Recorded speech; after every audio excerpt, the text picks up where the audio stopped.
symbol of excellence in sports entertainment. What happened when? WHW Monday.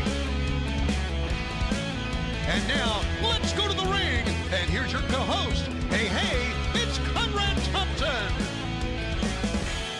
Hey, it's Conrad Thompson, and you're listening to What Happened When? With the voice of your childhood, Tony Schiavone. Tony, what's going on, man? How are you? I have never been better in my entire life. Never, ever been better in my entire life. And here I am at 63 years of age talking to you, and I've never been better in my entire life. Thank you for joining us. See you next week on What Happened When. Is that it? I didn't know. I don't know where we can go from there, but I'm great. But today we're doing something a little different. We've decided that we're going to watch a Great American Bash, the very first Great American Bash of 1986. We're going to do it together here today. It's going to be a jumbo supersized show, Tony. 2 hours, 53 minutes, and 27 seconds. Yes, it is. It actually comes from 7/5/1986 in Charlotte. So in reality, it was probably like the third Great American Bash, maybe fourth, the first one being in Philadelphia, but it was the first weekend of the Great American Bash. And it is really the home of the Great American Bash. If you think about going back to 1985, which is where they held the first Great American Bash. And this is the old Charlotte Memorial Stadium, which I'm not so sure if it's still there or not. This is pre-Carolina Panthers, before Charlotte became a big major league city, even before the basketball team, the Hornets, came into town, and they came into town 3 years later, or 2 years later. So this is the old Memorial Stadium, and I don't think it's still there. But anyway, it was I think it is. It is? Okay. I think it's a soccer stadium now. Okay, there you go. I think it's the Charlotte Independence. There you go. So soccer team. Okay, so there you know. But anyway, it was quite a night, and a lot of crazy things happened that night. A lot of great matches, and it's also going to show you how really, really quote unquote over Mid-Atlantic Championship Wrestling was in Charlotte, NWA. Now, I guess I want to backtrack a little bit. The first Great American Bash of 1986 was July 1st in Philadelphia. Right. Then July 3rd in Washington, D.C., right. July 4th in Memphis. Mm-hmm. And now here's July 5th. But when I said first of 1986, I meant first for us because we're doing another one next week, Daddy. Yeah, baby. And I'm excited about next week's. Of course, this is going to be the Greensboro Coliseum one, July 26, 1986, where we would see them switch the title. Dusty Rhodes is going to put hard times on Ric Flair and leave the NWA World Heavyweight Champion. That's what we'll be doing next week. So we're doing back-to-back July celebrations for all things Great American Bash from 1986. So what better way to get started than to go ahead and watch July 5th from Charlotte? And what a crowd we got here. 23,000 fans on hand. Got a concert from Waylon Jennings. We've even got a performance by a skydiving team. This is a lot of big stuff. And by the way, I realize this show is not on the Peacock Network. Allegedly, it will be in a few weeks, but you can go watch along with us on YouTube. So take a look, and you can watch Tony and I watch this show on YouTube. And Tony, I think we got a little countdown, and we're ready to go when you are. Let's go to the little countdown. Hey, Noah, do you want to count down to Papa Tony's podcast? Yeah. Say 3, 2, 1. Hey! Ladies and gentlemen, this is the Prism Skydiving Team, the national champions. Just recently returned from Muskogee, Oklahoma, the Prism Skydiving Team won the gold medal. The gold medal in 4-way rotation, which you're about to see. Did you know there was a gold medal for skydiving? 4-way rotation, which I believe was Silva's ass cheeks. Oh, I was going to say it sounds like the after party with the Rock and Roll Express. Wow. Second shoot from Raleigh, Joey Whitehouse. Yeah, Joey. And the blue and silver shoot from Raleigh, Skip Summers. Yeah, Skip. I believe we're watching the VHS release of this show. We might. We might be, which means, well, this is going to be a 3-hour show. So they, do you like skydiving? Do you look up and I don't understand what we're watching. Don't care to watch it. Don't find it entertaining, even remotely. Yeah. I never have either. I think it would be fun to do. I mean, if I wasn't deathly afraid of heights. Sure. It would be if you weren't. Yeah. If you weren't but this, by the way, the announcer here, I believe, is CJ Underwood, who was a local TV personality at WBTV in Charlotte, and was a longtime ring announcer for the Crockett's at the Charlotte Coliseum. I'm not so sure that if he, there you see the lights as we're looking straight up.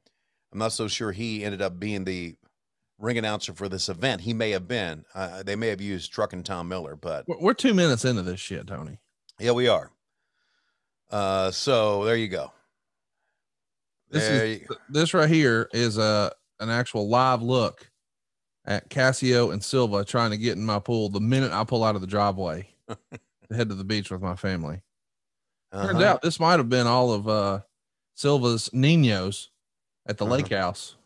Oh man, he nailed it. Yeah, how about that? That's why I was part of that gold medal team. How about that? Yeah. They have a little landing spot, sort of X marks the spot bullseye here on the field in the middle of the stadium. Man, that first one nailed it. Notice those little trails of clouds right there. Lois calls those chemtrails. Yeah. Do you believe that? Do you believe that they're seeing I think clouds? Lois needs to get off fucking Facebook. Believe you. Oh, he must have missed his spot because they didn't take a shot of that. There's the second one down. To get his shit together. Absolutely. Whoa, we went right to black. Oh, we're back up. This is definitely Jim Crockett Promotions. Yeah. Whoa, there you go. Hit your spot. Nailed it. Yep. There's the city of Charlotte in the background. Boy, has that landscape changed a little bit, hasn't it? Woo, a lot. They're printing money up there these days. Yeah. Yes, they are. It's quite the city. Here we go. Last one, and then maybe we'll get to some wrestling. That'd be nice. Although I bet there's some matches where you and I would rather watch skydiving. Yeah. Yeah. But basically, we've been in 1986 in it for quite a while, and most of the matches that they have been building to, we are going to see here. And here's a look at the crowd. Let's take a listen. North Carolina, champions of the United States.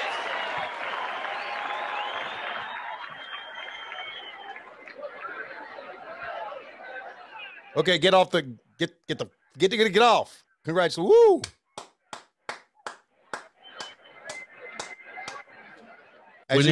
We never got to see their faces at all. No, that's us. Just nameless, faceless people who fell from the sky. Yeah, and it looks like that it doesn't look like it is. It looks like the ring is off center here. That's not the 50-yard line. That's kind of pushed down to the right, so to speak. Well, they probably felt like they had to give a bigger landing spot for those fucking goofs from the sky. Do you think that David Crockett, maybe Jimmy Crockett, chased those skydivers down and said, "Hey, y'all gonna have to get the fuck out of here. Give me $20 a head. I got to pay for this fucking whaling concert coming up in a little bit. It's going to be $80 if y'all want to stick around. Thanks for coming." Wasn't Whalen here for some reason? I remember David Allen Coe. Maybe it was both of them. I don't know. I know that the day before we were in Memphis with David Allen with Whalen wait, Jennings. listen to this.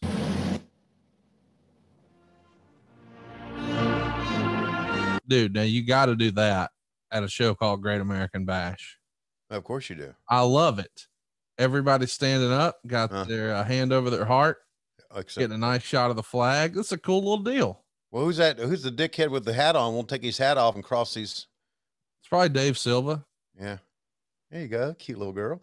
We're going to see Peggy Latham, you think? Maybe around here somewhere? She's got to be here. Oh, I'm sure she's somewhere talking about, Clemson and all this horse shit. I know, dressing some Dayglow orange or some bullshit. Put a shirt on.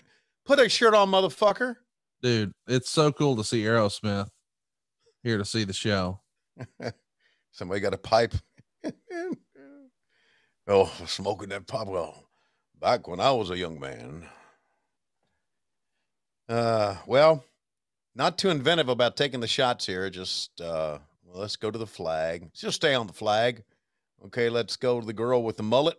Oh, wow. That is a hell of a mullet. Yep. And here are all the cars right Man, along. look at that. Parked on the grass and shit. Just where can you get in here? Come on. Right on Independence Boulevard. And you can sit down at the end if you want, but you won't be near the ring because, as you know, we widen out here. The ring is right there. Oh, you know why they did the ring down there? Because they're going to do the concert. Yeah. That far end on the left. So they want fans on the field for that, I guess, maybe. Yeah, I guess. And then they'll let the fans move up to. Yep, that's CJ Underwood. There he is, buddy. Let's take a listen. Ready for wrestling.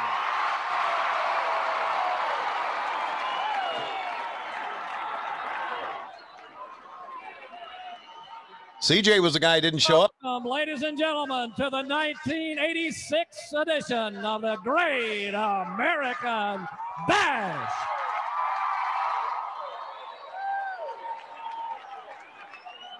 All matches are sanctioned by the NWA, the Major League of Professional Wrestling.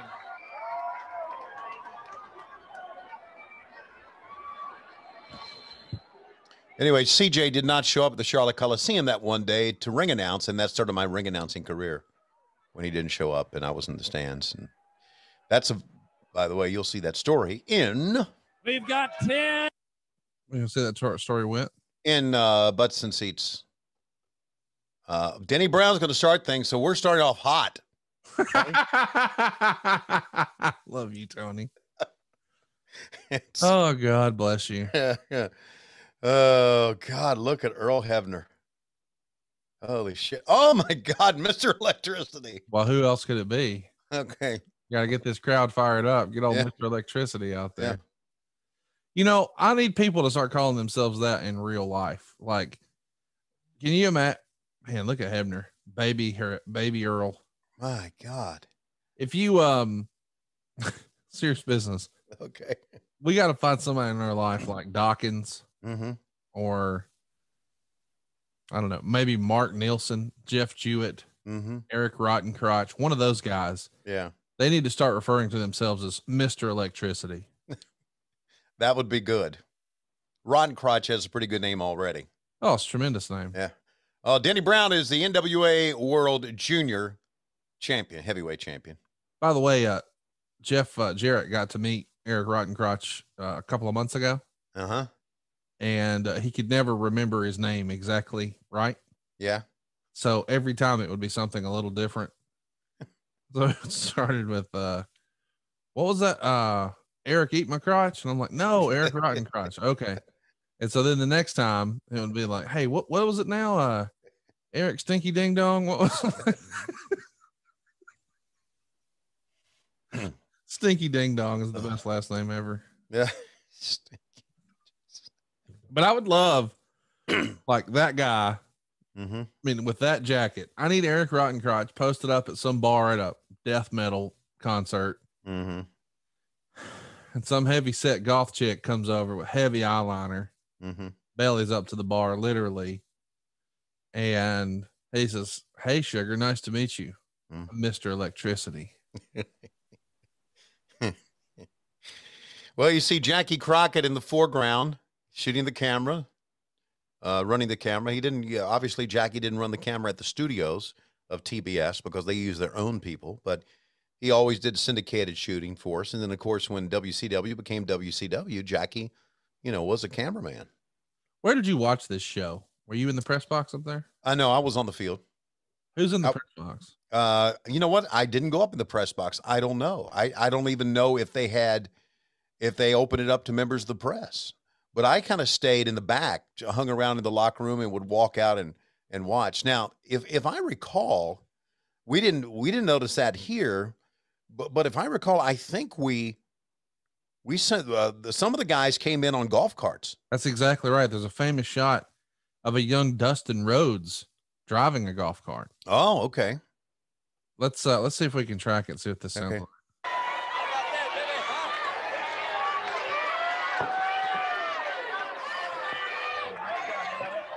Do you prefer your wrestling with no commentary or with commentary? No, I love commentary. What are you talking about? Commentary forever, baby. Don't even put an idea in anybody's fucking head about that ever again. I love you for that. Man, I love 3 commentators. Shit, man. Hey, by the way, as you and I are recording this past week, you guys were back on the road. Yeah. Dynamite in Texas. Right. You had over 1 million people watch the show. How about that? More people watched your show in the 18 to 49 demo than they watched Monday Night Raw. It's a big deal. Yeah, it is. And it felt like it was a unanimously praised show. What was more fun for you? The storylines, the matches, or the idea that, my God, we've got a hot crowd? I think at first it was, my God, we got a hot crowd. But then after we watched Ethan Page and Darby go at it, I'm thinking, wow, what a fucking show. Oh man. And I told those guys afterwards, I've done this before, and I think I've told you this before, but I went to both. When the show was, of course, that was the end of the show. I ran or walked quickly down our steps to the area where they come out and shook their hands and thanked them for putting their lives on the line for a great TV show. Cause that's kind of what they did. Yeah. I mean, they just did some great stuff, and just, yeah, I loved it. Of course, I love being able to embrace Britt in the ring. That she's my buddy. And she's become a hell of a heel, man. The fans really respond to her on a live show. She's over. Yeah. But you know who gets as big a pop as anyone? Who? Hangman Adam Page. Oh, he's your biggest star. Just when I introduced him, that place went bonkers. I think he's going to be the man to take down your world champion, Kenny Omega. Well, eventually someone is. And I just hope there's a spot that he swings and Kenny ducks and hits Don Callis. Calais right in the fucking nose. That's just me, theorizing it could happen. Hey, nice yellow stairs. And as you can tell, the fans right here at ringside are kind of like WWE 2021. They ain't reacting to shit. Oh my gosh, listen to you. Sorry. They're not. No. They're not. That was a cheap shot. I'm sorry. I should never. By the way, they're back on the road now too, Oh, good for them. That's good. That's good. I hope everybody gets back on the road. I hope we have a lot of kids who have not been able to make money on the independent circuit, obviously, now be able to make some money and do some things. By the way, I thought our buddy Carl Anderson, yes, had a hell of a match to open up the show too. Hell of a performer. Yeah, man. And I talked to him at the airport the very next morning. I said, man, you way to start things off. So yeah. And you know how we feel about Gallows and Anderson. They're our buddies. And has Gallows offered to give you that tattoo yet? Does he still have a tattoo? I thought the tattoo doesn't matter parlor. If he has a tattoo parlor or not. Oh, you just want me to show up at his pool, take a shit on his floor, and then have him drive a needle in my ass? He would actually welcome you to do that. Yeah, I'm sure he would. He would love to have you take a shit at his house and tattoo you up. Yeah. Well, you know what? We were all invited to his 3rd of July party, and I was going to go until someone that lives here put up a big stink about me going somewhere on the 3rd of July. It was Bug put up a big stink. Yeah, Bug was really pissed off about it. Yeah, he probably wanted to go with you. Yeah, he probably went, yeah, we want to go for him. Yeah, French and now he's staying out. So I said, okay, I'll stay here and sleep all fucking day like you do. Anyway, so hey, Mr. Electricity and Denny Brown are having a hell of a match here. Watch out, false finish. Why'd you know it was false? You don't think it could have been a crossbody finish? Don't think we're going to do that. Man, they are really wrestling at a pretty big pace here. Yeah, they are. They are. This was a show, I think, because, and unfortunately, Conrad, we're going to have to suffer through a lot of this, where Ric Flair and Ricky Morton opened up the show, opened up their match, lights out. I mean, they turned it on. And when they came back afterwards, I think I've told this story many times. They came back afterwards. I said something to Ricky. I said, God, you guys, from when the bell sounded, you guys were tearing it up. And he said, that's why Ric Flair is the heavyweight champion of the world. And I said, what do you mean? And he said, well, Flair, you know, got a feel on how things were going, and he felt the night was slow. So since the matches were slow leading up to our match, he thought we would turn it on to give him something to cheer for at the get-go. So there you go. That's the psychology of Ric Flair. And, you know, we talk so much about his in-ring performance and what he could do and how he could sell and how he could be a heel, but his in-ring psychology too was pretty amazing. Hey, I'm glad that we're watching a Great American Bash, because unfortunately, as you recall, we were dead set on doing the Crockett Cup, but then the Peacock thing happened and we had to call an audible. But now we've persevered, and we're going to watch not one, but two Great American Bash shows, see what all the hoopla was about. But as fun as this one is, I think next week's, even though this is a different look and feel, I mean, we're outdoors, we're in a stadium, and we're in Charlotte, you know, the home of Jim Crockett Promotions. This is a fine show to watch. But the one next week where Dusty wins the title, man, what a big time show that was. Yeah. And of course, again, they could have gone back in 1986. They could have gone all over the United States and did, but still the Greensboro Coliseum was the place to see Jim Crockett Promotions. Yeah. It's where I took many trips, 3.5 hours from Craigsville, Virginia to Greensboro to see that. And we went to Greensboro because we knew that was the place. We knew we'd see title switches. And, hey, I don't think we've said anything here, but I don't want to fuck up the momentum of this great match. Oh yeah, this great match. Did you see him fall down? I did. Or the elbow. Anyway, even great performers fuck up spots. Anyway, of course. I think we need to say something here about Paul Orndorff. Oh yes, please do. Yeah, really, in real life, a guy you didn't want to fuck with. He was tough, man, and I had the ringside seat for his fight with Vader backstage. It was right, I was standing there, and I saw him start arguing, and so I just stopped, thinking, "Oh, there's some great shit going on here." And so I saw the whole thing. I witnessed everything, and I was there when the pull apart at the end, and when Vader, you know, was crying, "Get him off of me." And Paul didn't take any bullshit at all, and he was a big star. I'm telling you, I saw he and Jimmy Snuka win the NWA World Tag Team Championship against Baron Von Raschke and Greg Valentine in the Richmond Coliseum in 1978. Wow. How about that? And years before you were in the business, you're just a fan. Right. Just a fan. Went to Richmond that night, and we saw him, and it was a sold out crowd, and the fans were going bonkers for it. They had a great run as tag team champions. And of course he went to WWF, WWE, and had that great run with Hogan. Yep. And the much talked about cage match, which I thought was done spectacularly, where whose foot touched the floor first, right? Yep. Yeah, that was great. I mean, that was great drama, and the replay and all that. And then of course he was in WCW and had a great run there. And of course he had that neck injury, as we know, and it certainly slowed down his career. But then he became a power plant power plant trainer with Jody, and some of the other guys were power plant trainers. And Paul didn't take any shit off anybody. And so I feel really bad. I feel really bad that video got out that his son took, to be very bluntly honest. You're disappointed that his son posted it? Yes, I am. Isn't it his son's decision, not yours? Yes, it is. But that doesn't mean I can't be disappointed about it. What would you have rather he done?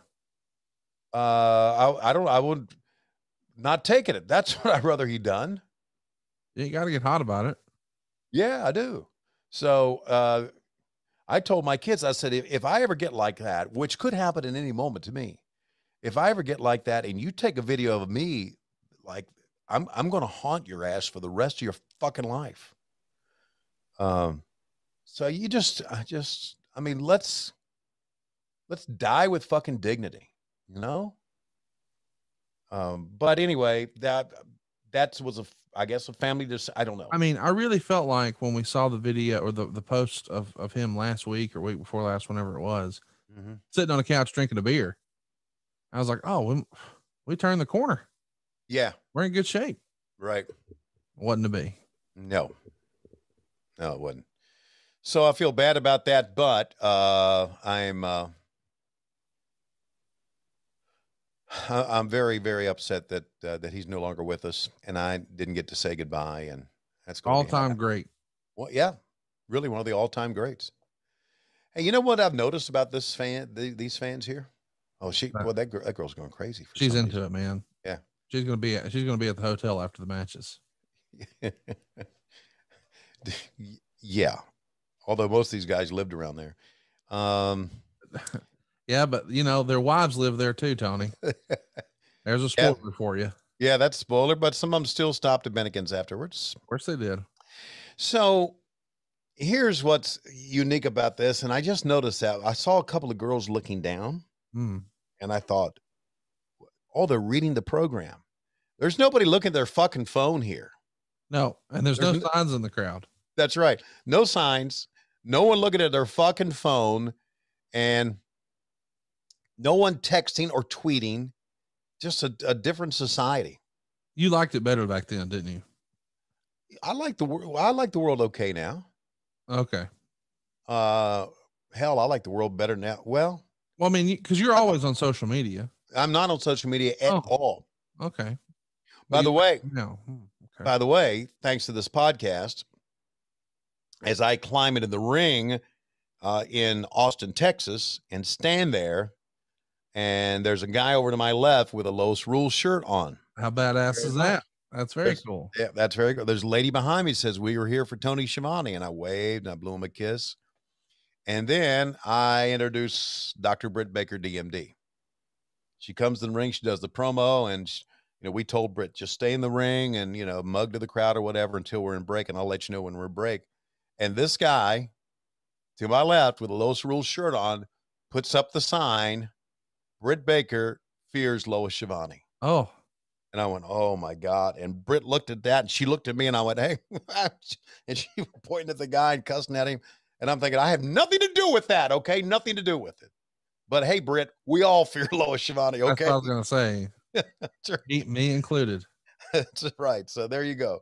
Even the dogs, right, Bug? I feel like Lois missed her calling.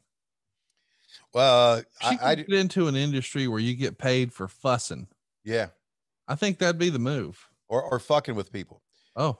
And I made a mistake. Okay. In many ways. And this was my decision, and I feel bad about this. When we first got married, Lois had a chance to join the Greensboro Police Department. And she didn't do it? Yeah. And I told her, I said, you know what? Do you really want to? So I feel really uncomfortable with someone putting their life, with my wife being out in the line of duty and, If you had to do over again, you wish you would have risked it all. I don't wish she would risk it all, but she would have been a good one. But can you imagine how well that would have worked when you belly up to the bar? You wouldn't have had to pull any old Mr. Electricity horse shit. You could have just said, I'm a widow. God rest her soul. And you start hitting some of these. Man, you're getting consoled every night. Yeah. Yeah, you put it that way. I mean, you could have been, we had a date contest, a dream date contest for the Rock and Roll Express. We could have had Dial a Date with Tony Schiavone. Dial a Date. Whoever could get real breathy on the phone with you, they win a date. Wait a minute. I think we're in the finish here. What happened? The match is over. We have a draw. We have a draw. Well. Eddie Brown retains his World Junior Heavyweight title on a draw. What do you think of the design of that belt, the big crown? It's unique. I don't really like it that well, but it's unique. Do you have that in your collection? I don't. Looks like a territory belt though, for show. Yeah, you're right. It does not look like a world title belt. Looks like something they would have had at Continental Wrestling. They did. They did. They had a belt look just like that. Okay, so now we're going to take a look at the instant replay. Listen. Oh no, there's no instant replay. They're beating the shit out of each other. No. Oh, they are? No, it's the instant replay. The belt is in the ring. Okay. I thought it was instant replay. This is post-match antics. Mr. Electricity took the belt. He didn't even win it, that goddamn cheater. There you go. Take it, baby Earl. There you go, Earl. There you go. Yeah, Mr. Electricity screwed Mr. Electricity. Uh-huh. Look at that. Not even mats around the ring. I like that. You Grass. you fall on the grass, buddy. Woohoo. Some big boobed women on the right there. Man, you got a radar for them things, don't you? Yeah. You consider yourself more of a boob guy? Yeah. Okay. Yeah. And you consider yourself? Oh, I'm more of a vagina man, Tony. It's more my speed.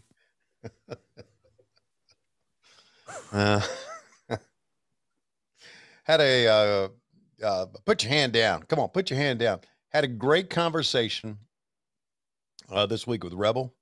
Oh yeah. You know how hilarious she is? Oh, she's great, dude. How do you not love her? Oh man, she's like a stand-up comedian almost. Really fun. Yeah, really funny. That old lady went up there and said, "That's all right, buddy. You still the champion. Don't you worry about it. I'm going to sit down here." All right, here's the bad news. We got we got to kind of hang out. Oh, we go back to the ring. Oh, look. Oh, this is great. This match schedule, one fall, a 15-minute time limit. Introducing first from Texas. He weighs 300 pounds. He is the current Mid-Atlantic heavyweight champion, Black Bart.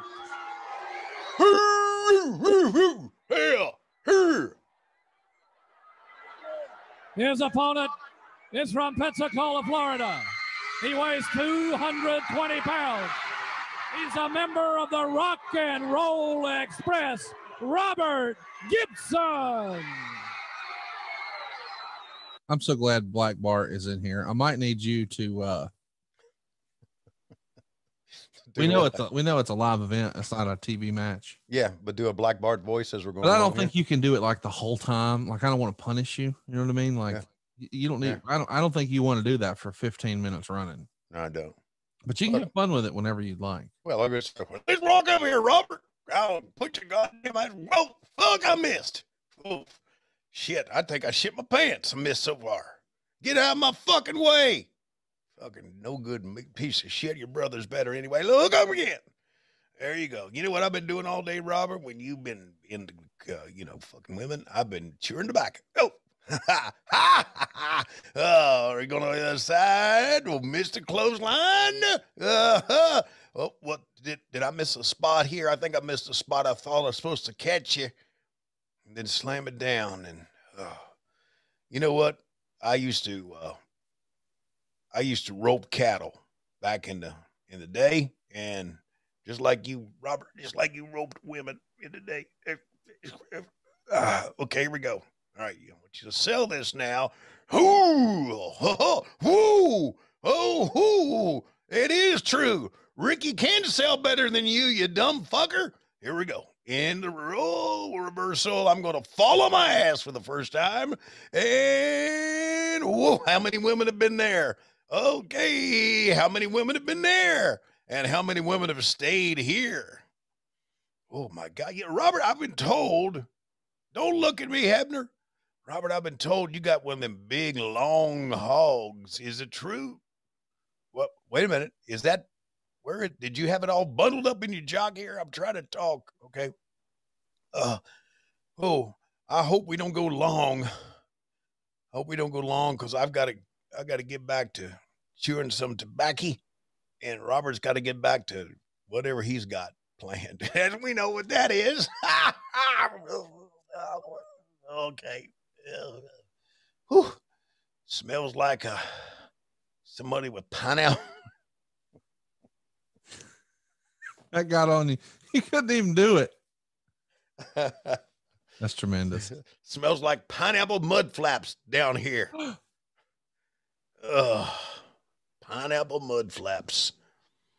Yep, that's what I'm talking about. Well, okay. So What the hell? Am I just supposed to lay here? How long? How long? All right, I'll just keep laying here because I ain't giving up.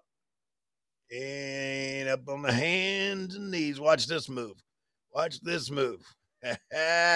Yep, that's right. I'm hanging on the feet so you can drag my fat ass with you.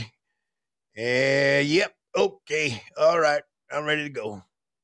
What? Jesus, criminy Christ. Now everybody's seeing my crotch. Ain't that a sight? All right, then. You know, it's kind of humid here on the 5th day of July. I'm sweating. Robert's sweating. They don't give a shit about me sweating. As you can tell, Robert's got a nice tan. Me, I'm white. That is my color white, bright color. And my skin, you know, I don't have a tan is what I'm trying to say. There's my crotch again. Woo! All right, kick out in the big clothesline. Down you go, motherfucker. Okay, I'm going to have to sell this, even though I've just been laying on my ass for like 3 minutes. All right. All right, stumble around and big old right hand to the jaw. Yeah, that's what you call fucking working punch. Didn't you think you oversold that, Robert? Oh, there you go. There he goes. Hey, he almost hit that big boob woman down in the front row. Here you go, other side. Motherfucker, how about that? How about that? Rock and roll my ass. I understand you guys got a Super Summer Sizzler tour. Guess what? I don't want to go on it. I don't give a damn if there is a good payday. I won't do stay home. There's a go. Rabbit punch under the gut. It'll pick up. I would have put my thumb up his ass, but he's had plenty of that done to him, I'm sure, by females all across the Mid-Atlantic. And here we go again. I'm going to pick him up. Nope. Okay. I called a spot. Let's see what he does. Yeah. See, that's the spot we were going to do at the beginning. Motherfucker fucked it up. Not me. I didn't fuck it up. I'm a hell of a hand. Oh, in the back of the head. Back of the head. Yeah. Man, you know what's great about this match? Choking his ass out. I ain't done shit. Maybe a back body drop. That's about it. That's all I've done. I've just kind of plotted around. I guess I got to sell that shit again. Oh, man. Robert's got a pretty good working punch, too. Did he just try to kick me in the nuts? That motherfucker, I'm going to take you out of this fucking ring for doing that, you cocksucker. Don't come down near me. He tried to kick me in the nuts. Yeah, he tried to goat kick me in the nuts. Whatever a goat kick is, hell, I don't know. I made it up. Okay. Oh, say hello to you girls over there, Robert Gibson. Yeah. Hey, Robert, as I'm getting back in the ring, how does it feel that your partner's in the main event and you're on the second one next to Danny Brown? Huh? I'll just stay up here because I got a belt. You ain't got shit without Ricky. Come on in here, feller. Come on in here. Yeah, I'm going to raid back. Big old hand. Yeah, that's Robert, that's what we call sledgehammer blow. All right. Hi. Would you leave me alone, Henry? You shithead. You're going to get paid. You don't have to oversell this shit. Snap mare. Oh, it's the longest I've had to run in a year. Oh, the big leg drop. I dropped my big stinky ass right across his face. 1, 2. I know it wasn't finished. That's just making the girls here in the front row think that they're one of their heroes in trouble. So I'm going to choke him. Would you quit talking to me, you motherfucker? Tommy Young's my favorite referee anyway. Yeah. How about that? I just kind of leaned back on that one. You know, if I keep having to stand up, I'm going to blow up more than I am right now. All right, here we're calling the spot. Since in. Stan Hansen ain't got shit on me, boys. That was a lariat. That's a cowboy lariat. 1, 2. Yeah, I know. JR would have cussed about it being a shitty pin. I get it. But he ain't here. Oh, yet. He'll be here in 2 years. Oh. And he'll bring all the Cowboy Bill Watts' debt with him. Oh. And a right hand to the head. Oh, down. You think I'm overselling? I'm going, I'll pull myself up. And not again. I got to, no, you think, you motherfucker. Oh, I hope he pins me here. Is it over? 1, 2. It is. You got it.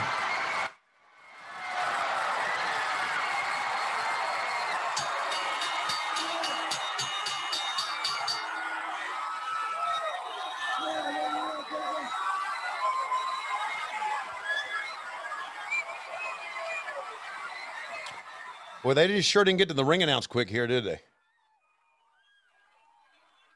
Your winner of the match is Robert Gibson.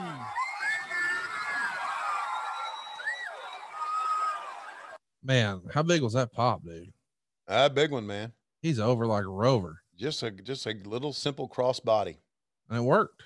Yep. And we had a finish. Yay. I was hoping he would have climbed up on top and fell backwards off the top rope through a coffin, but wasn't going to happen, I guess. Yeah.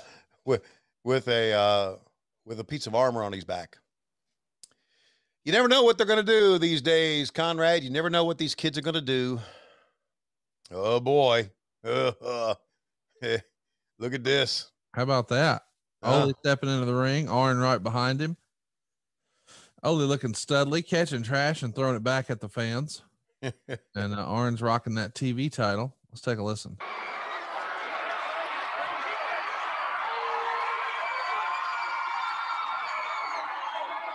Oh my God. Is this Sam Houston and Nelson Royal? Yeah, that's what it is. Well, I'm putting my money on the Andersons. Just a hunch. As you should, my friend. As you should. Oh God. Man, can you believe? I mean, I know I'm just a little traumatized. Can you believe that Silva wouldn't just admit that he shit my floor? Oh, I can believe it. Listen, I know we had fun talking about it on the show last week. We were yucking it up and hamming it up. In the scheme of things, it's really not that big of a deal. But now the idea that he's dug his heels in and won't just admit when he was wrong and say he's sorry, it's pretty disappointing. I don't know. You may want to rewind the tape, and of course, this would all this is incriminating evidence. You know, they tell you what you could say can be used against you, and he wouldn't. I mean, he's been incriminated, so I get it. You know, when my job's on the line, my reputation's on the line, I'm gonna, lie like him too. So he's a liar. He's a liar. He a lie. Let's listen to this intro. In Mooresville, weighing 228 pounds, Nelson Royal. A special challenge match, one fall, 20 minutes. How about the how would you describe the response for Nelson Royal? Yay. Couple of us over here remember Nelson from years gone by. He's a local guy in Mooresville. Yay. Anybody else cheering for me? Nope. All right, I'll keep cheering.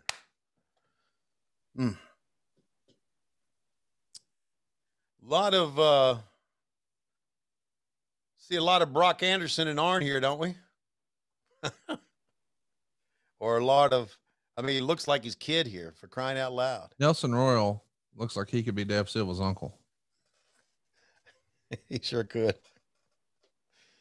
Oh, I think about this, and I think about the old days, and I know Ole was a fixture in Georgia, and that's where he was and he lived, but man, he was a fixture in Mid-Atlantic Championship Wrestling too. Now Ole's here, so Peggy Latham's got to be around here. You see any bright orange bullshit smock or anything like that? Can't be far away.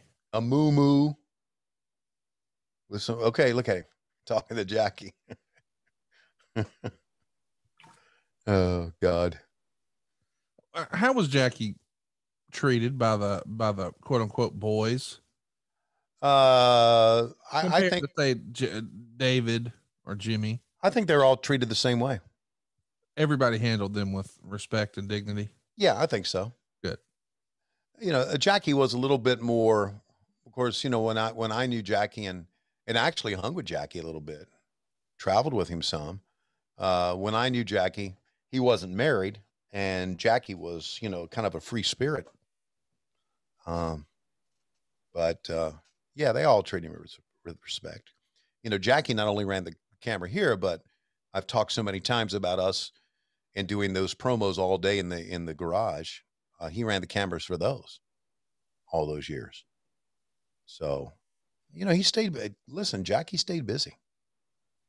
You know, he was, and you know, I'm not so sure. It's something that maybe we could, I don't know, we could ask one day. I'm not so sure how much Jackie was involved in the decision-making process of Jim Crockett Promotions. I should ask him. Yeah, I think it was pretty much David and Jimmy, with being mostly Jimmy, you know?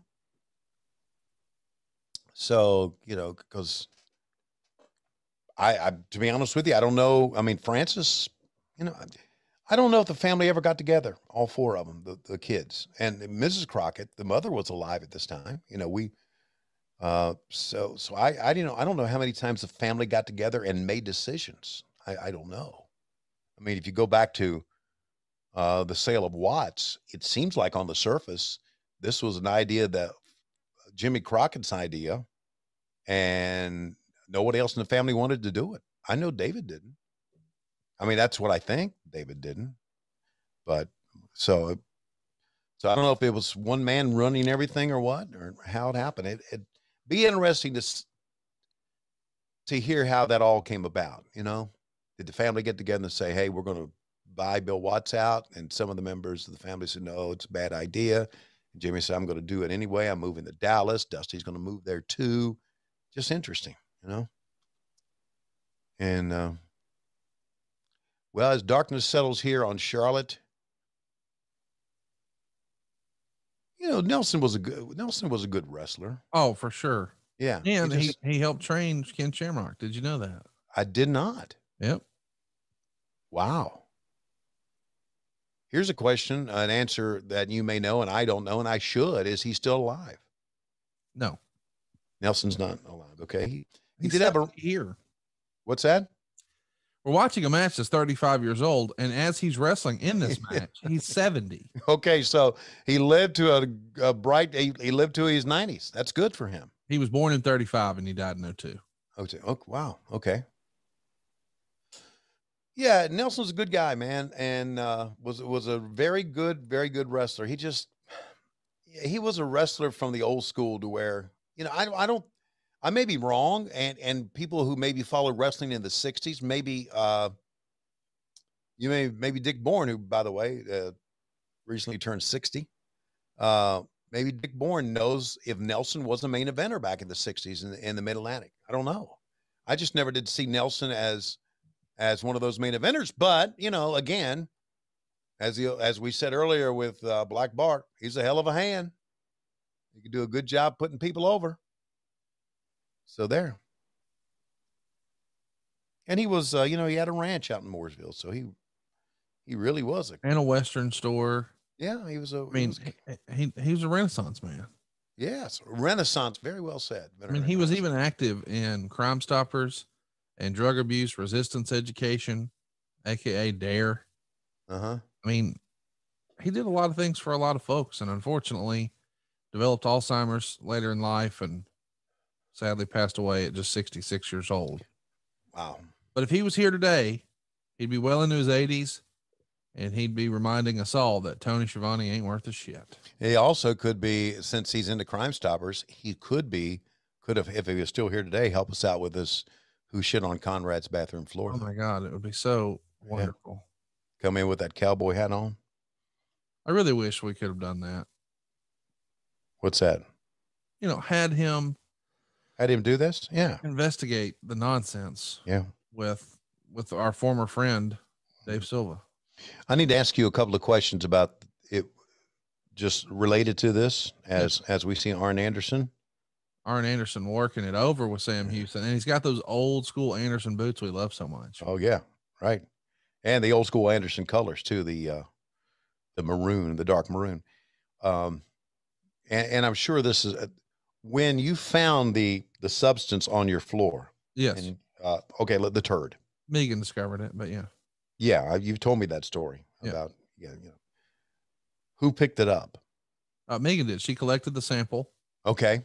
And she's run the tests on it.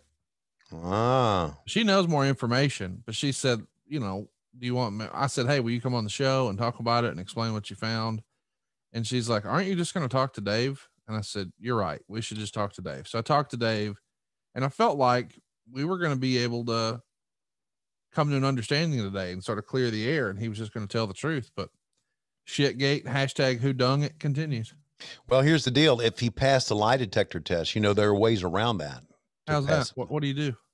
Oh, there are just ways around it. Lois knows more about it than I do. She read about it on Facebook? No. Her years in law enforcement. Excuse me. I had to cough. Anyway, next is DNA swab. What do you mean swab? Well, you're going to have to take a Q-tip and go up in the crack of his ass is what you're going to have to do. Couldn't we do like his nose or his mouth or something? Why do we got to go up his ass? Well, that's where it came out of. You got to be accurate, don't you? Okay. Well, I'm going to need you to do a drive-by and make that happen. No, I don't live in Huntsville, buddy. This is all you. See what you got yourself into? You're so hepped up about finding out who did this. You don't want to go to the heights that need to go to find the guilty part or to find Dave Zimmer. Hey, I ain't no bitch. All right. I'm going to play it all the way out. All right. We're going to play it all the way out. DNA swab coming up next. It's going to be a terrible job. It's an up the ass DNA swab. Clint from Hershey can do it, can he? Oh, 100%. He does all my dirty work. Yeah. Up the ass DNA swab. I'm Googling this. Yeah. Okay. See if I can find a kit. Okay. Well, I found one.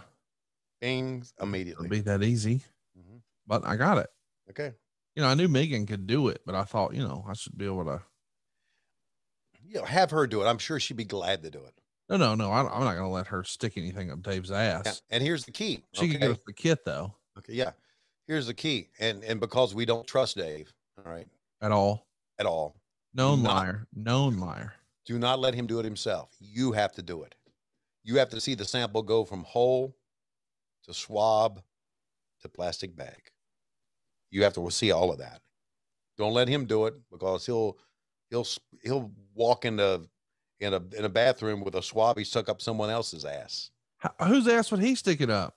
I don't know. I'm just giving you what he might do. I don't know. Whose? Think I can come up with names? I don't know.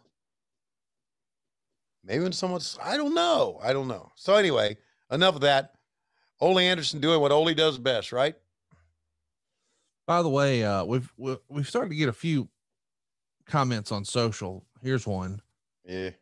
Look forward to this format circa 1996 to 2000. Can't imagine there's a mighty large following for the 1986 stuff. Who said that? Guy on social media. Yeah, what's his name? What does it matter? Well, I just want to tell him to go fuck himself. Okay. Well, I think you can do that. Okay. Go fuck yourself. Yeah. I mean, I saw another comment that said, you know, let me find it. I don't want to misquote somebody. I want to get the record correct. Yeah, let's do that. And so I actually responded to this one. Yeah. But a fella tweets out. Well, I had it. Yeah, I stopped listening since they started covering 1986. It lost its fun to me. It used to be my favorite podcast. I hope they drop that format next year. Yeah. Drop this, cocksucker. And I replied, well, next year we'll be covering 1987. Yeah. Because I'm having fun with this. I am too. And a lot of people are as well. Yeah. And then again, you know, you just drop, you know, people throw that in social media. I used to listen to it. I don't listen to it anymore, as if for us to look at that and go, oh, we better stop. He's not going to listen anymore. They're going to follow him out to fuck you. The guy says, this is my favorite show. And you reply, fuck you. It's not his favorite. It's not his favorite show. It's not his favorite show. He's a lie. Okay. It's not his favorite show. He would listen to it And then he would say, you know what? I don't really like that. And he would keep his fucking mouth shut because we don't give a fuck. So don't lie to me. That's your favorite show. Okay. I don't know. Maybe something's crawled up your ass today. No. Well, yeah. You know what's crawled up my ass? When you got on there, it says, now let's go to social media.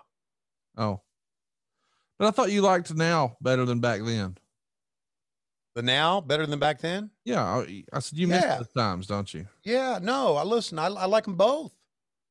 I like them both. And if there's something that happens on a TV show that I don't like, I'm not going to go on social media and say, it used to be my favorite TV show, but I don't like it anymore. I don't just fuck that. You know what? People don't give a fuck what I think about a TV show, and they don't give a fuck what you think. All right. And there are people that I work with that scour social media all the time. And I'm saying, stay the fuck off of that. Right. Well, it's a good feedback. No, it's not.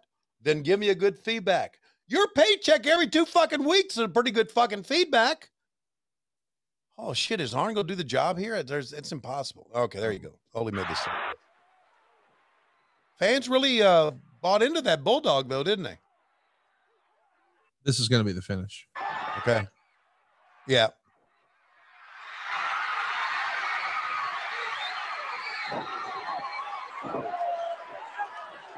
Roll him over. So to speak.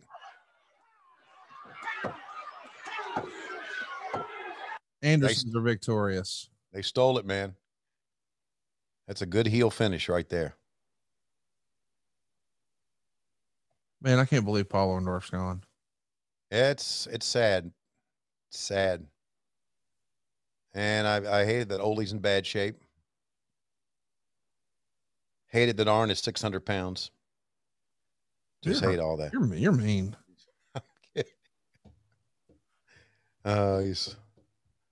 Arn is a joy.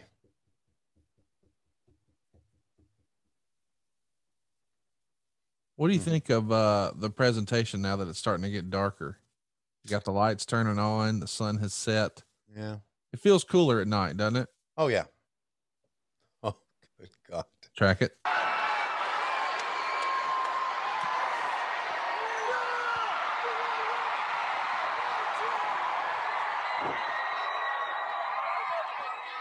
Hello, San Antonio. No, not San Antonio. Charlotte. Charlotte. Okay. San Antone. San Antone. So he never says Tonio. San Antone. Here's the announcement. A bunkhouse match, and anything goes. Introducing first, weighing 122 kilos from East Germany, Baron von Raschke.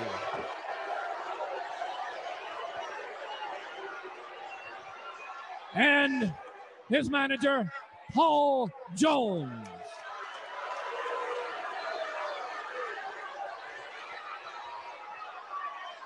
And now weighing 252 pounds from El Paso, Texas, the Raging Bull, Manny Fernandez. Manny got a good little pop. Yeah. Well, Manny was he and Rick Rude were World Tag Team Champions, I guess, back in '85. And he'd been around the Crockett area for quite a while. So, and he was good. Manny was a good worker. He was. Manny was a good worker. And unfortunately, we're seeing the Baron, near the end of his career, I guess. And you want to know how time is a weird thing? How's that? It's just funny to think that this was 35 years ago. Yeah. And 10 years after this, almost to the day, Hulk Hogan would turn heel and the NWO was born. Oh, God. And from this show that we're watching now, Great American Bash 86, to Hogan turning heel, God, that feels like a lot longer than 10 years in between, doesn't it? No, there's no doubt about that. No question. But then to think back that the NWO was 25 years ago this month. Uh-huh. This is 35. I don't know. It's just, I'm fascinated with time and the idea that wrestling and society and television and technology and everything changed so much from 86 to 96. Yeah. Yeah. It just, well, the wrestling for one thing. And you talked about TV technology. I mean, 10 years from now, arenas will not mean a thing. Right. They'll mean something as far as promoters still going out so they can pay wrestlers a little bit of nothing and keep the cash flow up. But as far as what we're doing, no, and are the WWE, are they back in are they back with house shows now? Not house shows, but this past weekend they did SmackDown in Houston. Uh-huh. And they did their pay-per-view on Sunday. Money in the Bank was Fort Worth. Okay. And then if you're listening on Patreon tonight, Monday Night Raw is in Dallas. Okay. Whoa. So they're taking over the state of Texas. Wow. How about that? It's a battle of the state of Texas. Because we're running on Wednesday. Wow. Oh, wow. I forgot about that. Yeah. Yeah, that's right. And everybody's in Texas. Everybody's in Texas. Well, you know, it's sort of one of those states that is like coronavirus. What coronavirus? Yeah. So it was probably easier to book earlier on. You know right. Sure. That's exactly what it was. And we're for freedom. Like Florida and Texas. Yeah, right. So yeah, I get that. And we're going to be going to Houston very soon too, as a matter of fact. And I don't know what that is. I support before the end of the year. So we'll be going back to Texas. And you like Texas. You were out there this past week. What'd you think? Love it. I've always loved Texas. Did you have a big old steak while you're out there? Did not had sushi. What a fucking lame ass motherfucker. God. And you know what? Because you're supposed to eat beef with your mouth. And I'd like to finish up this story by saying I didn't even eat barbecue. And our buddy Mark Henry bought us a lot of barbecue. And you didn't eat any? I didn't eat any of it. Why are you being rude and refusing a gift? I don't know. Because I'm trying to watch my girlish figure here. So I just need to stay away from the link sausage and the ribs. I'm glad you didn't have any alcohol then, because if you're watching your girlish figure, you definitely didn't go drinking with Rebel, right? Oh boy, Manny's bleeding here, man. Look at this. First blood of the night. Yeah. Why are we not talking about your diet and how okay. Well, we were talking about my diet and we don't need to talk about it anymore. Oh, okay. Hey, how much longer till you get divorced, do you think? What's the over on that? I'm not getting divorced. Do you think Lois, is there any chance Lois ever listens to the show and figures out that you've been up to skullduggery? No. If this show was on Facebook, you'd be fucked. You know that, right? Yeah. Well, yeah, right. If things keep showing up on Twitter like they have, yeah. I haven't posted anything to Twitter. I don't even have social media.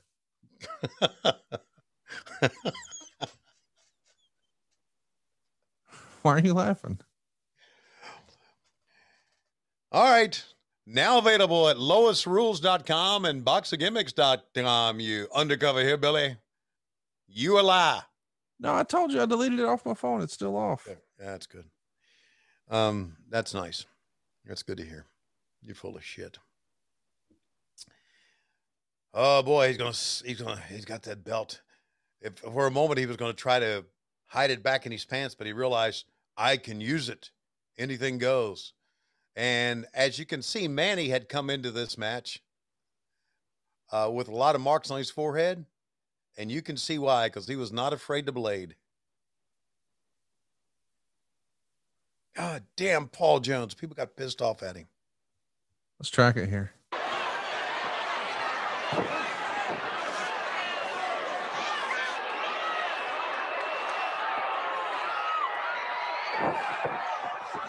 Tony, you ever blade? No. You never did it just for fun or whatever? No, never for fun. Why would you cut yourself and watch yourself bleed for fun? Well, I mean, just to see what it was like. Yeah. Okay. Well, I'll take somebody's word for it. No, but you've told me before that you would like tuck your penis between your legs and dance around. No, I never did that because I don't need to tuck my penis. Why not? I can't tuck my penis. What do you mean you can't? There ain't nothing to tuck. It's not big enough to tuck, okay? You got to be personal. Okay. All right. Anyway, back to the match. Back to the match. Fans are getting into this one here. Why are you getting upset whenever you're yelling about your own penis. It's not me. You're the one that started with the penis jokes, not me. No jokes. It was a serious thing. I mean, you're the one that started with the penis conversation. And you know what? We're watching the Great American Bash, July 5th, 1986, Charlotte Memorial Stadium. Oh boy, that's a shitty spot. And you want to talk about penises. Go figure. Okay. Baron's pants down. Yeah. Baron. He's sagging about 10 years before it was a thing. Did your kids ever go through a sagging phase where they would wear their pants real low? No, they never did that. Chris or Matt or any of those guys? No. That's still kind of popular among kids, isn't it? Who in AEW is sagging these days? Not anybody I know of. Eddie Kingston sagging? He might be. Proud and Powerful sagging? Don't think so. See, I mean, I was just thinking of like the cool guys. The cool guys, like, right? I think the cool guys sag, and then Baron. I don't know that Baron qualifies as a cool guy. Yeah. I got on Eddie the other day because he wears this Yankee hat, kind of, with the bill. Yeah, with the at an angle and the bill out straight, not curved. It looks cool. Yeah, no, maybe. And I told him, I said, listen, you're not 17 anymore. Oh God, why okay, are you doing this? You need to stop this. He goes, Schiavone, fuck you, and that's basically his retort. Well, I echo his sentiments.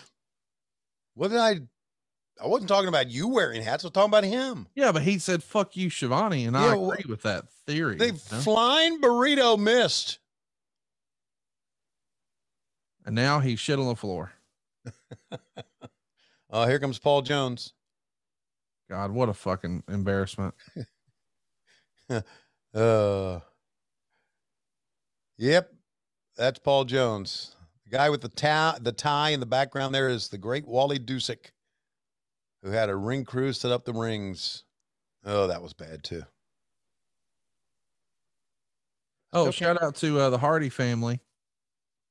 Matt and his lovely wife, Rebby, have welcomed their 4th child into the world. And I think it's the first girl.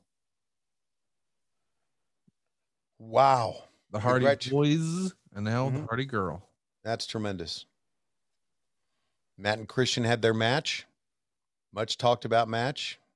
Like both those guys a lot. I just, I never was. Well, it's during the era when I didn't watch wrestling, right? The Hardy Boys and Edge and Christian. And now I've gotten to know them all. And I think it's pretty cool that I've gotten to work with these guys. All right, here comes your finish. 2, 3.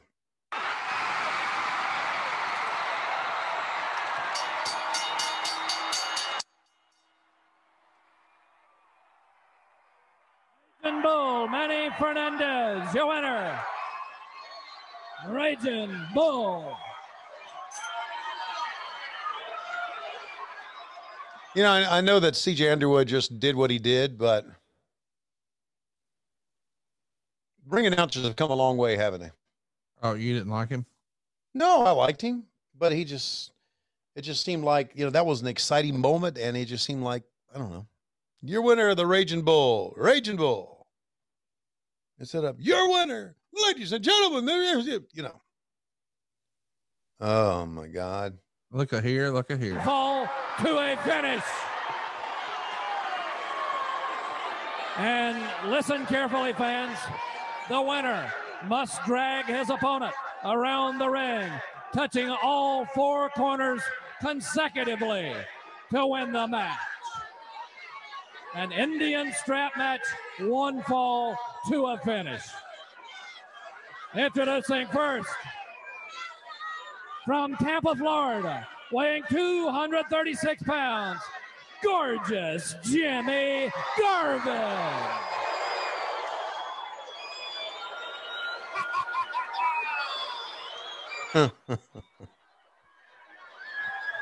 And the lady with him is Precious.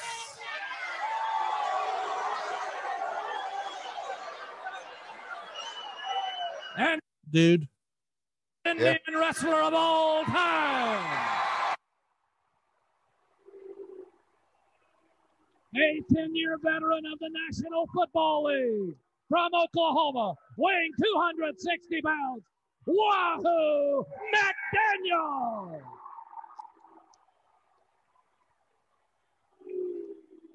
Dude, how about that introduction? That was good. The best Indian wrestler of all time. Of all time. What I said wow about was, I can't believe this is real.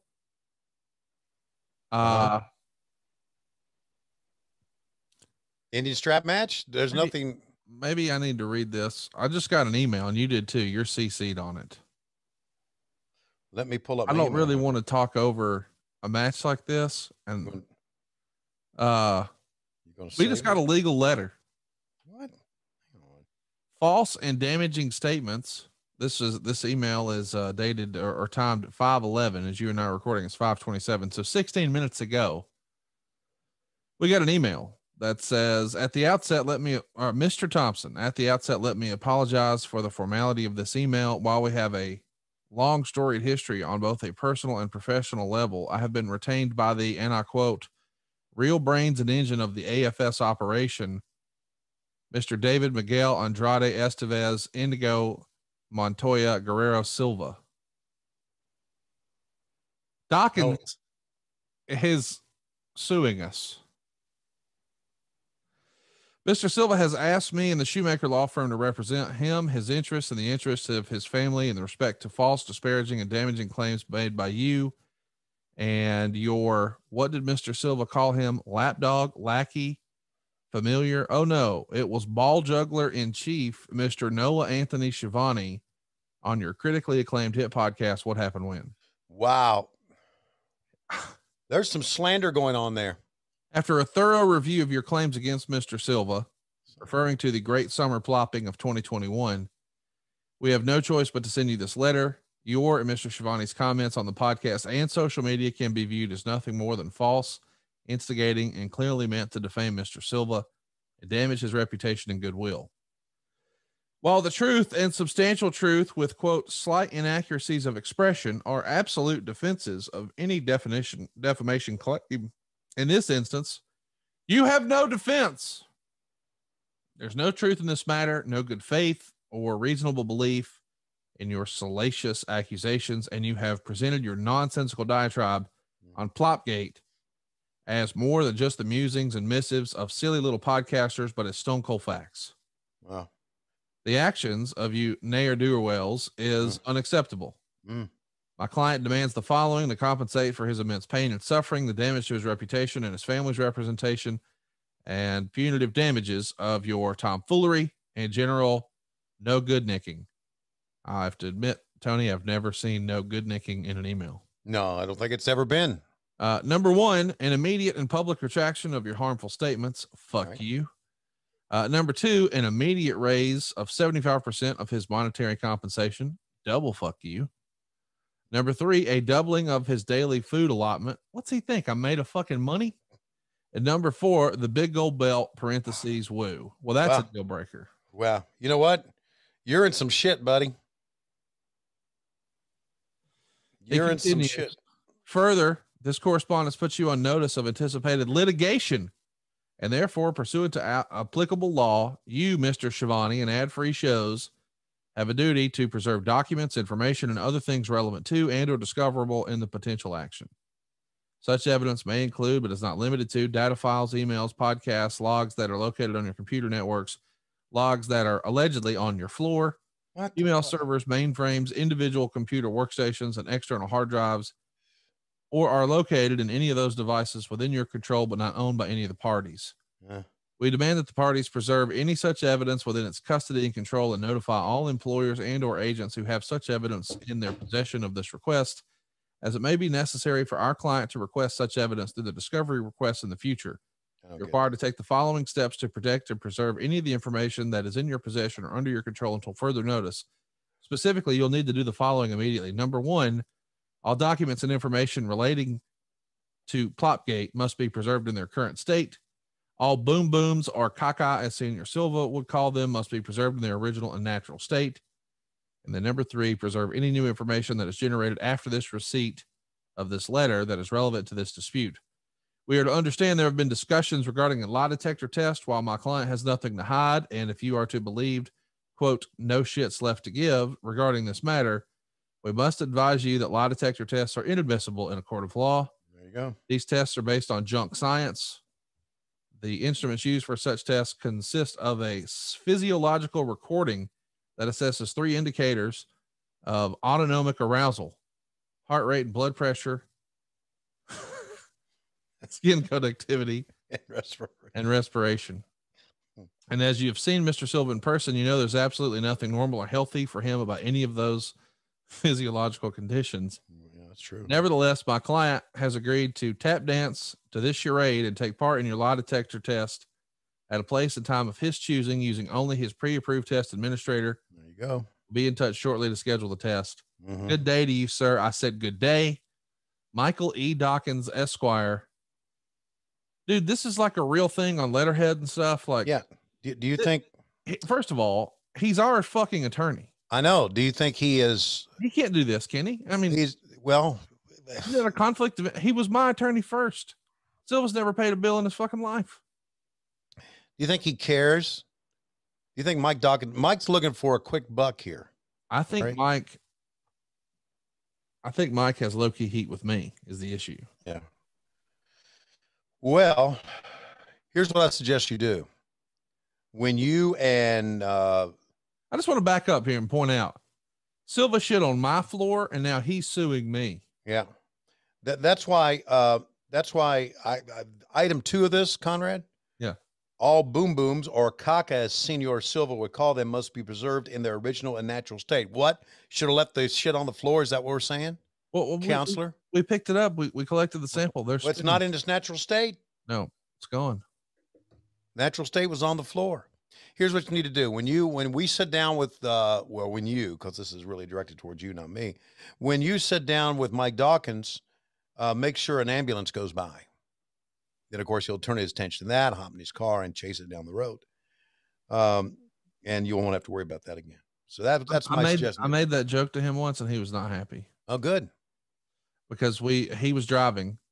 We were out of town. We had a rental car. He's driving. He's the wheelman. Yeah. And an ambulance was going the other direction. And I said, oh, fuck, here we go. We're going to be late to dinner. And everybody's like, what do you mean? I said, well, Dawkins is going to bust a U-turn, chase that goddamn ambulance looking for a payday. And sure enough, he did. Mm-hmm. Yeah. Well, there you go. The only thing I can say is how quickly this letter was drafted. That apparently there were some things already in his Word documents that have either defended Dave Silva before or defended shitters before. I mean, let's run through this. We got the email 23 minutes ago. Right. We've only been on the air for an hour and a half. Right. He threw this together in an hour and change. Yeah. So I'm with you. He was ready. Yeah, he was ready. Exactly. Dave had talked to him prior to this, and David said, I'm going to go on the show, and if they keep this up, then I want you to send a letter out. And of course, Dave called Dawkins, and as you know, you can't really call Mike. You got to wait for him to call you back. He never picks up the phone. Oh, he didn't answer for you? No. I didn't know that. Yeah. So he'll answer for me. Well, you're Big Daddy Money Bucks type motherfucker. Sure. Meanwhile, through all this, we are missing an Indian, as they called it back then, strap match. Well, hang on now, Tony. One fall to a finish, which I don't know what's different. One fall to a finish, or I think what happened was CJ said one fall to the finish and then realized he fucked up. And then he says, you must touch all 4 in consecutive order, all 4 corners. Then he did say one fall to a finish to make sure that it wasn't his fuck up. It was somebody else's, but it was his. Just saying, being, in the announcer brethren that I am, I know when someone fucks up. You can tell. There's one, Conrad, one. Oh, he touched down with his head. That counts. That counts. Oh, she tripped him up, that conniving. But is this like Hebner doing all the early matches, Tommy Young doing all the later ones?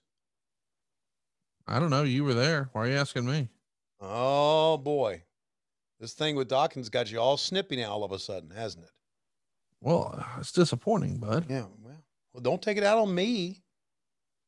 You're the one that brought this to the forefront. You could have very easily done this. Okay? Very easily. Said, Dave, need to talk to you. Come on in, sit down. Dave, you shit on my floor, you're fired. Bye. But now, no, you had to drag it out on the podcast. That's yours. That's to you. That's on you. If I would have fired, I'm not telling you how to run your business, but that's the way you should do it. If I would have fired Dave Silva, you would have been upset. About what? About cover art graphics getting to me late? Well, I mean, we wouldn't have any. Yeah. Oh, yeah. Oh, you can find some jabroni out there to do it, can't you? Look at, she's doing it again. Let's track it.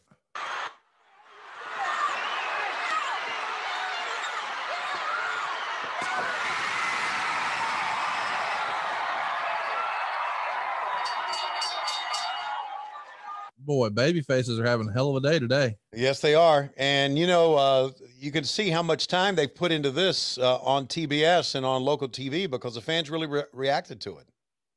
By the way, the Denny Brown Steve Regal match that they said was a 15-minute time limit draw was actually 14 minutes and 52 seconds. Robert Gibson beat Black Bart in 7 minutes and 47 seconds. Of course, it was non-title because Black Bart is the Mid-Atlantic heavyweight champion. Right. The Anderson boys, when they beat Sam and Nelson, they went 12 minutes and 27 seconds.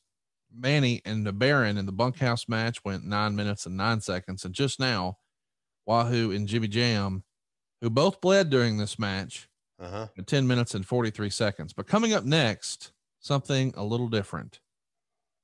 Okay. Ronnie Garvin is going to be challenging the national heavyweight champion Tully Blanchard in a tape fist match. Whoa. And a young Dustin Rhodes is going to drive Garvin and Wahoo to the ringside area before the bout.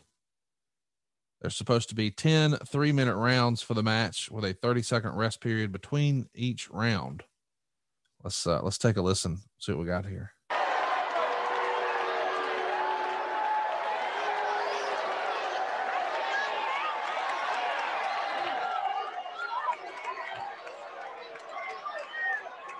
I hope they show Dustin. Now, there's nobody in the ring right now, so they may.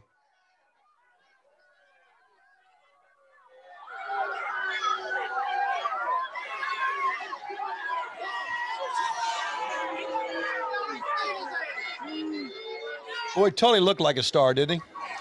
He has a presence about him. He sure did, man.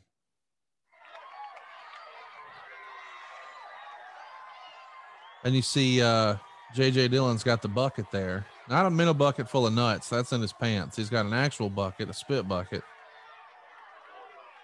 Tape fist match. Gonna be some bleeding in this one, Conrad.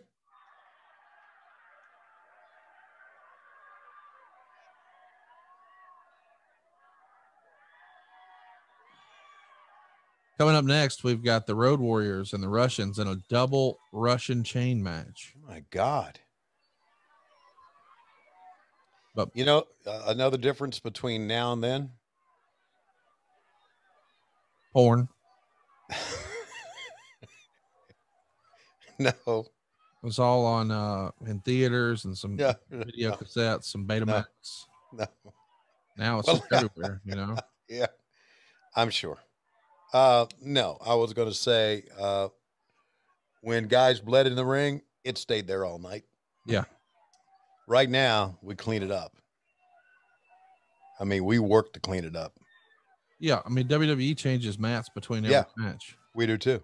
We change mats when someone's bled, or if there just happened to be a little bit of blood drop on the side, we got people with cleaners come in and try to get it up. I think there's Peggy Latham down ringside. Man, you're lucky obsessed with Peggy. Well, I just want to point her out since she gives us such a hard time. Oh, here we go. You can tell by the reaction. Ron Garvin's coming, and there's Justin Rhodes driving the cart. Wow. Does he look like Cody right there or what? He does. For a minute, I'm thinking that's got to be what? No, but how about that? They call him the natural. Wahoo's going to be the second here. How about that? Right after he just wrestled the match before. Hey, damn right, buddy. Put a Band-Aid on it. Get that spit bucket. Let's go. Got that Dallas Cowboys shirt like he likes it. Little Dustin Rhodes going to East Meck High School at that time. That's weird. You know what school he went to? Yeah, East Mecklenburg. That's where he went. He was a football star there. Oh, wow. Let's get the announcement. Rounds in this taped fist match. There will be a 30-second rest period between rounds.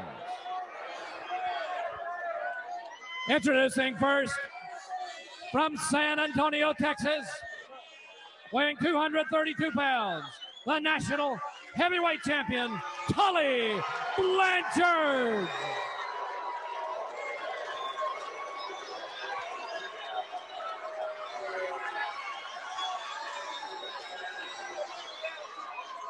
His opponent weighs 236 pounds. He's from Atlanta. The man with the hands of stone, Ron Garvin.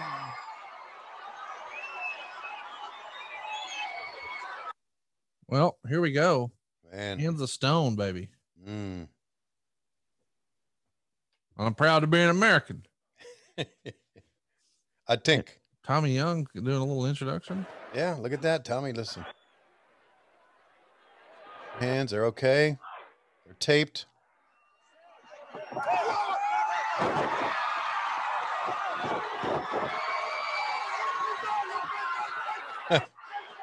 Round one's over. Knocked him out already. The match hadn't even started. You know what that means? No. Nothing. Right. So, as we said, after this one, we got the double Russian chain match. Our main event is going to be Richard Morgan Fleer taking on Richard Morton in a steel cage. Mm-hmm. We've also got Dusty Rhodes teaming with Magnum and Baby Doll to take on Jim Cornette and the Midnight Express. Yep. But at least for me, the real main event, the Boogie Woogie Man and Shaska Watley. Oh, man. Because as we know, somebody gonna be a bald-headed geek. That's exactly right. So, man, we've been watching 1986, and most of you, except for a handful of you cocksuckers, have liked 1986. So you know that every angle that we've been talking about on TV is kind of being played out here. Yeah, this is the payoff for what we've been seeing on all those TV shows. That's right. Which is why I thought it was important we watch it, even if there is no commentary. Right.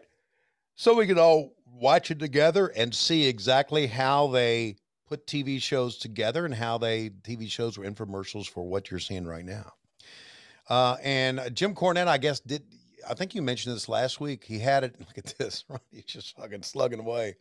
Jim Cornette mentioned his book. What was the gate for this? Do you remember? Or do you have it handy?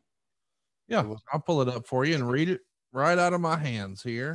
Okay. Of the Jim Cornette book. There you go. 25th anniversary scrapbook of the Midnight Express. All right. Why do you, every time I hold that book up, you get a little low-key hot about it? Because you're trying to cause some bullshit that's not there, maybe. What, I'm putting over his book? Yeah, no, you say I'm getting low-key hot about it, and I'm not. You do. You get pissed. No, I know. You know you're fucking lying if motherfucking again. Hey, you watch your fucking tone with me. 200. Wow, this Dawkins thing got you pissed. 230. Well, I was trying to do my best Dave Silva. Oh, okay. And he was like, no disrespect, but you're a huge piece of shit. And I was like, I don't think that's how that works. $234,000. All right. And what was their payoff? What was the Midnight Express's payoff? Did he say? Yeah, we went over this. I showed you the goddamn. Wait, tell us again, goddammit. Fuck. Repeat your fucking self. It might, not everybody listens. 15,320 $17,000 That's the Great American Bash payoff. $17,320 for that one show. No, that includes all the July dates. Oh, and the show in Atlanta on August 2nd. Wow. So they really didn't. Since we did not pay July on a normal basis, we've calculated your previous July earnings, added with the enclosed bash check for the entire month. Your income is $22,960. Okay. So I think I've told you this story, and it beats repeat. It bears repeating. Try it one more time. There you go. Okay. It bears repeating, even though I don't mind repeating the stuff that I've said before. Obviously, you have a problem with it. But so I did some work for the Crockett's in accounting, and I just looked up some things for David Johnston, who was the controller. And David said, I need you to go through everybody in wrestling, everybody that we have booked here. I need you to get their address, and I need you to, and it was on a computer screen. I need you, it was all these informations that he needed. So I went through them. Everybody had a page, like an F10 or an F5. Went through all the pages. You know, everything was DOS back then. And so I pulled up Dusty, and I pulled up Ric Flair, and we're talking about after the bashes were over. Yeah. So you're talking August. Well, I'm talking August. Yeah. Maybe September, but I think in August.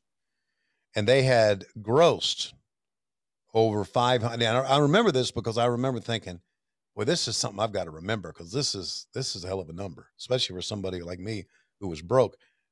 They had both made like $565,000 that year already. So they were well on their way to making $1 million, I would think, that year. Close to it, because, you know, some of the big gates were coming up, Christmas and Thanksgiving, and, you know, usually the fall is where you had your big gates. It's going to be a big year. Yeah. And I was thinking, so, and that's authentic, buddy. I mean, I remember reading that from the Crockett database. And so I just kind of wonder what Flair and Dusty got paid off for those. I wonder if Dusty, was it ever in his book or anything? Did he get a payoff as a talent and got a payoff as a booker too? Yep. He did? He gave him, according to Dusty, he had points in certain cities. Okay. I think Crockett even confirmed that he would get bonuses for all that. So he gets a double dip, just like Jeff Jarrett when he was in TNA. Once Dixie took over and the Carters were sort of running the show, right? Jeff got pay as an executive, and he got performer pay.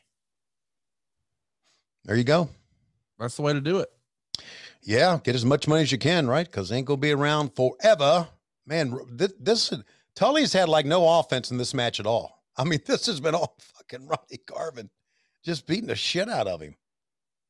You know what that tells me, don't you? What? Tully's gonna win.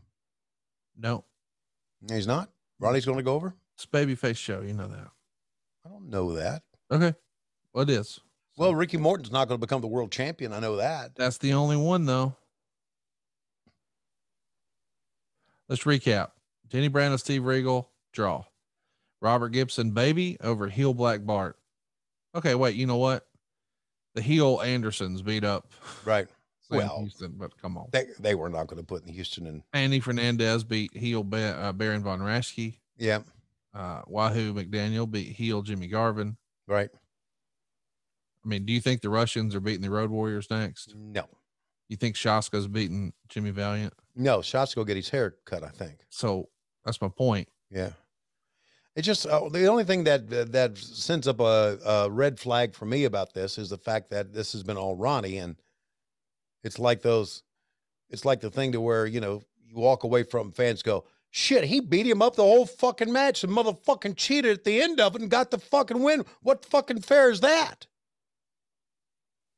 So I've seen that play out many times. They are decking Tully. Tully's doing a hell of a job of, man, just falling down. Tully is selling his ass off. Man. Next time I see Tully when as we're taping this, we're in Dallas. I'm going to talk to him about this show. See if he can give me a little story behind it. Tony, as you and I are recording, we're right in the middle of July. Yeah. You done much grilling this year? I've done none. Why is that? My life is completely different than most. What does that mean?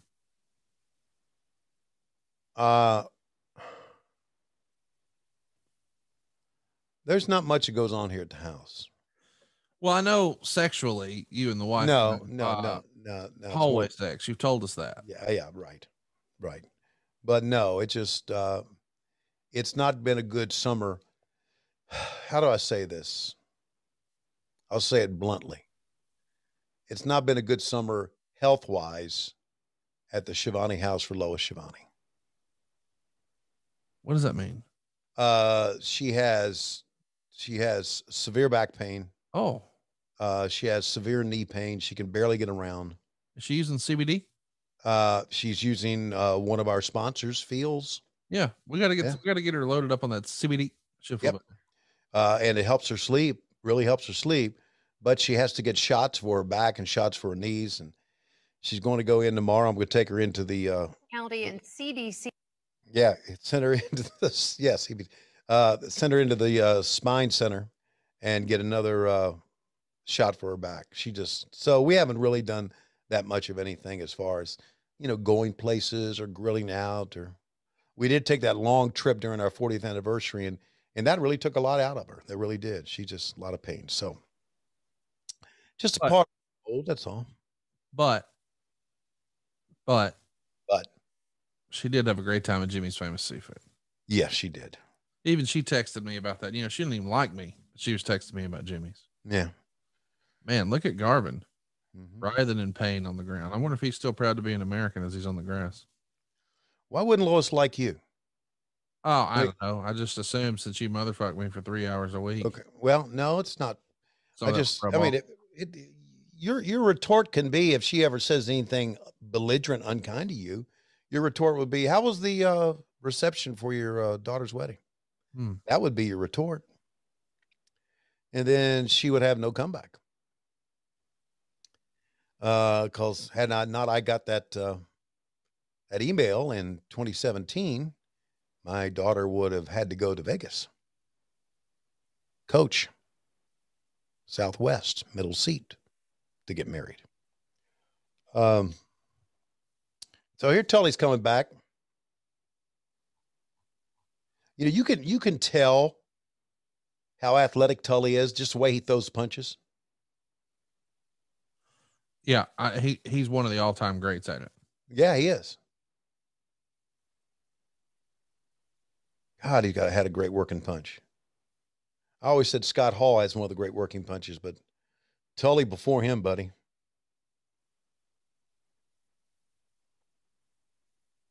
And this was back in the era, and I think it's even before this.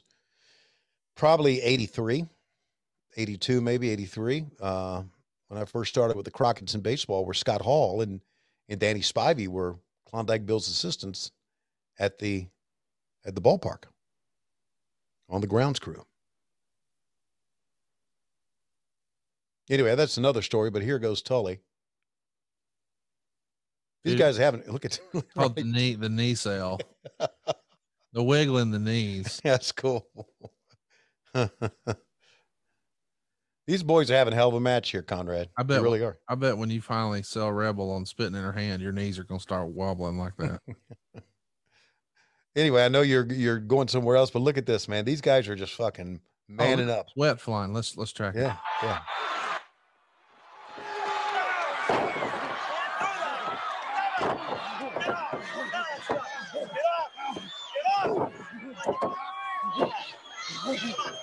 You can't pin the man. He can't pin him.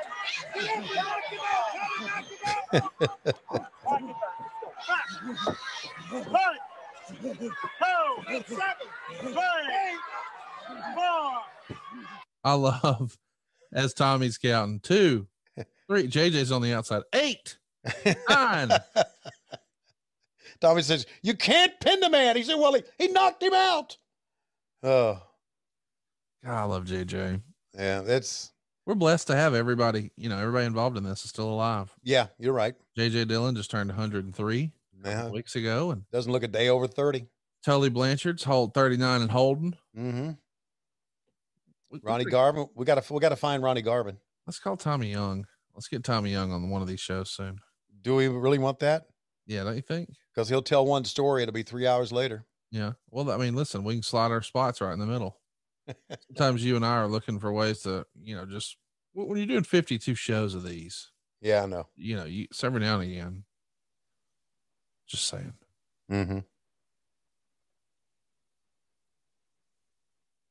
I just got an email from a listener.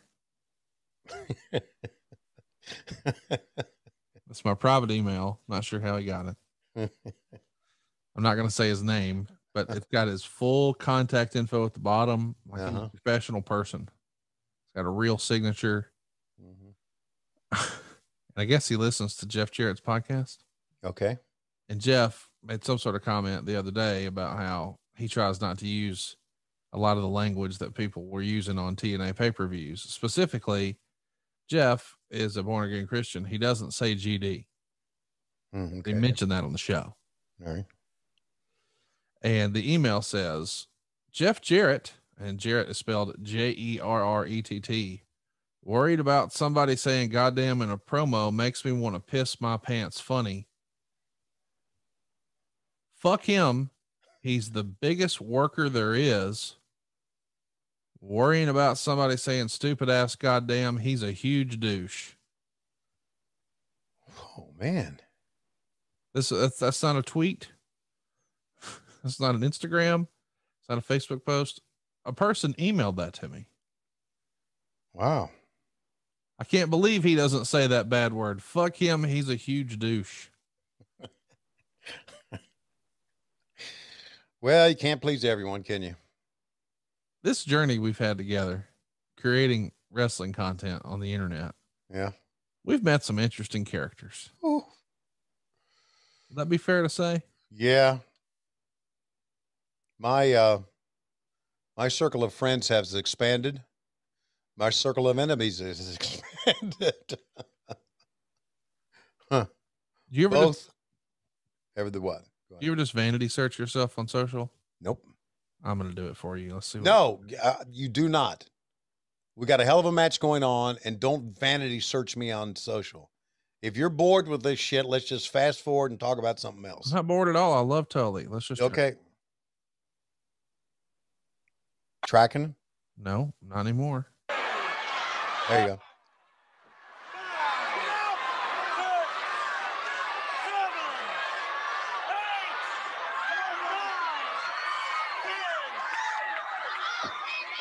First man up wins. There must be a winner. The first man to his feet wins. Listen to that pop.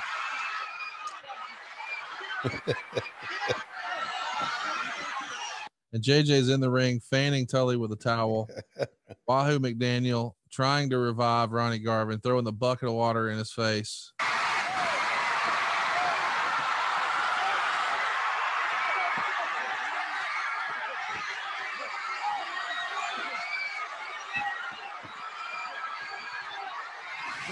Garvin. And see, you said Tully was going to win. You lied again. You're a known liar. No, I'm not a known liar. I just was wrong. And look how much that Garvin was bleeding. Yeah, a lot. Wow. That was a good match. Oh, it was a hell of a match, man. JJ said, look at this water. Where does this water come from, Tommy? What did he piss himself? No, Ronnie threw that in. I didn't see it. I didn't see it. And you know what? There was nothing like heels who fucked you over getting fucked over themselves. Yeah. Fans love that. So there you go. Hell of a match. And we're going to, I don't think they're going to change the mat here. I may be wrong. I hope they wipe it down or somebody can bust their ass. You're really obsessed about mats now, aren't you? Canvases. Obsessed about it? Yeah.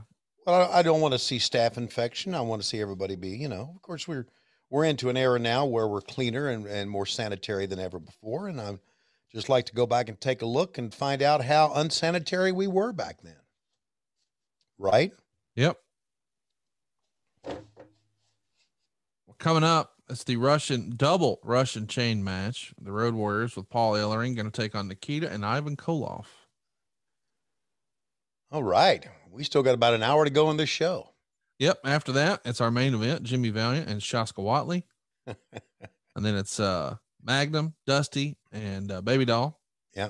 At the Midnights. And then our main event, the world champion defending his title against Richard Morton.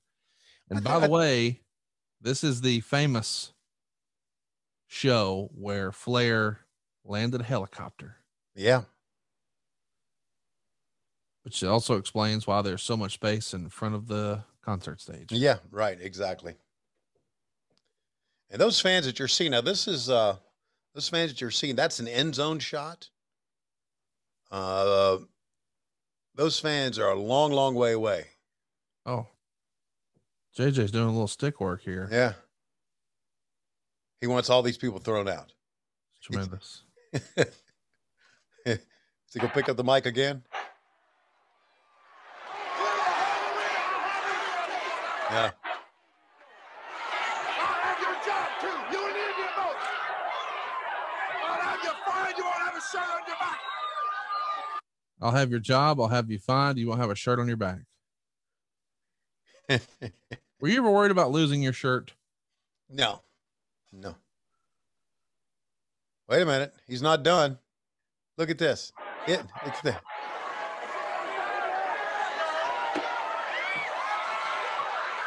And he threw the bucket of Tommy Young. Yeah, he hit him with it. Fucking sore loser. Ah, boy. You know what we missed? Of course, they'd have been on golf carts. Yeah, the entrance. And I distinctly remember them on golf carts thinking, boy, that looks fucking weird. Yeah, they're dead. Exactly. They should have had somebody bring them out in like a black pickup truck or something. Exactly. An army Jeep or something. Because they were playing Iron Man back then. And the fans pop when they go, I am Iron Man. So, and then they come riding out on the golf carts, one sitting and one standing.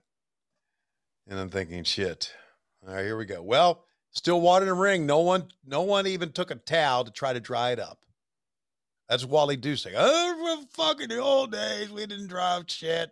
Blood, fucking puke, piss, even shit, unless Dave Silva did it. We just wiped it up. Kept moving on. That'd be Wally Dusek's.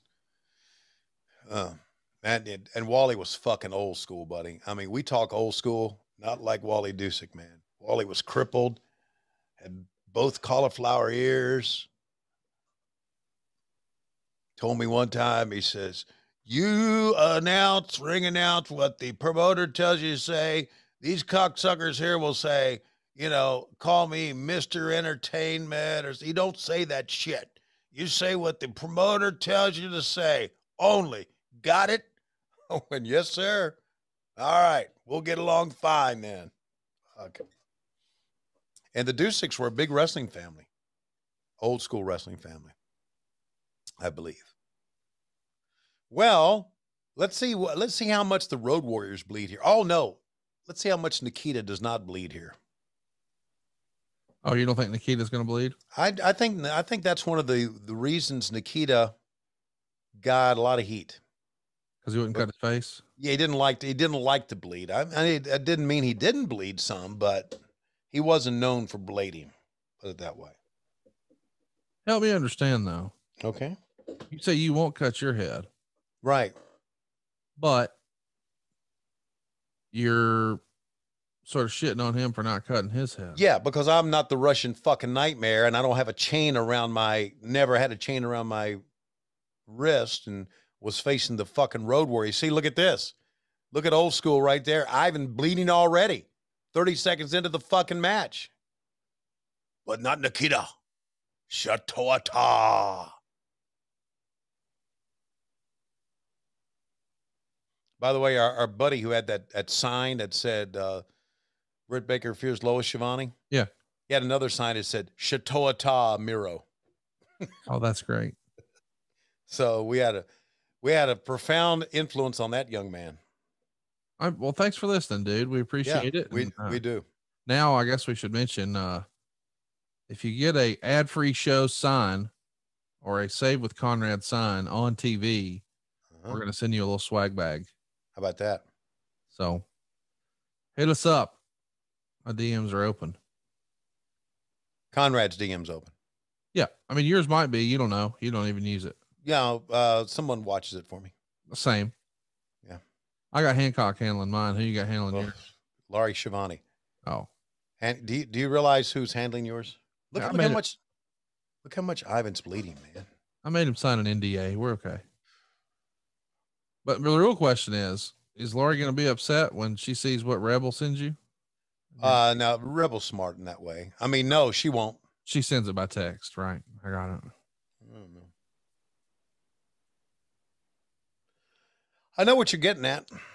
I know what you're trying to do to me. That's okay. I'm still having fun. Having actually the time of my life. Oh, yeah. You tell me every week when you send me a selfie with you and her. Mm-hmm. Which I'm going to stop doing now. Why? Well, because you just don't send selfies to stooges. I'm not a stooge. And that's rule 101. Yeah. Here you are being King Stooge.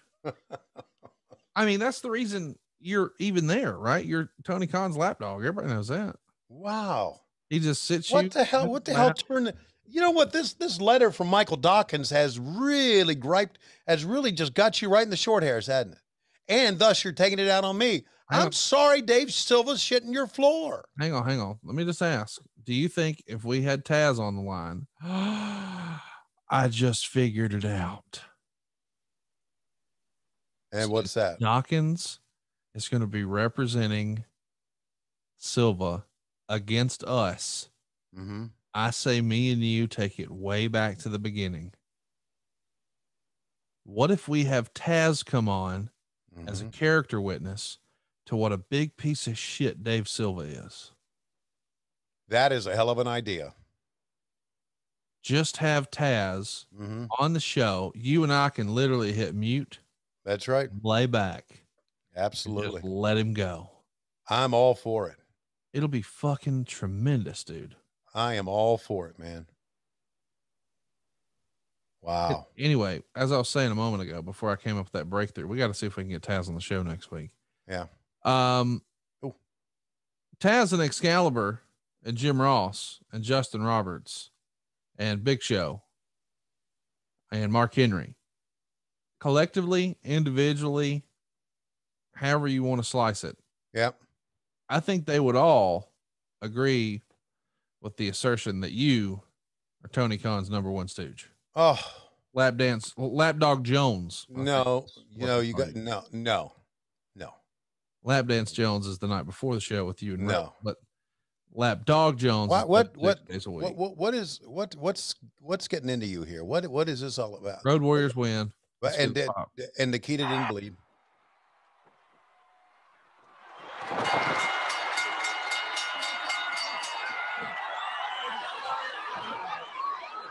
Boy, he slung the fuck out of that Russian sickle at Paul Ellering. Yes, he did. You ever call your arm something? My arm something? Yeah, like you told us last week that when you were a kid, you nicknamed your dick. I did not say that. No, that's again a lie. Okay. But that's okay. Go ahead and do what you want. Make you feel better about You said yourself. you called it Count Chocula. I don't know what that was about. Anyway, do you think you could like name your arm? Like Nikita's arm is known as the Russian sickle. That's really what it is. I just stick my arm out and run. And then when it runs into you, we name it something. No, that's the name of the maneuver, not the name of the arm. For the purposes of my story, goddammit. Okay. I need you to name one of your maneuvers.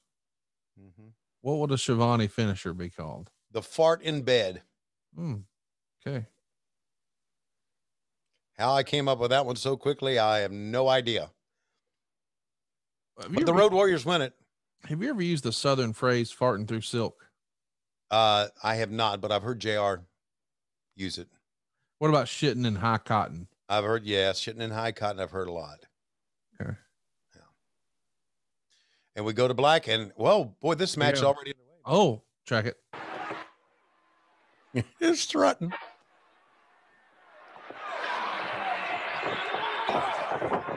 I don't know about you, but I'm excited that Shaska's finally getting his hands on this bald-headed geek. Me too, buddy. You know, fuck Jimmy Valiant. You undercover hillbilly. I don't know that I've ever loved a wrestler as much as I love Shaska. Shaska, you know, collectors listening to this show, if you've got some Shaska memorabilia, slide my DMs. I need something. Yeah, please, man. That'd be great. We could get that hat from back in the day. Fuck, the top hat? Absolutely. I want it. Absolutely. You know, we were talking about Paul Orndorff earlier. Pez was another legit badass.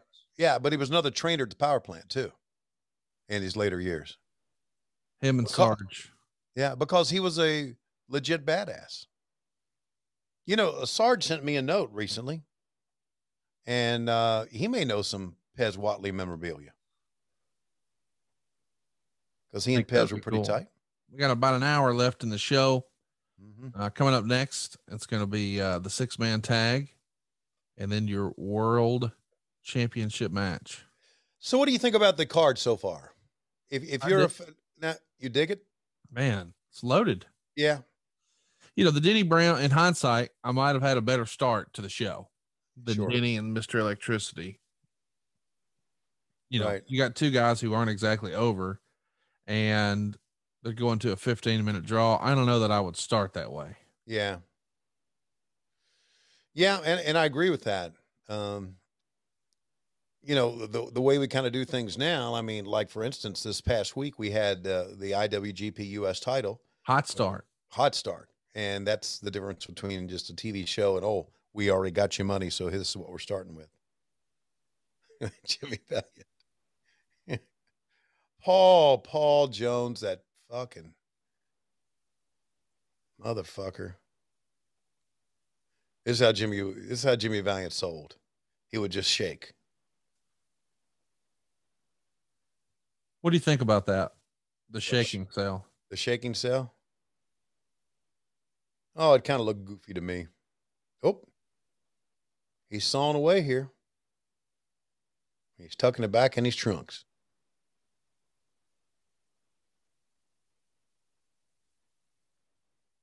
I like that. I like things in wrestling that I haven't seen before. Give you a perfect example. I don't know if you saw it when it happened, but we had Powerhouse Hobbs on a match. Did you see that? It may have been on Dark. I think it was on Elevation, where he just picked up a guy and slammed him 9 straight times. Yeah. That's fucking cool.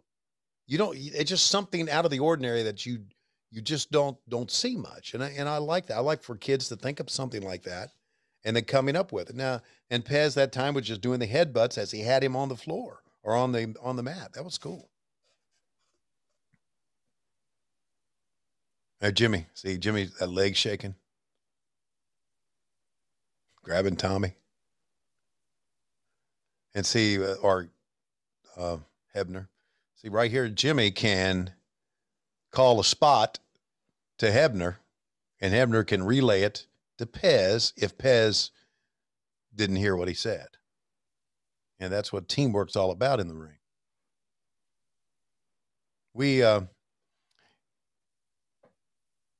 We don't,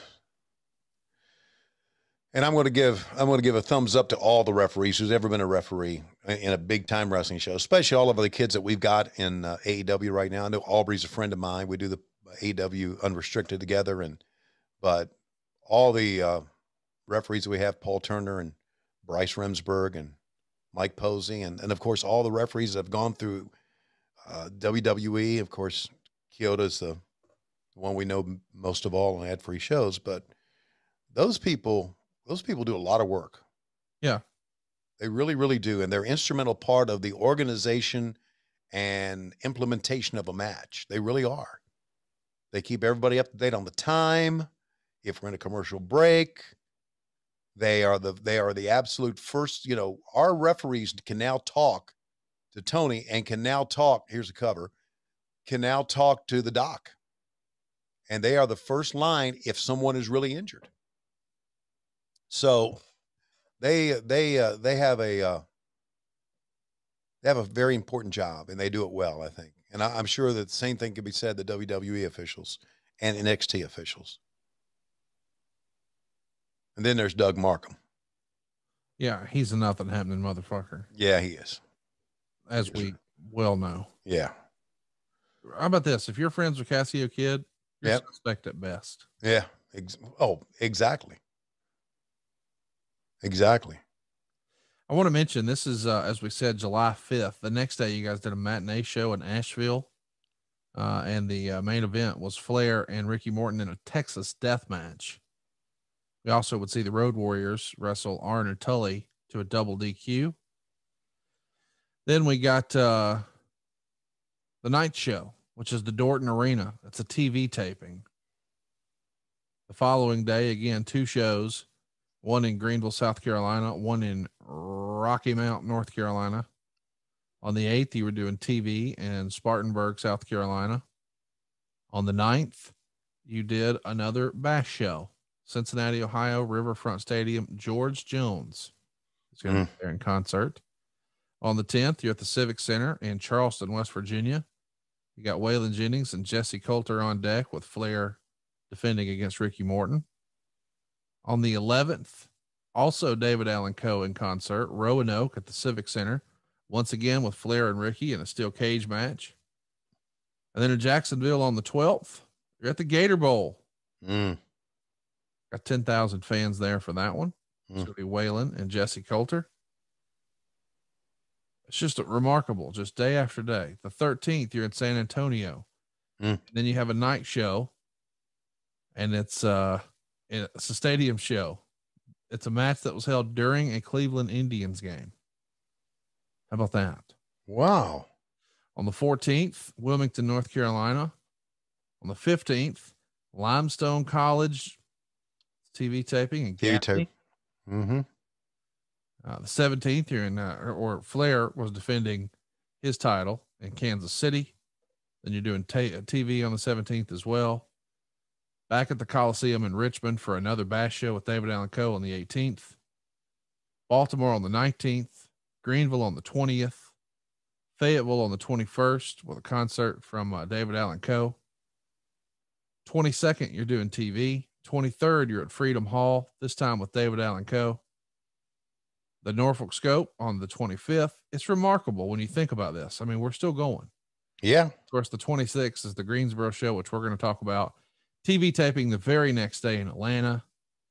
And then 2 shows. One as a debut for Jim Crockett Promotions at the Reunion Arena in Dallas. Wow. And a show at the Asheville Civic Center. And then a Wilmington, North Carolina show on the 28th. Rock Hill for TV on the 29th. On the 30th, so the end of this month, Baby Doll and Sam Houston would get married in Lubbock, Texas. And that same day, you guys are wrestling in Dorton Arena. 31st, you're in Columbia. And then you're going to start August off in San Antonio, a TV taping. And then, of course, the Fulton County Bash was the 2nd. Then one more TV taping on the 3rd. And then finally, a few days of fucking well-deserved rest. Wow. What a month. Wow. What a run. I'm tired just reading it. Yeah, man. I just working the guys to death is basically what you're doing. But, you know, this is what you got into it for, right? Most of them knew and what they were in for. And boy, Jimmy Vine's taking an ass kicking here, man. Big time. I'm glad too, because he's a fucking bald-headed geek and everybody knows it. Look at him dancing, dude. I bet that's the way you used to do before you jumped in there with Lois. No. Oh, wow. He's valianting up. Mm-hmm.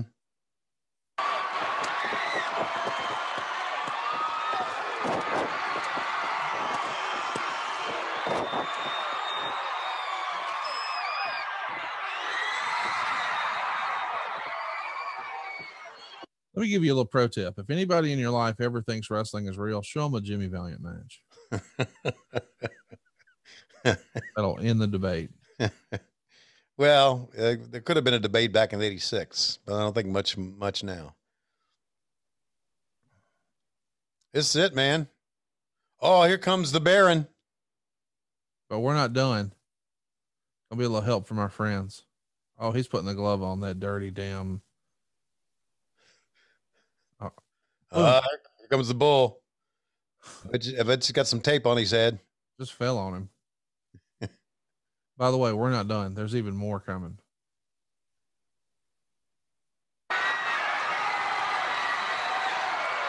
Oh, Boogie's putting the black glove on. And everybody knows if you put a black glove on, your hand becomes a Hulk hand. We notice how.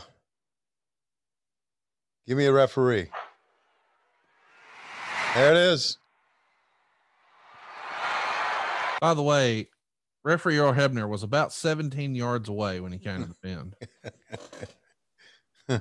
Now he's making the motion for getting the old head shaved. And here comes Sam Houston. I just figured out something here. There's Nelson Royal. There's Ronnie Garvin. There's Robert Gibson. All the baby faces are here. And boy, in hindsight, this probably doesn't look that great. Why don't we have 7 middle-aged white guys hold down the black guy and skin his head right here in Charlotte, North Carolina? I don't know in hindsight if that's such a good look. Jesus. I'm with you. And look, every one of those motherfuckers has the big bandages on their head. Man, he got some good shears because that hair is coming right off. Wow. Now he looks like Mr. T. Well, he didn't have the gold chains. Yeah, but he's got that. That was Mr. T's hairstyle. I pity the fool that has to let Jim Valiant shave their fucking head.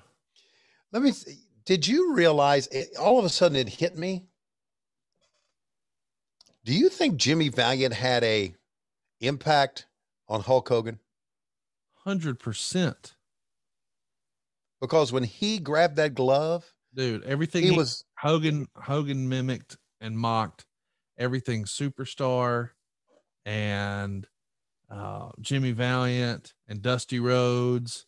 If you put Dusty Rhodes and Boogie Woogie and Superstar in a blender and turned it on, when you pour it out in a glass, it's red and yellow, brother. And this one just hit me years and years and years later.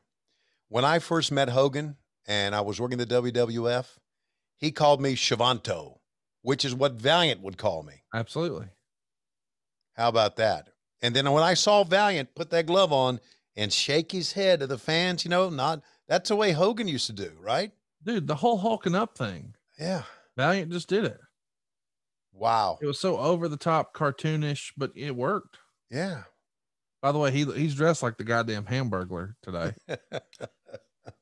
Wow. How about that? Jimmy Valiant had an impact. I didn't get it until right now. Yeah. I mean, all you got to do is change brother with daddy, and even the promos are the same. Right. It's unfortunate that Shaska is now a bald-headed geek. Yeah, but the good news is when Shaska gets up and realizes it, and go try to stick the hair back on his head, which is always hilarious. Thanks for the spoiler. Well, come on. Let's track it.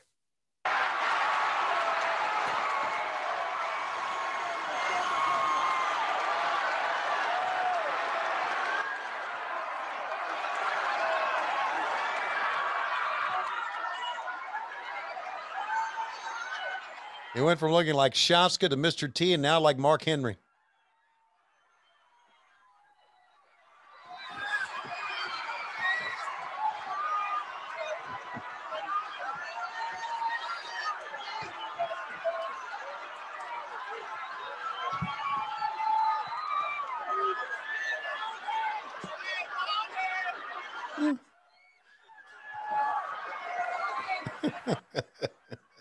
Dude, what a performance artist he is. Yes.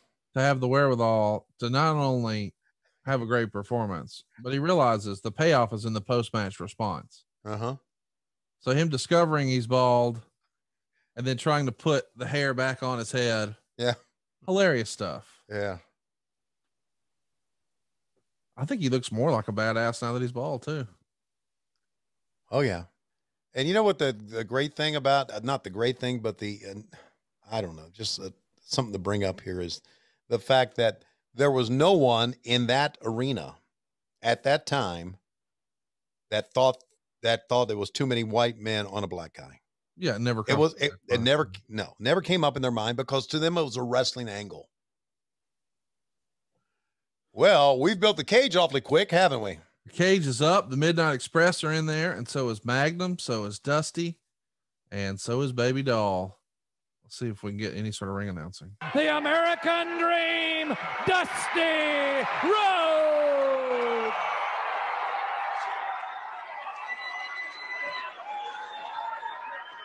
And weighing 245 pounds from Virginia Beach, Virginia, Magnum T.A. And their partner from Lubbock, Texas, Baby Doll.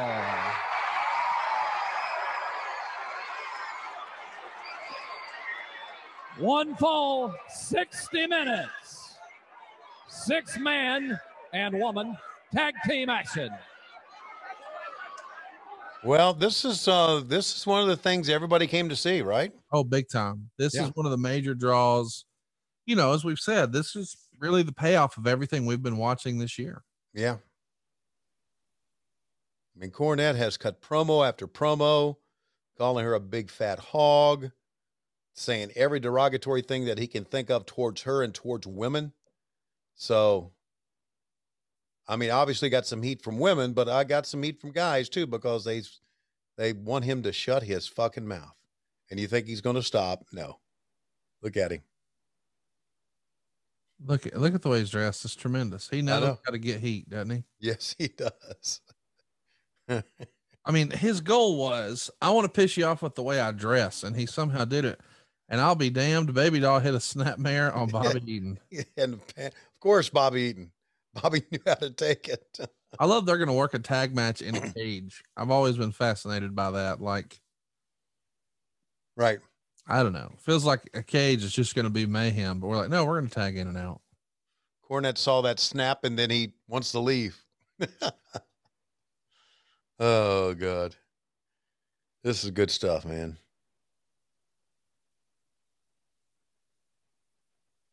This is good. Speaking of good, we're going to have a good time for our Top Guy weekend and our low-key Big Hog weekend. It's going to be quite the celebration that we're going to be able to get together for the first time. And we're doing it at our old stomping grounds, the Hyatt Regency in Schaumburg, Illinois. And it's all out weekend, which you guys sold out, I don't know, in a nanosecond. All right. But the main event that weekend is Friday and Saturday, getting all of our friends together. And, well, we've got some special surprises we've been working pretty hard on. Yeah, we've got a good staff that's been putting this together for us. Real good staff. And, well, I say that, but do we really want Silva there now after what's happened today? He's fired, buddy. He's not going to be there. Okay, good. Well, good. And maybe it'll actually happen on time. But yeah, we really do have a lot planned, and I look forward to Chicago. It's going to be a great week. I mean, we got Dynamite and then Rampage Wednesday, Friday, and then the pay-per-view on Sunday. So it's going to be tremendous, or Saturday, that is. It's going to be tremendous. And I can't wait. Can't wait to see what we got for a card leading up to that. And, yeah, it's been a good run, man. Thanks to all of our low-key big hogs and all of our top guys. Not only that, anybody that subscribes to us on Patreon, on whatever channel you want to be on, we appreciate you. We really do. Man, how great was Dennis Condrey? I mean, he had that dirty, rotten scoundrel vibe about him, but the man could wrestle his ass off. I don't think we talk enough about, I mean, people always put over Bobby Eaton. I don't think enough people say enough nice things about Dennis Condrey. Do you think that's because he wasn't really around in the Turner era. No, that's right. He didn't get the exposure that Stan got. Right. Now, let's face it. Dennis was a dirty, rotten scoundrel guy, and Stan was a very handsome young man, right? I mean, he looked more of the... Stan looked like a mini Lex Luger. Very good. Yeah. And Dennis looked more like the old Southern wrestler. Yes, he did. So that's probably some of the difference as well. Dennis looks like he could sell you like a whole box of puppies or rabbits. Yeah. He does whittling.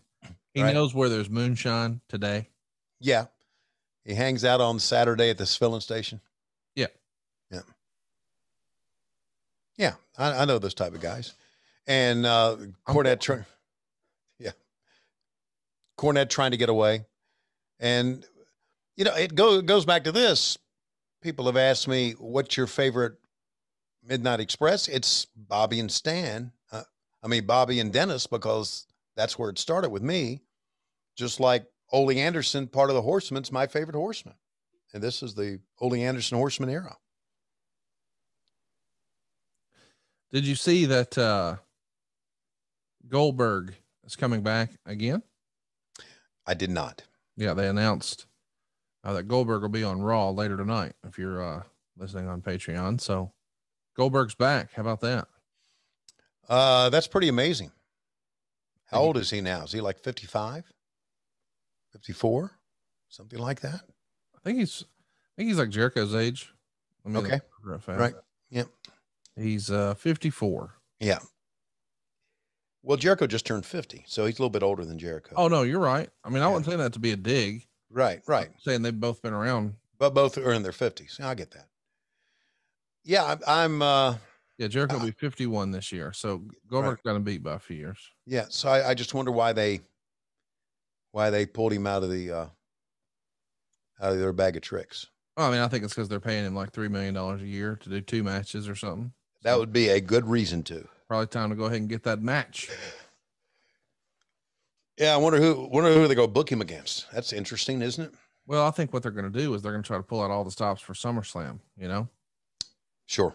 So that's their big show coming up. So you assume, I mean, the rumor and innuendo is it'll be Roman and John Cena. And if John Cena's coming back, hypothetically, and Goldberg's there, hypothetically, it starts to feel like a bigger than average show, boo-boo. But I think the thing everybody's really watching this weekend is you guys, AEW, making your NYC debut, Arthur Ashe Stadium.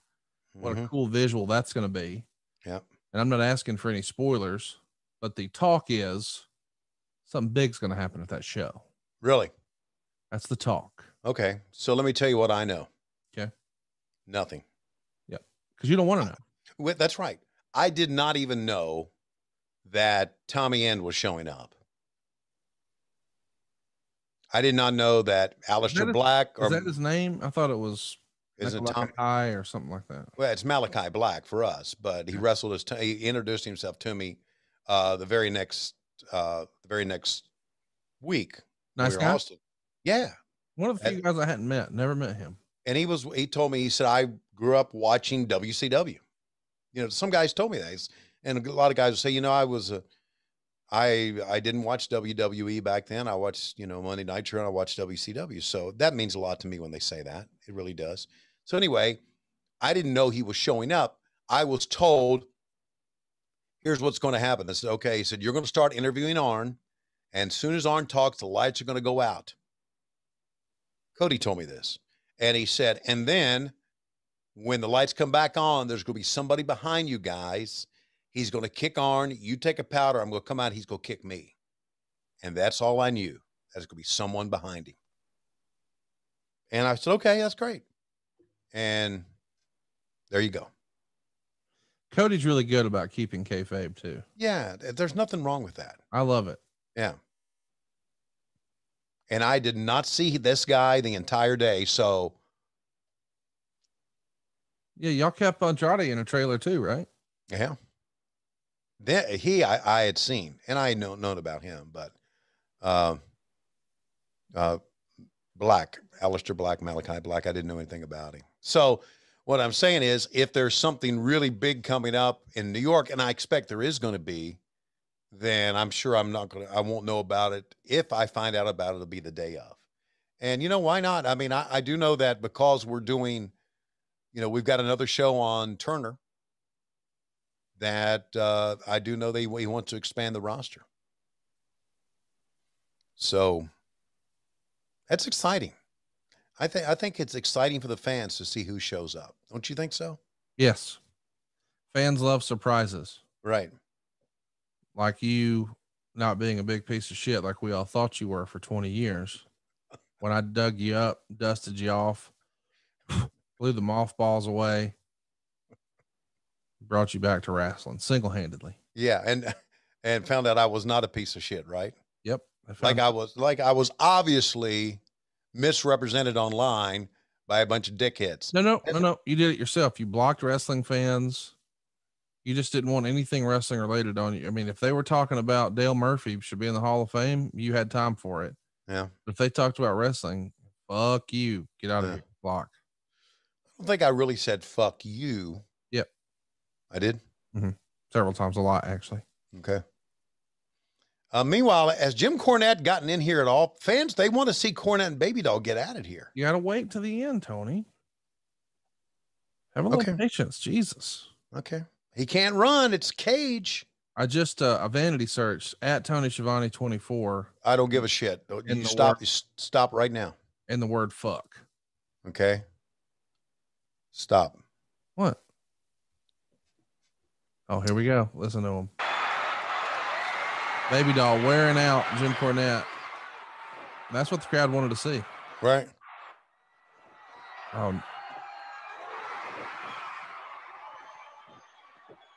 Cover. And Baby Doll pins Jim Cornette. And how about she had some Austin Hall boots on? Custom made. I didn't even realize she had Austin Hall boots on. Just like Magnum, just like Sam, just like Dusty. You know what's fun to me is in Jim Crockett promotions in this era, the big punch always gets a woo from the whole crowd. Now you see Dusty jaw-jacking with a very dapper Big Bubba who's got a white coat on and a black hat. See if anything comes of that with Bubba. Oh, he took the jacket off. He's got the short sleeve shirt on. Dusty's coming down the steps. They're both on the grass. They're about 6 feet apart. Oh, the Midnight Express get Dusty from behind.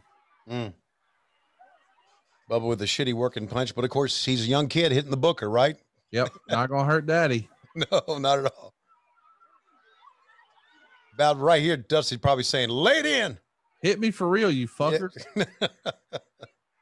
Oh man. Oh, Bubba just took a drink to the head, and the cops are looking for who threw it. Yeah, man. You don't get this heat anymore. Doug Dellinger's people are swarming. Who threw that goddamn drink? You're gonna get the fuck out of here today. Wow. Fans, be sure to remember, after our final event coming up, we will have fireworks right here at Memorial Stadium. Fuck. My God, Dusty Rhodes is laid out left for dead. Now's a good time to announce the fireworks. Let's let them know. We don't want them to leave. They don't want to miss these sparklers we got planned. Huh. You ever have a firework incident where you hurt yourself with fireworks? No. Good. No, we didn't. When I was growing up, fireworks not as available as they are now. Now, they've probably always been available in Alabama because you're a big-time redneck state, but they weren't available in Virginia. Now you're going to sit up here and lie to us and tell us that West Virginia. I'm saying, I don't know about West Virginia because I really didn't grow up in West Virginia. But in Virginia, where I grew up, we didn't have them. And look who's in the ring. It's Ricky Morton, and we got to track this because quite the entrance. Here we go.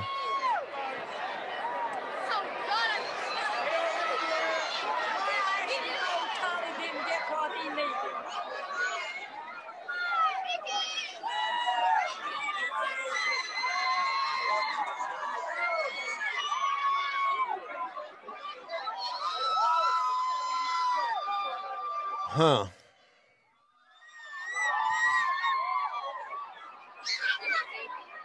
We love you, Ricky. Woo, wee, wee.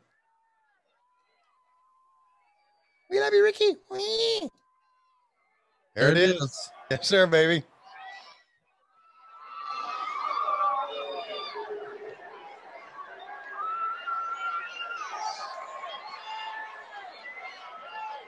You know, I don't know why, but I kind of thought that this happened in 85, not 86. You know what? It may have happened both times. And the reason I think it may have happened in 85 as well is because for some reason, I remember the chopper landing in the daytime. You remember that? I'm pulling it up now.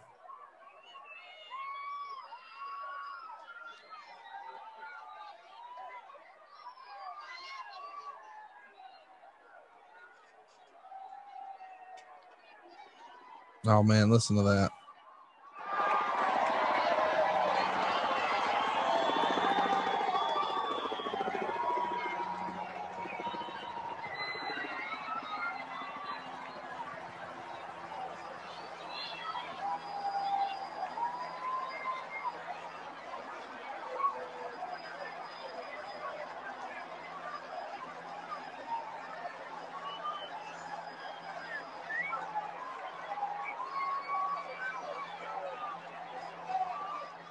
I believe if I'm right, this is the WSOC TV helicopter, Channel 9 out of Charlotte.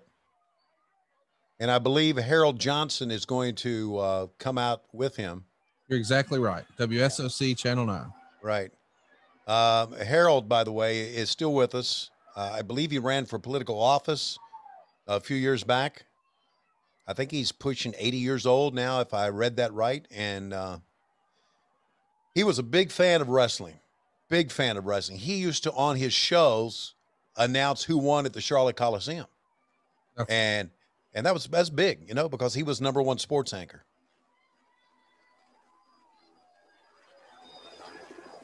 So he's going to come out with Flair, and then he went on to, I think he went on to Channel 3. Yeah, this is the only time they did it. It was 86. I was wrong. It didn't happen in 85. Okay. By the way, a couple things as we see Ric Flair. They're rolling out a red carpet on the field. Yeah.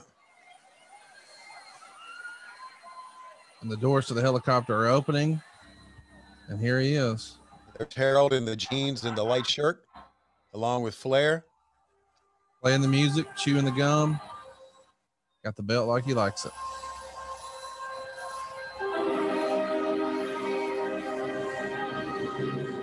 Goddamn, this is exciting. This is a fucking happening. Yes, it is, buddy. I used to go to, obviously the baseball team, and Harold used to come cover us. And he and I would talk in the press box. Only thing he wanted to talk about was wrestling. I mean, literally everybody in the arena standing. Yeah. I know these days it doesn't seem like that big of a deal to come in by helicopter, but you know, context is king. In 86, that's probably one of the more badass entrances in the history of wrestling. Yep. You know, I know you hate all things WWE.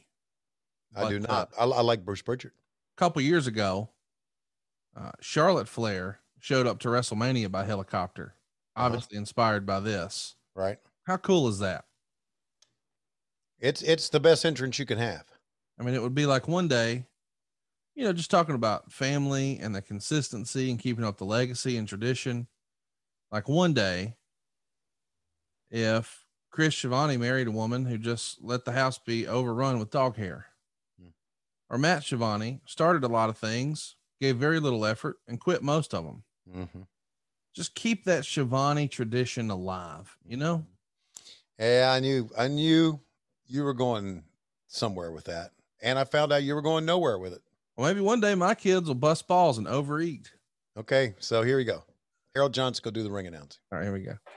The big match, 1-4 with a 60-minute time limit for the NWA World Heavyweight title.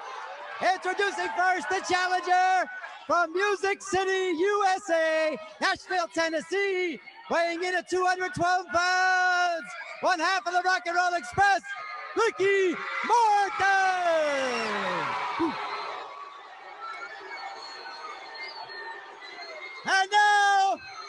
Introducing the heavyweight champion of the world from right here in Charlotte, North Carolina, 243 pounds, recognized around the world as the best there is in the squared circle today, the Nature Boy, Ric Flair. Go get a Tommy Young.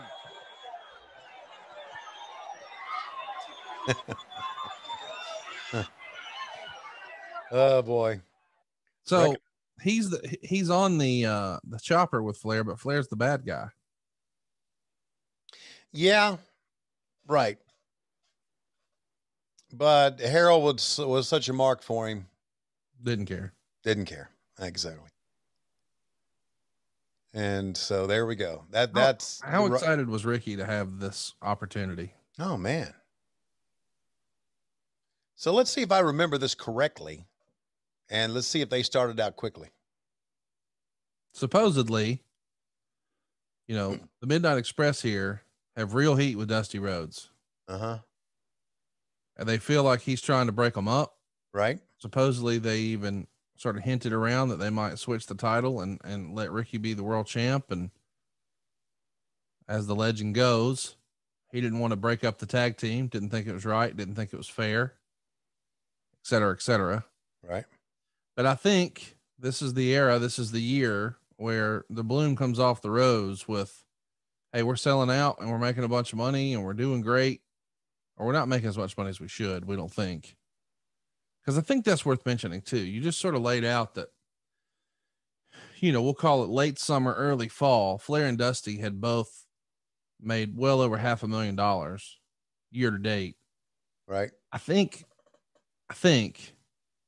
Ricky and Robert made like 125 grand this year.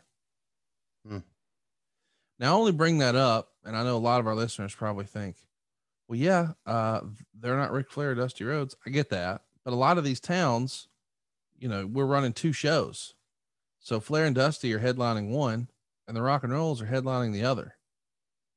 And a lot of times in 86, the Rock and Rolls would have a perhaps bigger crowd than even Flair and Dusty did. They were that over. But the Rock and Rolls felt like it was never reflected in their booking or their paychecks or this whole rock and roll fan club thing. I don't think they ever got their just due. And they really had some sour grapes, shall we say, with Dusty over it. Did you ever talk to either one of those guys about that? No, not during the time. I've heard the stories that you're talking about since then, but not during the time. I just didn't know. And I see that they're into it quickly here. Flair just going right in the chops, and they're just hammering it away.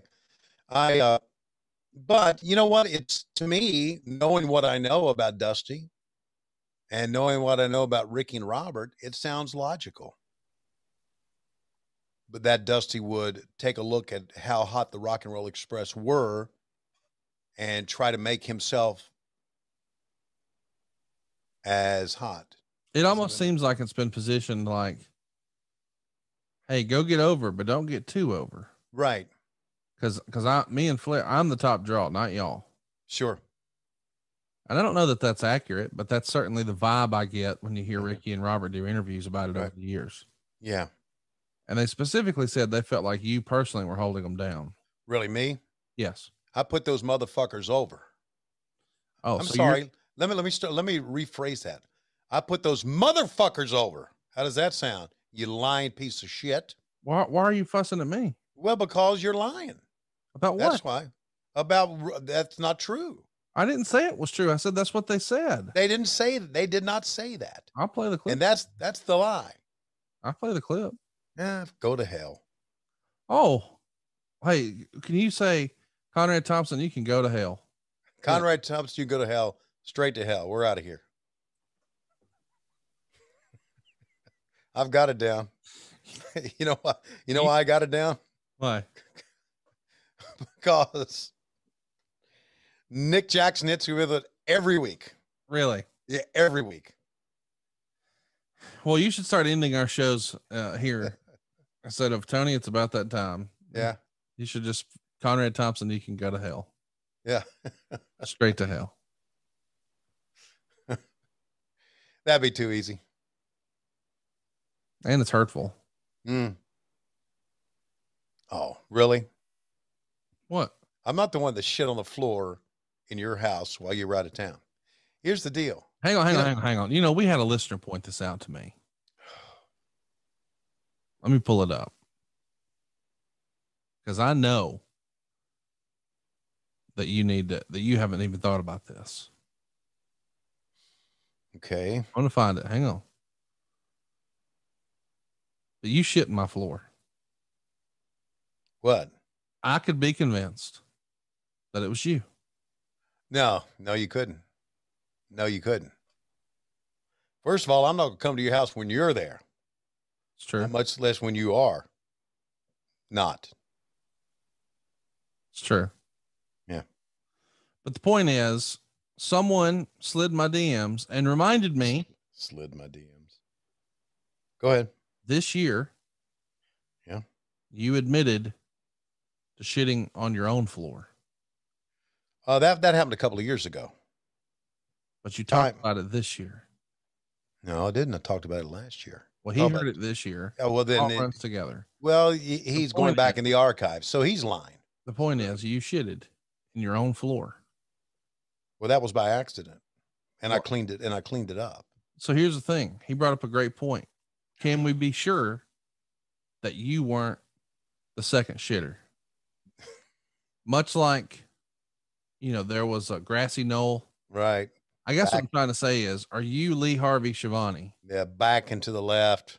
And you got out there on my grassy knoll, and then you came in and you shitted. I think the inference is perhaps you shitted when you came to my surprise birthday party, and it just wasn't discovered until we returned from the beach, which would mean the shit had a little more age on it. No, which would also mean that you guys don't clean your house that much. Now let's run through this, bud. The day after, this is worth mentioning. Yeah. The day after my surprise party, I was gone out of town for a week. I was back here for one day, and then I was at the beach for a week. Mm-hmm. And this is worth mentioning. I got 10 bathrooms. I could shit all day. I only use one of them. Mm-hmm. I would have no reason to be in that particular bathroom. Perhaps you were the second shitter. No, I'm not the second shitter. I'm not the first shitter, as a matter of fact. Listen, I won't go. If you sully my good goddamn name, I won't go to Michael Dawkins. I will go to another friend of ours without hair. But Dawkins doesn't have any hair. I know. I'll go to another friend of ours who does not have hair to be my litigator. Who's that? Brad. So don't fuck with me. Oh, Brad ain't going to fuck with me. Well, really? No, I'm Brad's friend of many years. Brad has offered to do wet work for me. Okay. You know what wet work is? Don't want to know when it comes to him. Oh, fuck around, find out. Okay. Well, I just say Silva has his, I have mine. You know, you're lying over a damn good match here. Well, listen, why don't you give us commentary? We're all here. No, I'm not going to give commentary. Let's just watch it together and take a look at what makes Ric Flair, man. Well, let's take a look at what makes Ricky Morton. Yeah. Being able to sell. By the way, Ricky's going to take that mask off about halfway through the contest. Mm-hmm. Look, that got the fans up. Do you think there were fans? Well, I guess there were that believed that Ricky was going to win this title. Yes. That'd have been something. Big Beal. Yeah, he and Flair had a hell of a battle here. Wow.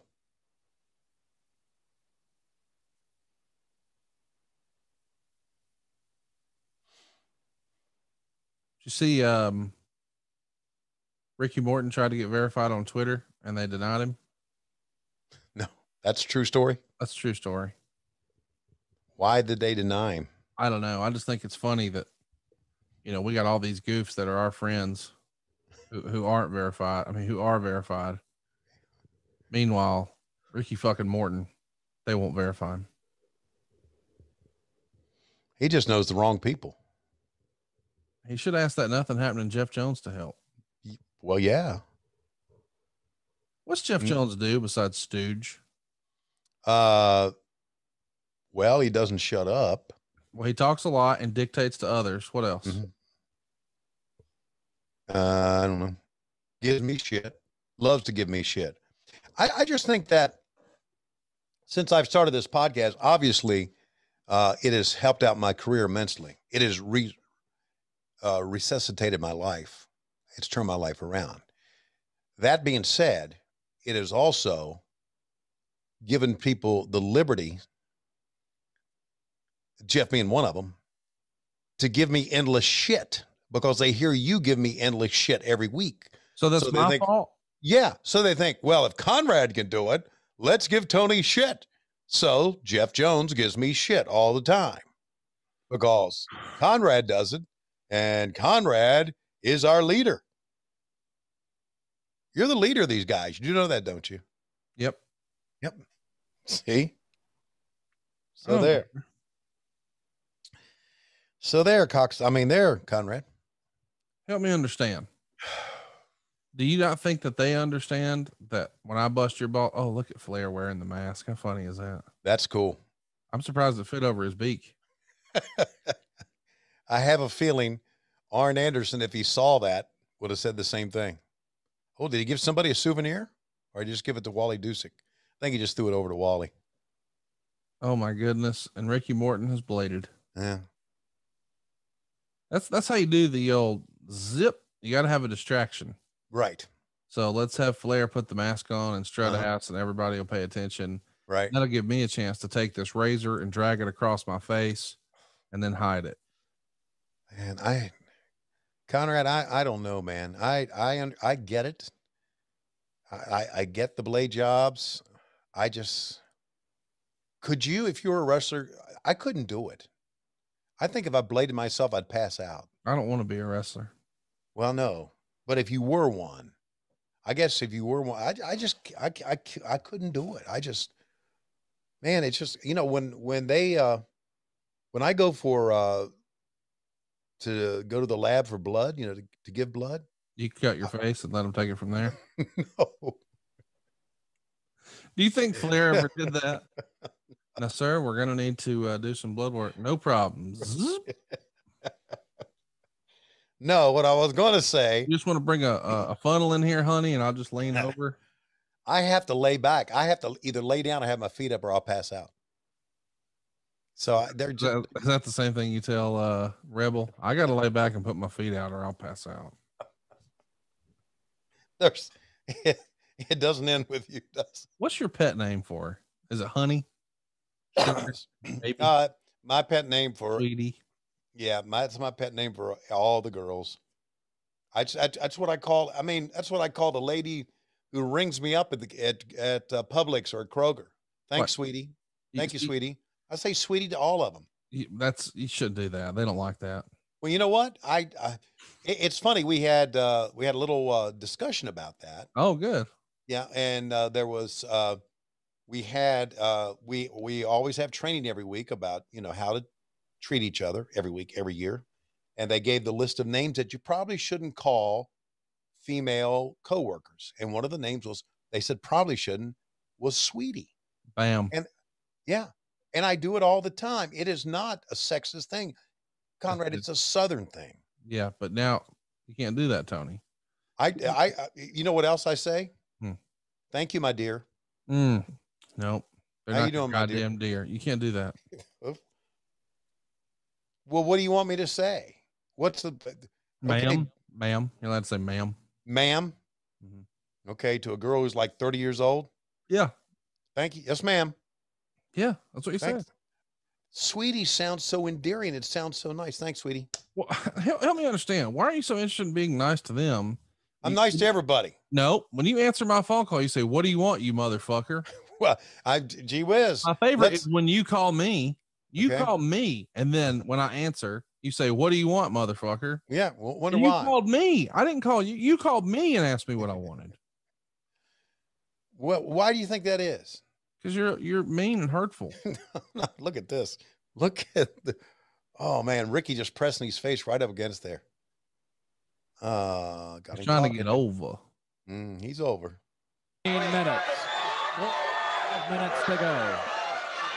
So giving the old countdown. Yeah. So we got about 10 minutes left in this match, and they're giving them a hell of a match here, buddy. I was right. These two turned it on. Yeah, they were going to steal the show. Yeah. Give them what they're paying for, daddy. So, did you ever hear the story that Ricky Morton would sometimes, when he was selling, and he would sell like, to the over to the ropes. Yeah. He would be reaching out to the crowd. Yeah. And look at a girl and go, help me. Help me. Help me. Help me, darling. Oh, can't say that. Sweetie. Sweetie. You should be able to say it. You can't, Tony. No, you should be able to. It's bullshit. I think you should just get off of life. You got off social media. You should just get off of life now. No, I got a little bit more to go. Sugar, sweetie. Honey, I don't have much more to go. Got a little bit more to go. Sugar, honey, sweetie, baby. Yeah, baby. Hey, baby. That's what you don't say. Hey, baby. That's what you don't say. Because that's suggestive, the way you say it. But if you go, hey, sweetie, what's wrong? And I still do it, and no one calls me on it. So there. Honey, sweetie, baby, sugar. Sugar is a little bit. Yeah. But sweetie, I don't like sugar. What's the difference? Hey, sugar. I don't know. It just sounds. All right, I'll stop saying sweetie if it'll make you happy. Will it? Will you move on to something else to give me shit about? No. Yeah, oh, yeah, you will. Look at Flair. I can't wait till you get canceled. I can't. Well, thank God I got you. Oh, yeah, you'll never get canceled with me. I'll never let go, Jack. Hey, you and Jim Ross. Yeah, getting more HR trouble, or the who will be the who will get in the most HR trouble in AEW? You or Jim Ross? You're out here sweetie and everybody. Well, I guess because that Jim kind of stays to himself now.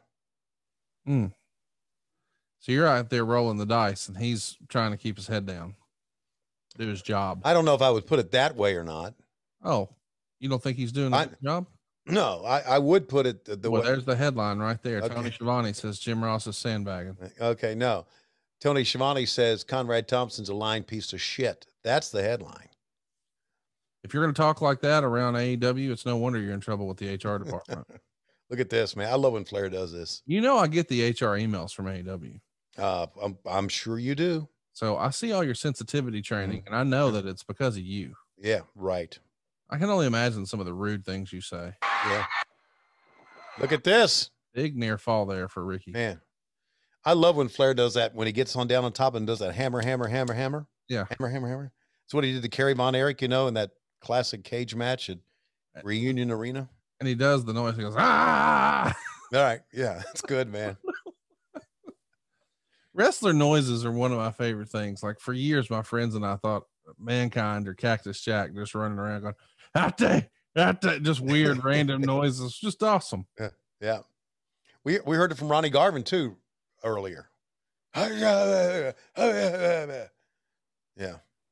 Look at this, man. And now Flair, zippity doo dah, zippity a. Huh. Shaking my blonde hair, getting the blood to flow away. Yeah. We both got crimson masks. Time to get our pay. Let's get to the Marriott and get our wieners to play.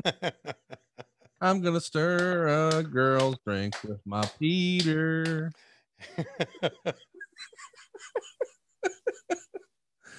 By the way, here goes the big finish in just a minute.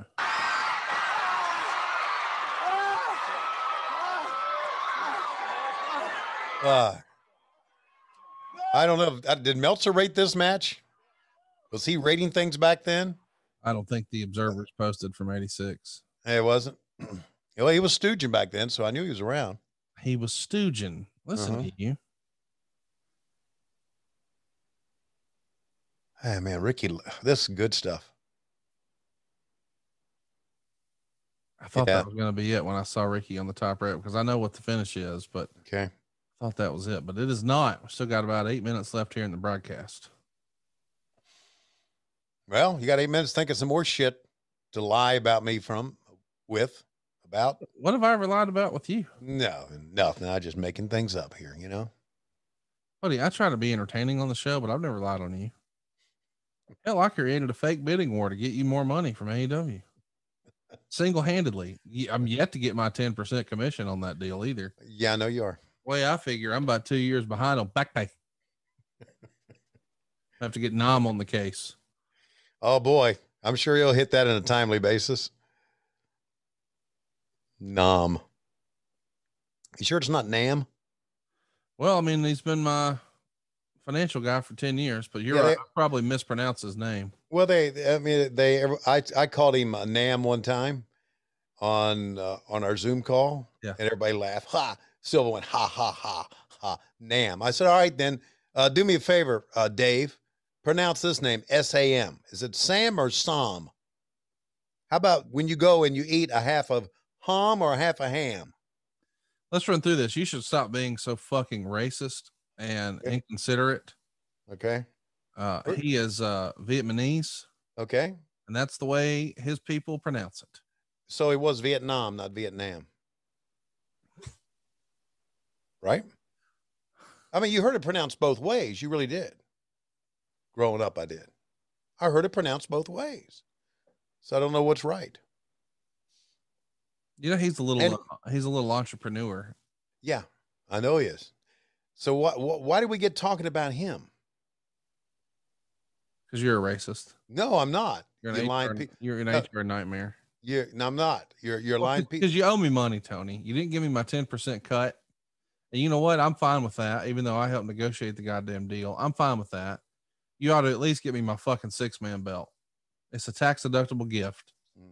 I'd be glad to receive it anytime. Again, it's somewhere else. Go get it. Yeah, go get it. Get yourself a lock pick. Oh, here we go. There's finish. Here's what I'd like for you to get. Here's the fucking finish. No, it's not. It's not? No. Flying crossbody off the top. Ricky Morton covers the Nature Boy, gets a 2 count. This is the finish. Okay.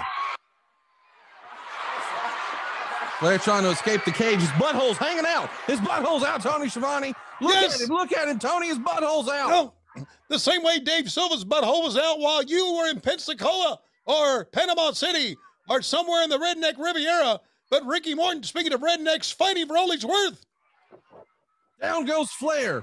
Morton's atop the top rope by himself, and this Charlotte crowd is ready for him. He's our next world champion, Tony. Yeah, he will be tonight. Big fist off the top. Flair kicks out of 2. Your referee, Tommy Young. He knows that Flair's feeling it. I can't imagine a much better match than this, Conrad Thompson. We're north of 20 minutes into the bout so far. You got to think the longer it goes, Tony, the more it favors Flair.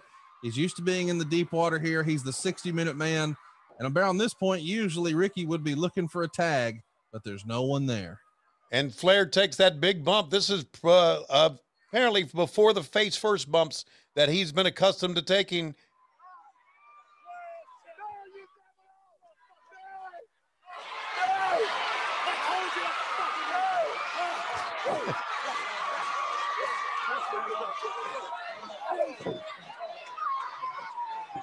Did Ricky just say, I told you I'd fucking beat you? Yep. He's going back up top. This could be it.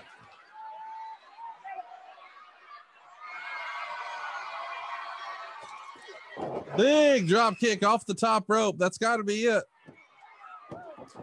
Oh, big kick out from Flair. And unfortunately, he pushed Ricky Morton right on top of referee Tommy Young. Tommy Young is down for the count. Not a referee bump. No, not at this great match. Oh, right on the ding dong. Flair has just dropped Ricky Morton's beautiful ding dong across the top rope. The Ding Dong Express is dead. We've got a double down, and Flair is on his back. Oh, he's crawling to make the cover. That's all she wrote. How do you get rid of Ricky Morton in a world title bout? You hit him in his kryptonite. Yep. That precious wiener meat. And then he had his foot on the ropes as well. Both of them for that extra leverage. Fans are going home disappointed, but stay tuned for the fireworks. Fireworks momentarily.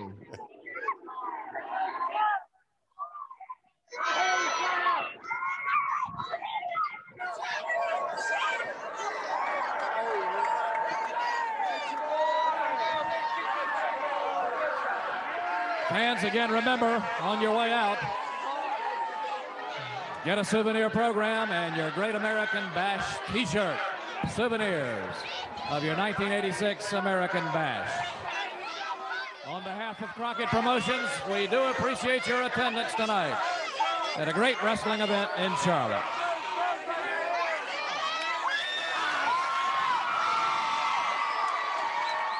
Ricky got a pop for just standing up, letting everybody know his balls are going to be okay.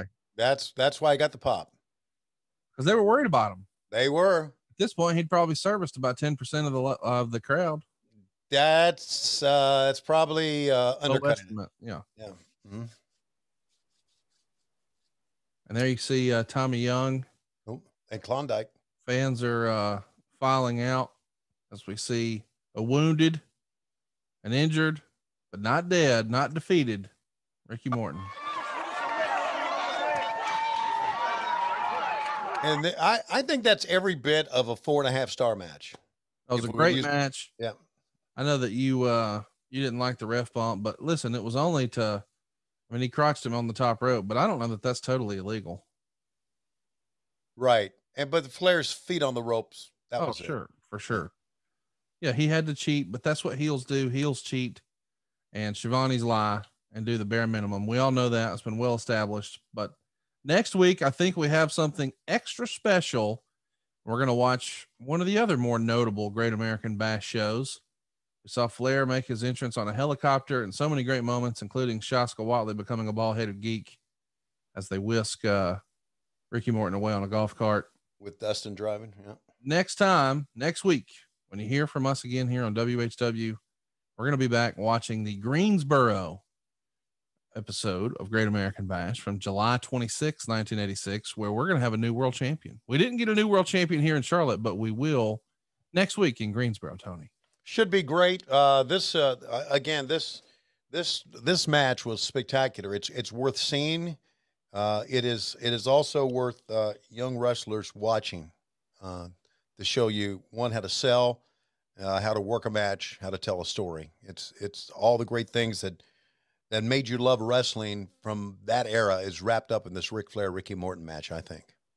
Tremendous match. Really excited about next week when we see Dusty and Flair for the world title. And unfortunately, Tony, right now, it looks like it's about that time. Coming to the ring, ladies and gentlemen, is the gimmick attorney himself, Mike Dawkins. And here he comes to the ring waddling, as he is known to do, along with his client, Dave Silva. And now here comes Conrad Thompson and his staff of Brad and Nom.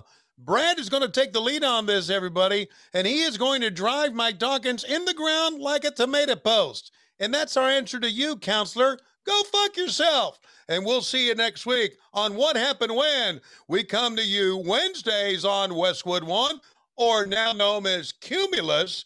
But Mondays we come to you on Patreon. Patreon.com/WHW Monday. And of course, adfreeshows.com.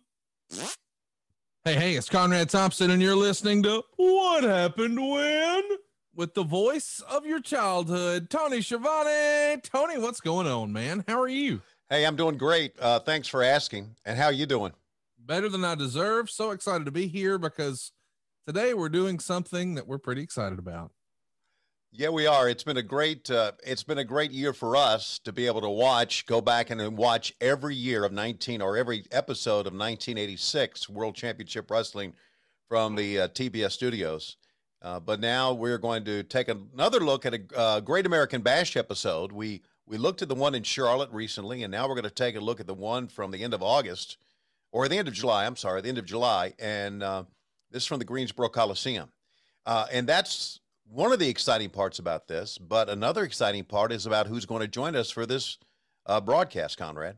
I'm so excited. You know, we couldn't be talking about Jim Crockett Promotions if it weren't for this man. Ladies and gentlemen, welcome to the program, Mr. David Crockett. Mr. Yay. Crockett, how are you, sir? Fine. How are you, Conrad, Tony? Thank you very much for inviting me. Yeah, we are so excited. We've been visiting all of 1986 week by week. The Great American Bash is sort of the culmination of it all, was it not? That is very true. Very true. It was a lot of fun and a lot of challenges, but you know, I had the privilege of being there, and I wouldn't give it up for the world.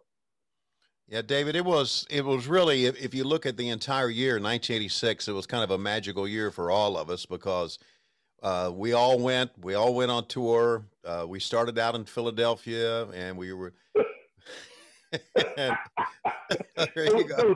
Behind the gate there, they had the garbage strike on. Yeah. Oh, right. Oh, that was fun.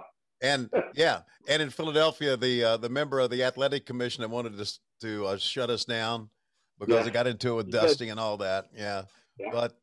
But really, we came out of it feeling pretty good. And not only that, we had some great TV shows during the week and every week. And David, I want to ask you a question. There was, and I couldn't explain this because my memory is not there. There was a number of TV shows. Oh, you're asking me?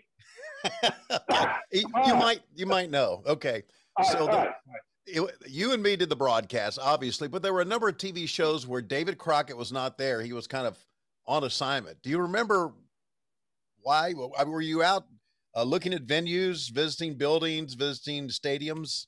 I was directing in the truck. Oh, now I'm talking about the TBS studios. I know you were in the truck. TBS studios. Okay. Yeah.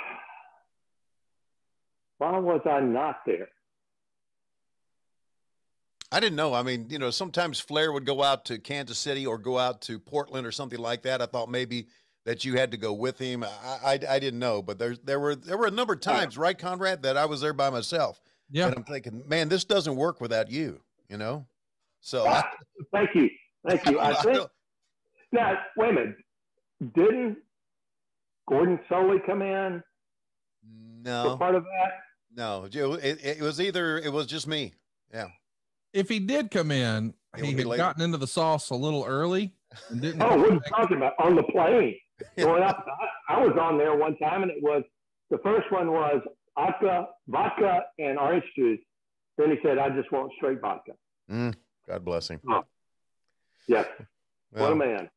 Well, maybe he'll come. Maybe he'll show up at the end of 1986. I'm not sure, but we're gone. We've gone through actually through June and a part of July, and of course we got a lot more to go in 1986. But this one we're going to watch is going to be when Dusty Rhodes became the NWA World Champion, beating Ric Flair.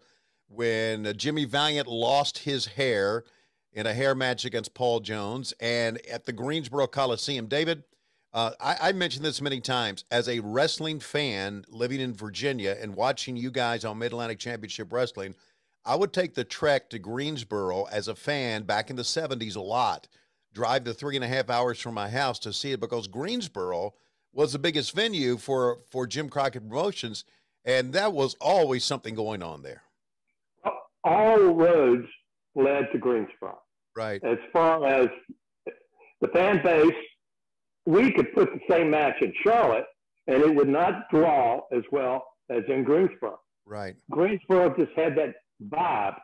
Yep. That Mr. Osh's there at the building, the people at the building. It just, you could see people walking in. They were excited. Right. That you had Interstate 85. You had 64 was 4 lanes at that time. Right. Going up to Lynchburg. Right. In that area. Right. So the road system was fantastic. You had Interstate 40. So it brought everybody there. Yeah. Every time I went there, I knew that this was something special. Even your regular house shows, it was something special to go to Greensboro. Now, this is going to be a big event, Conrad, and we're excited about seeing it. Now, David and I did the commentary on this, and if I recall, David, I'm just doing this by memory again. I think maybe you and I did. I don't know if you and I were there. We may have done the commentary for it later, for a video cassette or something, but. Well, you know, I was looking at the tape beforehand, and I don't see us. Okay, yes. Yeah. So we would have seen us, right? Right. Yeah. I kept on looking. I said, no, you know. Yeah. We're not there, and I was trying to figure out. Said, well, is Tony there? Am I in the truck? Because usually for these, I would be in the truck directing. Right. David, before we roll tape on this, Conrad, we've been doing a little investigation. David, you're unaware of this, and I know, Conrad, if you wanted to bring it up in this one or not. I think what we should do is we should watch Great American Bash, and then at the conclusion of this, maybe another day before this airs, you and I will get back on the case, if that makes sense. I don't think we need to drag Mr. Crockett through our. Now wait a minute. I need to know. Okay. You know, or do we just stop right now? No. Well, no. Here's what happened, Mr. Crockett. Come on, guys. Let me just run this through real quick for you. Give you the Cliff Notes version. I have a house here in Huntsville that has a pool in the backyard, and took the family to the beach for the 4th of July, and a couple of friends, 2 separate friends that would probably both claim to be my best friend, but one of them, I don't know who, we're still working on it, we have our theories, decided to use the restroom. And by all means, please, you're at my house, you got to, you know, nature calls, handle business. Rather than do that in the toilet as you would, or I would, or Tony would, they left it on the floor. A human turd was on the floor, baked in, waiting on me when I came home from my beach trip, and we're trying to figure out who dung it. Yeah. And so we're going to get to the bottom of that. Oh, is he going to blame me? No. If John Valentine was still alive, I'd say he'd do it. Yeah, Johnny Valentine. He'd do it. I'm saying he'd do it in the cup.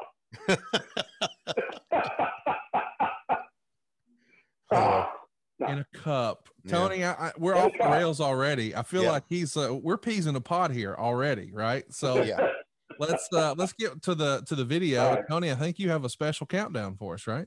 I've got a special countdown for our video for this week, and David and Conrad and everybody, if you're ready, hit play when we say play. And here we go. Can you say hi, Papa Tony? Hi, Papa Tony. Can you say hi, Conrad? Hey, Conrad. Can you say hi, what happened when? Hey, happy when? Say ready for a countdown? Ready for a countdown? Say 3, 2, 1. Play! Yay! Ladies and gentlemen, our first event of the evening is a one-fall match with a 15-minute time limit. Introducing first in the corner to my immediate left, from Fort Lauderdale, Florida, weighing in at 227 pounds, the self-proclaimed Mr. Electricity, Steve Regal. And his opponent from Waco, Texas, weighing in at 220 pounds, the very popular young Sam Houston. Very popular and young. Were you ever described like that, Tony Schiavone? Me described like that? Yeah. Neither. Yeah. Also, I wanted to say this, David, and I think you'd agree. There has never been a ring announcer like Truckin' Tom Miller. His voice just boomed, and when he was talking, it made it sound like a big event. Right. Tom, you know, his history is that he was on WBT AM.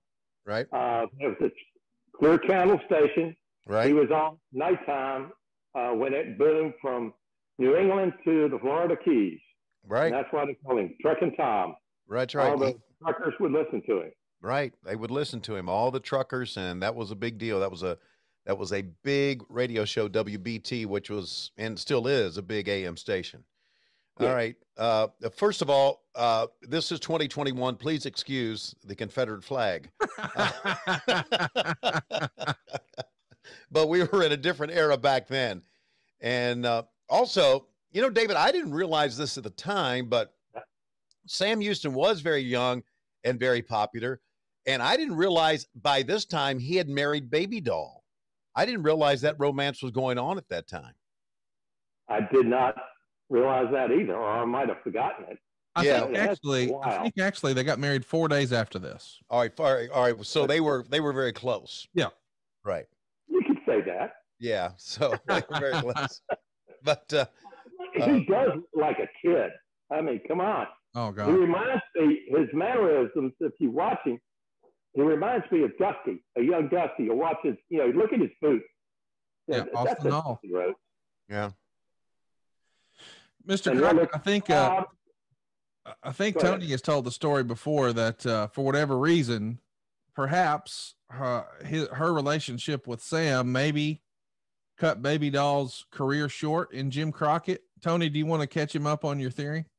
Well, I just talking to some of the guys that when she and Sam started dating each other, that Sam kept telling her how she was being held down and was whispering in her ear, and maybe she was not as, I don't know, into her character after her romance with Stan. And I've heard, I'm not, obviously, it's just talk that you hear because you hear so much talk, but I don't know if that derailed her career or not as the valet for, first of all, Tully, and then of course for Dusty. But other than that, think about this, Tony.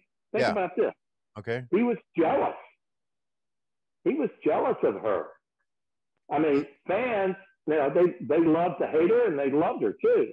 At the same time, she had more charisma than he did at this time. Right. And being with Tully and Dusty, come on. Right. She was at the top. Yeah, and he wasn't even close. Yeah, right.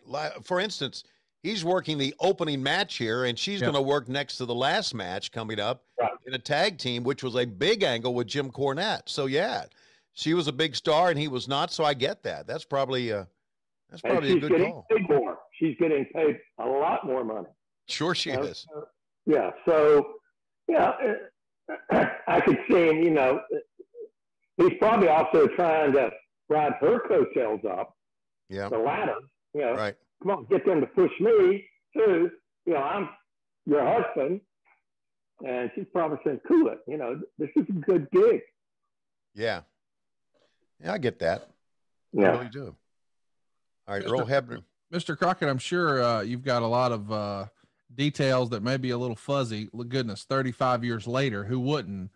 But I am curious, on a night like this, is this something where you guys would have figured payoffs that night? Or would you have done it a week later, a month later, something like that? No. We do it. All right. The show happens. We end up doing it Monday. Okay. Yeah. The Monday after the show, it's done, and might be done Sunday, just depending on when this was. Right. We usually get everything ready and pay them, that week, during that week afterwards. Yeah, no, you don't want to wait to pay a wrestler. No, that doesn't. No, that doesn't work. No, it's just not right. Really. Right. Sure, I get that. Because then the rumors start. Well, they got to screw us, and they got to short our pay, and it's just nah. You know what? Since we're talking about that, Tony, you said there was one show in particular that you'll never forget during this Bash tour, where there were some guys who were upset because they felt like the local promoter maybe wasn't being totally honest. Do you want to run that theory past Mr. Crockett? Yeah, it was the first one is Philadelphia and Veterans Stadium. I remember Elliot Murney coming up to us and giving us the number, and I was with one of the boys or whatever, and they all just said, that's bullshit. That's Murnick trying to screw us over or whatever. And I just wrote that off to the boys always bitching about payoffs because they always did. They always did. Well, it comes from, and I don't know how it got started, but Elliot got a bad rap in a lot of ways. That it started, I think, from Richmond. That Elliot would take the building count, and we eventually found out that the building was cheating us. Oh. We grabbed the ticket stubs and actually counted ticket stubs. Okay. And they were double selling tickets And then when computers came in, another building manager would take the tickets and say, well, those seats aren't any good, but he'd end up selling them. So you're looking at, and let's say it says 12,000 seats, but he took 2,000 seats out, so you only have 10,000 seats, but the place is full. And so, because, and we got pretty good, because I could walk in a house and tell me ticket prices, and I could come within $200 of the house. Right. Wow. My dad was right on about it. Yeah. I bet he was. You know what? Forever, building managers were really something to deal with. I know that. Now, you mentioned Jim Oshist, who was a building manager there. Of course, Jim went on to work for us in WCW years down the road. He was really a friend of the company's. Yes. As a matter of fact, he went on to work the Olympics. He was with the Olympics looking at different sites, and once they chose a site, he would go and just sort of live there and work for them. Right. He was a good man. Yeah, he was. Yeah, Jim Oshist. He was definitely our friend. Yeah, he was definitely our friend. I've told the story before, David, but you'll like this story. When we were all working for Turner, he had a meeting. I don't know if it was building managers from the Georgia area or they all came to Atlanta or something, and we all had.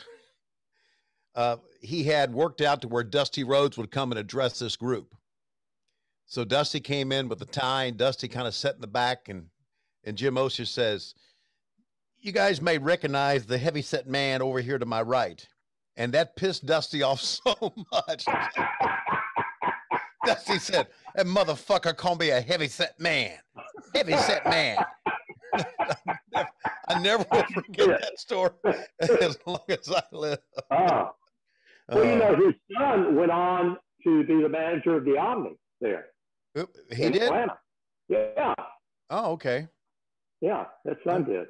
Yeah. Oh, his son. Okay, very cool. Yeah, I didn't know that. Yeah. Well, Sam was going for a bulldog there, but Mr. Electricity pulls him off, and now he has his feet on the ropes, and by God, he's going to win it. Steve Regal, Mr. Electricity, winning our first match here of many matches, and what should be a great card here. We've seen Tully and Ron Garvin already from Charlotte. They're going to redo their match here. Another tape fist match. It should be great. Fans in Greensboro just loved everything. And you know what else I love about it, Davey? You don't see it anymore. And of course, you know, it's not an arena show anymore. It's a TV show. But I really like the area that we had around ringside. Now it's not padded like it is now, but there was plenty of area. I mean, it was pretty wide place there. That was about 12 feet around. 12 feet around. All right. And you just did not have any tables. You know, when we went up north, you had the Boxing and Wrestling Commission. They wanted tables around the ring like he did boxing. And that didn't work. Yeah, well, the commissioner just wanted a front row seat. That's all they wanted. Sure. Yeah. And didn't want to pay for it either. No, they didn't. No, did not. All right, so Sam is bitching with Regal. They want to start it again, and Regal's not going to do that. But anyway, fans just ended everything. Wait a minute. Wally Dusek is down there in the gray suit. I know. Tom. I know. Wow. All right. I've told the story. I told the story, David, and I've told this story. I think I told it last Great American Bash. And are they going to restart the match? No, the two are going to continue the fight until Houston is going to clear Regal from the ring. Officially, it goes 7 minutes and 58 seconds. But that's going to do it for our opening match here. And Tony, when we watched the show in Charlotte, you made notice of something that has changed over the years. Of course, we know more about, you know, AIDS and blood and disease and things like that. We're using a brand new canvas, or so it looks here in Greensboro. Yeah. Yeah, it does look. It does look clean. Blue? Yeah. Oh, you mean, well, Wally's there. He's going to give you a brand new canvas. Yeah. He set that ring up. Yeah, we call it TV blue. TV blue, okay. TV blue. Yeah, I like the lighter color. The white, white canvas, and there again, this was our whole lighting system on pole lights. So the reflection off that white canvas did horrible things to a camera. Sure. Yeah. David, I want to tell you this story, a Wally Dusick story, because I did a number of, during 86, a lot of ring announcing for you guys. And the first time I did ring announcing where Wally Dusick had set up the ring, Wally told me, he said, I need to tell you something. I said, yes, sir, buddy. You know, much respect to Wally Dusick, right? Yeah. And he said, some of these guys will tell you to call me Mr. Fantastic or Mr. Whatever, or tell you a nickname. Don't you listen to those guys unless the promoter tells you what to say. Don't you say it. I went, you got it, buddy. So he didn't trust, and this comes from being old school Wally Dusick. He didn't trust any of these guys, you know. I mean, he thought they would be out for their own business, you know, doing their. He did not trust them. Matter of fact, you know, he started sort of in the carnival. He was the tough guy. If you play the tough guy, you know, you get money. That's why his thumb was all bent out of shape. Right. Oh yeah, I know. Absolutely. His hands were just curled in, and he was tough, man. I tell you, Wally Dusick would not back down from any of these guys in that era. No. Even at his age. So here's Tom Miller again. You want to track this? Oh yeah, no problem. Yeah, let's get him. All with a 15-minute time limit. Introducing first in the corner to my left at 290 pounds, accompanied by his manager, trainer, and advisor, Paul Jones. This is the Barbarian. And his team partner, weighing in at 300 pounds, from the state of Texas, the Mid-Atlantic Heavyweight Champion, Black Bart. Their opponents, first from Naples, Italy, weighing in at 255 pounds, the Italian Stallion. And his team partner from St. Petersburg, Florida, weighing in at 220 pounds, the junior heavyweight champion, Denny Brown. So, Mr. Crockett, we've heard some fun stories from Tony. Please call me David. Yes, sir. David, we've heard some fun stories from Tony about the Italian Stallion. He's had a lot of fun at his expense. You got any good Italian Stallion stories you can share?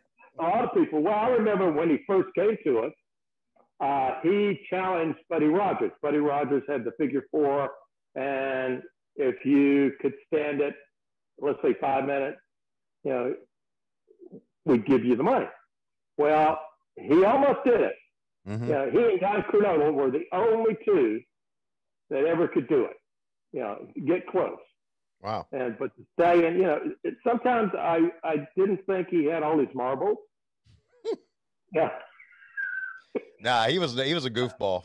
He always. But hey, nice guy. Yeah, he was a nice guy, but he always had a hustle on the side. It seemed. Oh yes. Yeah.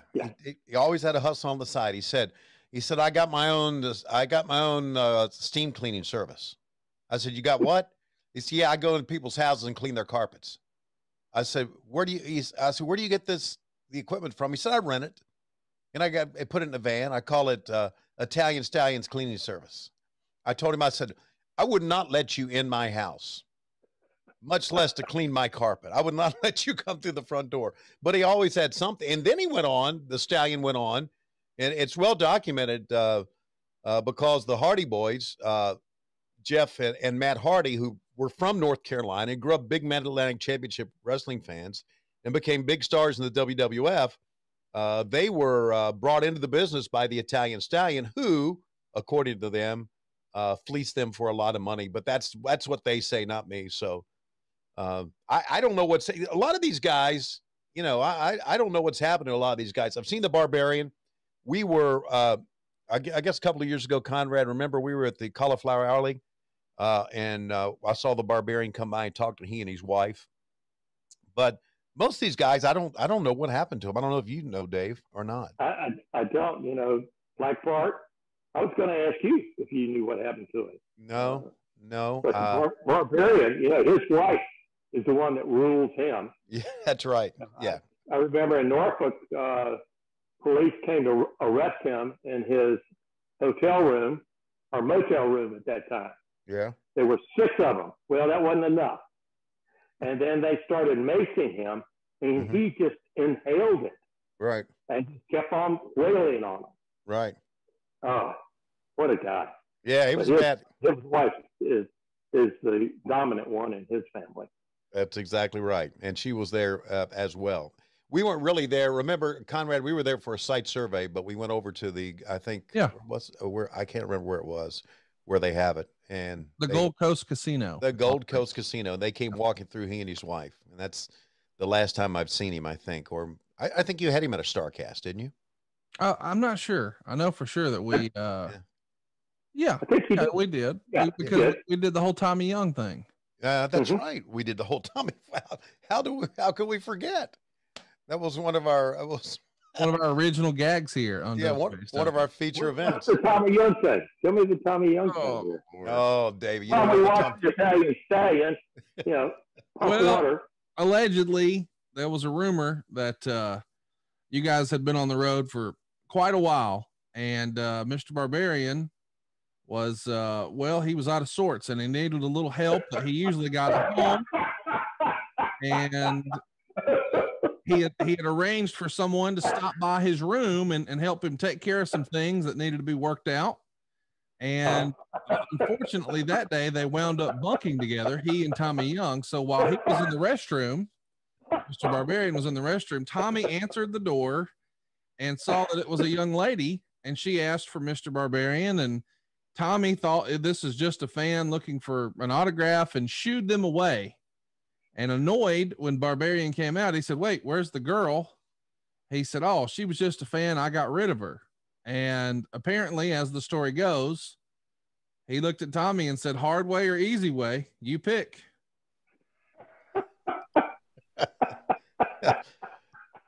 So, here's the moral of that story. Here's the real kick of that story, David. We had heard that story from a couple of people, but it seemed make believe, right? That didn't seem like a real story. It couldn't really happen. So we had the Barbarian come to our show, and he told me, he said, "I don't talk much. Ming, King Haku talks for me." I said, "Okay, that's fine. You don't need to talk. You just come and say hello." He sat down and told the entire story. He told it. And Conrad looked at each other like, "Oh my God, it's true." So anyway, so we had a lot of fun with that. And but again, a sweetheart of a guy, but if he needs one rubbed out or he's got mace, don't get in his way. Oh, man. Yeah. Have you ever seen Fly Off the Top Rope? Oh, yeah. He reminds me of Jimmy Snuka. Yeah. He can go that far across the ring. Yeah, he's amazing. Look at this. Look at that. Look at that. Just the raw power. He was something else, man. Look how nimble he is. How many people that size you think can pick that boot up and hit somebody in the head? Yeah. Oh. David, tell me about Black Bart. Towards the end of the year, I think he's going to leave Jim Crockett Promotions and go to World Class. He's still with us. He's occasionally cutting a crazy YouTube video, but from your perspective, why did he wind up leaving Jim Crockett and going to World Class? Well, it probably had to do with there wasn't a place for him. Yeah, he was the weak sister. You look in this match, who would be the weak sister in this match? He was. Right. And he doesn't want to always look up at the lights. He wanted to be a top dog. So he was looking for a place to be a top dog. It's pure and simple. You had the Andersons. You had Iron and Gene, not Gene. Ole. At the time, you had Tony Blanchard. Yeah. There was a lot of talent on the heel side. Right. So he's not a baby face. Right. You had to find some place to go. Yeah. David, we also ran, as you know, we ran a lot of times. We ran two towns like an A and a B. And a lot of times Bart was on that B team, so to speak. Yes. Yeah. Yeah, he would team up and, Dusty would, you talk to the Rock and Roll Express, and they would be sent out to a B town, and he'd be out there with them as far as Black Bart. But they do well.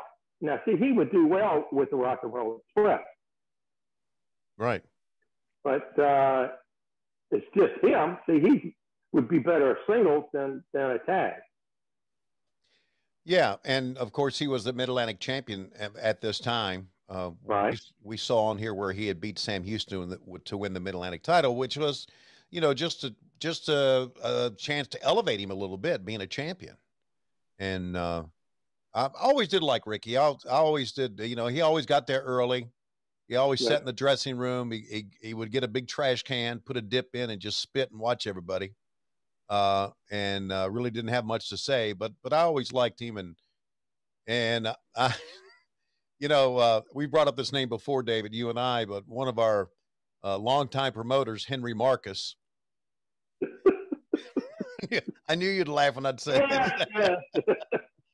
Henry would bitch to me. I don't know why. I guess I was the only one that would listen to him. He would call. That's right. He would call, and Sandy Scott say, "You talk to him." I said, "Okay." And Henry says, "If I get that goddamn Boogie Woogie Man Valiant again and that damn Black Bart, I'm going to quit the business." He did, of course, did not. And he got him all the time. Henry Marcus. Henry Marcus. Yeah, Wow. that character. People wouldn't believe. I know all these books have been written about wrestling, but those people said that can't be true. No, it is. It can't be true, but it is. Yeah. Some of the things these guys would do. Crazy. Jeez. We've got the second match here underway, or actually it's just wrapped up now. They got 8 minutes and 2 seconds out of the way here. Black Bart and Barbarian are successful, defeating Denny Brown and the Italian Stallion. Coming up next, we've got Manny Fernandez and Baron Von Raschke. It's a loaded glove on a pole match. With this, the pole being set up and all that, would that have been a Klondike Bill deal, Tony? Yeah, Klondike would have been in charge, or his staff would have been in charge of all of that. The first man to retrieve the. Well, I have a question. Okay. Well, was this Klondike's time? Because you got to remember, Wally Dusick is sitting there, and I was watching. Jackie helped put that pole up. Right. So maybe. Yeah, you're probably right. I'm not sure. You could roll it back and take a look to see who was setting it up. Yeah, we'll look. We'll look in the cage, but you're probably right. It was probably Wally Dusick's crew, and Klondike. I did travel with Klondike some and put up the ring with him and learned how to put up the ring amongst other things with Klondike, and that was the Golden Shower. Yes. About the Golden Shower. Yeah, the Golden Shower and the glass bottom boat, the coffee table. That's been, by the way, that's been well established. So there you see the glove on top of the pole. And Conrad, you want to track it and see if we are doing commentary in this? Sure. See what we got. Doesn't seem like it. Yeah. Now maybe we just did commentary for that main event.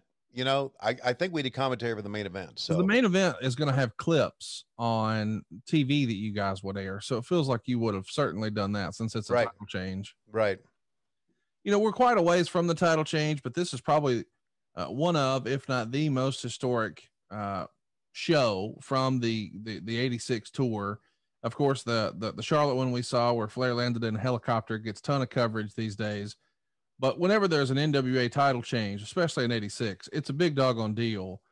But there's been a theory out there, David, that we'd love to hear your 2 cents on. Tony believed that the original plan perhaps was to have the title switched at Fulton County Stadium in Atlanta, but perhaps because some of the stadium shows weren't drawing as well, maybe it made sense to go ahead and switch the title here to sort of pump up ticket sales for the second leg of the tour. Does that make sense to you, or do you remember ever hearing that Atlanta was the plan? As far as switching it? Yes, sir. I really think this was the plan to do it in Greensboro, just because Greensboro, again, we go back, that's the Mecca. That's the place that the fans were electric. And so this would drive the TV, would drive wrestling. Plus, we're filming it. You know, if we go to the Atlanta Fulton County Stadium, then that's a whole different ballgame. Is trying to shoot it with cameras. You know, what if it rained? Right. You know, what if lightning? We had to stop. You know, it didn't work. So we really need to do it inside. That makes sense. Yeah. Yeah. We had to tape it, and so this was the best place to tape it. We've had a lot of fun this year, David, just watching the old studio show from '86, and we noticed very early on that at some point in most of Manny Fernandez's promos, he would be sure to give a shout out to San Antone and then do part of the speech or his rap in Spanish. But I'm curious, what was the rationale? Do you recall why he would always mention San Antone? I do not know. We had to run a house show there. I would think. That's the only thing I could think. Because I know David, we went out. I remember we went to the Tingley Coliseum in Albuquerque. I remember we went to somewhere in New Mexico and did a house show there because I was a ring announcer there. Obviously went out to San Francisco and LA at the Forum. So I just had to feel that San Antonio was a part of our tour. May, June, August. Joe Blanchard, Tully's dad, had a lot to do with San Antonio. So to work with him, we did it. What was the experience like working with Baron von Raschke? Tony has told some stories here before that hearing him communicating with Tony, quote unquote, out of character is one of the first mind-blowing moments of Tony's time sort of behind the scenes. How was quote unquote Jim in this era? You mean as far as being so intelligent? Yeah. I mean, he's totally different from the character. Oh yeah, totally. The claw and the accent. No. He was quiet. Sort of, soft tone voice. Yeah, I know. Really did yell. If anything, he sort of kept to himself. He had a dry wit to me. And just all around nice guy. Yeah. Just an amazing performer too, David. I mean, if you think about his longevity, I know he worked for Crockett Promotions back in the 70s. I remember that as a fan.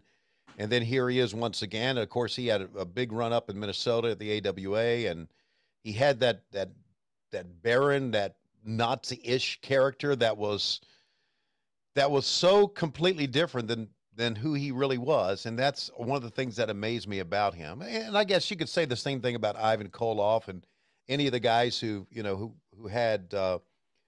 were just different than their persona in the ring. But he was like, when I first heard him talk, I couldn't believe what I was hearing.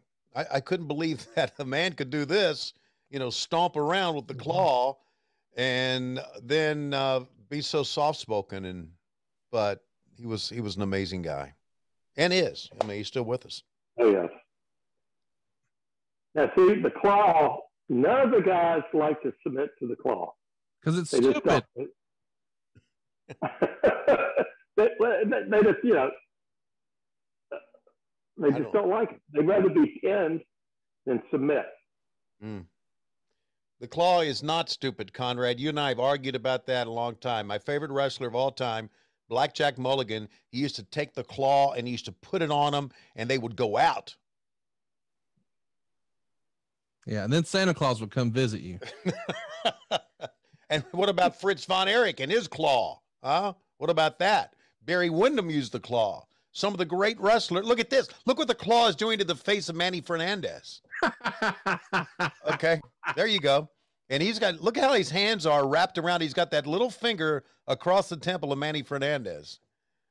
Man, I tell you what, David, when I was a wrestling fan, whew, holy smokes, I was into that. Hey, David, Paul Jones had been a part of Jim Crockett Promotions for a long, long time, and Paul's no longer with us. And then I got to know Paul. I got to know his wife, Linda. And Paul was really big into Amway, as we all know. Paul was an interesting character. I never thought he had the greatest personality on camera, but boy, he could always work a great match for you. He was pretty solid when it came to that. Yeah, he did not have the charisma on camera. He a lot of times would repeat himself, I guess you might say, the same stick. Yeah. But good worker. You know, he also had a garage shop repairing cars. Didn't know that. Yes. And now, did he have that in Charlotte? Yes, he did. Okay. It was over off of Old Pineville Road. Okay, I know where that is. Yeah. How about that? So yeah, he was Paul was into a lot of different things, and I really enjoyed my time with Paul. I really did. I thought he was, and of course, you know, man, he was a great heel and a big baby face at one time, and just a good guy to be around. And that was one of the things that David that I loved about what we did back in the day. And of course, I didn't travel with the boys all the time, but I thought we had a really good crew of guys, and that really seemed to get along. I know there was obviously some problems that some of the guys had with, again, payoffs and again, booking. Why am I getting booked like this? And why is Dusty always booking himself up top? But overall, I thought the 80s, it'll go back as my favorite years ever in wrestling. It really will be. Well, I have to say that the 80s was a better year for us, all of them. Paul enjoyed being a heel more than a babyface. Yeah. You know, he could really, you know, the goody two shoes really didn't fit him, his personality. Sure. All right. But the 80s were, yes, we were going strong. Yeah, we really were. And here comes the big glove. The Baron has it, putting it on the right hand. He's set to go to work now on Manny Fernandez. Oh, he's got it. Mm. Oh, flying burrito. The flying burrito. Big pop for Manny. Yeah, man. Here comes Paul Jones. Yeah, look at the fans. The fans are just like, they are into everything that we are doing. Just didn't have to sweeten the crowd back then, David, for TV. The crowd was there for you, buddy. Oh, man, that's true. Yeah. Yeah, and one reason we kept the fans so far back is they give us a little time to catch them before they got in the ring. You know, right. He wasn't the fastest guy around. Right. Just over 8 minutes in that match. Coming up next, we've got Wahoo McDaniel and Jimmy Garvin in an Indian strap match. You guys in '86 brought Jimmy Garvin in. Do you recall the details of how that went down? Did he call you looking for work, or did y'all go recruit him? I know once upon a time he and Steve Riggle were a tag team in the AWA. And from your perspective, do you remember how Garvin came in? It was a call, you know, that they pass. You know, wrestlers would pass word if somebody's coming in, or they know somebody. Say, hey, you know, I'm finishing up here in this territory or this area. You can't say territory. All right, in this area, you know, our matches are through. Hey, how about you think there might be a place for me, you know, in Mid-Atlantic? And so they talk and we'd see who's going to go out. So because somebody has to go out for somebody to come in. Yeah. Right.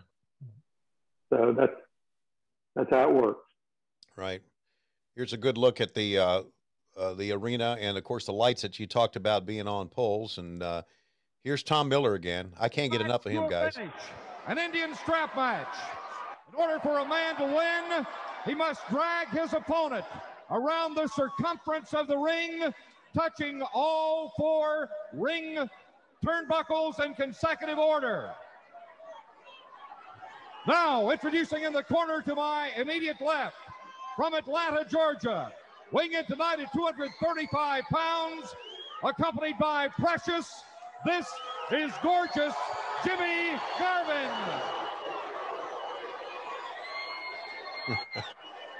His opponent from Lawton, Oklahoma, a 10-year veteran of the NFL, and fans, the greatest Indian wrestler of all time, Chief Wahoo McDaniel. Boy, there was a big push from Ric Flair for years to get Wahoo into the Hall of Fame, and he's finally into the WWE Hall of Fame. It wasn't quite the normal presentation they do for a Hall of Fame, but still, Wahoo's in. And boy, Rick had so many great stories about Wahoo. David, do you have any funny Wahoo stories? Well, Wahoo, funny. I know Wahoo always carried a bag around, a pill. You know, it was what he'd take before the match, what he'd take after the match, and then, of course, he painted that bald spot he has on the back of his head with, you know, spray paint, and that always come off during the match. But, you know, he's a great golfer, was a great golfer. Yes, he was. And I can't say enough nice things about him. I know that I've had you might say, the mispleasure of Wahoo being upset about his pay. Uh-oh. Yeah, but, you know, you have to talk him down. You have to talk him down. Now, Jimmy Garvin, you know, he's a pilot now, right? Yeah, right. Yeah. Or he was a pilot. Is he retired now? Yeah, he's retired. Yeah, but he was a commercial pilot. Yeah. And then a private pilot. He told me a funny story of he flew a well-to-do family to some event, and once they got there, they realized that the missus had forgot to pack her favorite pair of high heels. So he had to make a return trip just for the high heels. Was this trip to Huntsville and back by any chance? I was going to say, it sounded like Dusty Rhodes using the Crockett plane in '86. But who knows? You know, I just, excuse me for making this about Tony Schiavone's fandom, but, and I mentioned this about Paul Jones. You know, I grew up, not really grew up. I'm talking about my high school years, college years. You know, just Wahoo McDaniel was such a big deal, and being able to get to know him and work with him was such, and even you, David, because I watch you and you and Bob on TV all the time, was such a big deal for me. I mean, and that's why these years are so special for me, because I got to be on the other side of the camera and got to know these people. And Wahoo was, David, you remember those days where we would be in the backstage area or back in the studio that you had at on Briar Bend Drive there. Oh, yeah. We would spend all day doing those interviews. And I got to know the guys, and they all hung out, and they would come in one at a time. And this is back when Wahoo was doing this angle with Jimmy Garvin and Precious. And I would do an interview with Jimmy, and he and Precious she would spray, and she would kiss him, and they would come out, you know, for the next town, and they would kiss him. She would kiss him. And I remember Wahoo saying, and he said out loud for everybody here, he said, if I had a job where I had to kiss my wife every day, I'd quit that damn job. I can believe that. And he was serious, buddy. Oh, yes. But it was really great being able to work with him. Just, I mean, you know, just like, I mean, truly one of the toughest men I've ever been around in my life. One of the most athletic and toughest men I've ever been around, you know, just, and Flair was right, man. But when he played for the Jets, yeah, he would say, and the Dolphins. Guess who? Wahoo. You know, when he laid somebody out. Yeah. Yeah, just one of the toughest ever. And these two guys had a pretty good thing going on here. Had, you know, Conrad, as we know, this angle where Jimmy came in and talking about the old smelly quote unquote Indian and he's nowhere to be found, and then of course he would never confront him. He only have Precious confront him. And I liked it. I liked this whole story.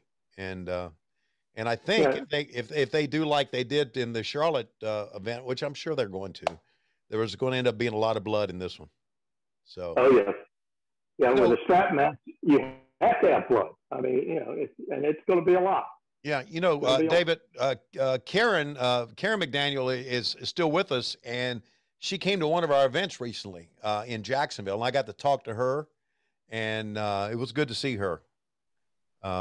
So I don't know how many dealings you had with Karen McDaniel or not, but quite a few. Before she was Karen McDaniel, she was one of a huge wrestling fan, always there.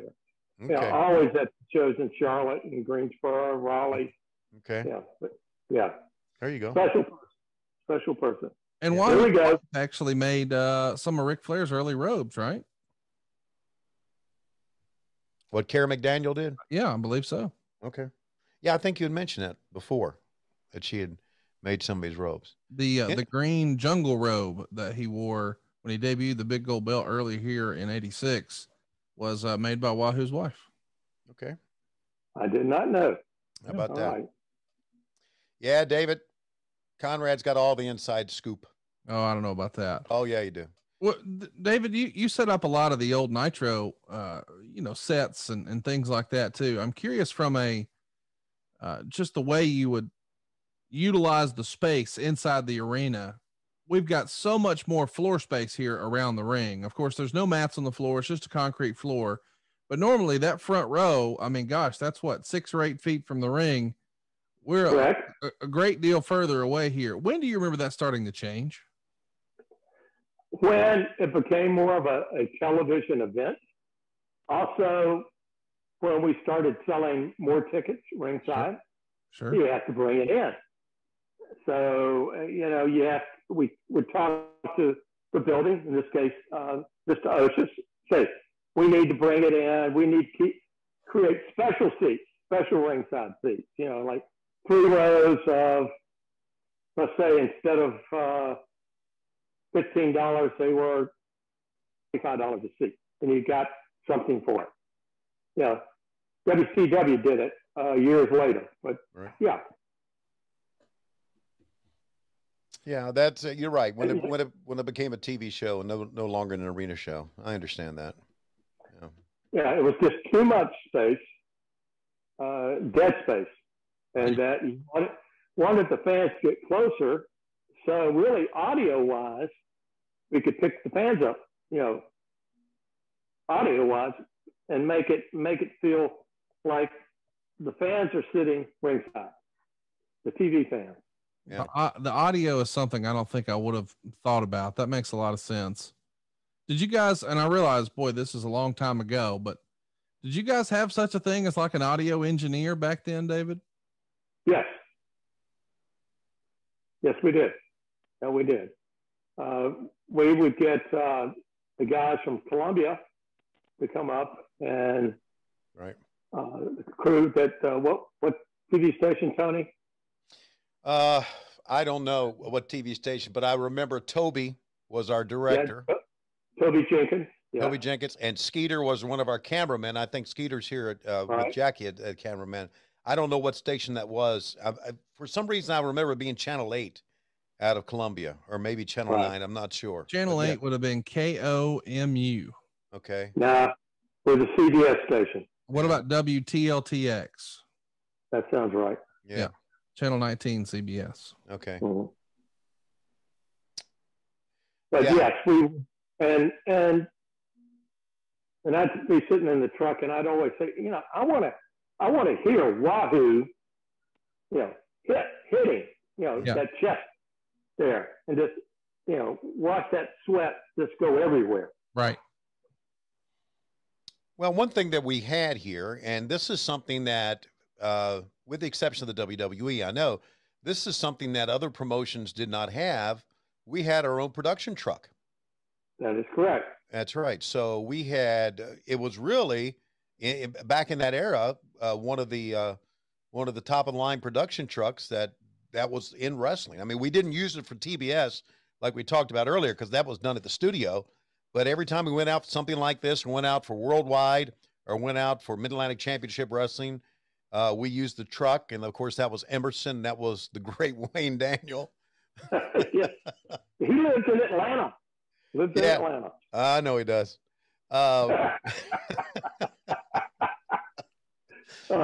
Again.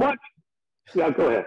again, these characters behind the scenes, huh? There's nothing like them. I mean, Wayne Daniels was like, woo. Wayne will talk to you for 20 minutes, and I swear you'd leave 20 minutes wondering what in the hell he just said.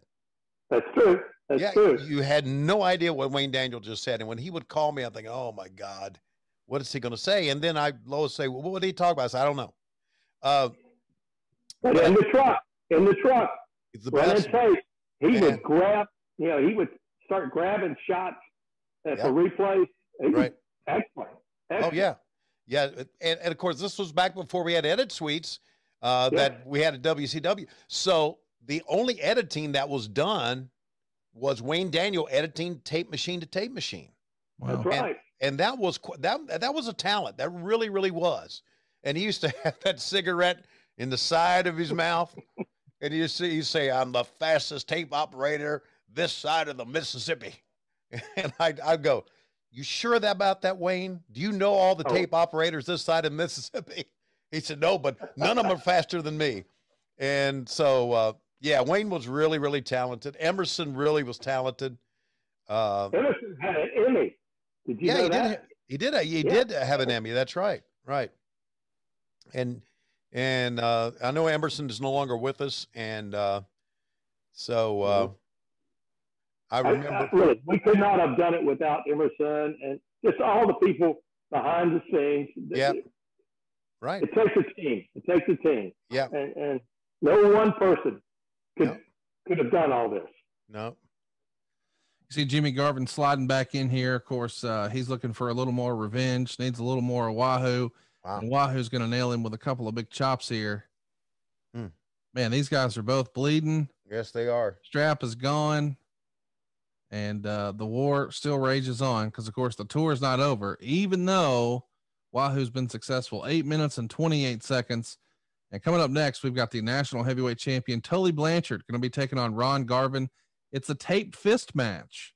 So trying something a little unique. We saw one of these last week, Tony, when we watched the match from Charlotte, but we've established the hands of stone and that Garvin is the man to beat.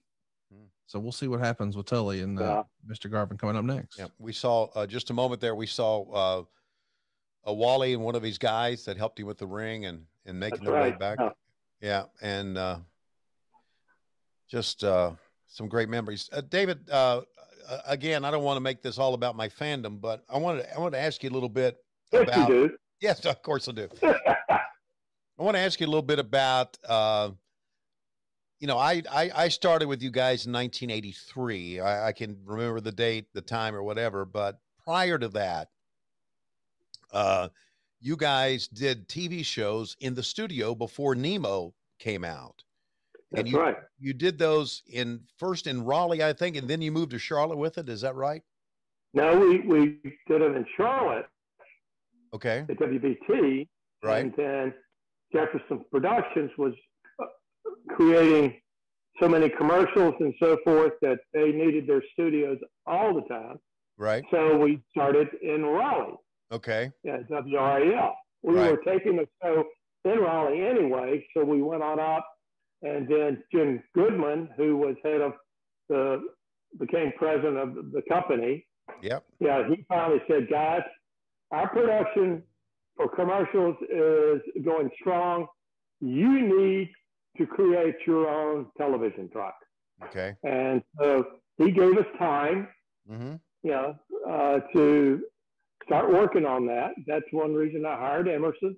Right. I tried to learn as much as I could, and Emerson was a great teacher, as far as, how to wire a truck. And Wayne Daniel, Ed Wayne, those two were priceless together. Yeah. Yeah. Because I remember you and Bob Cottle saying, let's go to our ring announcer, Joe Murnick. And that was just, that was old school stuff for me. And then I remember you being in the studio and then of course, then we moved it, but I still, and I guess it's because it's when I first started watching wrestling, I still love the old studio stuff, man. I still love the old studio stuff from Raleigh. Well, I do. And see, I think as for AEW, you need to keep it in Jacksonville at that place. Right. And not really go on the road maybe 4 times a year. Right. You know, to take it out because Jacksonville is a destination. Mm-hmm. Families can go. There are other things they can do. And it's perfect. You know, it's just, every time I watch it, I go, he needs to create a special place there. It cuts, you might look and say, well, it cuts down on travel and expense, but there again, your fan base, they can come in. You don't have to worry about filling a building. Right. Yeah, you've got the set already there. It's just perfect. Yeah. Well, I know that. By the way, are you coming? By the time this airs, we're going to be getting ready to go to Charlotte. Are you coming to our show in Charlotte? I didn't know you were going to Charlotte. Yeah. Yeah. We're going to be there on the 28th of July. Sure. Yeah. So you need to come. Jeff Bornstein, I talked to him and Jeff said, I'm going to invite David. I said, okay. Invite David. Well, I beat him to the punch. We want you to come. Yeah. All right. Love to. We're going to be at the Bojangles Coliseum, which of course, as we know, was another historic venue for Crockett Promotions. Boy, Tully Blanchard, man. Well, you got him now. You got him now. You know? Oh, I know. And he looks great. I mean, he looks great for an old man. And which I tell him all the time. But man, Hallie. When you see Tully, tell him how good this is for him. He was my idol. He's my idol. I had to grow this. Tell him, Okay. Well, that and you and Conrad, I can't diet. I don't want to diet, but I'm trying to look like you guys. You think? Okay. Next, I'm going to ask you, Conrad, about teaching me how to do mortgages. Oh, you would be the best mortgage guy in the history of mortgage guys. I was surprised to hear that your brother Jimmy actually did mortgages for a while. I had no idea. Yes, he did. That he did. He had I guess he got him from Lending Tree was one of them, and he just make the calls. I'm fascinated by what was happening and what everybody's duties and roles were here. You're telling us earlier that you were probably in the truck for this show helping direct. What would Jimmy have been doing on a show like this? Oh, he's in the back. He and we've got a headset there and several, and a mic to the truck, of course. He'd be screaming about camera angle or whatever. But see, these matches before the main event are we're putting them in the can. We don't necessarily shoot them to use them, but we know they're going to be good matches. So let's put it together. And then two, with TBS, who was it at TBS? Well, their home entertainment, they started talking to us about the Great American Bash. Tony, that's where we started voicing over all these things, was at Turner Studios for the videotape. Right. Steve Chamberlain was the Turner Home Entertainment guy. Remember Steve? Yeah. Yes. So on a show like this, I mean, we've never really talked about this, Tony. Do you guys remember, were there quote unquote agents? Of course, these days, and even in WCW, you guys had producers or agents or whatever you want to call them. Did that role exist here in Jim Crockett Promotions in 1986? Agents? You mean real agents? Like producers, these days, or, a generation later, you would have had guys in the WWF, for instance, you would have had Rene Goulet, and you would have had Chief J Strongbow, and you would have had guys like that. You would have had Blackjack. You would have had other folks who were Blackjack Lanza. Yeah. Blackjack Lanza. Gene Anderson. Okay. Sandy Scott, would sort of be our agents. Okay. Right? They would go to house shows, or if they were wrestling, they would handle the house show for us. We had agents, but not like WWE had. Right. You know, it was just another thing because, you know, Gene wanted to work in the office. Sandy wanted to work in the office. A lot of guys did not want to be in the office at all. Right. You know, they'd rather, you know, stay home and sleep. Sure, why not? Yeah. I'm curious, you know, what your take is, David, on what was happening on the other channel. Of course, we're knee deep in a big promotional war. The territories are starting to become a thing of the past. It's starting to look more and more like a 2-horse race.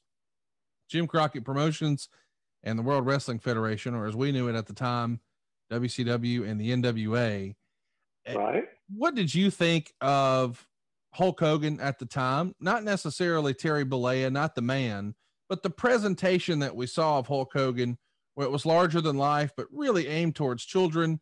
And clearly they're trying to, you know, market to children with cartoons and lunch boxes and all the merch and action figures and whatnot.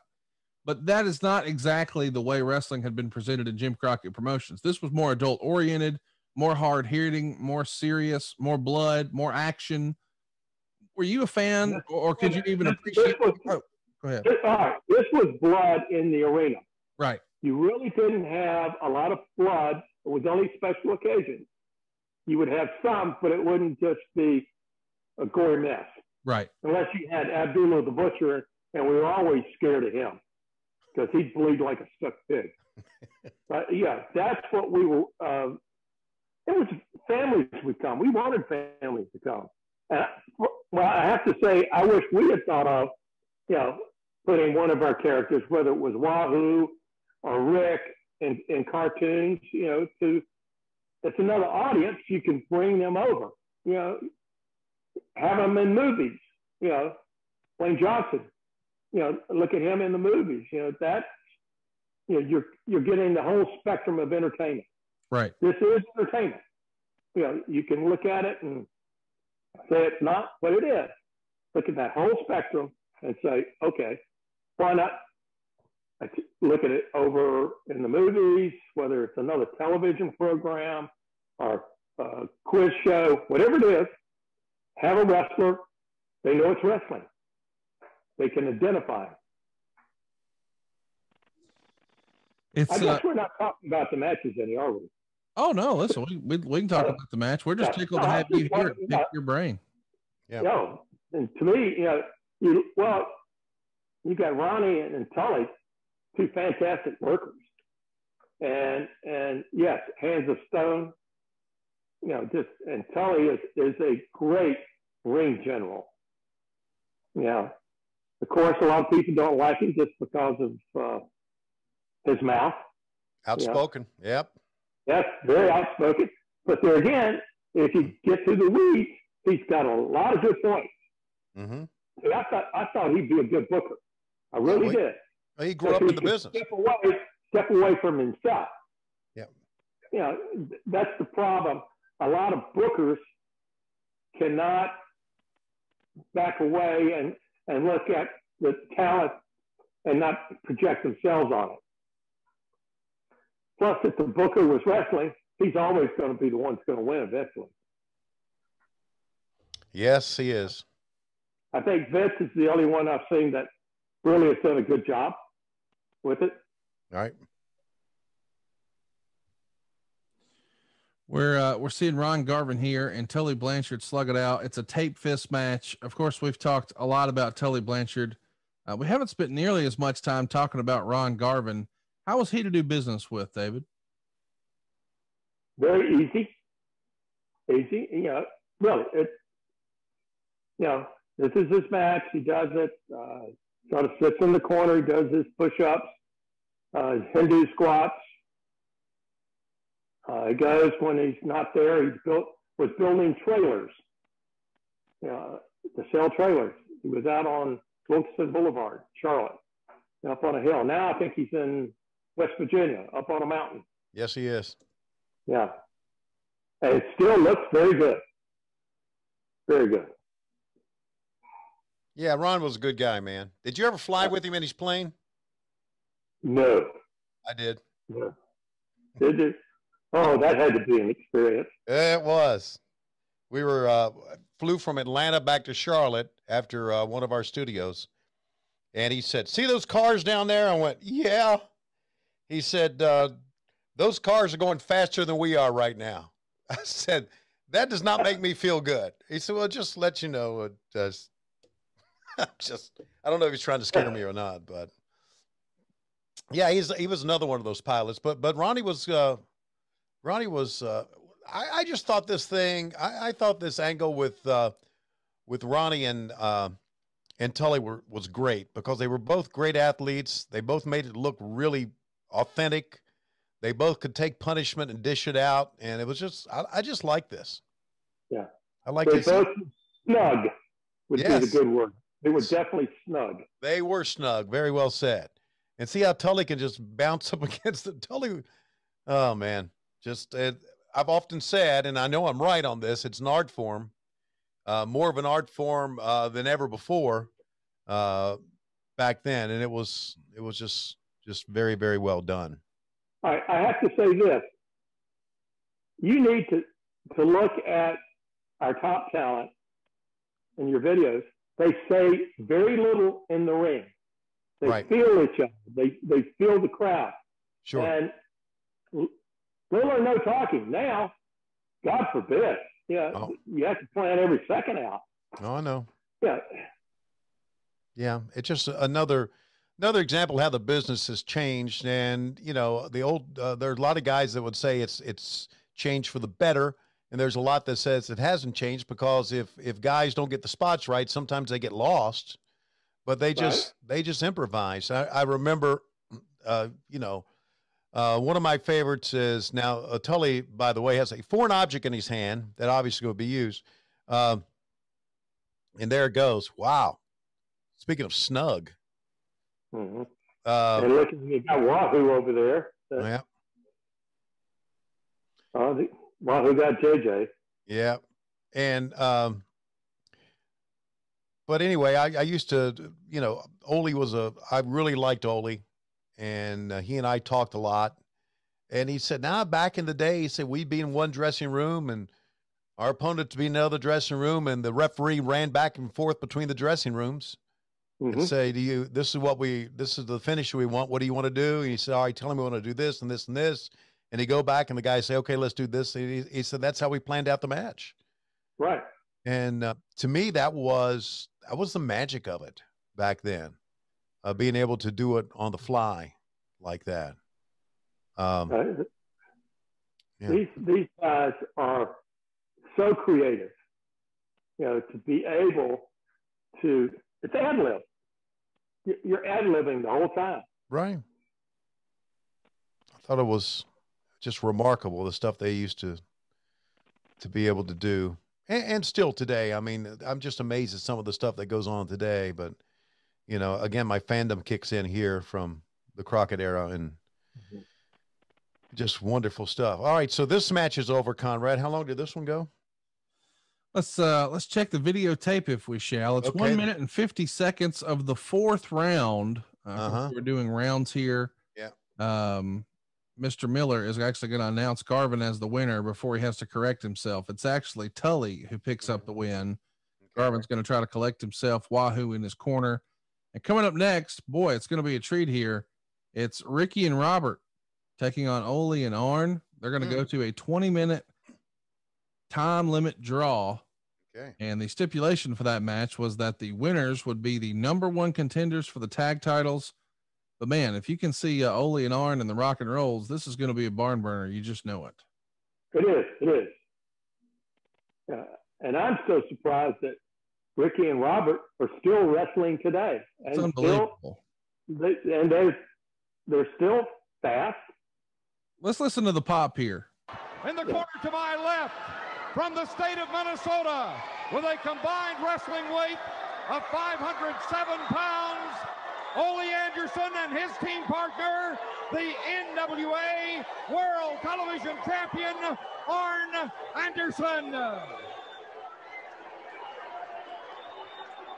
And now their opponents from the volunteer state of Tennessee, weighing in at 432 pounds, fans, the Rock and Roll Express.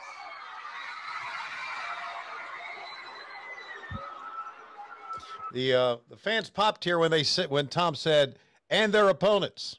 Yep, they were ready. All right. Remember when we did the Rock and Roll Express on the bus tour? Yeah. Yes, I do. I was on every one of them. Man. I mean, outside, Yes. football stadiums, racetrack. Right. Those kids would go, we're like rock stars. Yeah, they were. As a matter of fact, David, one of the venues for the Rock and Roll Express Super Summer Sizzler Tour was a stadium in Florence, South Carolina, when Henry Marcus was the He was in the, and he didn't bitch about that night. I can tell you that because I went to him. I said, "Henry, did you make enough money tonight?" He went, "Oh, yeah." He didn't know what to say. Right. Oh. Yeah. So that was good stuff, man. And that's going to be coming up later here in 1986. Which, David, this entire year that we've been watching was a very special year for all of us because of the numbers we were doing on TBS, because of the Great American Bash, Super Summer Sizzler Tour, but it was also a very heartbreaking year because of what happened to Magnum TA later on in that year. But 1986 will go down as really the year that I think Jim Crockett fans remember, especially during the 80s, more than any other year. I agree with you.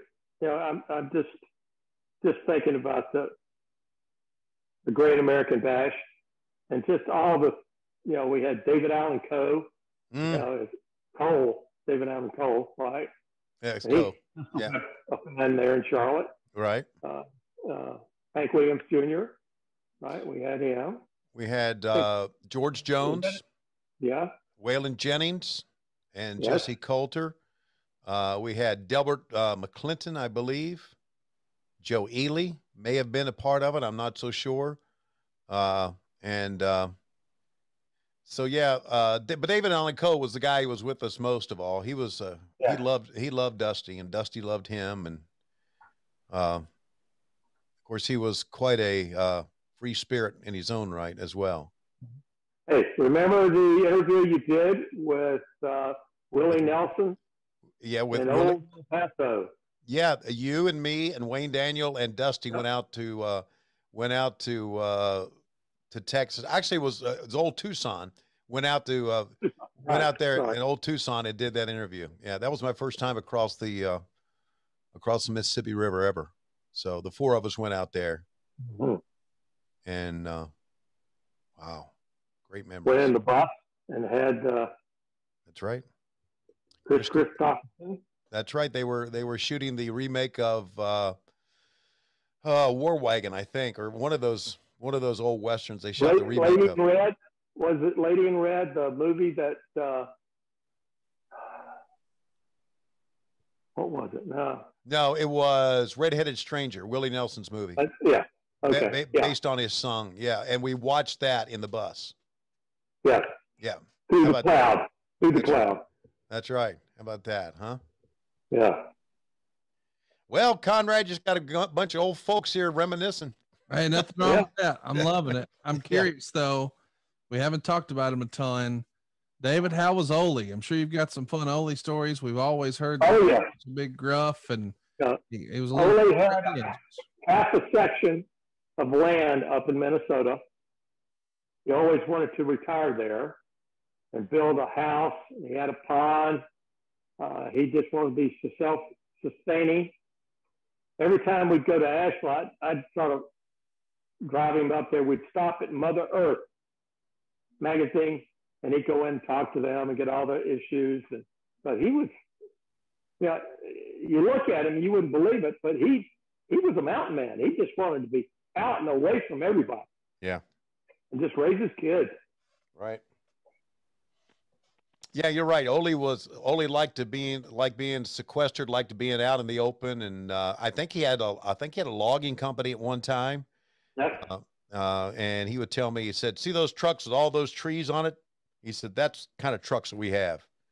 And so he was in that, and of course, he probably, I don't know if by the time he retired from wrestling, he probably still had the first dollar he ever made, as we all know.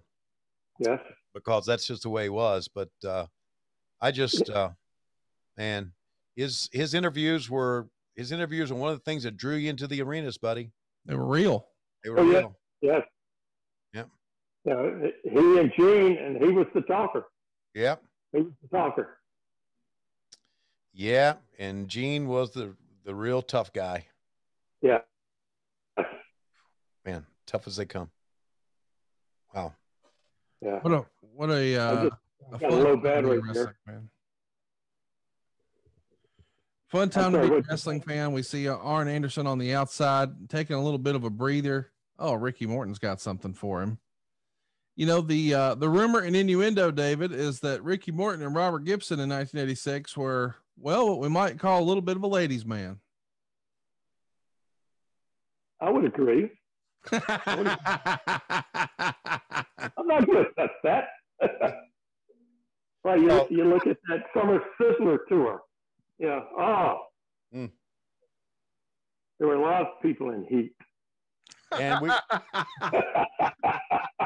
we had we also had a dream date with them where a couple of girls went up to New York City. They saw Cats.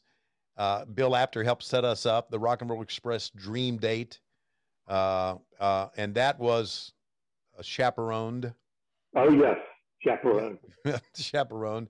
And they ate dinner. And I remember talking to Ricky and Robert about it. I said, so how was Cats? How was the musical? They said, we fell asleep. We were, yeah, they were a sensation back then, man. They were absolute sensation. And David, I know you agree. The run they had with the Midnight Express, you know, all sold out a lot of places, and classic matches. I mean, even you know, the matches here against Arn and Ole, are excellent. Right. Yeah, and again, I love watching them because there's very little talking. It's just they feel each other. They feel it. They feel the fans. And Ole always told me, he said, watch me manipulate the fans. Mm-hmm. Yeah, he would sort of start to go in. He said, if the fans started yelling, he knew he got him. Yeah, a master at it. Yes. Great times, man. Great times. This is, again, I believe, Conrad, this is the 26th of July when this happened? That's exactly right. Saturday night, July 26th, 1986. The bell time was 8 p.m. Eastern. And I believe, if I read it right, we were in Norfolk the night before, maybe, and Asheville the night afterwards. So that just shows you there weren't many flights. I think a lot of the guys maybe drove from Greensboro to Norfolk. Believe it or not, the next morning you're in Atlanta for TV because, well, that's what you did. Got the studio, right. And then the Civic Center in Asheville that evening. And then, or actually that day, it's a matinee show in Asheville. You would get to Dallas and did your debut Jim Crockett promotion show at the Reunion Arena. 10,000 fans there in Dallas. We haven't talked about that at all. David, that's very much within your sphere of WTBS. Of course, it is the superstation that goes all over the country. But Dallas at the time was probably considered world-class territory. Do you give a heads up as a promoter to give them a heads up that you're coming in, or they'll find out when we want to? We tried to work with them. And if you don't want to work with us, then you're working against us. And a lot of things we were trying to save them from having Vince take them over. Right. Because he was the steamroller. And Jimmy kept on trying to create an NWA tape, having matches from the different areas. But everybody was suspicious of everybody else. Yeah. They didn't want to do it.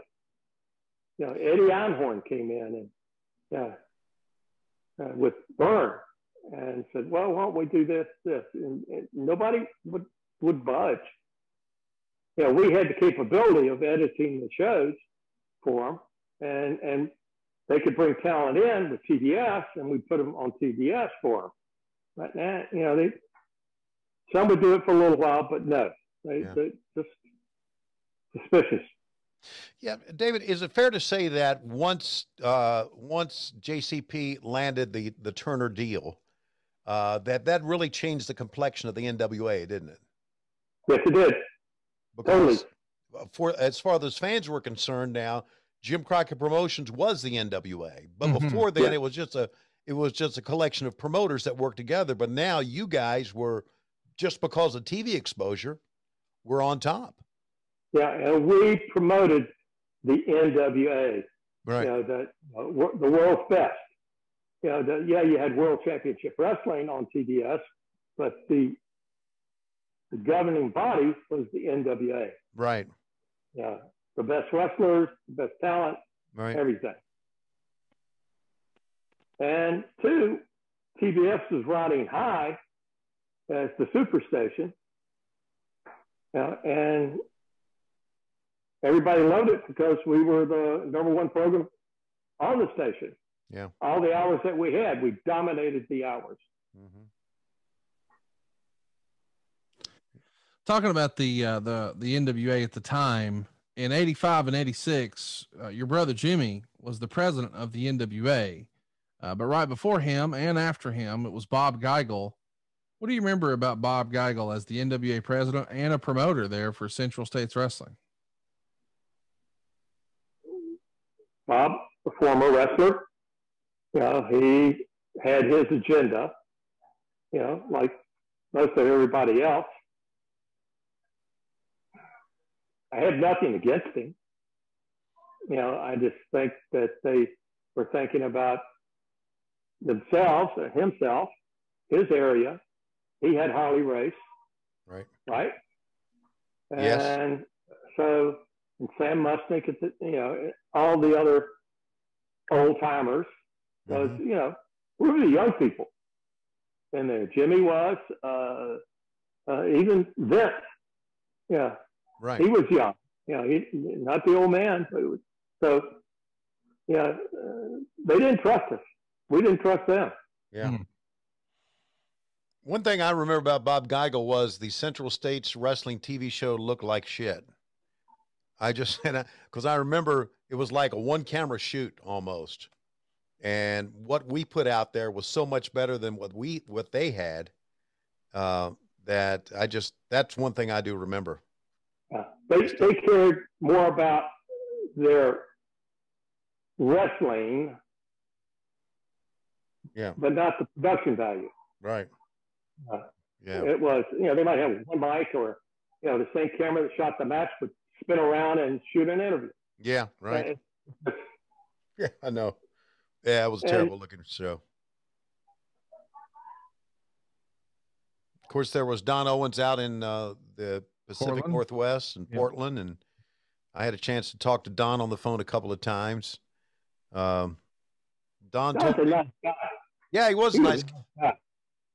He told me one time, I asked him, he called again. I think I took a lot of phone calls for Sandy Scott. I don't know why. Sandy and I work in the same office. Sandy said, talk to Don Owens. I said, Mr. Owens, how you doing? He said, I don't know. He said, pretty soon I'm going to have to start selling heads of cattle to be able to pay these wrestlers.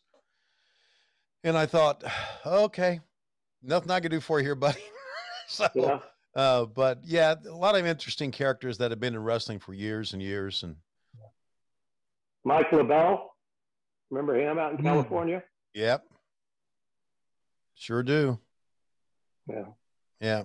Remember the guys in Georgia before we, right when we took over? Oh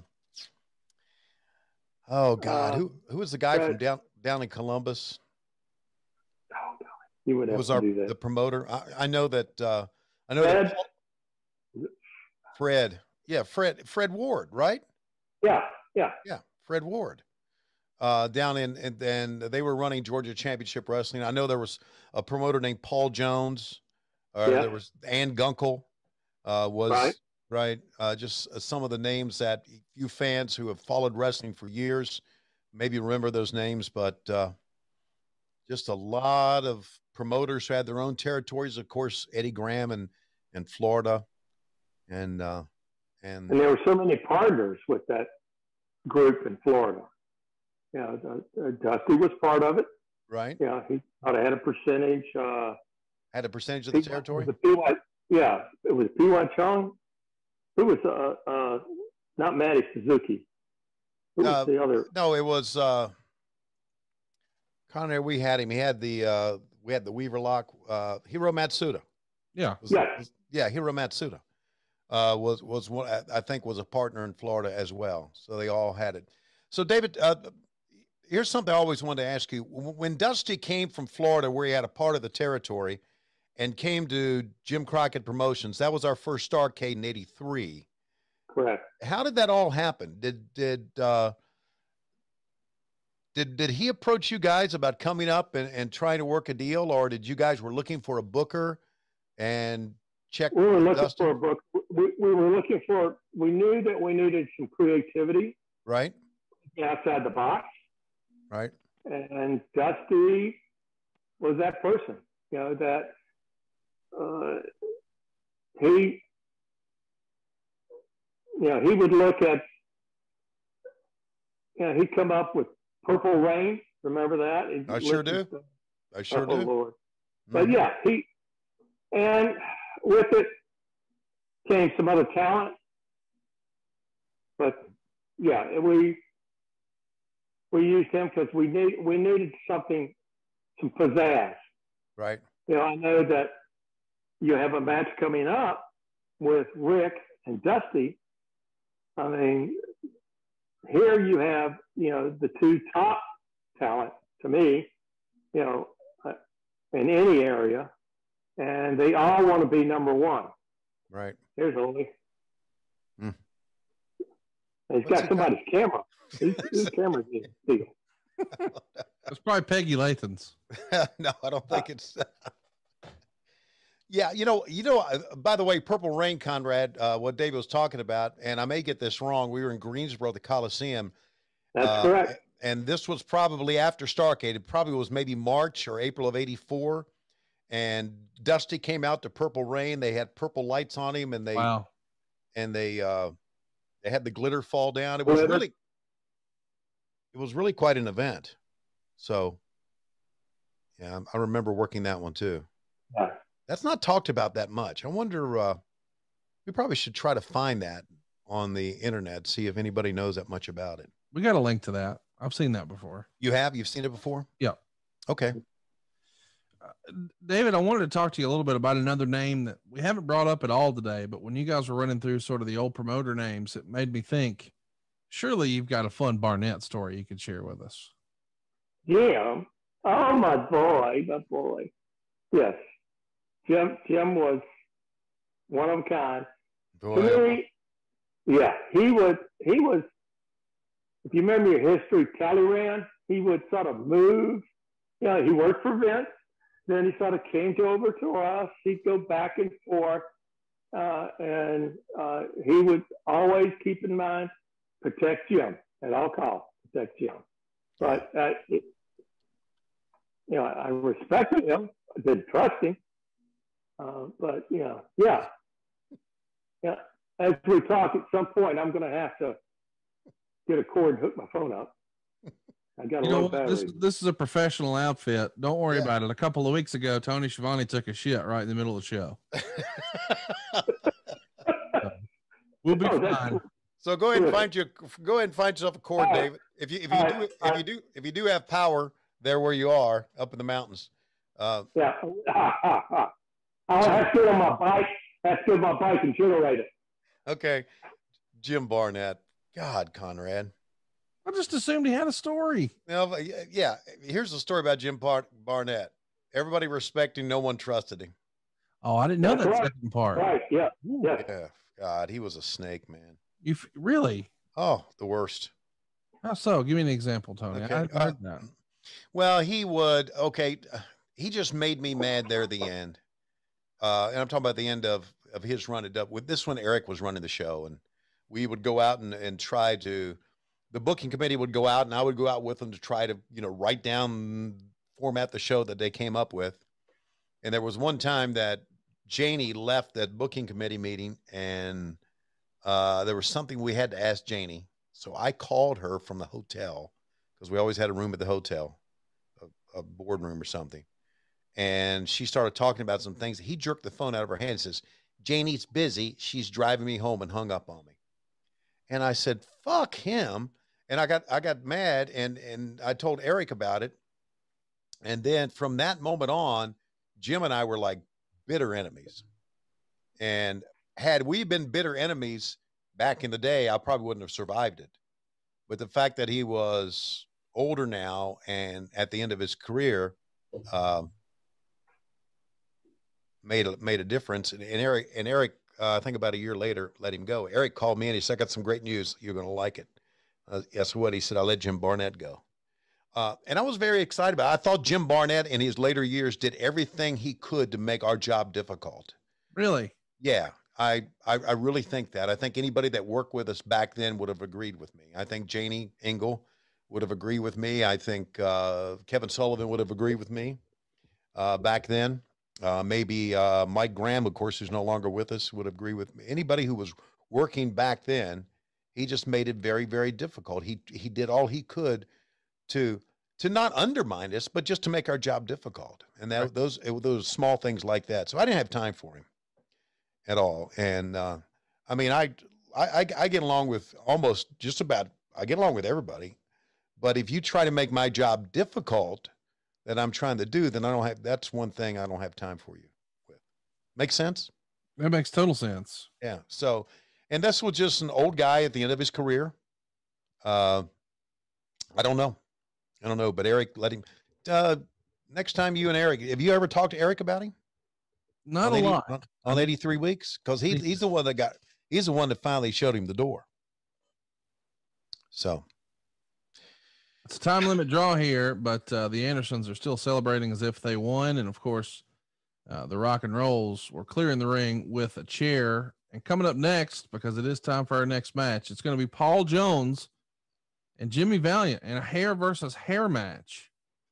How about that? Shaska Watley, of course, is going to be here. And boy, he has been such a bright spot in us revisiting 1986. Yeah. David, Tony and I have fallen in love with Shaska all over again. I hadn't seen a ton of his stuff, but my goodness. Yeah. Charisma for days. Yeah. What a great performer. David still with us? Yep, he is. Let's go ahead and listen here.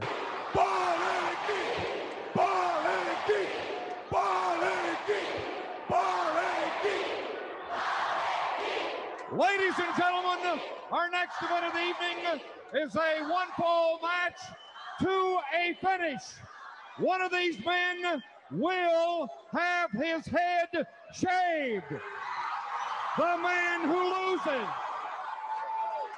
Introducing first, in the corner to my left, from the state of Texas, weighing in tonight at 240 pounds, number 1, Paul Jones. And his opponent from New York City, weighing in at 242 pounds, the Boogie Woogie Man, Jimmy Valiant. Oh, he's got the mic. Let's listen to what Boogie has to say. Paul Jones, you will be a ball-headed geek tonight. Such a little thing, but it worked. David, I think you've got yourself muted. If you can unmute yourself on Zoom, it should be the bottom left-hand corner. Sorry about that. Tony? Yes. Paul Jones, Jimmy Valiant match. This feels like punishment. Did one of us lose a bet? No, you know what? Jimmy Valiant was pretty popular back then. There you go. There you go. Now I like this angle. There was a lot of time spent in this angle. You know, we had Pez have his head shaved in Charlotte, on 7-5. So now I think Jimmy Valiant's going to get his head shaved here. I don't know how they're going to accomplish it, but I think that's how it happened. So, but you know, David, Paul Jones, Jimmy Valiant had a long running thing, didn't they? Years. Oh yes, their style matches each other. Valiant's not going to go off his feet very much. Neither is Paul. They like to do a stand-up match or right. He's got something in his hand. Yeah. Uh-oh. Yeah, Jimmy's idea, David, of selling was just to kind of quiver. Like he's doing right now. See that hand? He's quivering. Yeah. Is that hand flopping? Yeah. I think he still has the same trunks now. Do you know that? Oh, yes, he does. He absolutely does. He did a show for us in 2019 in Memphis. He did a special appearance for us at AEW when we first started, and he had the exact same trunks when he came out. And David, when he arrived at the building in Memphis that day, he came right up to me and he says, "Hey, man, where do I get paid?" He didn't say, "Hey, brother, how you doing? I hadn't seen you in a long time." He said, "Hey, brother, where do I get paid?" I saw him at the Strawberry Festival in Fort Mill, South Carolina. Wow. There's a guy that has a air conditioning business that brings them in. Had Rock and Roll Express there too. And Jimmy Sutter comes in and does his little thing and wearing the same trunks. Yeah. And the guy was feeding them and putting them in a hotel and paid him every night. And you know, the Boogie Woogie Man could sell his merchandise. You know, that was the thing. Everybody wanted to sell their merchandise. Sure. Yeah, so do we here. By the way, lowestrules.com or boxofgimmicks.com. He's been a referee for maybe the majority of the night or maybe all night. Baby Earl Hebner, of course, a couple of years after this, he's going to run off and make, I don't know, big time wrestling history. They did that evil referee, double referee, twin magic gimmick with Andre the Giant and Hulk Hogan on the main event show in prime time on NBC. But he was here first.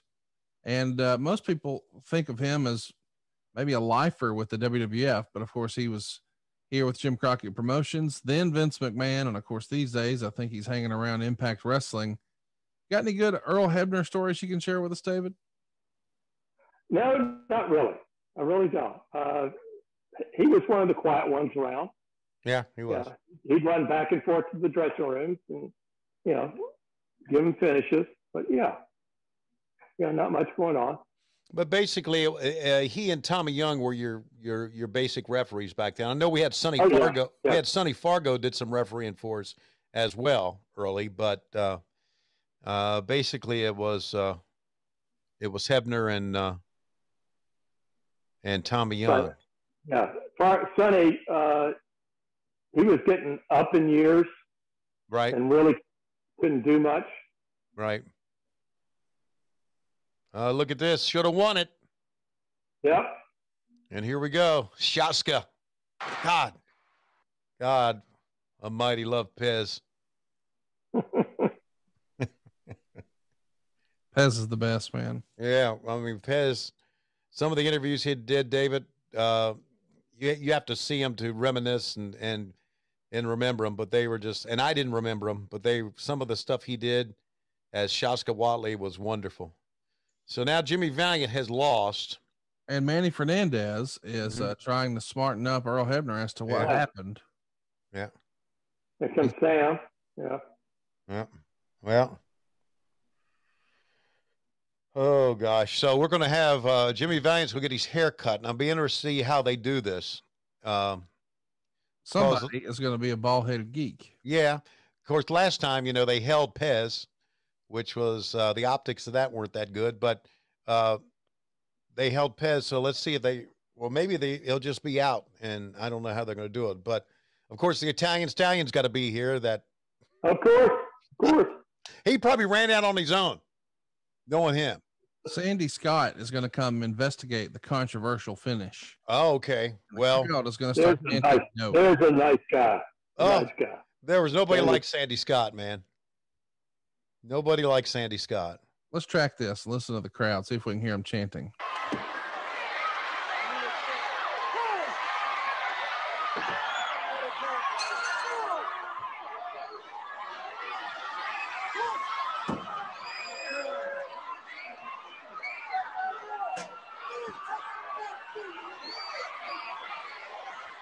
Okay, Jimmy's going to take it like a man, I guess, right?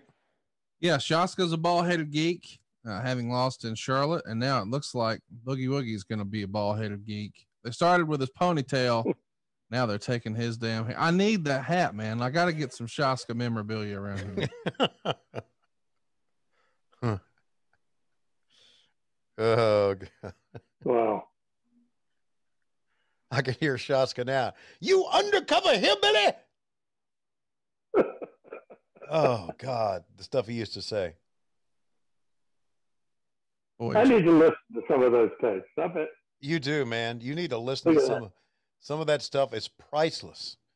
Some of the stuff. Yeah, and I wonder why some of our good talkers, let's say, didn't go further. Yeah, I agree. I don't know why. I don't get it. Was it the bookers at the time? It would have to be. I don't know. Watley was great. Tremendous. Yeah, he really was. He was entertaining. And look at that. Go take it like a man. And Sandy Scott's going to do the deed. I can't believe what we're watching here. I've never seen this. Oh. Hypothetically, Mr. Crockett, for an angle like this where Jimmy had to cut his hair for real, does he get, as JR would say, a little extra cheese on his Whopper? No. Okay.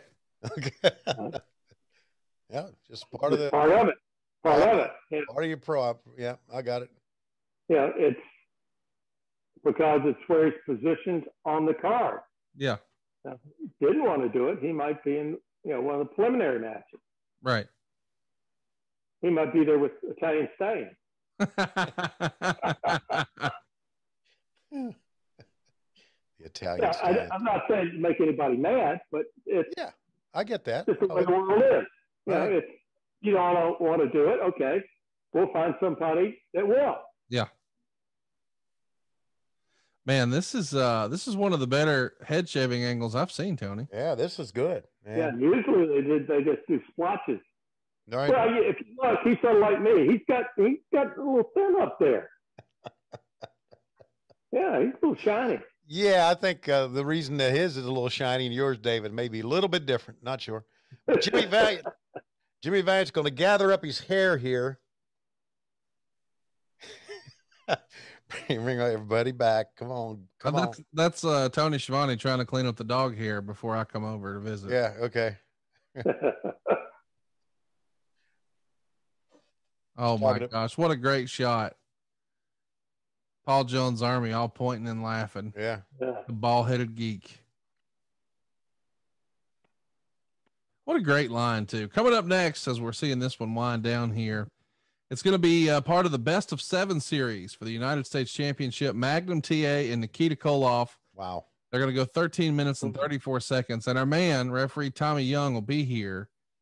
And this is one of the more iconic pieces of business that happened during this bash, the best of 7 series. And it's hard to believe that, man, just a few months after this, Magnum's life changed forever.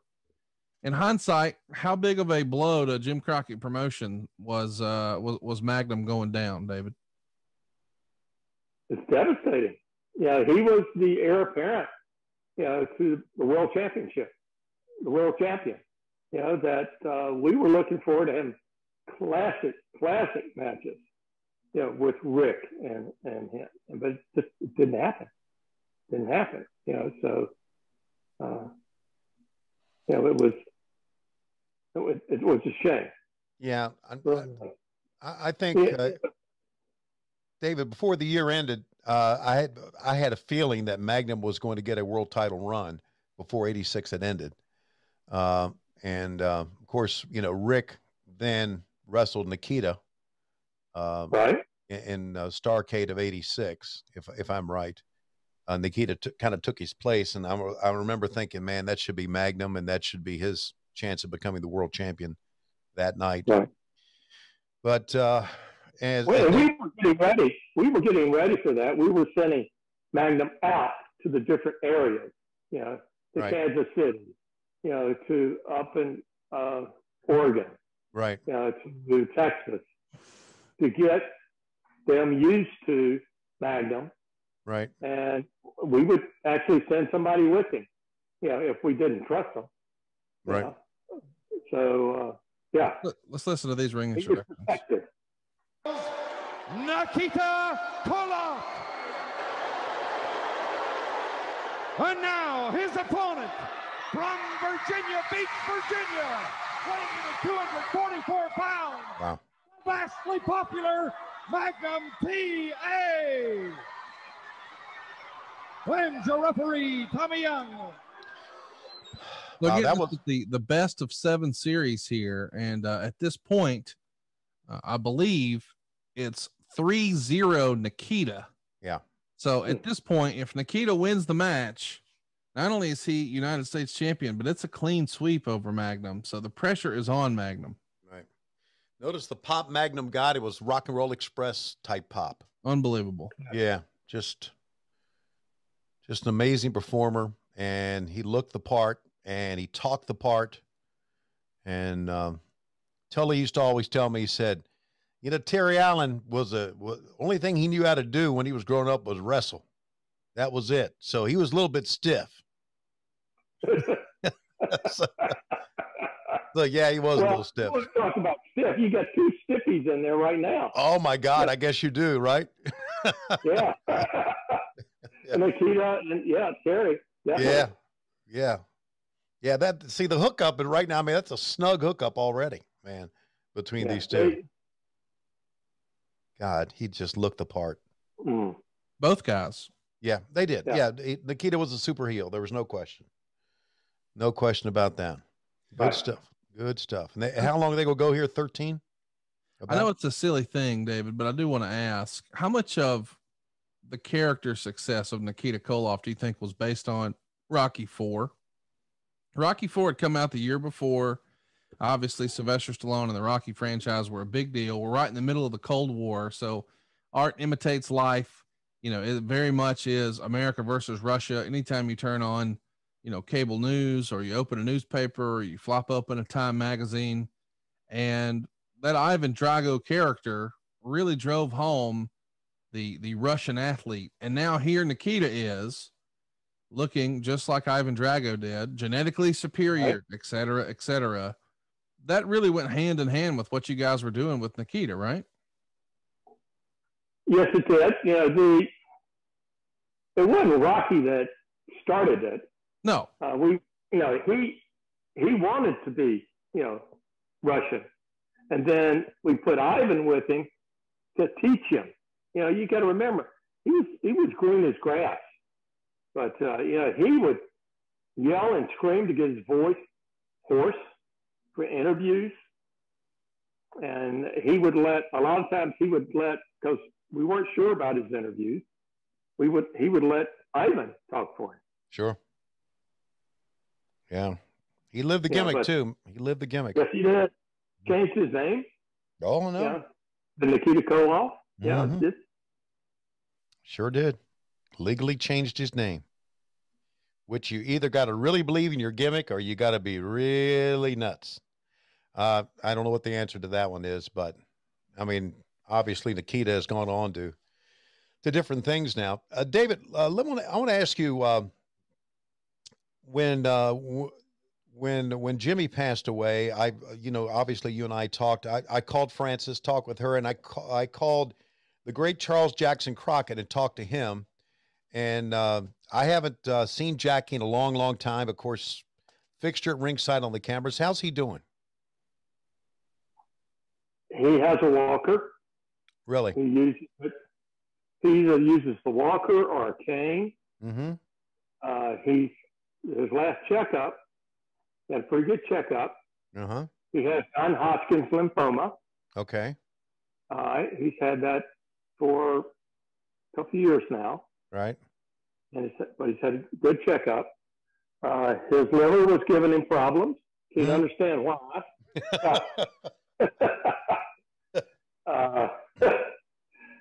But yeah, he's gained too much weight. Here I'm talking, but I'm skinny compared to Jackie right now. Okay. Yeah. It was great. It was great talking to him, and one of the one of the memorable characters behind the scenes in Jim Crockett Promotions. Really, there was nobody quite like Jackie Crockett. So I just wanted to see how he was doing. I'm going to call him. I guess he and Ruthie are still together. Oh yes, yeah. It's not by her choice. Oh no, she.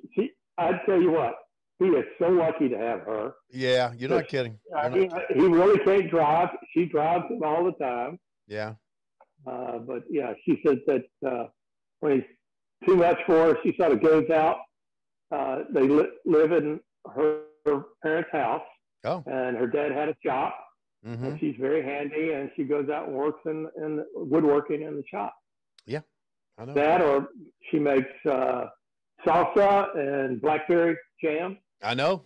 She has sent us a couple of boxes of them. So yeah, that's tremendous. Good person. Good person. Well, good. I'm glad to hear that. I mean, and Frances is doing better. Yeah. You know, she's on a walker. Her memory is better. Okay, good.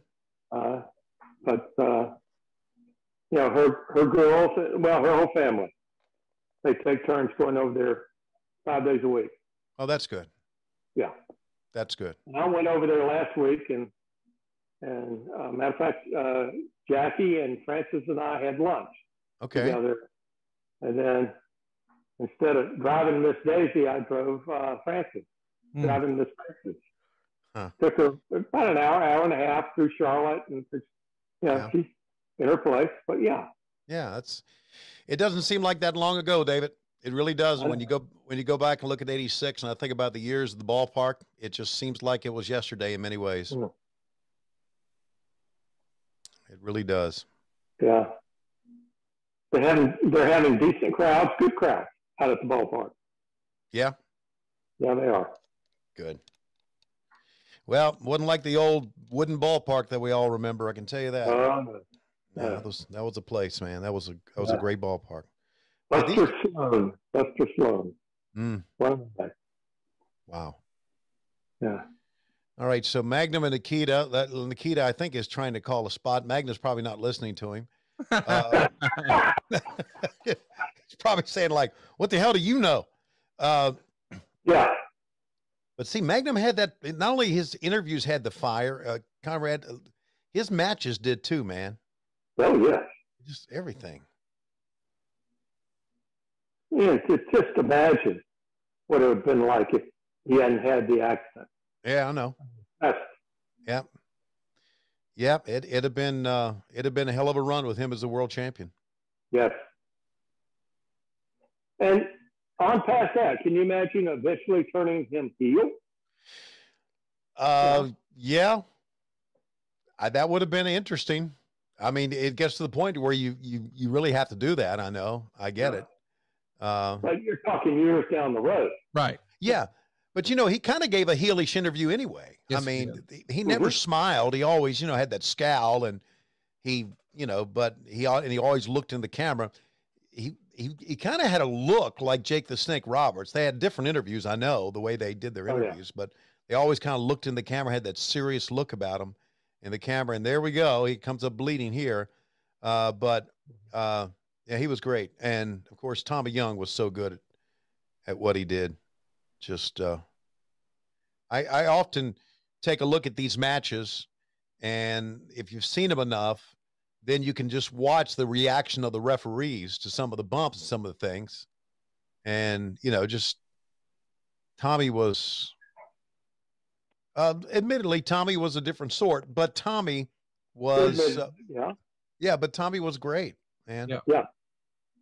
Tommy's still with us, right? Oh yeah. Yeah. We had him at Starrcast, and we interviewed him, and we asked him one question, and 20 minutes later, we were able to ask a second question. Well, in fairness, that first question was about whacking off the Barbarian. Yeah.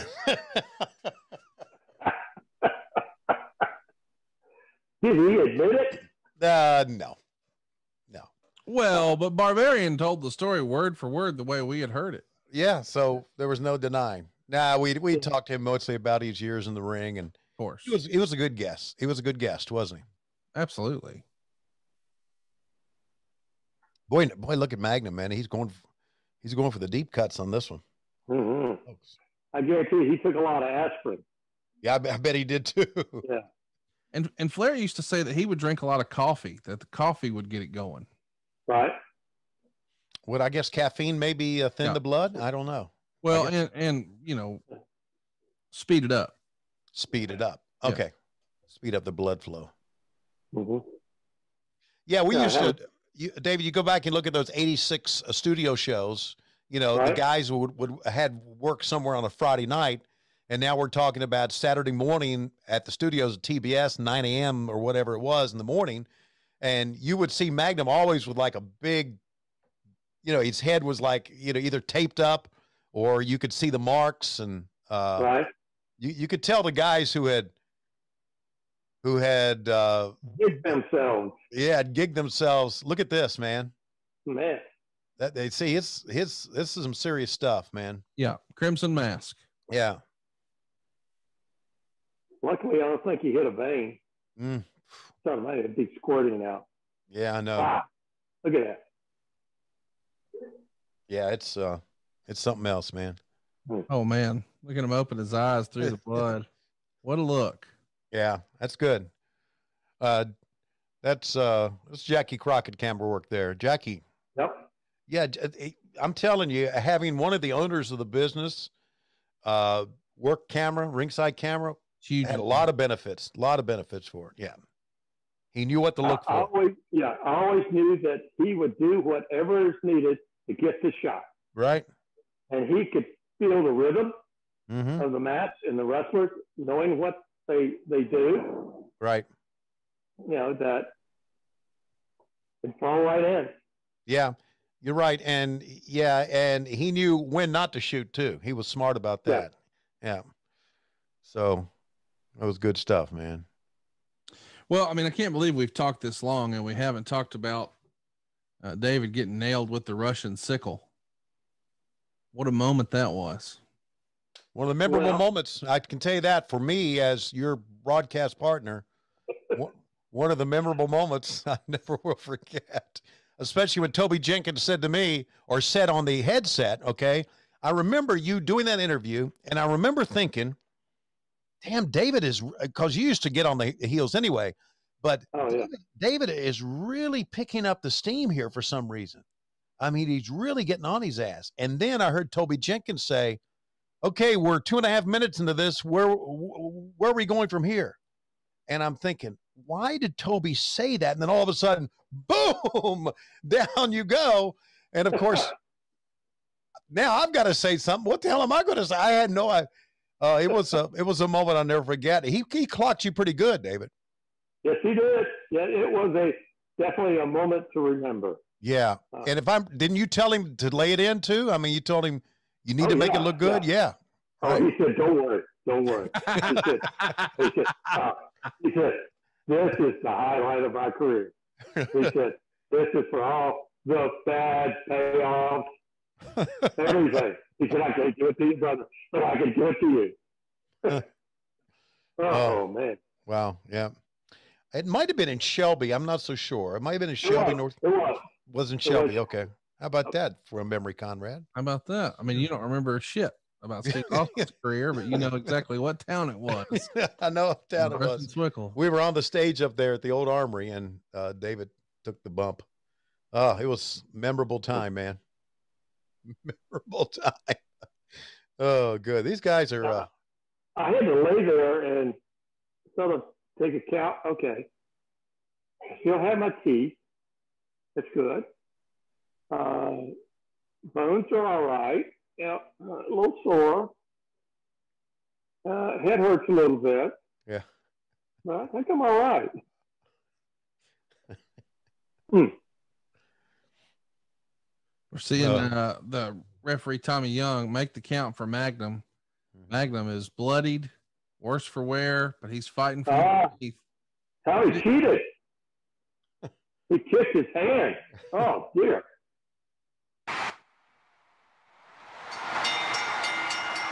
Wow. And the winner of match number 4, Magnum T.A.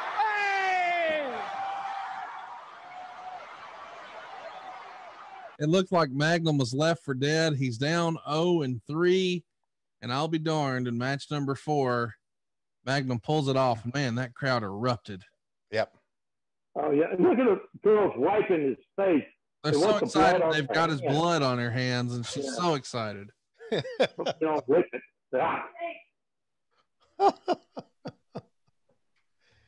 Ah. We're not done, by the way. What a card this has been. Coming up next, it's the Road Warriors teaming with Baby Doll to take on the NWA Tag Team Champions Bobby Eaton and Dennis Condrey in a steel cage match. And, of course, Jim Cornette is going to round out their 6-man tag. A cage match with the Road Warriors. I can't think of much more I'd rather not do than climb in a cage with the Road Warriors in 1986. Oh, God. You want to talk about shit? Yeah. I don't think anybody at this point had smartened him up. Yeah. But the idea is to not kill the guy. They never could. Never could. Oh. Yeah, this is something else. And the fans are just, they're doing Koloff's doing a great job. Ivan was such a pro, doing a great job of just milking the moment and, keep getting their heat. And look at fans just screaming at them and thumbs down, a couple of them flipping them the bird. Ivan Koloff, what a legend too, man. Oh, man.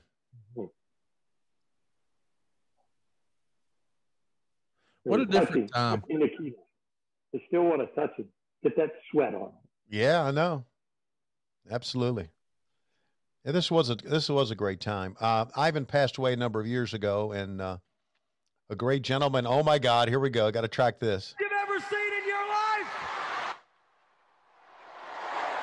Ladies and gentlemen, the tag team champions of the world, Loverboy Dennis and beautiful Bobby, the Midnight Express.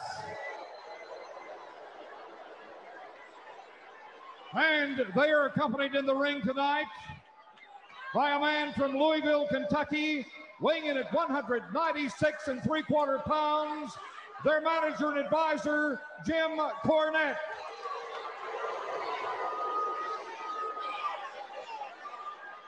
$196 my ass.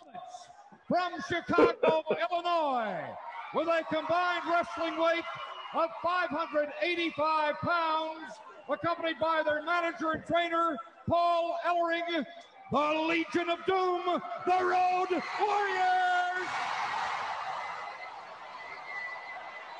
And their partner from Lubbock, Texas, the prettiest woman in professional wrestling, the lovely and vivacious Baby Doll.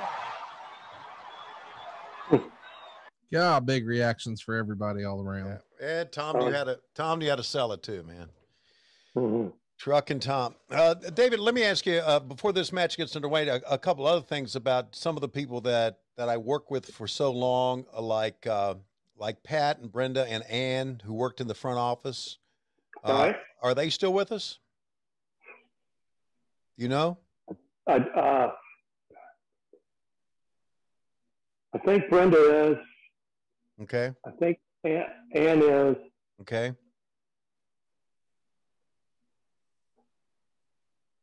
I'm not sure. Okay, Pat was like one of my favorite people. She was like, she was a good. They were just it was a great working environment there. It really was. Right. Dave Johnson is still with us. David Johnson's still with us. Okay. Yes, he had a stroke, but he's still with us. Oh, yeah. There you go. Yeah, I just I had the back office there.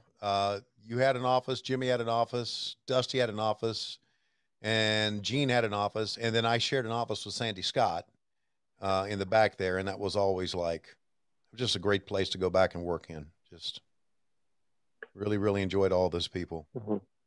Then we had Ike Anthony cook for us. Were you there when he was cooking? No, that was before me. All right. But the kitchen was there, obviously. But I knew Ike had cooked because you guys, he cooked for you guys every day, right? Yeah, because we would leave straight from the office to go out of town. So to give us a decent meal, he would cook. Oh, it was great. Wow. Great.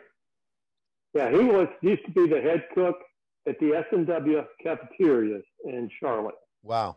How about that? Yeah. Yeah, and that building, by the way, Briarbrand, no longer there.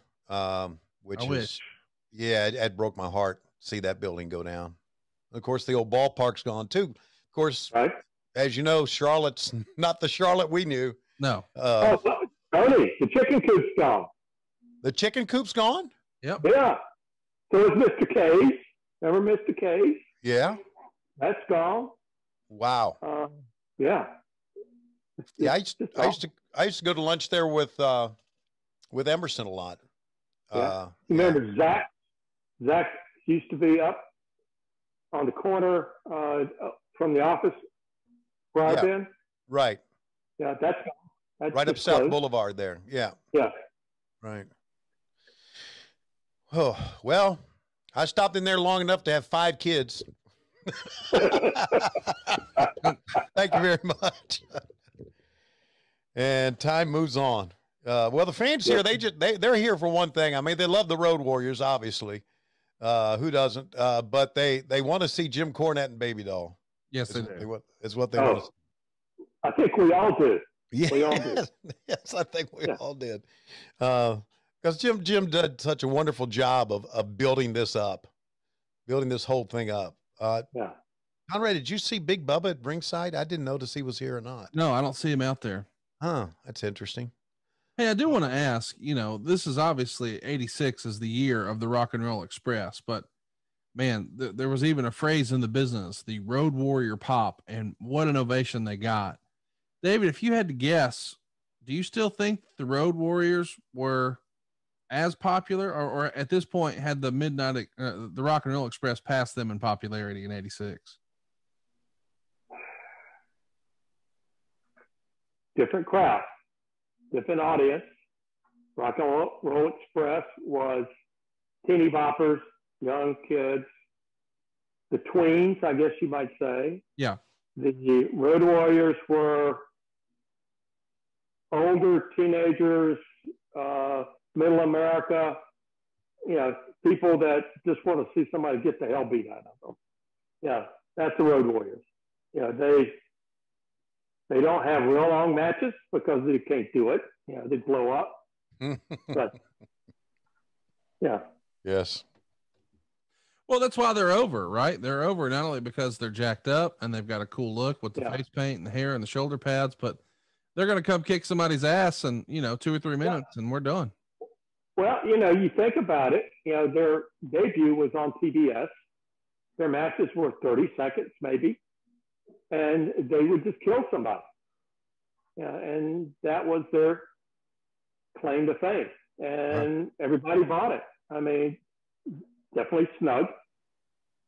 2 different types of workers there, Midnight Express and the Road Warriors.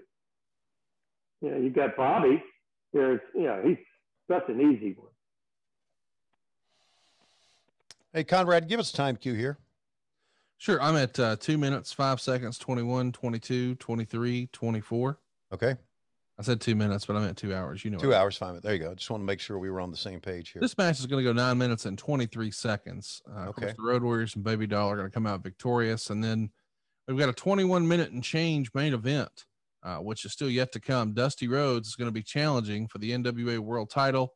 Ric Flair, of course, trying to defend here in Greensboro, the home of Starrcade. There's been a lot discussed about that over the years, David, but a lot of people feel like Starrcade was never the same when it left Greensboro. Would you agree? Yes. Yes, I would. No question. No question. I mean, we did try to do the double deal, Atlanta and Greensboro at the same time. Technically, that was challenging. But Greensboro brought us to the dance, as Dusty would say. Why try to change your partner, when it works? We could announce at intermission tickets go on sale for the next Starrcade, and you would have people buying them, not even knowing what match there was going to be. Right. They just knew it was going to be good. Right. I felt the same way. And I felt that, you know, it goes down to, and I get it. And I guess I get it. I mean, we wanted to become a national company. So putting a Starrcade in like Chicago would put us in the eyes of people, a national company. But you think about it, Greensboro's your home. You're going to draw, you're going to have a good fan base there. You're going to have a lot of people. You don't have to travel that far. Business wise, to me, it always made sense to stay in Greensboro. Well, but if you're trying to compete with Vince, you know, just to play devil's advocate, you do probably want to try to run some bigger towns. And although it wasn't necessarily the A building, I mean, it was a big old crowd in Chicago, but yeah, of course, with things going down the way it did and the creation of Survivor Series and Vince's power play, that was probably the beginning of the end. Yeah. Yeah. Well, that's going to come up later. But this was such a spectacular venue. And, have you seen the building? I know it's since this time it's been remodeled. They even, didn't they add another deck to this Coliseum, David? Yeah. It's 21,000 seats, I think, or more. Right. I think it was 15 back then. So they added like, I don't know, like 6,000 or 7,000 seats. Yeah. They blew the top off and just went straight up. Right. Right. Of course, this was always known too as the home of the ACC basketball tournament forever and ever and ever, until 1976 when they moved the ACC basketball tournament to the Cap Center, Landover, Maryland. They keep going back to Greensboro for that. Let's track it. A knee drop off the top of the cage. I can't imagine how bad that hurt Bobby's knees. Man, I don't know that I've ever seen that. Jim Cornette, the match in Atlanta, the ladder scaffold match. Yep. Cornette blew his knees out when he hit. Oh, yeah. Blew both his knees out. I was right there, buddy. Big Bubba didn't catch him. And Dennis Condrey thought he won it. But, of course, oh, man. What a great team. What a great heel team.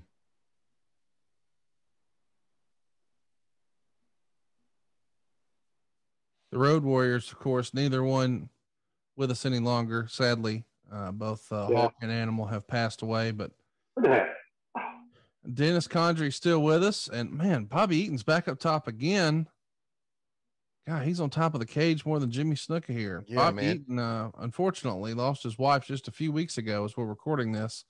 Donna Eaton having passed away, and man, they were one of those rare wrestling marriages that seemed like they'd been married forever. Look at Hawk throw a drop. Bobby was knew it was a big show, man. He went all out, man, going up top a couple times. Oh yeah, yeah. He would do a lot of work. You know, he was the workhorse. Oh yeah, no question. Oh, here we go. All right, yeah. Here we go. Let's listen to it.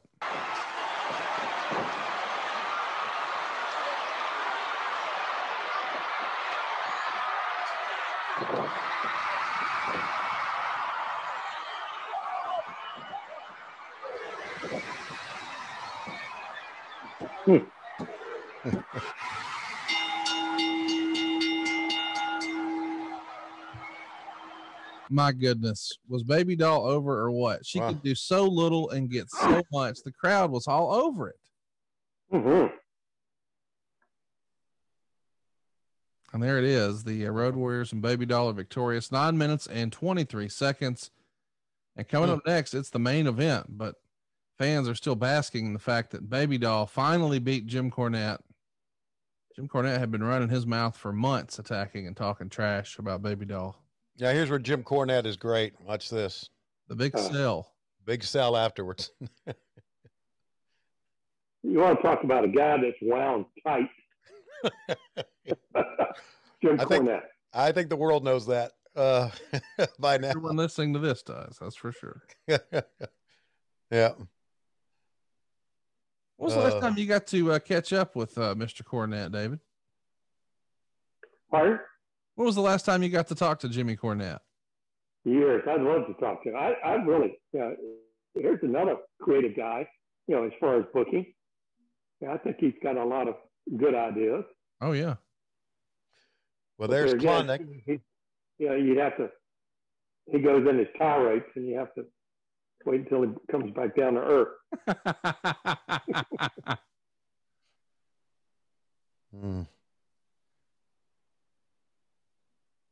My interactions with Jim have always been great. I think he sort of treats people how they treat him, and Cage is there, and of course we know that that's not going anywhere because our main event is also a cage match. Let's track it.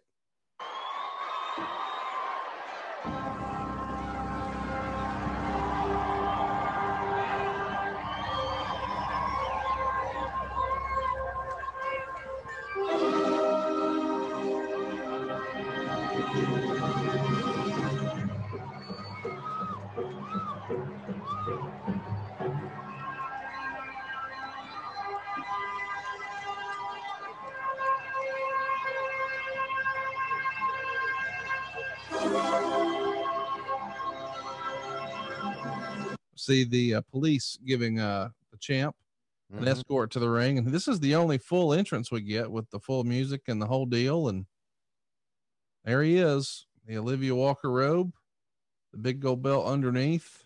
Oh yeah. And this is where he won his second world title, beating Harley Race at the very first Starrcade. So his old stomping grounds for sure. Can't wait to hear the ring introductions. Let's go back to it.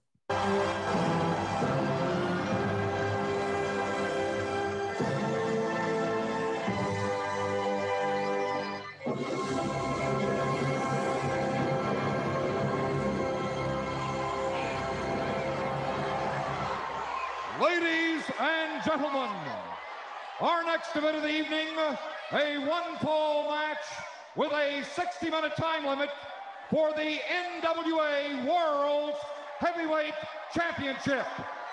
Introducing first in the corner to my right, the challenger from Austin, Texas, former two-time World Heavyweight Champion, weighing in tonight at 280 pounds, the American Dream, Dusty Rhodes.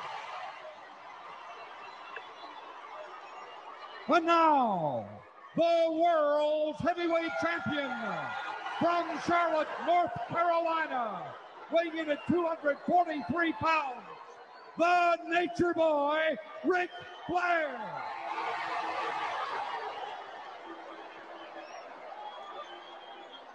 No commentary yet for this one either yet, Tony. Maybe it's not on this tape. We're not there. There's Wally still there. Yeah. I think we did do some commentary for it, David, but I don't think we did. We did it maybe in post. Yeah, we did it maybe. I'm not so sure. Track it, Conrad, see if we're there yet. No, apparently not. Well, there you go. If you want us, you're going to have to tune in to TBS 605 on Saturday nights. Or WHW Monday.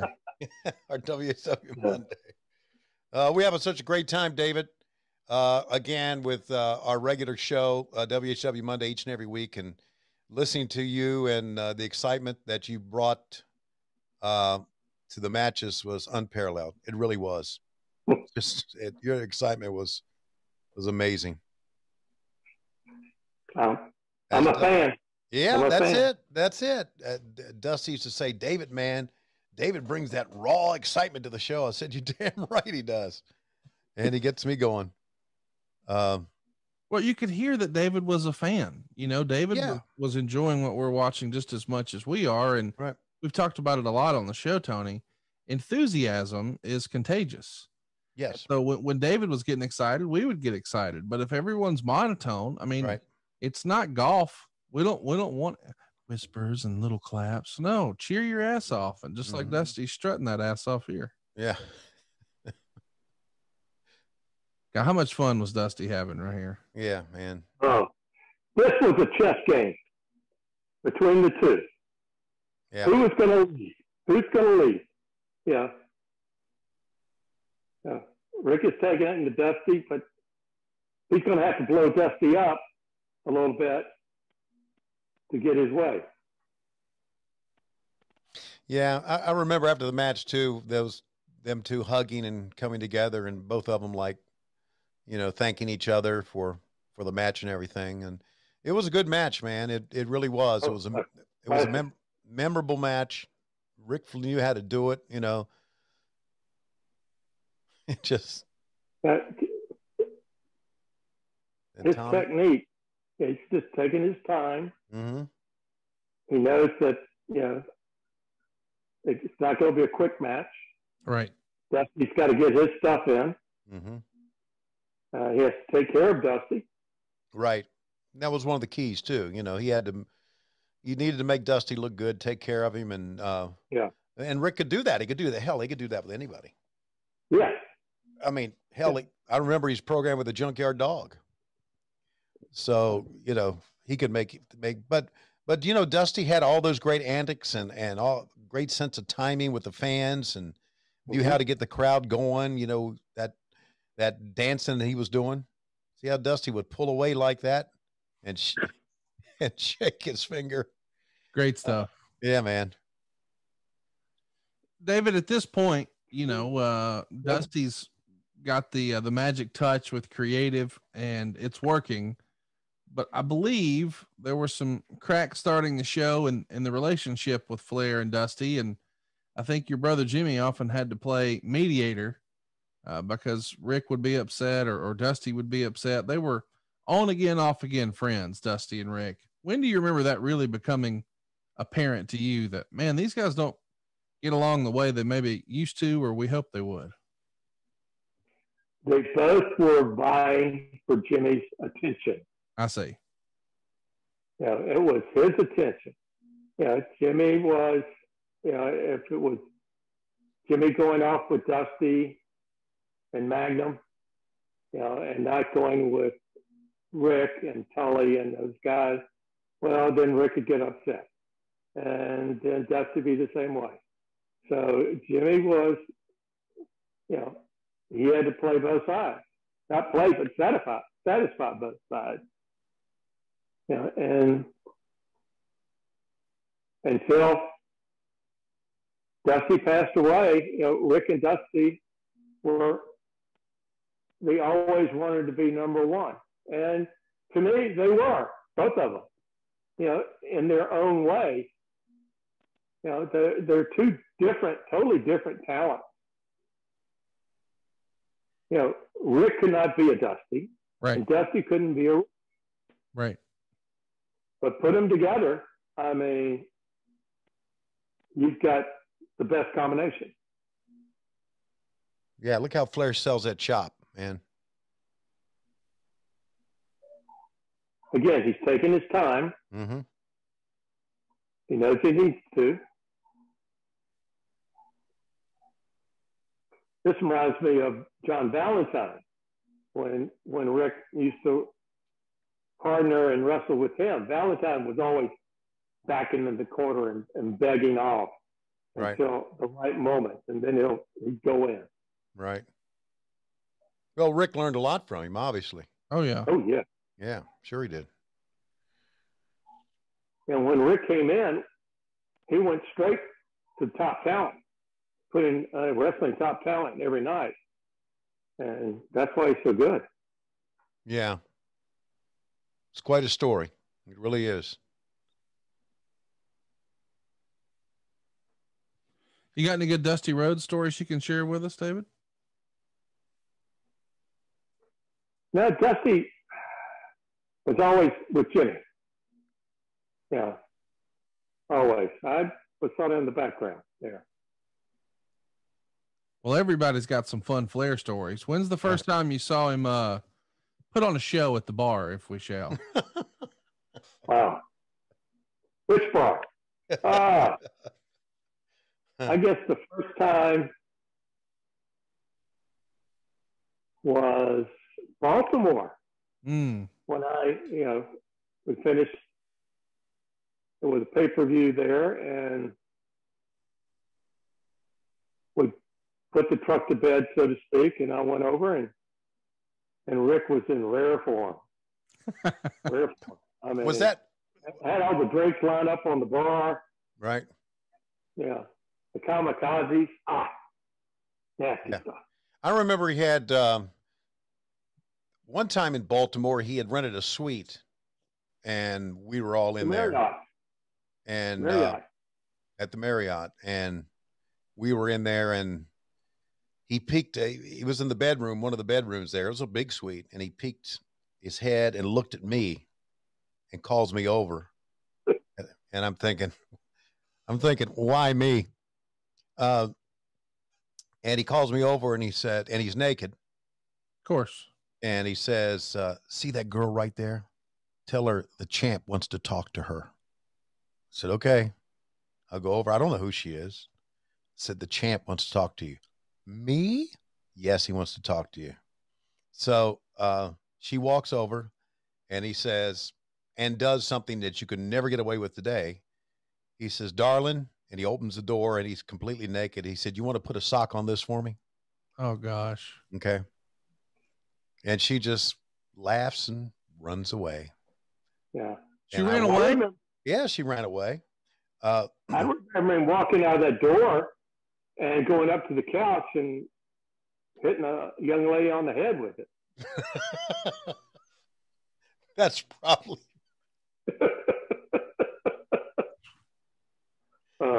Hitting a young lady on the head with it, Conrad.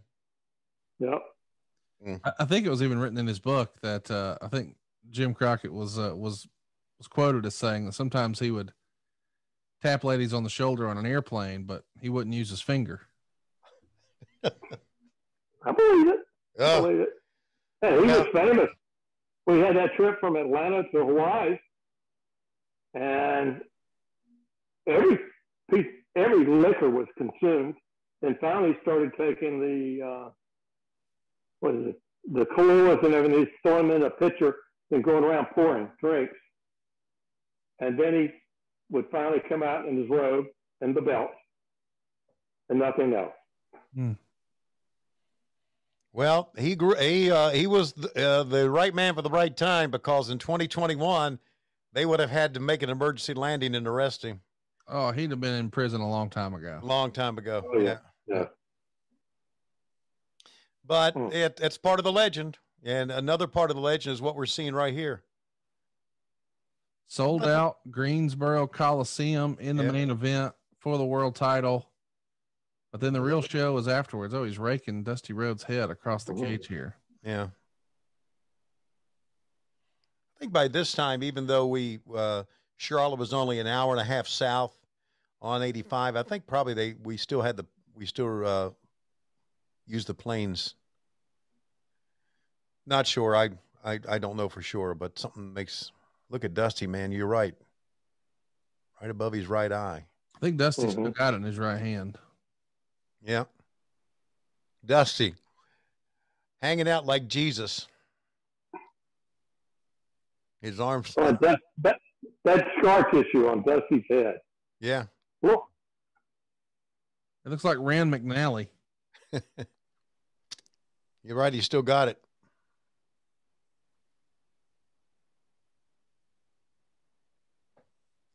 I'm surprised. I'm kind of surprised in a way that Dusty bled first here. But there you go. Well, if he's going over, you would think they would. There you go. Structure the match that way. Yeah. There you go. Absolutely. Yeah. Bleed. Don't think you're going to be able to come back and win it, and you do. Very Magnum TA. Yeah. We just saw. Mm-hmm. Tommy Young, of course, was Flair's favorite referee. I assume Dusty's as well. I'm not sure. I got the feeling. Why not? Yeah, I got the feeling he was everybody's favorite. Yeah. Yeah. Like it was. There was no question who was going to referee the big matches. No, there was no doubt, no question. That's true. True. Right. Of course, when we were in TV at the TBS studios, we had Randy Anderson, Pee Wee. He did most of the refereeing at the TBS studios because he was Georgia based. And Tommy didn't do much of the studios. I don't know if Tommy, of all the shows we've watched, Tommy hasn't done one yet, has he, Conrad? It's funny you say that. I don't think so. Yeah. I think it's been all Pee Wee doing them. Well, Just leaping Tommy across. was to get to the town that we were going to wrestle in on Saturday night. Right. Yep. Right. Just to sort of add context to what we're talking about here, you guys were on quite the tear here on the 25th. So 2 days prior to this, you were in Norfolk, I guess the day prior, and then here in Greensboro on the 26th. The next day, the TV taping, first thing in the morning, and a matinee show in Asheville, an evening show in Dallas. The next day, back to North Carolina for Wilmington. On the 29th, you did TV in Rock Hill. On the 30th, as we've mentioned before, Baby Doll and Sam Houston are going to get married, but you're also going to run Dorton Arena. And then on the 31st, you're in Columbia, South Carolina. On August 1st, you're in San Antonio. On August 2nd, you're at Fulton County Stadium. August 3rd, TV in Greenville. And then a rare 4 days off, or 4 or 5 days off, actually, before you're back in Richmond. But off days, especially during this tour, were a rarity. I do want to mention the Dorton Arena situation. We've talked about Dorton Arena a few times in the more recent weeks, David, and Tony absolutely hated that building. Said it was a dump. It was too hot. I think aesthetically as a fan, it looked awesome. I loved it. Where'd you land on Dorton? Did you like the Dorton Arena? Not really, because all the glass, in the summertime, the sun setting, or, it wouldn't get dark, and so we had to paper all that glass, and it was hot, wasn't air conditioned. Oh. And the dressing rooms were horrible. We really didn't have good dressing rooms. That's not to say Raleigh wasn't a good area. It's just the building, they've got a great building now, but at that time it was just a fairground building, not anything else. They wanted to run cattle in there and livestock, or horses, whatever it was. It was only built for the fair. That's right. State fair. So there, I'm right. Terrible building, terrible place. Wasn't the Greensboro Coliseum. But you're right. They, I guess the Wolfpack have a brand new arena there that they run in NC State. Yeah. NC State, What a great moment right there. The Hurricanes are in there. Yeah, the Carolina Hurricanes. That was a great moment. Dusty with the clothesline and then running on his hands and knees as fast as he could. Oh, gosh, trying to get that belt. That was such a great little moment. That was a great moment. David, I was talking to he's trying to get out. Don't pull his pants. Don't pull his pants. Classic. Show a little skin here. Yeah. Let's track it just for a minute, see if we got any commentary.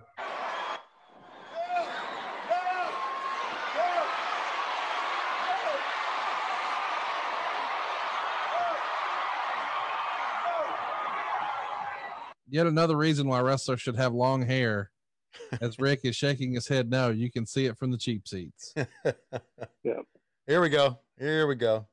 Dr. Flair is in. Yep. Break him on the fence. Here we go. Yep.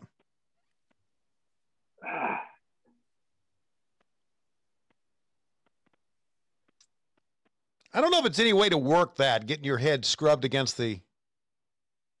Oh, sure there is. Well, I guess you can, but I have a feeling there was a lot more abrasions than you wanted. Who are we going to get to try it? We need to have a live. I love the sound of that. Yeah, Dave Silva will. Yes. Whoever wound up pooping on my floor. That's right. Who's ever guilty of shitting on Conrad's floor gets his head rubbed into the steel cage to test out the theory. We'll try to work it. Conrad, you try to work. You grab him by the hair. You try to work it, but you may not be able to work it, but you'll try. Okay. David, isn't it fun to see how over? Put the cage. Yeah, we're gonna put the cage around the pool. Oh, I like that now. Have a pool mat. Oh, there he is. I'm gonna show his ass. Here comes the ass. There it went. Yeah. By request. Rick wants him to pull. Rick would love to have him pull it all the way down to his knees. Yeah. You may not know this, Tony, but all the Flairs have high butt cracks. We talk about that at Thanksgiving.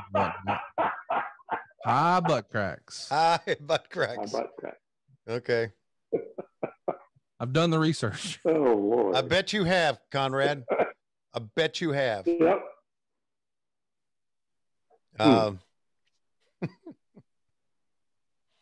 So we should be, yeah, there you go. You don't need to. We should be getting not too far away from the finish here. Look at this. Can't work that. Look at that forearm or forehead against the. Yeah, can't work that, man. Flair, look at banging his head up against it. Oh. Just to make it bleed a little bit more. You get the adrenaline flowing. I'm thinking you get into a match. You just bang my head. Go ahead, do it. We can do it. Tony, we know that Arn used to call Rick Beak. Do you know if Dusty had a nickname for him? No, he didn't. Just Rick, Flair, but not Beak. I mean, Beak was almost his universal. Oh, yeah. I mean, everybody called him Beak. So I don't know if Dusty did or not, but. David, did you also refer to J.J. Dillon as Johnny Bench?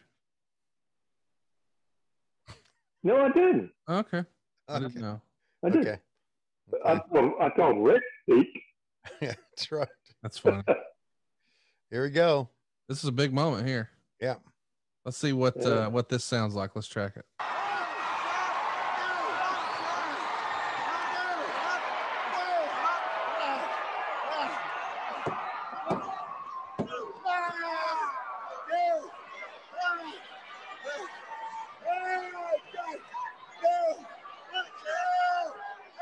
David, these days we don't see a lot of blood in wrestling anymore, and people argue for or against it still here in 2021.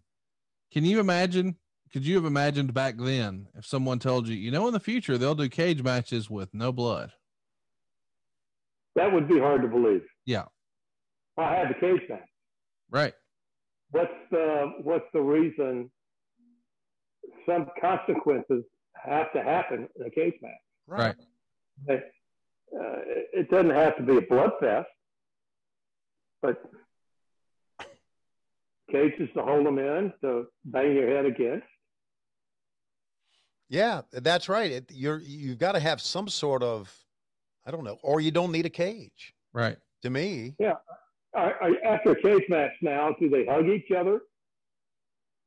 And, do they say good match and hug each other and go out hand in hand, skipping? No. Is this it, the backslide? The big backslide. Let's see what happens. Yeah. Oh, no. Old school backslide, man. You don't see that a lot anymore, Tony. No, you don't. You really don't. What do you see now? Well, you see a lot of guys diving over the top rope now. A lot of schoolboys. A lot of schoolboys. A lot of what they call Canadian destroyers or code reds. And a lot of really, and listen, I'm not against it. I love some of the stuff I see, but there's a lot of acrobatic stuff going on now, David, as you know. Right. Which I don't mind. The problem I have with it is that everybody does the same thing. That if somebody uses it as a finish, well, somebody else will use it as a hot spot. That doesn't work. Yeah, right. You're right. Because then it means nothing. Yeah. Flair off the top with the flying cross body. Unsuccessful. Looks like Flair's trying to turn the tide here. He's actually controlling the match. Let's see what happens. And that's how it turns. Oh, there it is. Yeah. No, shit. Fooled me again. Fooled me again. And you called it. Or I've heard you call it.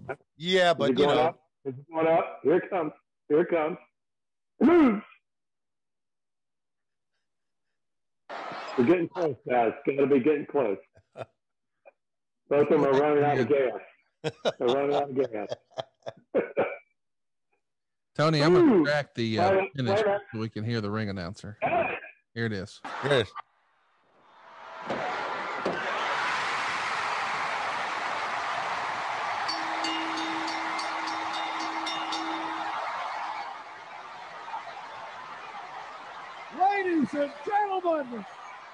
Ladies and gentlemen, the winner and new World Heavyweight Champion, the American Dream, Dusty Rhodes.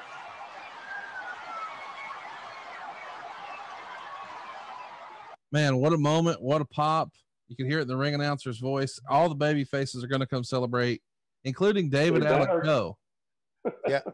Yeah, David Allen Coe is going to come out here, or he may be out here already. Yeah, he is. There he is. There he is. Yeah.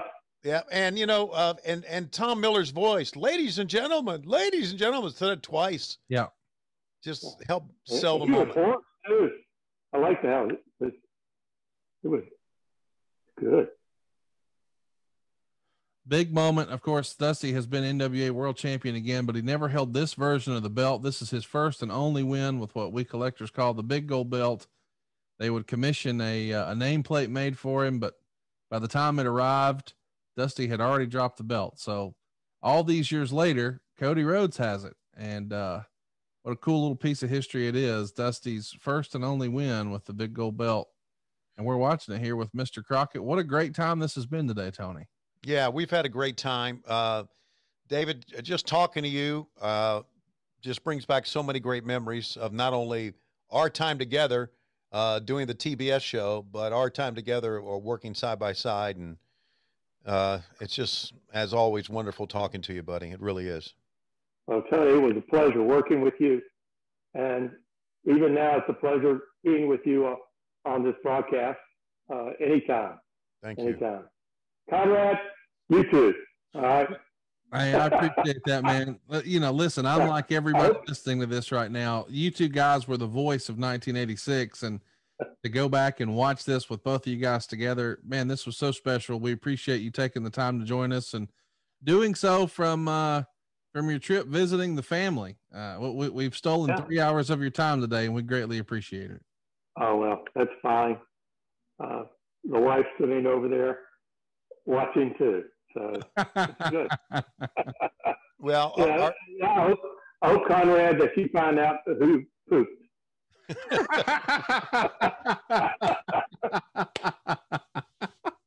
We will. You don't have to poop the poop. We got lawyers involved, so we will. Okay. Hey, call Judge Ellinger. He's good. Call him. Or Sam White. Remember Sam? He was U.S. Drug Enforcement. Yeah. Wow. So, yeah, Drug Enforcement and Homeland Security. Oh. Yeah, he was one of the guys traveling with us. Sam's wife died recently, but good people. Yeah. There's Dusty with the Big Gold Belt, and you see Truck and Tom trying to hold up the American Dream, little sign there for him. Yeah. What a big moment. And I'm glad we got to share it with you today, Mr. Crockett. Thank you again for joining us. We greatly appreciate your time here on What Happened When. All right. Thank you so much. And I appreciate you asking me. Absolutely. Our pleasure. Thank you, sir. I hope you have a great day. All right. Take care. Bye-bye. This is is real. Just hugging on somebody. Man, we've done it. Yeah, it was great talking with David, and it was great being able to connect with him again. And it does bring back wonderful memories. Wonderful memories of not only my time when I started in the business, but my childhood as well. I mean, for many, Bob Caudle and David Crockett were the voice of my teenage years. So there you go. And unfortunately, Tony, it looks like it's about that time. And we still don't know who shit in Conrad's toilet downstairs at the Conradison outside the Infinity Pool. But my money is still on Dave Silva. Why? Because he's the only shithead I know. We're desperately out of time. See you next week on What Happened When. We come to you Wednesdays on Westwood One or Cumulus, as it were. But Mondays we come to you on Patreon, patreon.com/WHW Monday. And of course, adfreeshows.com.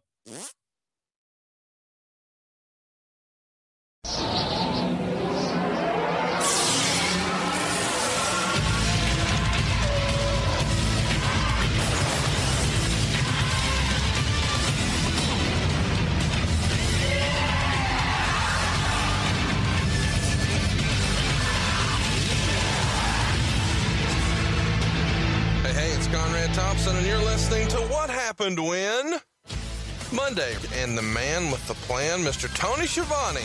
Tony, what's going on, dude? How are you? Hey, Conrad, I have no freaking plan. I never have a plan. That's why I'm the situation I am in life. But it's good talking to you again. You're a fine-looking young man, I may have to say. Well, I appreciate that. I got to tell you, I'm having fun with this. Our Clash of the Champions episode last week was probably the most well-received episode we've done so far. Would you agree? Yeah, I would agree. I think there's a want for the old Crockett days. I think a lot of fans miss that. And, of course, I did work behind the scenes in that, so I agree. I got a lot of good response. And I want to give a special thanks to Bix from Pro Wrestling's favorite podcast, besides this one, of course, Between the Sheets. He helped me a great deal this week with the research. And, of course, our great friends over at MidAtlanticGateway.com helped a great deal on last week's show. And Dick and David have a tremendous interview series with Tony up now over at MidAtlanticGateway.com. So you'll get all the Tony Schiavone Crockett information you need at MidAtlanticGateway.com, but probably a few less fucks. Would you agree with that? Fuck yeah. There you go. Absolutely. We use fuck like a comma on Dick this Bourne program. and David Chappelle are good guys, and I don't think David cusses, especially I don't think he cusses in court. Yeah, I would agree. Absolutely. Yeah, they have much. They're not near the potty mouths that Tony and I are. So if you want this information without fuck being used like a comma, MidAtlanticGateway.com is your hookup. They have much more class than I do. Oh, and me. That doesn't take much, you know. Yeah, well, obviously. You know. Okay. All right. Let's do it. What happened when Jim Crockett Promotions presented the 4th annual Great American Bash in Baltimore on July 10th, 1988? So by this point, we're knee-deep in 1988, and if you haven't already, you should go check out Clash of the Champions 1. That episode is in the archives, and it kind of lays the groundwork for this one. But as a quick recap, this is the 3rd pay-per-view offering for Jim Crockett Promotions. We touched on Starrcade 87 and Bunkhouse Stampede last week on our Clash of the Champions episode, and the Clash was, of course, on free TV. The next major event after that for Jim Crockett was the 88 Crockett Cup in April, and then in June, we had Clash of the Champions 2, but this is the next pay-per-view, and this is kind of a critical time for Turner's involvement. In February of 88, Broadcasting Magazine had an article that quoted Steve Chamberlain, the vice president and general manager for Turner Home Entertainment, and they announced they plan to do 2 pay-per-views in conjunction with the NWA and Jim Crockett, with the events happening in July and then either December or January. Of course, that wound up being Starrcade. They planned for the events to run 2.5 hours in length, and they promised at least 10 bouts and said it would be priced somewhere between $14.95 and $19.95, depending on when it was ordered. The idea being they wanted you to order early. If you waited and tried to do it day of or weekend of, they would jack the price up a little bit. They're quoted as saying, THE expects to clear a minimum of 6 million cable homes with a 6% buy rate, which is a pretty tall order. They were also working at that time on negotiating deals with Request TV, Viewer's Choice, and Home Premiere. And prior to this, we should mention, they had run 2 pay-per-views, but those were standalone efforts. So this is the first time that Turner is actually involved in the pay-per-view side. And previously, TBS had only experimented with pay-per-view showing Atlanta Hawk basketball games on Prime Cable in Atlanta. But now they've seen some momentum with the videotape sales. They're quoted as saying 5 of the tapes, I guess they did 6, but 5 of the 6 were priced at $39.95 and sold more than 30,000 units, which was considered high for specialized material, is the way they phrased it. Tony, lots of questions about this announcement and Turner's involvement here. First, any memories about Chamberlain? Yeah, Steve Chamberlain was a good guy. He was one of the good guys at Turner that really had an interest in wrestling. We all thought he was pretty smart, pretty savvy business guy. Story about him was on, I believe, one of these video cassettes, the Great American Bash, which was the Great American Bash, and you need to lead me through this here. Great American Bash from the Charlotte Stadium. Yeah. He was watching that, and he was watching some footage of it, and we were using Jimmy Valiant's music, The Boy from New York City, by Manhattan Transfer, which was his entrance music. And Steve Chamberlain said, "We are using this music, this copyrighted music?" And I remember us saying, "Yeah, we're using it." He said, "You can't use that. You can't use this music without paying the rights fees with it, or BMI ASCAP." And so in that video cassette with Jimmy Valiant, they completely took the music out as he was coming in, and that began a tradition now, or a change for Jim Crockett Promotions. We used to use anybody's music, and now because Steve Chamberlain came in and said, "You got to start paying for that," we stopped using that. And that is why in the Great American Bash that we're going to be talking about in '88, we use if you'll recall, generic music. Yeah, we're like Lex Luger and the Horsemen and Arn Anderson and Tully Blanchard and Barry Windham. And obviously that's all been butchered to an even crazier level if you watch on the network now, but for that exact same reason that Tony just laid out. Do you remember there being a real contrast as far as the way the shows were produced once THE was involved on these events, or did nothing really change? Well, except for the music, I don't think much really changed. You go back and you look at some of these shows, we were still very behind the times in production value for our show compared to the WWF, which was the WWF back then. But there was more of attention paid to us with Turner Home Entertainment and more attention paid to what we had to do. So we did things a lot differently. Tommy Edwards was now more involved in our pay-per-views because Tommy was the director for the TBS shows that we shot at the studio. Tommy now got involved in the pay-per-views as well. So we had a lot more Turner people involved in what we were doing. Do you remember producing or working on any of these videotapes? They referenced the 6 here, 5 of which sold really well. No, I did not work on any of the video tapes, which is kind of odd because when I went to work for the WWF, that's right. What I worked on exclusively, videotapes. Yeah, that's kind of what prompted my thinking there, which right. I agree is a little weird. Do you remember any grumblings from the boys about how they would be paid on pay-per-views? It seems like, now we hear a lot of talk from, guys in the UFC and, guys in the world of boxing, and they really hype up, how their pay-per-view income is affected, because most of these guys have some sort of clause where they get, a fee to show up and a guarantee, so to speak, but then they get a piece of the pay-per-view. Had anybody started thinking like that back in those days, or was that still not something that had evolved with professional wrestling? No, I think they were thinking like that. I know they were thinking like that. Boys always grumbled about payoffs. Sure. And they even grumbled about now that we're on pay-per-view, how are the payoffs going to be based? That was back before, that was back when the boys got paid on, I call it on 1099s, didn't have health insurance, and they were independent contractors, and a lot of times they were paid and they were unhappy about being paid. I remember the year before that, the Great American Bash of 1987, when we went to all the stadiums, if you'll recall. Yeah. And I remember going to Philadelphia at Veterans Stadium in Philadelphia, and we had what we thought was a tremendous house that night. The lower bowl was mostly full, and I remember hearing the gate being told to the boys and me to be, the gate was $220,000 a gate, and no one believed it. And everyone believed that they were going to get paid on that $220,000 gate, but they believed that there was a lot taken off the top.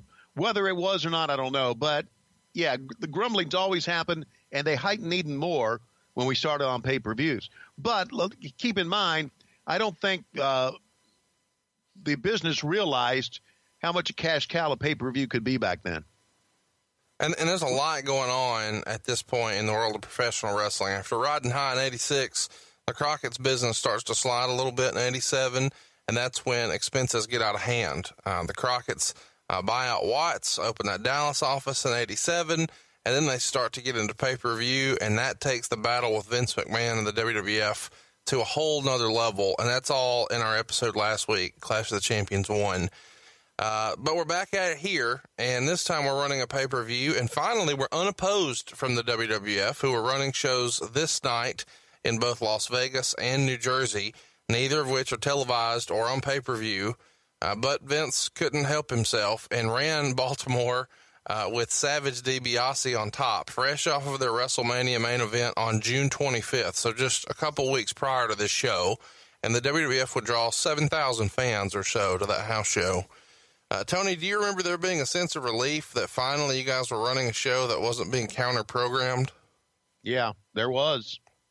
There was also a feeling that maybe we were making headroads within cable systems, and I don't think there was any question. We felt very, very good about that, and felt very, very good about not having to worry about going up against Vince McMahon. Why do you think Vince lifted his foot off the gas, so to speak? Pressure from the cable systems? Yeah, that was the reason. And the fact that Turner got involved in it, you were talking about Turner Home Entertainment involved in it, and they had a certain name in the cable systems, and I don't think they wanted to the cable systems, they're like anybody else in wrestling. They're a bunch of whores, and they want to make as much money as they can. They feel if the WWE puts its pay-per-views on one weekend and we have it on another, they'll be able to get everybody's money. So it was pressure from the cable systems, no doubt about it. So before we get to the card, let's talk about the Great American Bash in the years prior briefly. You mentioned a minute ago the stadium shows. Well, in 85, it was a stadium show in Charlotte. In 86, it was a 13-city stadium tour. And in 87, it was 3 events, 2 of which are in stadiums. And now in 88, we're doing a tour including all the major markets, a lot of big cities too, not just Jim Crockett big cities, but big cities, Houston, Los Angeles, Seattle, etc. But rather than trying to do a home video release with highlights or a pay-per-view with highlights from each, we're doing a single live show on pay-per-view. So the tour still exists, but it essentially becomes known as more of a pay-per-view single event. Do you remember the change being made just because of the financial potential that pay-per-view represented? I mean, at this time, it represents a little bit of a departure from everything's all about the gate and butts and seats, so to speak, and now it's about fucking pay-per-view. Am I right? Yeah, it's about pay-per-view. Pay-per-view, realistically, logically, how many can you put into a house show, right? Right. 7,000, 6,000. Pay-per-view, you could have hundreds of thousand people at whatever the price point was back then to watch your show. So I think it was logical to think that you can make it just a pay-per-view. You don't have to travel all over the country. Or maybe you could travel all over the country after the pay-per-view. And if you had some success out of it, it would help with house shows as well. So the draw of the 88 tour of the Great American Bash was to include a War Games at each of the stops. And then when it comes time for the pay-per-view, there's no War Games. But they do this Tower of Doom concept. What the hell's the thinking here, Tony? Is it that if you've seen the house show and you've been to one of these major markets and you've seen the War Games, then you wouldn't want to watch it again on pay-per-view, so let's put together this card? That could have been part of the thinking. Let me also say this. I never did like War Games. What? I never did like War Games. I think we should just wrap up the show now. Let's wrap this shit. Apparently you liked it, right? Well, it's fucking awesome. Yes, I liked it. It's fucking awesome. How do you win War Games? I don't know. Okay, you had to give up. Right. You had to give up. To me, the excitement was in the 1, 2, 3 pop that you got. Oh, I see. I think, and I always said this, as War Games bloody as it can be, and that's probably why it stayed away from a pay-per-view, as bloody as it was, you would have somebody give up. In the first War Games we ever had, J.J. Dillon gave up. I always thought that you get the big house pop and you get the excitement when you get a 1, 2, 3, and I always thought it was not a knock on Dusty or JJ, any of those guys, but I always thought it was booked wrong. I always thought you can have that gigantic 2-ring, 2-cage thing, but you still ought to have the pin, or you ought to have somebody thrown out. Just saying, oh, all of a sudden we're screaming and we're hyping this big event, and all of a sudden they say, oh, JJ just said I quit. Well, fuck. That was a popcorn fart. So I think I was not a fan of. I was a fan of the way the War Games looked. Oh, I was a fan of the way the War Games had all the blood and all the carnage. But the way the finish was at War Games, I didn't like it all. So there. I get it. I can co-sign that. I take it back. So there's the thinking there. I think that all of a sudden fans are going to see War Games, and it's probably going to be too bloody for a pay-per-view. One of the things there. Also ironic that pay-per-view ends the way it does. We'll get there. Yes, isn't it? Let's talk briefly about Baltimore. This became a bit of a Great American Bash staple moving forward. You guys held a lot of the pay-per-views here. Maybe the most famous was in 90 when Sting beat Flair for the world title for the first time. What was it that made Baltimore so special to Jim Crockett? Well, I think Baltimore was one of those cities that was kind of a stronghold of Turner Broadcasting. If you'll recall, back in the old days, we're talking about before JCP and before Vince McMahon, the old World Championship Wrestling with Gordon Solie doing the announcing, they would always go to places like Baltimore. They would go to Columbus, Ohio. They would go to Dayton, Ohio, places that had a very strong Turner influence in its cable systems. Baltimore became a very strong town for us, a very good town, much like a Jacksonville, Florida, a Savannah, Georgia was for us, Greensboro was for us. It was one of the great towns that we had. They just had great fans. And we did much better business in Baltimore than we did in Washington, D.C., right down the road. And not only that, Baltimore's arena was in the Inner Harbor area, right, which was just a great place to be. A nice family atmosphere type place, safe place to be. And I know all cities have their problems with crime, but you felt safe and you felt great down in the Inner Harbor area of Baltimore, Little Italy over on the side. And, of course, I know you've heard plenty of stories about Sabatino's. Sure. But we just had great fan response in Baltimore. And Baltimore was on our side. And I think at least they were until the end of this show. It's worth mentioning a lot of folks will hear Baltimore and think that's Vince's territory. But it's worth mentioning, as you just said, that Jim Crockett had drawn well in Baltimore, Philadelphia, Landover, Pittsburgh, and other areas on the East Coast. And Flair used to famously say that Crockett would still be in business if they'd stayed east of the Mississippi. And obviously Rick says that somewhat tongue-in-cheek. But do you agree in theory that it was the expansion maybe out west that hurt them in the long run more so than just focusing right there on the East Coast? Conrad, it wasn't the expansion that hurt them. It was the hurry to expand that hurt them. I think if you go out, and it's easy to say again, it's easy to be a armchair quarterback, but I think if you go out and you want to expand out west, you take it slowly and you have a business plan. I don't think we did. We just went out there. By golly, we got a town. Let's go out there and do it. And I'm not so sure that that we did it. We should have done it a little bit slower, put it that way. I don't think that you could have stayed in business because of what Vince was doing by being a regional promotion by that time. Yeah. You had to be a national promotion, and that's what we were. And but we could have done it without trying to go out so quickly. Before we get to the show itself, let's touch on the state of the business at the time. It's worth mentioning here that we're just a handful of months away from Crockett selling to Turner. And the combination of the enormous expense from the UWF purchase, overspending on stuff like the jet, of course, the balloon payments on talent contracts looming at the end of the year, this all eventually leads to it's kind of over. Right. Tony, what was the mood in the company like in July? Because this show is sold out, so it's drawing well. You've now got Turner kind of supporting the pay-per-view. But at this point, creatively, has Dusty lost some confidence with the boys or the office by this point? Who's optimistic? Is there anybody in particular you remember being vocal and maybe undermining some of the decisions? Or where's everybody kind of fall on this stuff in July of '88? Well, I think we all were realizing that things weren't going well.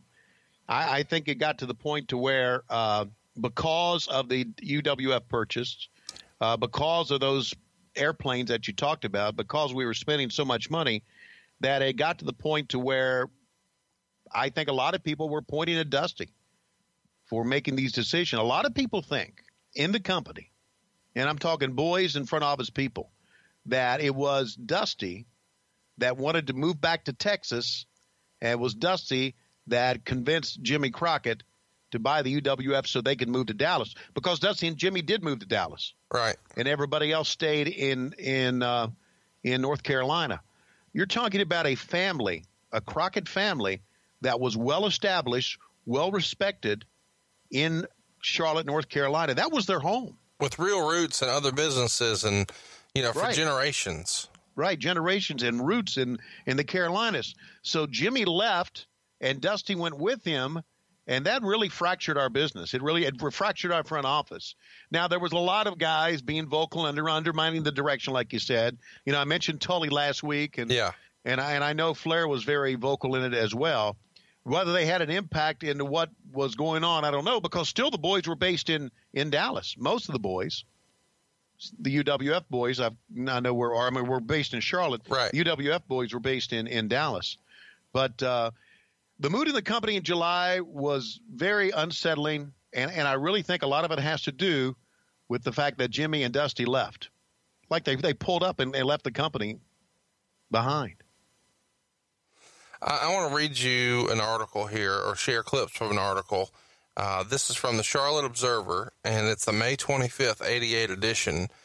Tom Sorensen was the staff writer for the paper, and the title was... Tom very well. I know Tom very well. Still writes for him. So the title of the article is Crockett's Talk to TBS on Selling Wrestling Interest. And in the article, he quotes that TBS and Crockett are discussing a multi-million-dollar sale of at least a substantial portion of the family's wrestling interests. And they say that it could be worth more than $10 million, and it would at least include the television production facilities. They also say that it could include moving the operations to Atlanta and Dallas, ending wrestling shows in smaller towns, and dramatically cutting the number of wrestlers employed. They write, of course, that it features stars like Ric Flair, Dusty Rhodes, Sting, etc. And he says that Ted Turner's WTBS Superstation in Atlanta has several hours of highly profitable programming weekly, and that Jim Crockett, who's the president, said that they had 227 local stations and produced more than 1,000 live shows a year. And Frances Crockett denied any negotiations. They list her title at the time as being Vice President of Marketing. She says there are rumors that float around all the time. Crockett and Rhodes, who say are listed as senior producers, would not comment. And Crockett, it's revealed in here that he had moved from Charlotte to Dallas, just as you had said. And somebody from TBS and Public Relations, Mike Oglesby, says, I can confirm discussions about future projects, but declined further comment. So they kind of talk a little bit about the history that they have here in Charlotte, but then they start to talk about laying folks off. The wrestler said the Crockett's are way behind in merchandising and publicity. Their people don't have the experience or know-how Turner's people have. He said the wrestlers have been told that by August or September, the Crockett operation would be completely moved out of its Charlotte headquarters, and the Crockett's once employed more than 100 wrestlers, but in the past year, that number has been reduced to 40 or 50, and we'll cut it further. He said he didn't know why wrestlers were being laid off. The Crockett's wrestlers would still appear in such cities as Charlotte, Greensboro, and Spartanburg, but the shows would be phased out of the smaller towns, he says. There'll be a great market for somebody to come in. We'll concentrate more on bigger markets. So not all great news in here, but when it comes out, does it kind of freak everybody out? Or is it almost good news if you're one of the top guys, like, thank God somebody's going to keep this thing afloat? How was this received? Was it passed around the locker room? Do you remember this article? I remember the article, and I remember us finally saying, at least we know some of the rumors have some validity to them. You know, and I could even fast forward to when WCW was being sold to Vince McMahon and Eric Bischoff wanted to buy it. And you heard so many things. Rumors in the wrestling business backstage can take a life of their own. And when you see something on paper, at least it makes you feel pretty good about it, that at least we had a direction. Now, I don't think this thing about cutting the more than 100 wrestlers, 40 or 50, I don't buy that number, because I don't think that we actually knew exactly what would be done. But I do think that it made us feel a little bit better. Made me feel better, I can tell you that. So if you're a top guy, you got to feel good about this. If you're a lower guy, you got to be thinking this is not the best news, right? Well, you would, yeah, I guess so. Let me also respond to the that one wrestler said the Crockett's are way behind in merchandising and publicity, and the people didn't have the experience or the Turner know-how. Right and wrong. Crockett people, and I was one of them, did not have the experience or the know-how of merchandising and publicity. Neither but I can tell you right now, the Turner people didn't either. Right. We didn't have the experience or the publicity and merchandising as the WWF had. And that was one of our weaknesses, one of our main weaknesses right there. Nor do we have the staff. Was the fear that Vince would wind up taking control and then that would put a lot of guys out of business? And this is viewed as, you know, Ted Turner taking over is much more favorable than Vince taking over. No question. Everybody thinks, you know, we're going to possibly be owned now by a millionaire who has been so successful with Turner Broadcasting and with CNN. So there you go. There you go, motherfuckers. We all felt good at that time. I like it. And we felt pretty lousy during most of that year. A lot of this card was set up on Clash of the Champions 2, Miami Mayhem. Lyle Alzado was on that Clash, and he's there to promote his new sitcom, Learning the Ropes, for Turner. What did you think of Learning the Ropes? Didn't watch it. Nobody else did either. Yeah, I didn't give a fuck about it. I didn't. Also on Lyle Alzado was a pretty good guy. He came out and did some interviews with us, but you know, it's like putting wrestling in the hands of Hollywood writers. You know, fuck that. I had no interest in it. Did you watch it? No, nobody watched this. Then why'd you ask me this dumbass question? What did you think of Learning the Ropes? Because I knew you'd get fired up and have a funny reaction. Okay. I wasn't trying to ask to have a legitimate conversation about it. I knew you'd get fired up, and that's what I was looking for. So what did you think of Learning the Ropes, Tony? Oh, I watched it. Really? You were the only dumb motherfucker that watched it. Oh, really? Well, I happen to like it. Yeah, I knew you were not saying that. Okay. Also on this Clash is the contract signing for what Jim Crockett Jr. called the most important championship match I've ever signed, which is, of course, Lex Luger and Ric Flair. The Horsemen are there, and Wyndham is, of course, there now, having turned on Lex Luger since our Clash of the Champions episode. Mm-hmm. And they're on a yacht called the Black Hawk, and they've got everybody there. Jim Crockett, Lex, some other folks. The big gold belt is prominently displayed, and Flair warns that Luger has to make it to July 10th in order to get this title shot. Lots of questions here, Tony. Whose yacht is this? Why do you do it there? Who liked the idea? Any memories of shooting this in particular?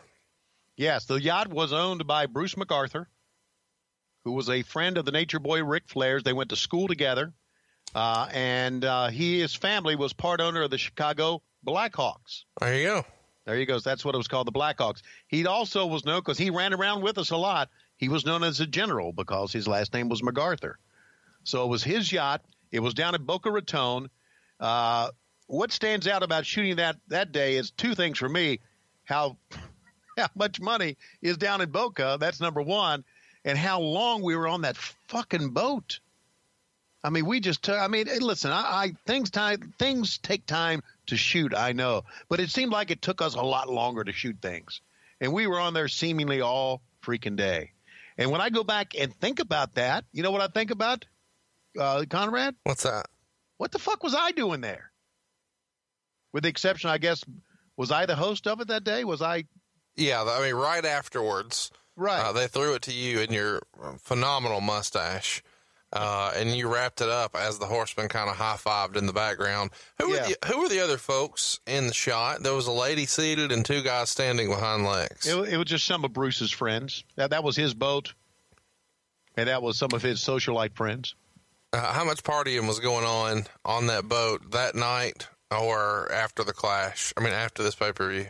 I don't know. I went my own way. I stayed away from that bullshit. Not all the time. I've heard some stories. Me, do you? I've heard some stories. Oh, you have, huh? After the Horsemen, kind of wrap up this review segment from earlier in the day, we see their limo arrive in real time, and they're all dressed to the nines. This is Clash of the Champion 2 here. And later, of course, Lex Luger shows up in a different colored limo, and he gets out, and he's wearing all white. So the Horsemen jump him, and if you've been watching wrestling very long, you know if the black guys are if the bad guys are wearing black and the baby face is wearing all white, somebody's gonna bleed. Is that fair to say? Yes. We love blood. Yes, we green. do. Luger wrote in his book that he had never been asked to get color before, so they kind of get a plan B here, and they have JJ tape the blade to his own finger. And then they told Lex to take 4 aspirin, do a couple shots of Jack Daniels in the limo, and that would thin out his blood. And he says during the fracas, one of the guys actually slammed his head in the trunk for real, and this busted him open hard way, but JJ still zipped him with the razor. Anyway, the blood starts to get on his white clothes, and he says that it actually was worse after the filming, and it was drenching his white shirt and even into his shoes, and he was traipsing around the hotel lobby with blood even in his shoes. Anything stand out to you about shooting this segment in particular, or Luger being apprehensive about blading? And how common was it for someone else to be doing it at this time, as far as you know? It was very common. That's the way it was done in the business. When you did your first blade job, normally someone else did it for you. There you go. Because the thought was you would chicken out. Right. So you would have someone else do it. I remember Lex being very, very nervous about doing this and very nervous about bleeding. And I have a feeling that if he says someone threw him into the trunk of the limo and busted him open for real, that was just another way of them making sure it got done. Making sure it got done, but it was also kind of a way of, initiation, if you will. Yeah. Into big-time wrestling. Into the world of pro wrestling. You're going to be a big star now. Here you go, buddy. And we're going to make sure you bleed, and here's part of your initiation. We're going to cut you, and we're going to get you the hard way as well. I loved all that blood, man. I thought it was a really fun segment, even though it was kind of weird to shoot this on the boat, the signing, but the signing and then the attack, I feel like really set up this pay-per-view nicely on Clash 2. And Meltzer writes that TBS did a great job hyping the event in the weeks prior to the show. He wrote, the Sunday bit on TBS acting like it was a telethon and showing all those numbers of cable companies nationwide was such an ingenious idea that it couldn't have come from the Crockett's. Unfortunately for the Crockett's, the Braves baseball game went 13 innings and 45 minutes of their last-minute hype was preempted. Tony, do you remember there being a greater influence for, focusing on selling the pay-per-view here than there was for the Bunkhouse Stampede? Yes, I do. And you credit all of that to Turner? Yes, I do. Turner Home Entertainment, Steve Chamberlain. I have a feeling that the idea of showing the number of cable companies nationwide and acting like it was a telethon would all be credited to Steve Chamberlain. Do you remember shooting those segments, and do you remember anybody being really pissed off that the Braves were going long, thinking it was fucking with the sales? I don't think I was a part of those segments at all. I wasn't around that. Let's get to the show. Meltzer, all right, let's go. Meltzer wrote, the Baltimore Bash was a good show in my book, but not a great show. Of the 6 big shows Crockett has presented of late, Starrcade, Clash 1, Clash 2, Bunkhouse, and the Crockett Cup, along with this one, I'd rate this third behind the Clash and the Crockett Cup second night as an overall card. It's too early to tell how much they may have helped or hurt their cause with this show. Tony, overall, what'd you think of this card? Do you agree with where Dave has it ranked behind the First Clash and Crockett Cup Night 2, or would you bump Great American Bash a little higher? I would bump Great American Bash higher than the Crockett Cup. I like the card a lot. I thought maybe it was a 2.5-hour show. I thought maybe we could have used one more match. Yeah. Because I think some of the pacing of the matches were a little bit long. Yeah. For a 2.5-hour show. Especially Other than Dusty. that, I really enjoyed it. And one of the reasons I think it was one of our better shows is the reaction of the fans in Baltimore. Yeah. The reaction was tremendous of the fans in Baltimore. Really genuine heat. So I would put it above a Crockett Cup. I don't think it was as good as our first Clash of the Champions. But I agree it was a pretty darn good card. Meltzer wrote, the heat from the live crowd, which was a legit sellout of 14,000 fans and a $208,000 gate, was exceptional. The card did peak too soon. It seemed the most heat was the first match, due mainly to Sting. Anyone watching the show with even casual attentiveness could see that Sting is the hottest act in the promotion, but for some reason, he's not getting pushed as the hottest act. Tony, watching this back in hindsight, do you think Sting was mismanaged here? No question. You and I talked about this before we even started this podcast. Yeah. Sting put the Scorpion Deathlock on Ric Flair and time ran out. And Sting put the Scorpion Deathlock on in this match, and what happened? Time ran out. Time ran out. It was back-to-back, same type of finishes. That did nothing for Sting. Nothing for him at all. In hindsight, maybe Sting probably should have been pushed higher than Luger. Yeah. I thought Sting was a better worker than Luger was. We'll debate that, I'm sure, here in a minute. It's worth mentioning, though, we're talking about things are bad, blah, blah, blah. We should point out that even though, the perception may be that things are really bad, the reality is they outdrew the WWF here 2 weeks apart by a ratio of 2-1. So they're sold out as you double what the WWF did 2 weeks prior. When the WWF came to town, by the way, they used their WrestleMania main event. So it's not like they weren't trying to bring out all the big guns. And you guys still dominated. They did have one dark match before the camera started rolling here for Great American Bash, and it was Dick Murdoch and Rick Steiner beating Tim Horner and Kendall Windham. Anything you want to mention about that match, your memories of it, or any of these guys in particular? I'd like to mention a couple of things. I thought Tim Horner was one of the most underrated workers of that time. Kendall was not as good as Barry, but Kendall was a good kid, worked hard. Rick Steiner, I think we all know what he became and how good a performer he became. But to me, Dick Murdoch was one of the great performers of all time. And I'm not going to say one of the great workers of all time, but one of the great performers. He had a great talk. His cowboy gimmick was pretty good. He was over big time as a heel and a babyface in the Crockett promotions back in the 70s before that. So I had a lot of I was a big Dick Murdoch fan. And I'd also seen him do some very, very funny Three Stooges type bumps in the ring. So I enjoyed whatever he did. So I liked him a lot. Now, let me say something about Rick Steiner, if I can say it here. Rick Steiner, I don't know if you know, has gone on to become a member of the Cherokee County School Board in Cherokee County, Georgia. Rick Steiner, the dog-faced gremlin who used to bark for a living, is now a member of a school board. And he runs that one sink in, okay? And he runs a business. He's a realtor. Yes, he does. Does well. Very successful. I saw him at the NWA Fan Fest, and I said, "You're on the Cherokee County School Board. Man, I'm glad my kids don't go to that county." And he laughed. But in reality now, my grandkids go to school in Cherokee County. So there. It's worth mentioning, if you throw that in your Google machine, you will see what looks like Rick Steiner holding up a sign, re-elect Rick Steiner, Cherokee County School Board, his own little yard sign that you see, for any sort of political election. It's interesting to There was a big stink about that, him not using his real last name. Or his real first name. Or his real first name, Rob Rick Steiner. Yeah. So. Yeah, it's a bizarre situation. It's worth a Google though. First up, let's do it. First match on the card, maybe the greatest tag team of the era, at least for my money. Tully Blanchard and Arn Anderson retain their tag titles. We just talked about kind of the screwy finish here with Sting and Nikita. Meltzer wrote about the heels working on Nikita's arm. He says, if you watch the tape, you'll find one thing funny. Arn was working over the injured left arm for a while, and then Tully comes in and works over the injured right arm.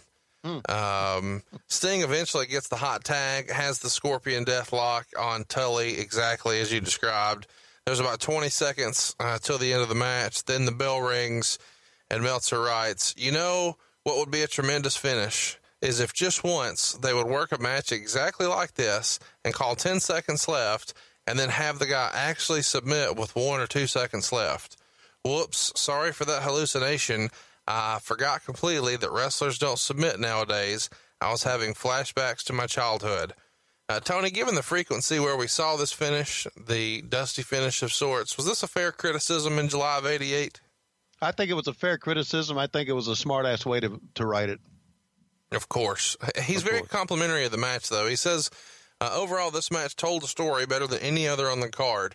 Nikita was terrible until he hurt his arm, but he didn't do a bad job of not moving while Arn armbarred him. The other three were about what you would expect from them on a big show, which is darn good. 3.5 stars. What did you think of the match? Thought it was great again, with the exception of the Scorpion Deathlock and Nikita Koloff being a babyface. What was awesome to me, though, is the heat you talked about, because, man, the reaction from this crowd for literally everything in this first match just can't be compared. You're right. And if you're not really sold on Arn Anderson being one of the greatest wrestlers of all time, just go watch this match. He was able to get so much out of Nikita, and he made everything look so believable. There's just spots in the corner where he looks like he's outsmarted Nikita, his facials, and that sets up Nikita to have a huge reaction from the crowd. It's the little subtleties that made Arn Anderson great, and I hadn't watched an Arn match in a little while. I sat down and watched this, and my daughter, who's a huge wrestling fan, I made her come watch it, and even she was like, wow, I've never seen anybody do that before. Arn was an innovator, man, and this match really, really reminded me of that. It always took great heels to be able to call the match. You know, in the old days, heels always called the matches. Right. And I know that changed a little bit, but it always took great heels to be able to call matches. And not only that, I'm telling you this, and I'm sincere about this. Arn Anderson's a good friend. And if you see a great match in the WWE right now, more than likely Arn Anderson set it up. Yeah, you corresponded with Arn recently. You were really impressed with a pay-per-view match with John Cena and AJ Styles. And when we were trading text messages, you said, I'd bet $1 that Arn Anderson was the agent on this match. Yeah. And he was. Yeah. Yeah. Knew how to make a babyface look good, and just knew the psychology of what was the psychology of the business back then, which obviously has changed a great deal here in 2017. It's worth mentioning that Dave Milliken, friend of the show, has one of these original blue tag team titles here that Sting and Nikita were screwed out of on this show. He is on Twitter if you'd like to see those belts present day today. All right. Well, very cool. More gold on the line in our next match. It's the Midnight Express, and they're reclaiming the U.S. tag titles, beating the Fantastics with Jim Cornette in a straitjacket, and he's hoisted in a shark cage above the ring. Before the match, man, Cornette was awesome here. He did an awesome bit putting on a show to put on the straitjacket. Just tremendously funny stuff. Then he begs to not get in the shark cage, offering bribes to the referee, and then freaks out. It's hilarious as they lift him off the ground. How long have shark cages been a thing in Jim Crockett Promotions by this point? Because it feels like it's a staple of Southern wrestling. Yeah, it's been there a long time. If you'll recall when Dusty had his gorilla was in that little cage. Yep. That cage had been used for managers way, way, way before we started going on TBS. So, yeah, it's been a staple of Southern wrestling for a long time. And, you know, you're right about Cornette. I sent him an email He has yet to respond to it about how entertaining he was.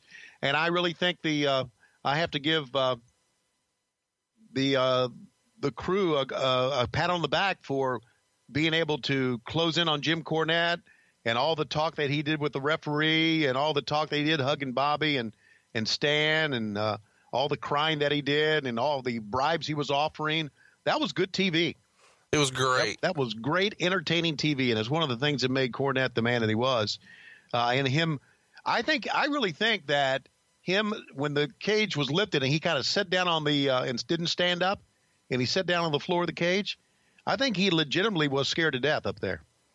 Well, it's kind of hilarious too, because think about all the stuff, all the levels you've got. Okay, we're going to take him away from ringside. Got it. Now we're going to lift him up in the air. Okay. We're going to put him in a cage. Okay. In a straitjacket. It's like it starts to become over. He's got to be Houdini. Meltzer wrote, even though it's been done a bit that's been done a million times, Cornette deserved an Emmy Award for his performance here. As good as Dangerously is, and he's great, he's not even in the league with Cornette as an overall performer. Not even Jimmy Hart in Memphis was this good. I agree with that. Hard to beat. With all of that. This is maybe the best Cornette we'll ever see. Yeah. At the end of the match here, Tommy Rogers is doubled up on, and then eventually Bobby's attempt for the rocket launcher misfires when Rogers stuck his knees up. So Fulton tags in, and he's doing a Mexican-style cross-block headbutt type move when the ref takes a bump. Bobby Eaton gets posted and is on the verge of defeat when Stan Lane gives him a chain, which he used to knock out Fulton with. And then in a little hilarious twist in the ending, he put the chain in Fulton's trunks, and the ref counted the fall. It was an awesome match, and Meltzer says it was the best match on the card and gave it 4 stars after 16 minutes and 23 seconds. Tony, we just covered this match at Clash 1.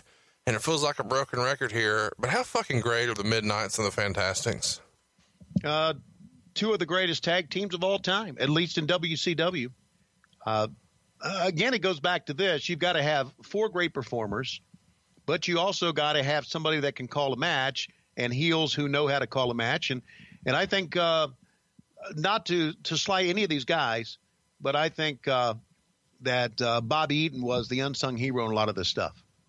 Oh, he was such a fantastic worker, and a pat on the back to him.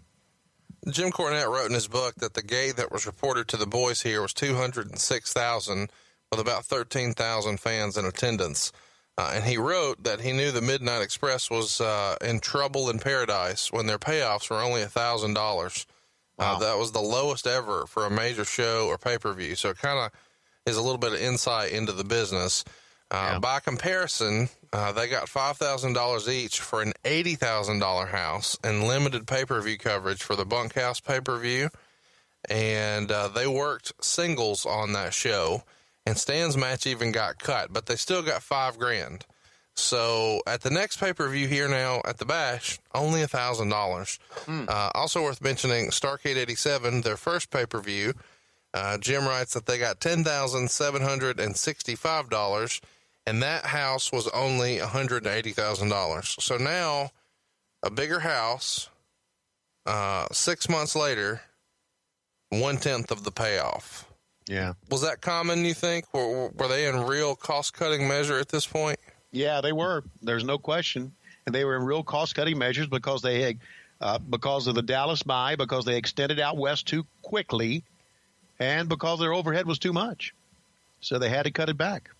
How great was Tommy Young here? We haven't talked about him enough on the show, I don't think. Tommy Young was the best referee that I'd ever seen. And this is, we've got some good ones. I know Charles Robinson's a great one. Pee Wee was a great one. May he rest in peace. We talked about Nick Patrick. But Tommy Young was the best referee ever. The way he would slide in, the way he would make those counts, the way he would react, how he was perfect. The timing was perfect with when a heel would do something that he would turn perfectly the time the heel would either, drop the ropes, like Flair holding the ropes on the figure 4. And he turns to Luger and says, "You giving up? You giving up?" And Flair would be on the ropes, people are screaming. He would turn perfectly the time Flair would drop the ropes and says, he's not giving up. He was Tommy Young, and of course, his career ended early. Yeah. Prematurely. Was the best referee ever. And I knew that even before I got in the business. I don't think there'll ever be another referee like him. And there have been some great ones. After the match, the Fantastics get a belt and whip Cornette 10 times. Is there anything more Southern wrestling than whipping somebody with a belt, Tony? No, I don't think so. Unless you go through Tupelo's concession stand and beat the shit out of people that way. But you're right. Southern wrestling, whipping somebody with a belt, probably couldn't get it done today. They don't do that in the WWE, do they? No, but you can see it at indie shows all across the South. Oh, yeah. And they even have fans now whipping people with belts. So it's like a fan lumberjack. So if a wrestler gets thrown out, the fans wear them out with a belt. It's a crazy deal. Next up, here's what everybody's here for. The Triple Tower of Doom. It lasted just under 20 minutes. Meltzer wrote, truthfully, the wrestlers deserve credit because all seemed to be working hard trying to make the gimmick work. The fans at ringside couldn't see most of the match. The fans at home were beset with problems because the camera work was distracting, and it was a hard event to cover. Nobody was clear on what the rules were. Tony, what were the rules for this match? Do you remember? Yeah, the rules were for the match was the first team to escape would win, right?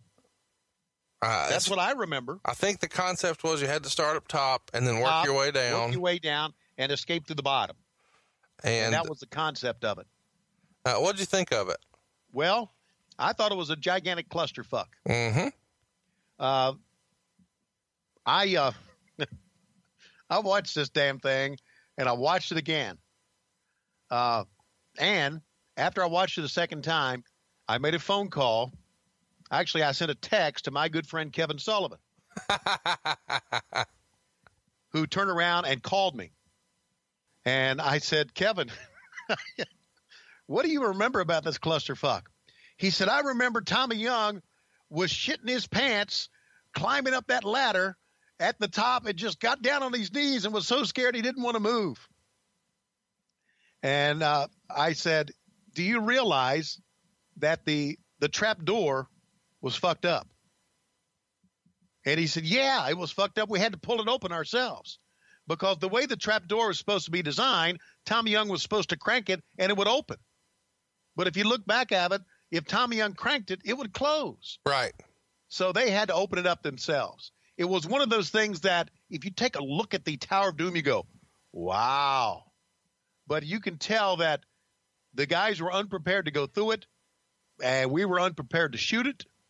And that's why I consider it kind of a clusterfuck. In theory, it was something unique, right?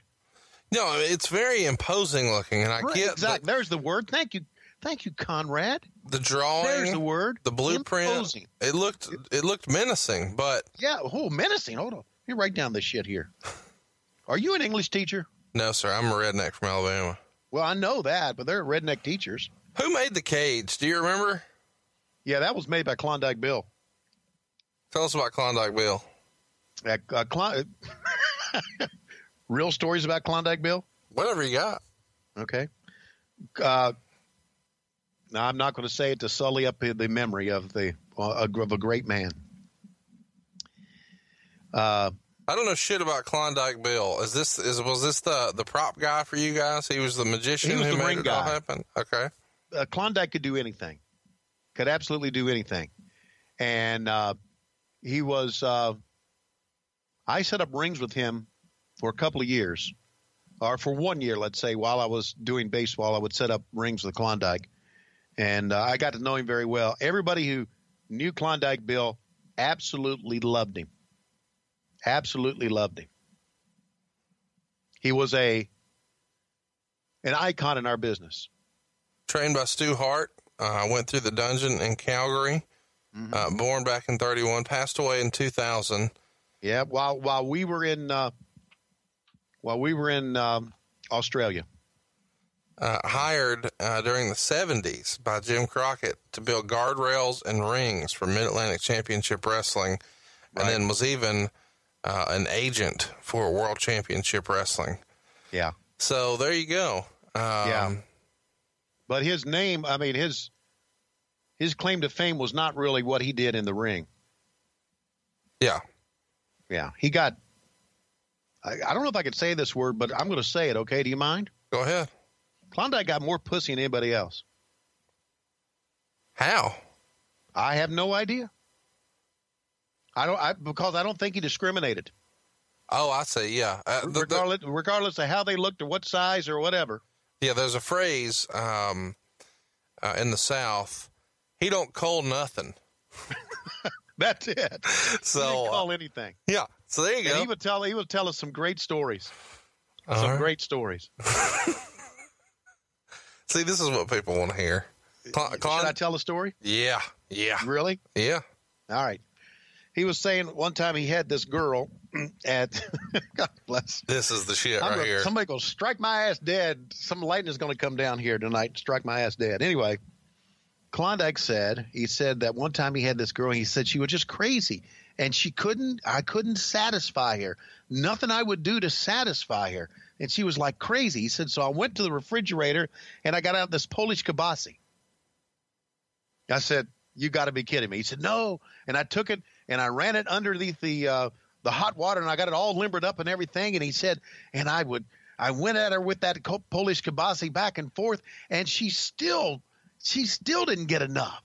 And finally, we just both fell asleep. I said, well, what'd you do the next morning? He said, well, I cut up the Polish kibasi and we served it with eggs. That was Klondike Bill. Oh, my gosh. That was Klondike Bill. He had all these great stories. I hate that I never got to meet this guy. Oh, man. Oh, and a couple of things I hate that in wrestling was that I missed his funeral because we were in for like 3 weeks in Australia. I missed that. I missed the funeral of Lord Alfred Hayes. One of the great men, and he's really one of the men that started me in the business because, like I said, I did set up rings with him. He built rings, as you just mentioned. I set up with rings with him many places and got to hear his stories. He was the best. He was the absolute best. He and there was another one who worked with us at ringside, George Two-Ton Harris. Okay, I've heard that name. Okay. As a matter of fact, if you go back in this show, you'll see George Two-Ton Harris there at ringside when they were helping to structure this big triple Tower of Doom. And George Two-Ton Harris and Klondike Bill both worked for the Crockett's. They both worked at the ballpark. They were both on the grounds crew, and they didn't get along at all. And the arguments they had were legendary. So a lot of great memories back then. I hope you enjoy your next Polish kielbasa. Yeah, I feel like there's a shirt coming out of this. Don't you dare put Klondike Bill's name on it. It'll just be a sausage with eggs. It's our own sausage party. Okay, there we go. Okay. When did you guys get the cage? Did you get it that same day?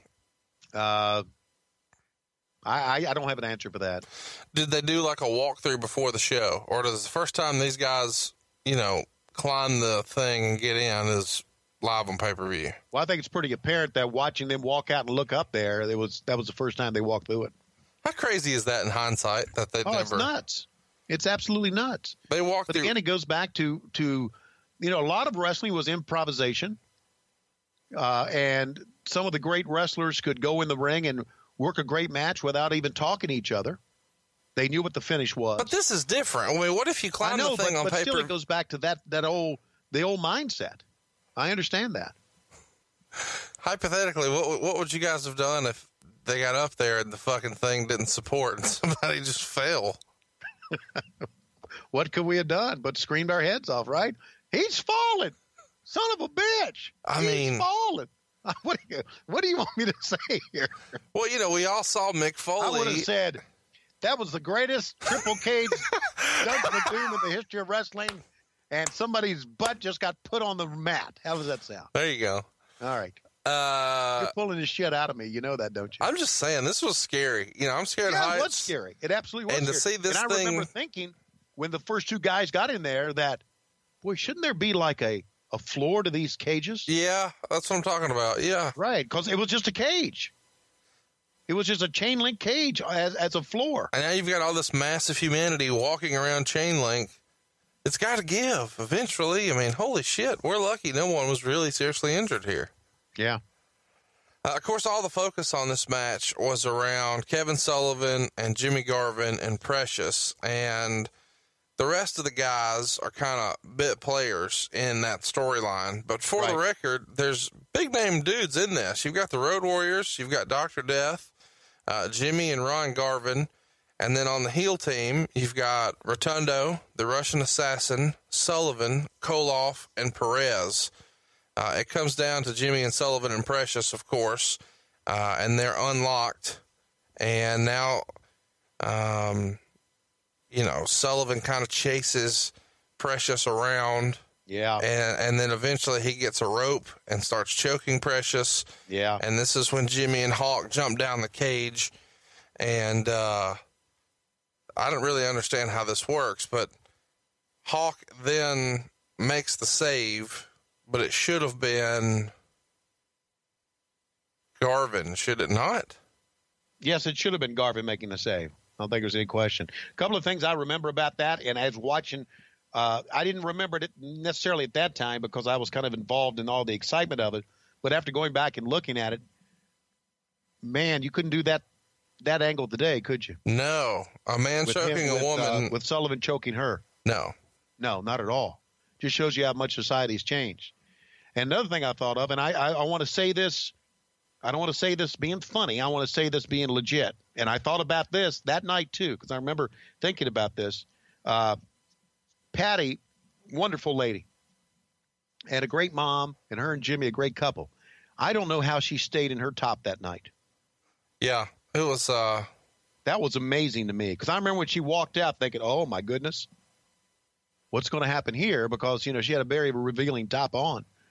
But I don't know how she stayed in her top, and I don't know how we got away with that. I guess we got away with it because it was 1988. The match gets 2 3/4 stars. How many stars do you give her top? I give her 4 stars.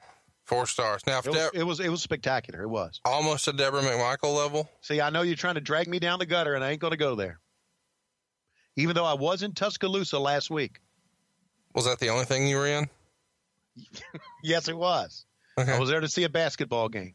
Well, did you see any balls? Match number 4 on the show. Barry Windham retains his U.S. title, pinning Dusty Rhodes in nearly 16 minutes. Okay. The crowd was into this match less than any other match, wrote Dave Meltzer. Dusty went for the big elbow, and Windham was pinned. But there's no ref to do the count, of course, so Ron Garvin comes in and hits Dusty with the Hands of Stone punch. And at least on TV, it seemed like everyone cheered. But then the ref came to. Windham put Dusty in the claw and got the 3 count. The match itself was bad, but Windham took a few incredible bumps, and the ending seemed to surprise everyone. On TV, they showed a dressing room bit where JJ and Gary Hart gave Garvin what appeared to be a suitcase full of money, $1.25. That is Meltzer's recap of the match. What'd you think of this match? A lot of folks were critical of Dusty Rhodes' work here, thinking that he was lazy and unmotivated. Meanwhile, everybody seems to think Barry Windham was at the top of his game in '88. What say you, Tony? Well, I say that that Dusty's work was okay here. I don't think he was lazy and unmotivated. I mean, he was the head booker. He's the one that came up with the finish, and he was the one doing the job, basically. I think Dusty took a lot of heat for a lot of things, but I don't think it was that bad. I think if you watch the match, I think he did a pretty good job of trying to come back from that claw hold. I think one thing that happened during this match, and this is 2020 hindsight, I really liked working with Jim Ross, and I think Jim and I had really good chemistry that night, and I think we dropped the ball on this by not talking more about Barry Windham being the son of Blackjack Mulligan and using that claw hold, which was Blackjack's forte. Let me just ask this. How fucking dumb is the claw hold? I don't know. Go ask the Von Erichs. I don't know. I'm not saying that other people didn't do it. I'm just saying if wrestling was a shoot, right? Is the fucking claw hold not the dumbest thing ever? I don't know. But probably a bunch of slapdicks like you cheered when someone put it on at one time, didn't they? No, I wasn't watching this shit. Okay. Bullshit. No, I agree that it would seem like to me that in a perfect world, that with the sweat and everything, the perspiration, that you could just walk out of a claw hold, right? But man, like JR said, he can palm a basketball. You know, how about JR was really good at those analogies and things like that to make you feel that, you know, the claw hold was tremendous. Why not just punch him in the dick? Well, that's illegal. Well, you're out of the claw hold. If I could have my head busted like a grape, or I could just punch a dude in the dick, I'm going dick punch. Well, I know, but if you got the claw hold on, now your equilibrium is off and you don't know where you are, so you may be swinging at his dick and hit the dick of the referee. Right? Or you may hit your own dick. This is what people want to hear. Is it really? Yeah, it is. Hey, what's Deborah McMichael think about Kielbasa? Where's she on that? You do know I do this show at my home, don't you? Yeah, I also know that Lois is asleep. She's not due to be up yet. She drinks about a bottle of tequila before 4 p.m. and passes out about 6. What'd you think of the finish here with Ron Garvin? I was confused, but I didn't know it was going down. I liked Ronnie Garvin. I always thought Ronnie Garvin would have been a good heel or babyface, anything that he would have done. I thought the execution of Ronnie Garvin getting the payoff in the back was piss poorly done. That should have been something that was pre-taped and then inserted later. Right. But if you'll recall, Jim Ross pitched to it and it wasn't there. And we kind of pitched to it again, and we pitched to Bob Cottle. And now Bob Cottle is talking about what happened, and Bob's not even seeing what's going on. Right. It was the execution of it was kind of shitty, but other than that, it was okay. Why not start another angle? No, I like it. I mean, I think it surprised everybody. It freshened up Garvin, who kind of hadn't done anything in a few months. I dug it. I thought it was cool. Yeah, I'm with you too. Ric Flair, here he is in our main event. He retains the NWA World Title after 23 minutes and 13 seconds. Why? Well, because the Maryland State Athletic Commission stopped the match due to Lex Luger's bleeding. And this was probably better than a lot of people had any business expecting it to be, but still not very good when you consider the classics that we've all kind of seen Rick have over his career.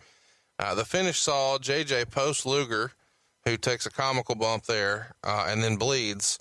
A few moments later, Luger has Flair up in the human torture rack when the commission stops the match, even though Luger was actually bleeding very little, like comically very little. So the crowd thinks the title has changed hands here, and several of the face wrestlers, Sting, Nikita, Dr. Death, run to the ring for the celebration, and then the official announcement is made. 2.5 stars, according to Meltzer. What'd you think of the match? What'd you think of the finish? Again, Ric Flair leads the match, calls the match, and Luger wasn't the greatest worker in the world, wasn't even close to the greatest worker in the world, but had the great look, and I thought Flair did a hell of a job with that match of walking him through it. I thought there were some very good spots. Again, I thought Tommy Young was tremendous in the match. I agree that Luger didn't bleed enough, but and I know that was a point of contention with some of the boys in the back later, that Luger didn't bleed enough.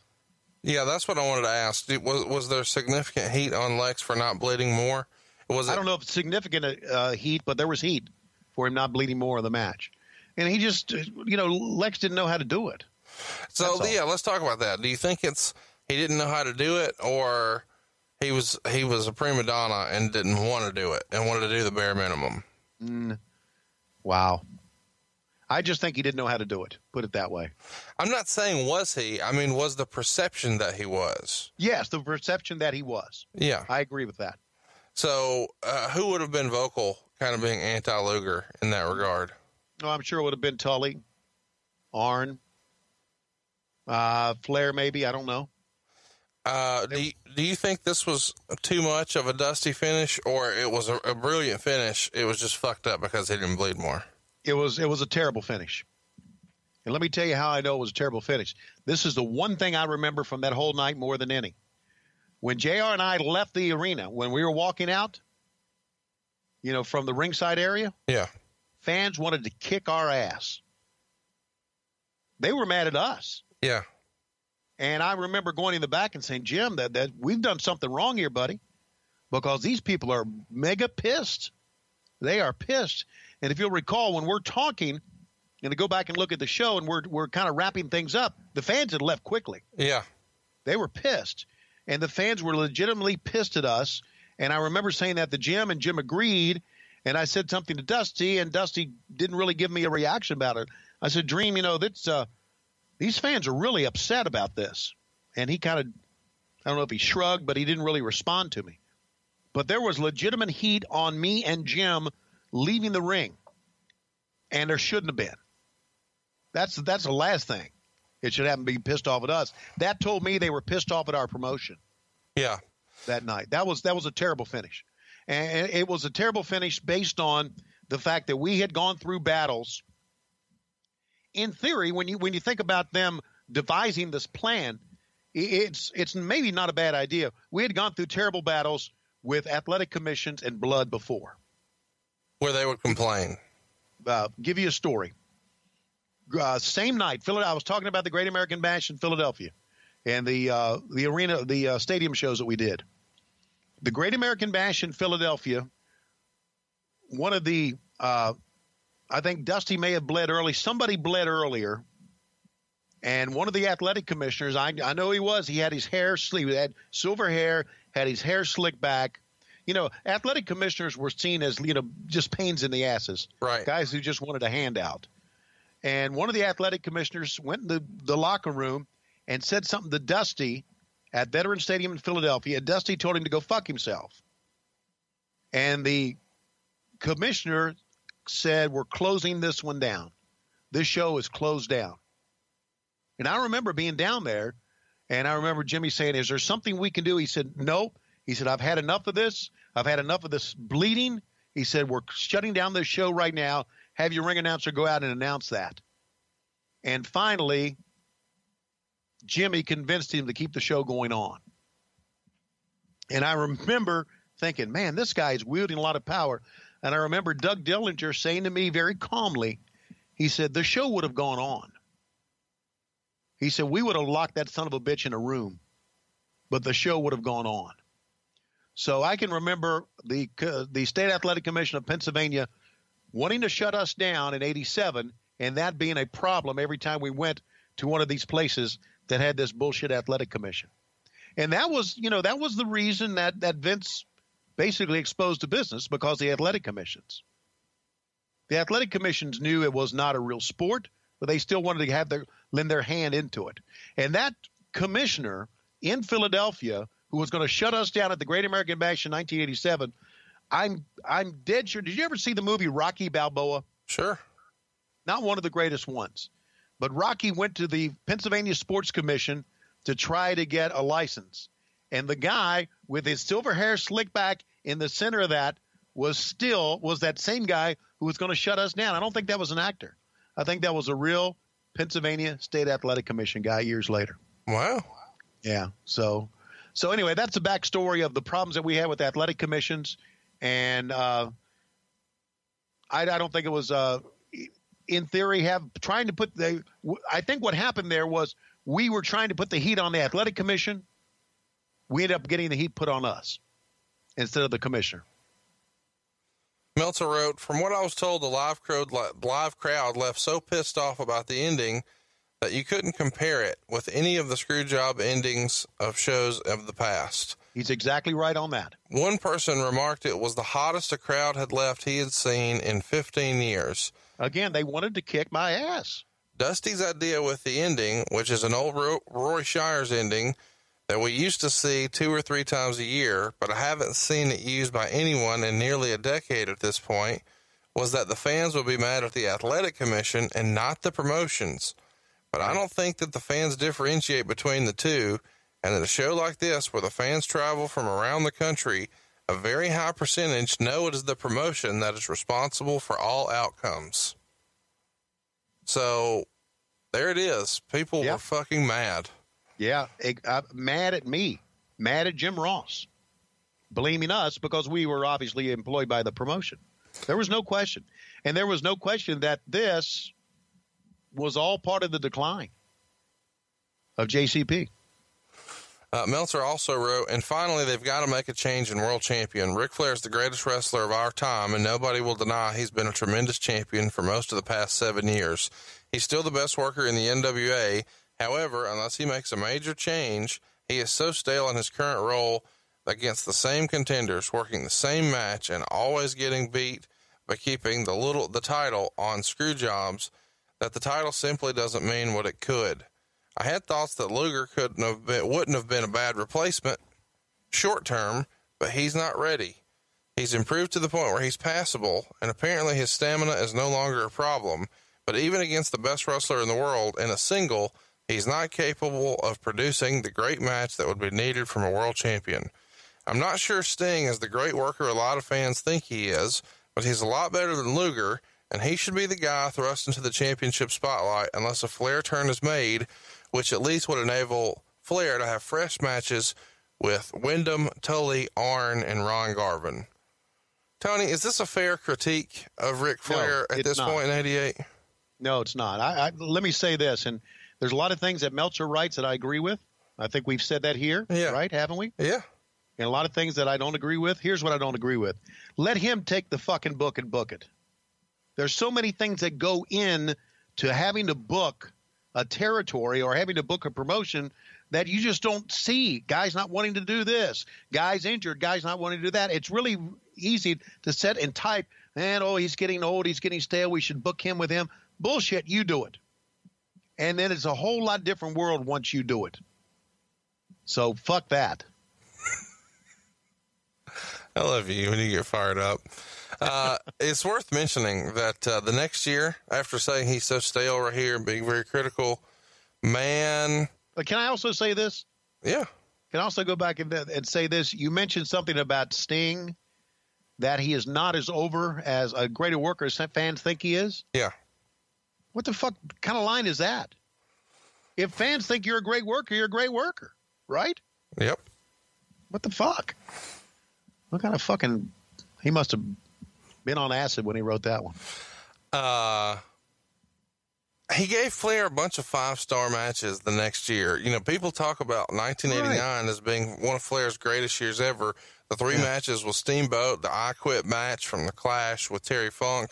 You've got some of his very best work a year later, less than a year later. So it's kind of funny to read here. You know, and obviously some of this stuff doesn't age well, you know, from Dave or the actual matches, but he was certainly not stale. Random fact. He wasn't stale. Again, I don't want to make this a thing about Meltzer, but a lot of the stuff he wrote was very, very right on, very smart, very educated, very observant. But when he goes into, he should book this guy with, you know, stay away from that shit. Okay. Do what you do best, which most of us never knew what that was. But, you know, stay away from trying to book shit. Let's shift gears here. I love shifting gears. Random fact I want to throw out here. The WWE owns the robe that Ric Flair wore for this event, and they display it at Access events for WrestleMania. So wow. If you'd like to see this robe, odds are pretty good it'll be at Access this year for WrestleMania. The robe that Lex Luger wore was also made by the same lady who made Rick's, Olivia Walker. That robe was sold on the cable TV show Hardcore Pawn a few years ago, and it now belongs to the world's biggest Lex Luger fan, who happens to live in South Carolina. Shout out to Brian Rogers. Chamberlain of THE said this show did a 2.2 buy rate, which comes out to about 190,000 homes. So this is profitable for all involved. He says, we feel that if we can get double the number of buys with our first pay-per-view show that most concerts draw, we're on the right track. The show did its best business in the South, then in descending order, the Midwest, the Northeast, and the West. All key pay-per-view companies were on board to carry the next show in December, which turned out to be Starrcade. So overall, Great American Bash 1988, what do you remember, Tony? Where do you rank it? Well, I rank it as far as a good show, or I rank it as memorable shows. I rank it as one of my most memorable shows working for the Crockett's for a number of reasons. Number one, I thought JR and I did a pretty darn good job. I thought we could do a good job. We did a good job of filling time when they were trying to get things ready to go into the ring. I enjoyed working with Jim, but I think I remember most of all because of the heat at the end that was directed towards the promotion. Right. And I think I saw that event as an event that helped us spiral downwards as Jim Crockett Promotions. But I would rank it as a other than that, take away the lame finish at the end. We had some very good, as even read that Meltzer said, had some tremendous heat in those matches. Great fan reaction. That was genuine fan reaction. And Jim and I tried to call this event like a legitimate sports event. We didn't try to be flashy or entertaining. We tried to call it as a legitimate sports event. And I think that's kind of what made us different at that time from the WWF. What made you different was the porn stash. Let's address it. How awesome was your mustache? Okay, you want to address the porn stash? How awesome was that mustache? I don't know. I never had a mustache until I started working for Jim Crockett Promotions. And Jimmy Crockett told me, he said, we'd like for you to grow a mustache. And I said, okay. He said, because we think that you look too young without a mustache, and this will make you look a little bit older, a little bit more respectable. So I did. I grew the mustache. My wife stopped kissing me.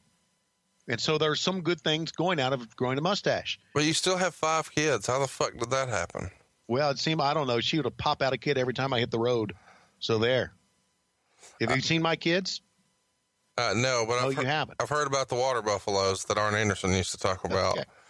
And let me also add to this. I know you always try to go down that dirty path with me. When I went to the WWE in 1990, Vince had me shave it. And he said, you don't mind shaving it, do you? And I said, no. He said, because Gene Okerlund's got a mustache. I would like to have only one announcer with a mustache. And there you go.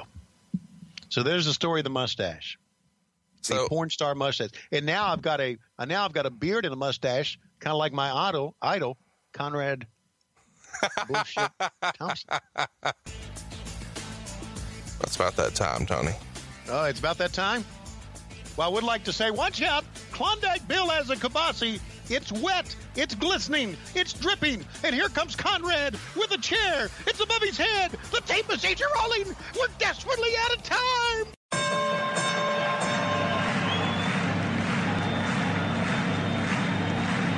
Ladies and gentlemen, welcome to the main event. Welcome to WHW Monday. Tony Schiavone and Conrad Thompson. Jim Crockett for Starrcade, 605 NWA. TV title, Cajun Omni, the Bunkhouse Stampede. Flair and Horseman, Garvin, Bogey, Magnum, Dusty, Express Tag Team. Turner, Bodden, Mid-South Joint World Championship Wrestling. Talking about the great years of World Championship Wrestling, the NWA, and Jim Crockett Promotions. Tony and friends thought they win. Look, Schiavone's back again. World title split off center stage. Bischoff, Disney, Hogan, and Nitro. New World Order and the Crow. Thunder, Russo, Arquette, Champ, Vinnie, Mac, simulcast. Tony's back with Conrad, not your classy podcast. Watch along, try not to laugh. Lowest rules can't pass. This wasn't the initial plan. Tom Zigg's a good-looking man. Klondike Bill, make a chair. Tommy, you come over here.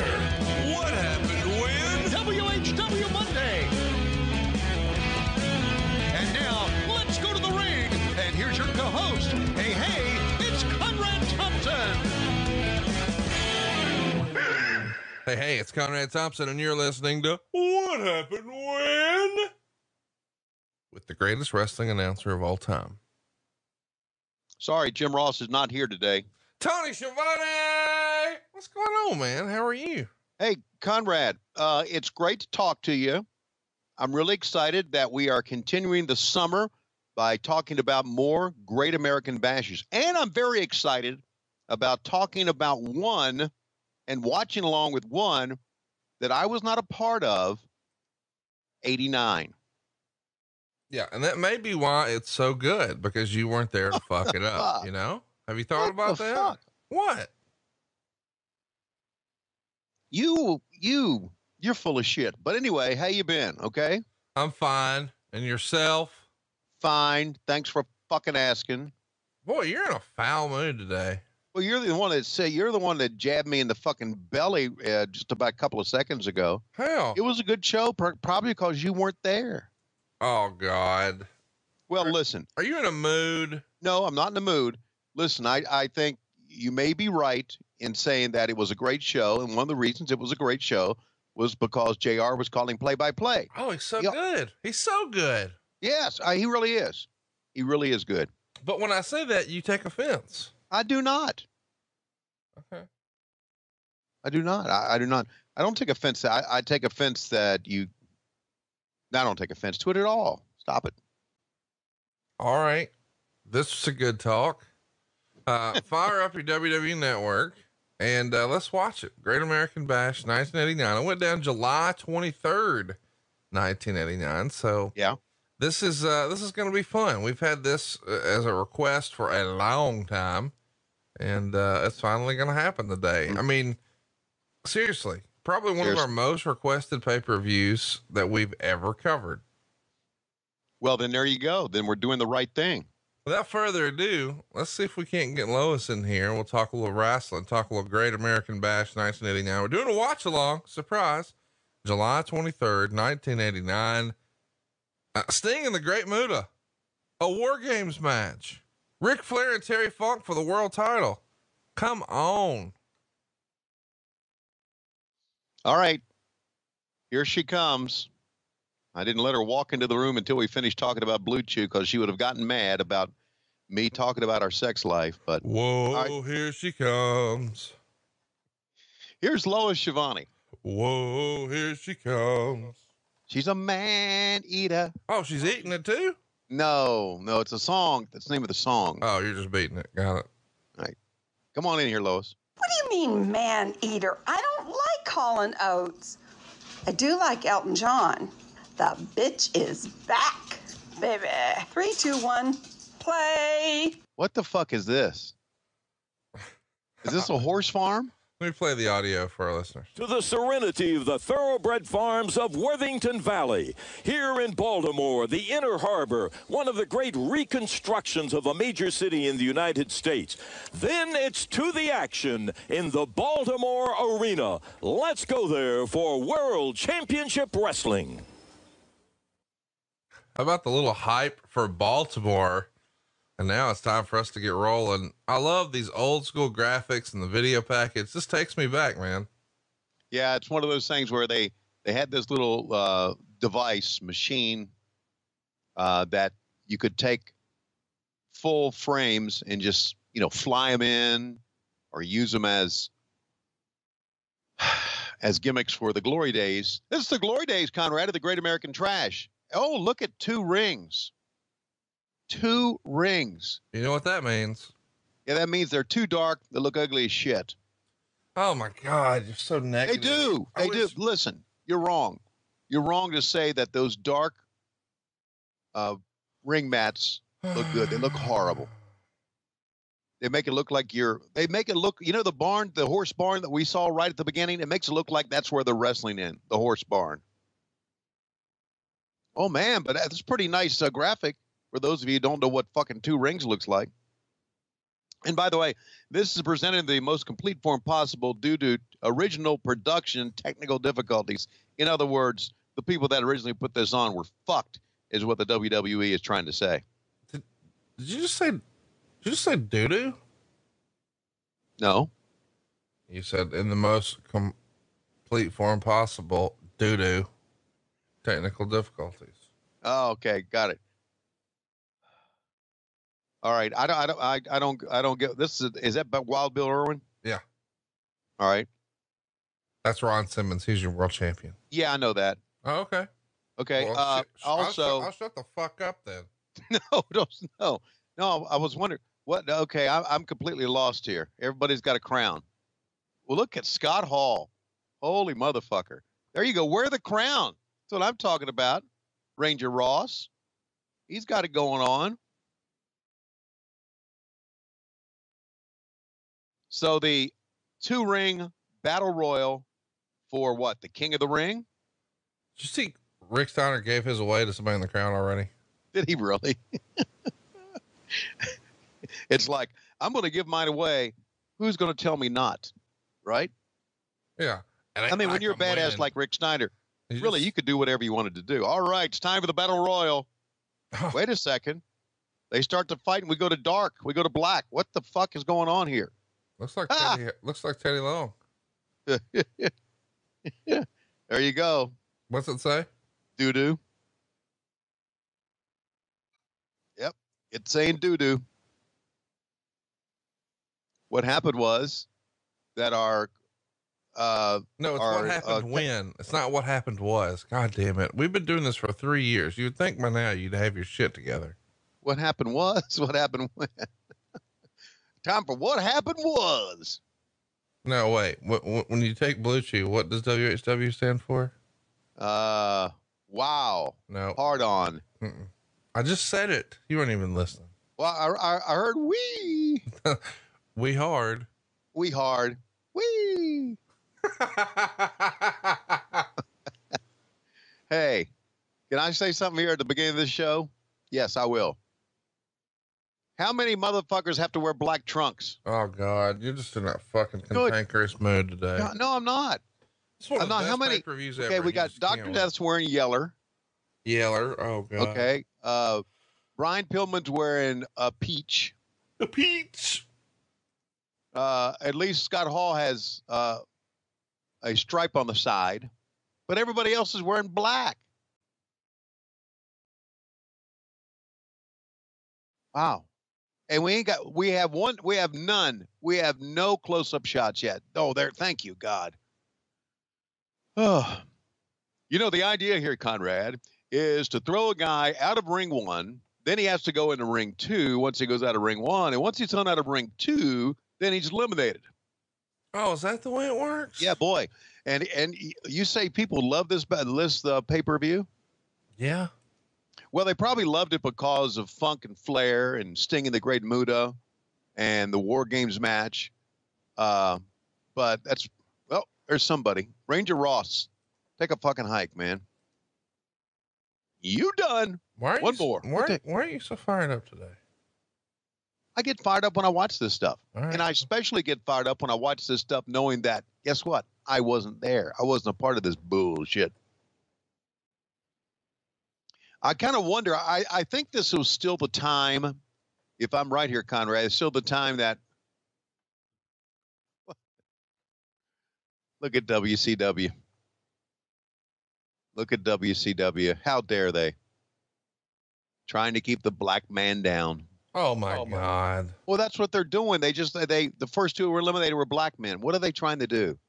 Well, it's like in a movie from 1989. Yeah. If it's an action movie and you've got a black buddy, he's the first one to die. Yeah, I know. And that's wrong. And that's changed. But how dare they? So anyway, I was thinking that. Uh-oh, you're thinking. I was thinking that maybe that George Scott was still booking here. And I think he was. 89 was his year. Here's what you are familiar with. At this time, you're up there with the Ultimate Warrior, and it's in the torch that the Brainbusters would defeat Demolition on July 18th at a set of WWF TV tapings to become the tag team champions. And that match, of course, is going to be a part of Saturday night's NBC, Saturday night's main event. So, about a week prior to this, a little less, your boy, Arn Anderson, becomes WWF tag team champion. How much fun were you and Arn having in the WWF? Did y'all get to hang or spend any time on the road or anything like that in the WWF? No, when I went to the WWF at this time, my life changed. I stopped traveling with the boys. I was traveling with the office. I was traveling with Vince. Look at that. What are we fucking about? I was traveling with Vince on the private plane. So I had completely changed. I was not traveling with Arn and those guys anymore. It was a completely different life. I mean, yeah, and, a lot of the guys weren't based in Connecticut. See, back in the day when I was hanging and banging or just hanging with the Horsemen, back in the day, we all lived in Charlotte together. But now I lived in Connecticut and the boys could live wherever they wanted to. So that kind of changed the dynamics a little bit. All righty. All right. How many more times is this tape going to fuck up? Doo-doo. Doo-doo is right. So I feel like we should also mention that this is not quite yet a 2-horse race. There's still another player barely hanging on. It's the AWA. Oh. And Wade would say the AWA has announced plans to broaden syndication starting in September using team competition, a new concept in pro wrestling promoting. Of course, that is where Eric Bischoff is at this point. How crazy is that? Wow. And he was just like another announcer. Do you think, and I know you've gotten to know Eric quite well, did he have designs on being a major player in wrestling back when he first started in the AWA, or did he want to come in? Did he want to come in just to be an announcer? He wanted to make enough money to not get his car repossessed. I'm not saying, well, you got to have goals, right? I'm not saying that's a shit on him. I'm just saying, you know, he had bounced around a little bit. You know, he had been a traveling meat salesman, and he had been a model, and he had, you know, come up with ninja stars and tried to, you know, be an entrepreneur. So he had bounced around. He'd been a bouncer, literally. I mean, so he had tried a lot of different things, but now he found himself, you know, with a wife here that he's got to take care of. And, you know, now a couple of kids, I think one here were with us and one on the way. And, you know, he's got to find some revenue, and he felt like there was an upside here and he wanted to ride it out. But unfortunately he was with a company that was going down fast, and that was not easy. And so, you know, it went from being a regular payday to semi-regular to not regular at all. And then he just had to find something to do. So it was a game-changing situation when he got hired by WCW. He wrote about that in his book where, you know, they were, you know, snatching cars out of driveways because he just couldn't keep up with the payments. And it wasn't, you know, because he wasn't working. It was because he was just working on things that either weren't profitable, like his own businesses that he was trying to, you know, do as a startup, or he just was hanging on too long, loyal to a fault, as they say, to Mr. Gagne. And the money has just ran dry. Meanwhile, you're flush with opportunities and just keep making wrong choices. So it's a tale of two cats in wrestling. Well, I can't say that I argue with that last statement of yours, that I made wrong choices. He made good choices. But it's a great story. It really is. If you think about it, a man who's, you know, had struggled and then had an idea and put that idea on paper and got hired by the company. So I like the story. I think it's a great story. Me, I had some success in my blood, as the greatest rock and roll band of all time, Collective Soul, would have said, "Success in my veins, and a lover knows my name." What's happening right now? I'm just recanting some of their songs. So now we've got, this is great, right? We've got one guy in ring one guy in ring two, and they are tag team partners, members of the Skyscrapers.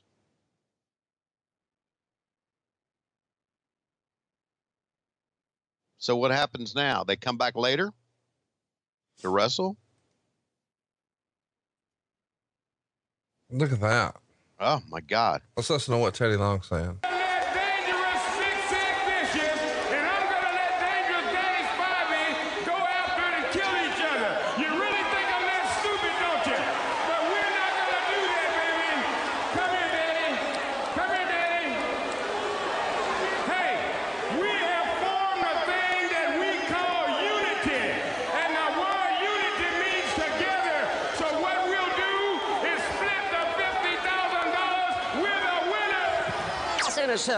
The winners of the Battle Royal. So there you go. They're going to split the 50 grand. They're your co-winners.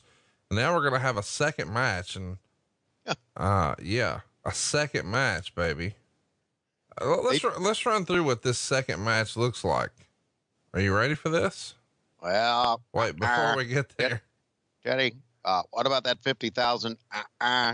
Could you buy me a drink with that 50,000? Oh, homie, don't play that. Go ahead. No, I like it. See, good. That's good. Homie, don't play that. We keeping all this cheddar jack cheese for ourselves. We ain't doing no tag team match, player. But if you keep asking me for that money, you're going to go 1-on-1 with the Undertaker. All right. This crown right here, this ain't Jerry Lawler's crown. This right here, this is something I brought myself from Harlem, you see? And that's where I've been recruiting my newest tag team, which I'm going to reveal to you very soon. But today ain't the day, Gordon. You see, today I got 2 7-foot white boys out there can run through everybody out there. And you think I'm going to fuck up my payday for you, you cold jive turkeys? It ain't happening. Homie, don't play that. I got 50 G's right here, and I'm going to go invest this in a whole lot of shit, none of which will be hair care, restoration products, because I don't believe in that, all right? Bald is beautiful, and you motherfuckers need to get with the plan. Well, I got plenty of bottles of Smirnoff in my pocket. So, I can't believe this is happening, but while Bill Irwin, as you said, was just in the Battle Royal, and look at this. His opponent, Brian Pillman, who was also just in the Battle Royal. Right. So these guys were in the first match. So they come out with crowds, high-fiving all the fans, babyface, and yeah, here we go. And then get thrown out of the ring and eliminated. Go to the back, put on their vest, their entrance gear gimmick, and come back out and do it all again. What the fuck? They probably put powder in their crotch. Oh. Keep them from chafing. Have you ever watched wrestling and not thought about their dicks? Is it like the primary reason you're in the game? No, not at all. I just, as a member of the male species, I'm concerned about that. You powder your crotch? You're concerned about other people's dicks. No. Are you powdering your crotch? No.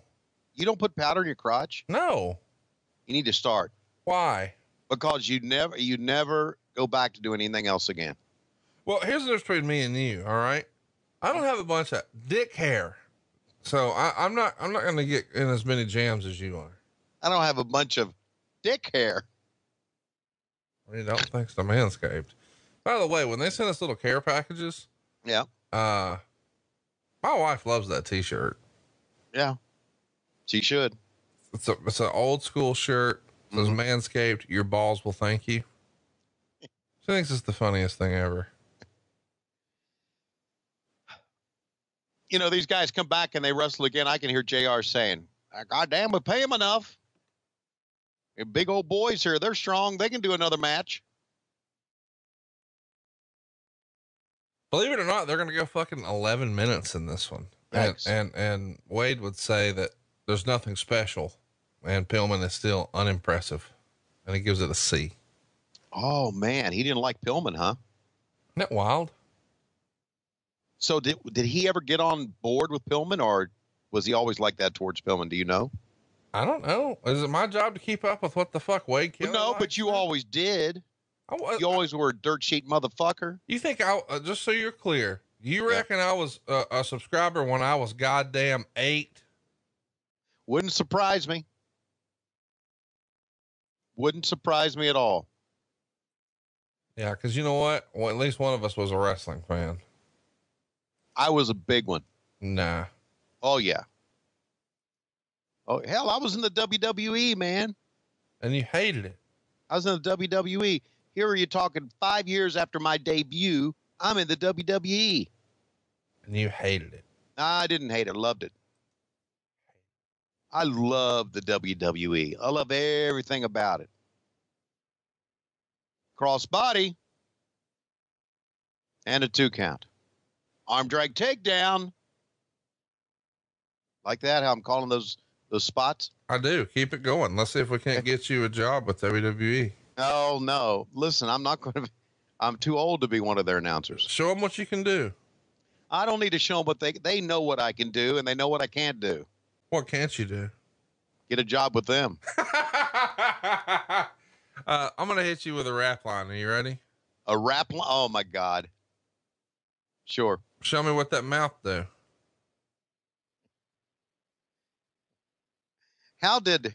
Here's something I don't understand. And it really today kind of makes me scratch my head. Oh, okay. How does, watch out, great vertical suplex. How does a nice young man from Alabama get into enjoying shit rap music? That blows me away. Because I'm from Alabama, I can't be cultured. That would probably be it. I don't know. I don't get it. I don't get and I guess the rap music is the same as what rock and roll was to my parents, to me. But there's so much good music out there, and there is some good rap music. There really is. But a lot of the stuff that you say, here, come here. When I'm at the Conrads, come here. I want you to watch this. Listen to this music. I'm thinking, what the fuck are you listening to? What the fuck's wrong with you? I think you put on shit rap just to piss me off. Really? Yeah, I do. Well, let me show you that's not I think the you really case. don't like some of that stuff. Can I tell you something? Yeah. You're wrong. And I think we should mention that there's a lot of kids or a lot of guys listening to this, and their first introduction to rap or hip hop on a big scale is 1990s You Can't Touch This by MC Hammer. Right. And right after that was Vanilla Ice's Ice Ice Baby. And Right. so a lot of us, as lame as those two songs are, we were like 8 and 9 years old. And when you're 8 or 9, those are fucking coolest songs ever. And then I can't believe this is a thing, but are you familiar with the two kids Crisscross? No. So there's these two kids who wore their pants and shirts backwards. Type this into your Google machine, KRISS space KROSS. So Crisscross, and it's a couple of kids, and they had a song called Jump that like popped off in early 92. And all the kids are listening to it. Well, then it continued with these little, silly ones that you've heard because they got so big, like Whoomp, There It Is and shit like that. Right. And somewhere in there, I think it's 92, Dr. Dre dropped the Chronic album, which is arguably the greatest rap album ever. Right. And the big hit on that at the time was Nothing But a G Thing, and they played it all the time on MTV. This is back when MTV played music videos, and it popped off. I don't know what to tell you. And so all of a sudden, kids who maybe were a little too young to have enjoyed the NWA, with Attitude. Right. We're not talking about the National Wrestling Alliance. I get that. We're talking about Eazy-E and Dr. Dre and Ice Cube and, all those guys. If you were too young for that, then you caught up right after with like, the more mainstream MC Hammer and Vanilla Ice. And so, those guys were like your gateway drug into gangster rap. So like nobody started, like, I guess some people do, but they call marijuana a gateway drug because in theory you start doing that and then you venture off and try new things. And so before you know it, you're shooting heroin between your toes. Well, that is where my rap music happened. Like MC Hammer was like my marijuana. He was my gateway drug. And then eventually, I know some of the songs that we've played here on the show that you've enjoyed, like Eazy-E's Give Me That Nut. So what'd you think of the way those kids Crisscross were dressed? They were pretty fucking cool. Here's another example. They had a song called I Miss the Bus. Tell me that wasn't aimed at kids in school. Yeah. Yeah, it was smart. Do you think me and you, maybe we could do like a live show whenever you don't have baseball or football, and we could wear our clothes backwards like Crisscross? I'd do it. A couple, just backward jeans. I think that'd be fun. Backward jeans, shirt on backwards, hats around backwards. I'm game if you are. I am too, man. And let's just go out and rap. Oh, well, that would be fun. Have some sort of beat, and we'll just, as they do, improvise. Like Eminem did on, that's called freestyle. Don't ever call it improvise again, or I will fucking never speak to you again. Okay. Then we'll freestyle.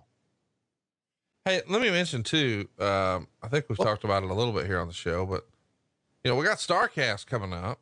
Yeah. And it's Thursday, Friday, Saturday, Sunday. Of course, you can't be with us on Saturday or Sunday. We've got you Thursday, Friday, Thursday night, our late night event, little Starrcast karaoke hosted by Tony Schiavone. Yeah. Tell me that ain't going to be fun. I mean, is it just going to be show tunes, or can we get you to do some rap in there too? Well, I don't know what the format of the show is going to be. I don't know it's your show. Well, I know it's my show. So do I pick all the songs, or do I say, hey, you pick the song? I mean, I think it would be better if you had a list of songs you wanted to perform and you had fans, fans could register for the opportunity to come perform one with you. Cause here's the thing. If we let them pick, they might pick stuff that, and don't get me wrong, we could let them pick some here or there, but like, you're not going to let your opponent call all of your moves. Aren't you the veteran? Aren't you supposed to be calling the match? Yeah, I'm supposed to be calling the match. Look, I'm intrigued now because if Francine's in the house, I'd like to perform with her. I don't know if she'll be there by Thursday night, but we'll check. I do know for sure. I can't confirm. Okay. She's at Starrcast 3. Wow. And there you go. A flying crossbody from the other ring. That was kind of fun. Not the ring they're in, but the attached ring. Wow. Brian Pillman gets the win, although it's called a C and unimpressive. Next up, the Skyscrapers and the Dynamic Dudes. Oh my God. I can't wait for that one. In what the Torch would call the least dynamic match on the card. Well, you know what that meant, don't you? That meant when Johnny Ace got to work for Vince. Well, wait a minute. I still got Smirnoff in my pocket. And I notice your head on your shoulders right now is not a half as big as it is in the regular day. Go ahead, hit it. Let me tell you this, Gordon Soley. I am one of the most intelligent men ever in wrestling. I am not Jim Cornette. I am not Teddy Long. I am not Jim Ross. I am Paul Heyman. And I am the advocate for Paul Heyman getting a job with Vince McMahon. You see, I'm going to run Raw. But unlike the many people who are in the writing committee right now, who are the writers, I'm not going to run Raw into the ground. They're going to let me do Raw. I'm going to turn Raw into ECW in 2019. That's right. We're going to bring the Sandman out. We're going to have him crush beer cans over his head. We're going to bring Francine back. And we may take off her top. How about that? How about Taz? We'll bring him. I'm not supposed to say Taz's name, but how about Sabu or Sabu? We'll bring him back. How about that? And we'll bring back FBI, the full-blooded Italians, because these guys, as we know, were a hit. I'm bringing back ECW, and I'm bringing it back to USA on Mondays. That's right. I still have bottles of Smirnoff in my pocket. I got on the plane ride here to Baltimore. We'll have more in a moment. I don't know why that's funny to me, but it is. And here come the Dynamic Dudes. Can you imagine that one of these guys would go on to become one of the most influential and important people, a power broker, if you will, in professional wrestling, and the other guy is going to go on to do a teacher gimmick? You just never know. You just absolutely never know. I mean, who would have thought that as these guys are coming to the ring, that one would be a power broker, one would be a teacher. That kid does not look happy. No, he's getting ready to get a hit in the head with a, come on. Okay. This is some dumb shit right here. What the fuck is this? This is some dumb fucking shit. He's not posing, or he's not happy. He looks like he's kidnapped. How about letting the kid know that we're going to do this? So anyway, one's a power broker, one is a teacher, and two guys are going to be talking about it in 2019. One was 8 years old back then. I mean, isn't that amazing? They're throwing frisbees into the crowd, bro. I know, it's stupid. Oh, Who my the God. fuck is that? It's Jason Hervey. What the fuck was he doing? He wanted to get in the ring and high five him. Can you imagine? Process how silly that is. Well, process how stupid we are. Because Jason Hervey had been in movies. He had been in Pee-wee's Big Adventure. And you think we're smart enough to take a shot of him? No. What do you Where'd mean? he go? Get a shot of him in his seat. What do you mean? You're up there jacking off the Undertaker. Oh, that's right.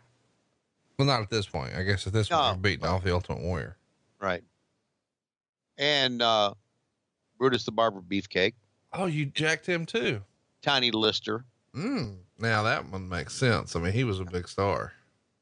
Tito Santana. I don't get that one. Let's see. The Rujos. I like the way they're shooting this from below. Make the guys look even taller. Right. At least they did that. How about the fan jumped at Spivey and Spivey pushed him off? That was awesome. Yeah, fuck. You know, Spivey should not have pushed him off. He should have pulled him in. They should have both put the boots to him. So just get sued? Yeah, absolutely. I'm not so sure suits were as prevalent back then as they are now. You know, it is prevalent these days. What's that, Conrad? Prevagen. I love Prevagen. Why are you talking about them every week unless they're cutting the check? I don't know. You're right. I'm not going to talk about them again, with the exception to tell you it's made from jellyfish, which is obviously a gimmick, but I like it. So there you go. Why the fuck does that matter? I don't know. It's their tagline. Did you know that paper's made from trees? Did you know that? Yes, I did. Well, stop killing all the goddamn trees. I have it on good authority that you're up there watching the best of Francine clips and compilations on YouTube. Yeah. And to clean up the mess when you're done, you use paper. Stop it. Trees grow back, Conrad. No, just use a sock like when you were a kid. Damn it. Use a sock. Oh. Don't act like you didn't use a sock. I have it on I good. didn't use a sock. Why are we talking about my masturbation techniques? Wait, look at that. What are you talking about? Look at that guy in his underwear. They're professional wrestlers. They're supposed to be in trunks. No, I'm talking about the fan. And we'll take a good shot of the top of Teddy Long's head. What the fuck? Well, only thing I can say is I hope this show gets better. Look at that, dude. When you look at the top of Teddy Long's head, do you know what you realize? What's that? He's the Black Homer Simpson. Yes, he is. He had the exact same amount of hairs up there. Wow. Next time I see Teddy, I said, you know, we realized that back then, because of your hairdo, you were the Black Homer Simpson. And this, I guess, was this before it was popular for guys to shave their head? Because it would have been best for him to shave his head. Well, tell him. Go ahead and send him a text. Hey, motherfucker, 30 years ago, you should have shaved your head. Instead of running around here looking like you had a yarmulke on. So what'd you think of the Skyscrapers as a team? Loved them. Yeah, they were pretty awesome.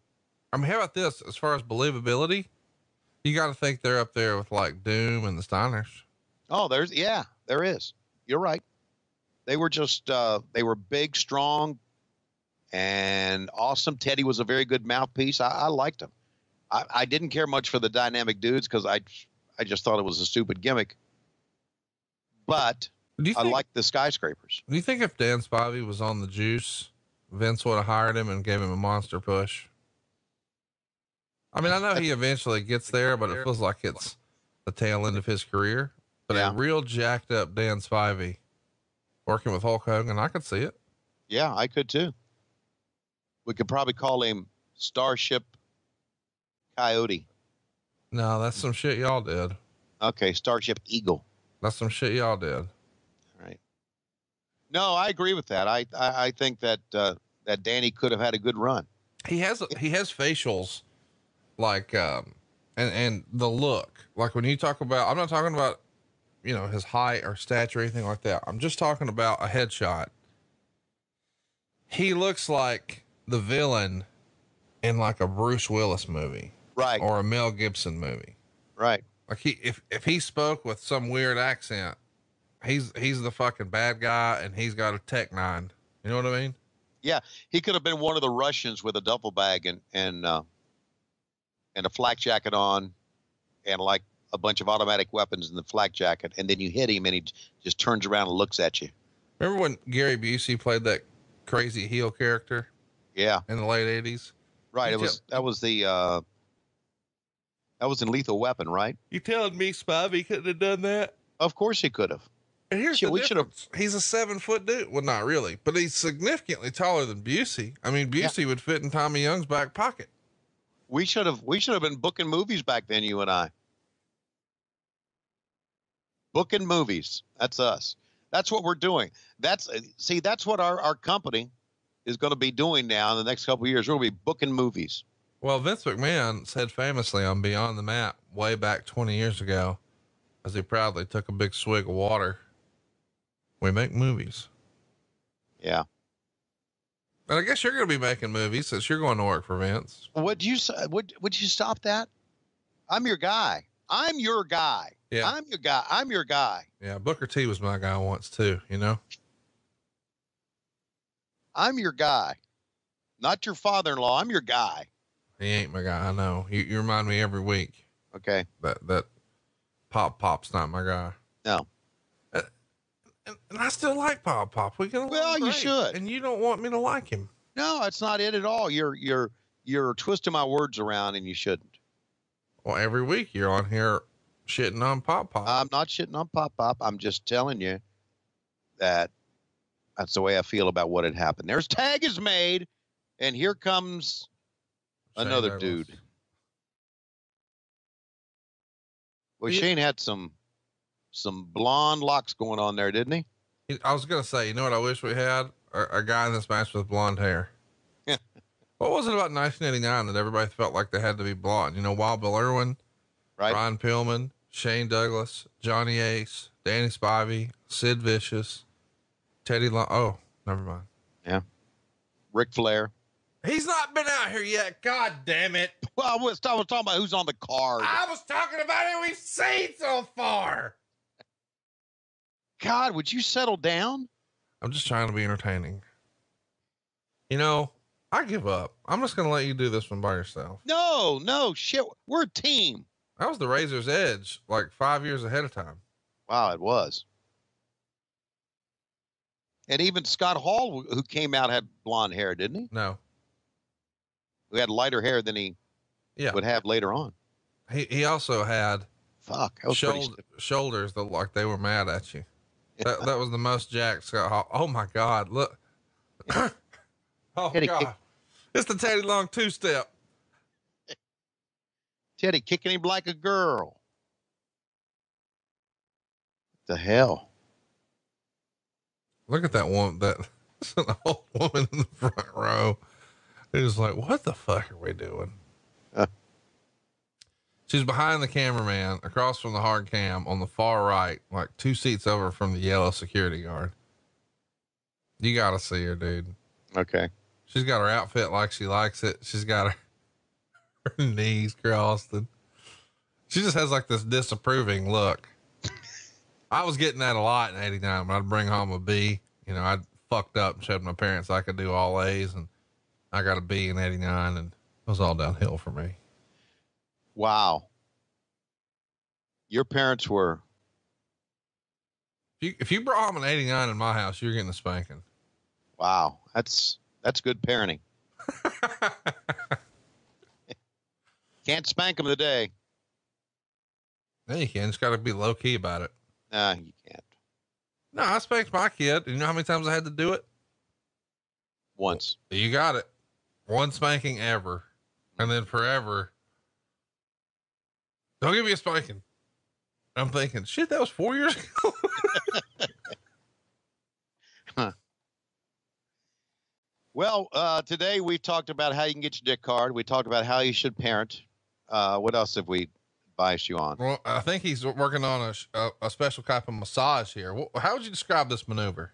That is called the kidney grip. That's when you take somebody's kidney, you squeeze it and try to move it on the other side of their back. So you have two kidneys on the left side instead of one on the right, one on the left. That's some doctors are famous for doing that.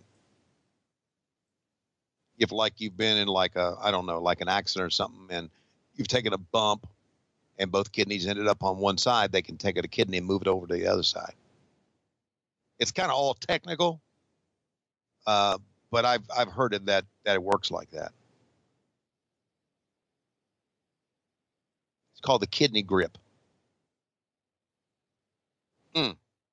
And see, that will take the kidney on the left side of your back with a knee with a crossbody knee drop or whatever that was, and that will put the kidneys on the other side of the body.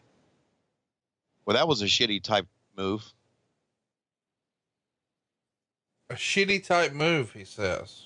It was. He tried a head drop. A shitty type move. Shitty type move. But here come the dudes firing back, baby. How about that, man? He hits Sid, and Sid doesn't even react. Like, fuck it, keep wrestling. You can't hear it, but when Spivey was in there, the whole crowd was chanting, "We want Sid." Really? Yeah. So Sid is over. Yeah. Well, Sid looked the part, man. He always did.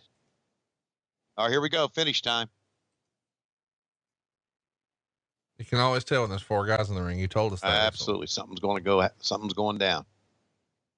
Oh, this match has kind of slowed down a great deal here, Conrad. Has it really? Yeah, it's just okay. Johnny. Oh my Jesus. Oh, you ever been embarrassed to be a wrestling fan? Yeah, right now. Oh my God. So, oh man. Double Beal. They're not going to put the dudes over here, are they? Come on. Oh my God. Bless their heart. These four guys are completely lost.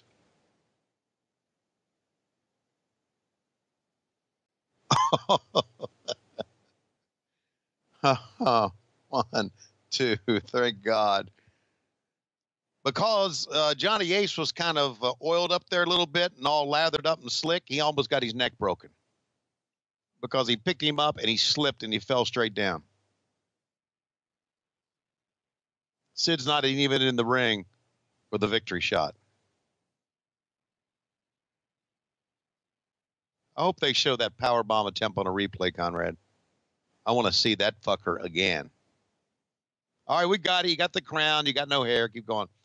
Well, I just like to say, Jim, a couple of things. You look like you're angry. Are you an angry man? I understand you've been angry online, too. Are you angry? Well, you goddamn fucking right I am. You got all these jackleg wannabe asshole wrestlers out here. They're fucking outlaw mud show bullshit, like Joey Janela running around stapling a picture of me on his fucking body. And of all the fucking people to staple my head on their body, we're doing it on fucking Joey Janela. What the fuck's he ever done besides wrestle in a backyard, jump off shit, get thrown through light tubes, and host parties with Tone Loc? Tone Loc in 2019? Who the fuck ever heard of such? Now, if you really want to draw somebody, if you really want to get a crowd down there, what you'll do is you'll book Billy Ray fucking Cyrus, because that's all these goddamn hillbillies really want to hear at their fucking outlaw bullshit backwoods nonsense Trump motherfucker. What the fuck are we even talking about? I hate everything about wrestling today, especially if it involves dick flips, Joey Janela, anything from AEW, goddamn Kenny Omega, the Young Bucks, Bruce Pritchard today. We might be friends again tomorrow, but today, fuck him too. And Tony Schiavone, I think you're okay, but I'm not really sure since we're battling for that commentary chair on MLW. But if I see you at the next one, boy, I'm gonna kick your ass. That pay-per-view in November, that's mine, goddammit. You stay the fuck from around here. You couldn't do it. I'm doing it. Well, after that, I'm glad I'm dead. We're gonna have more. Let's go to the ring.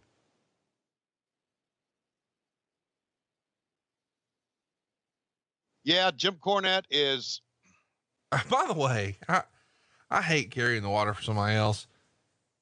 Do you listen to his drive-through? I do not. So Jim has 2 podcasts a week. One is called The Experience, and the other is Drive-Through. So The Experience, he'll talk about whatever, how he's getting the fence done around his house or what Donald Trump has done stupid. And then he'll go like into a long form on one topic. That's a pretty good show. But the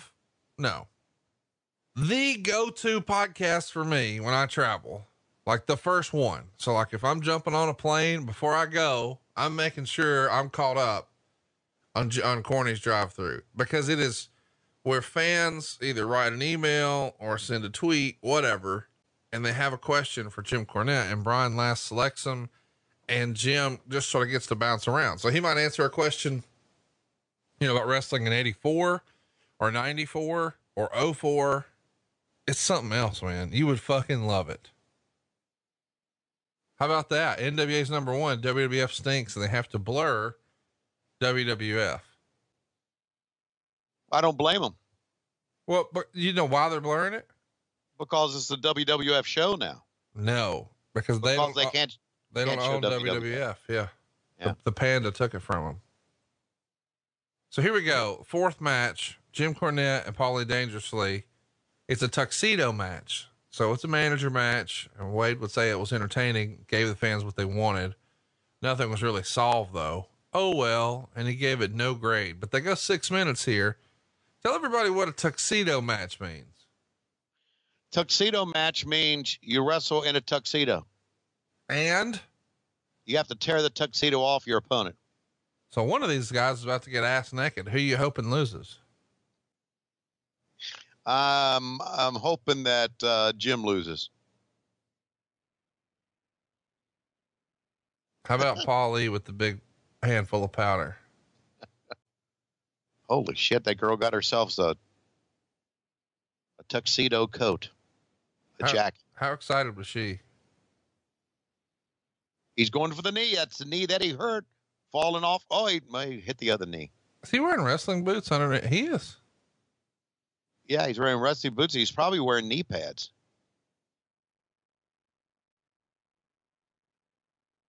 Oh, this is pretty fucking entertaining. He ripped the jacket. And now somebody's going to get a jacket. Would you rather watch a tuxedo match or an evening gown match? I'd rather watch an evening gown match in the privacy of my own home. With a sock? There's no reason to put a sock on one of those ladies. You need to put a sock in it. Talking about. Okay. I got what you're saying. I don't know what that means. I think I've been misrepresented on this podcast. Are you serious? Like, yeah, as soon as this thing got started and 2 guys were wrestling, you said, you think they powdered their crotches in between the matches? And those are your words. It's a hygiene thing, Conrad. It's a hygiene. It's not a sexual thing. Before we could even talk about the show, you said, hey guys, let's take a break from talking about wrestling. Let me tell you how I have sex with my wife. Well, it's a sponsorship thing, Conrad. It's not. But now you're like, oh, I think I've been unfairly represented. I think I have. We can deny sponsors. We can say, we're not doing that. No. I'm liking this, man. I'm enjoying this match. How about this? If you'd like to sponsor this show, send an email to our main man, Dave Green, hey advertising @gmail.com. And, he'll get you a spot on here and we'll see just how ridiculous we can make things for Tony. I guess what I'm saying, guys, is if you haven't figured out by now, for a little bit of money, Tony Schiavone will literally say whatever you want. And so the voice of your childhood could talk about your product or service or something that you just made up that you just think would be hilarious for him to say.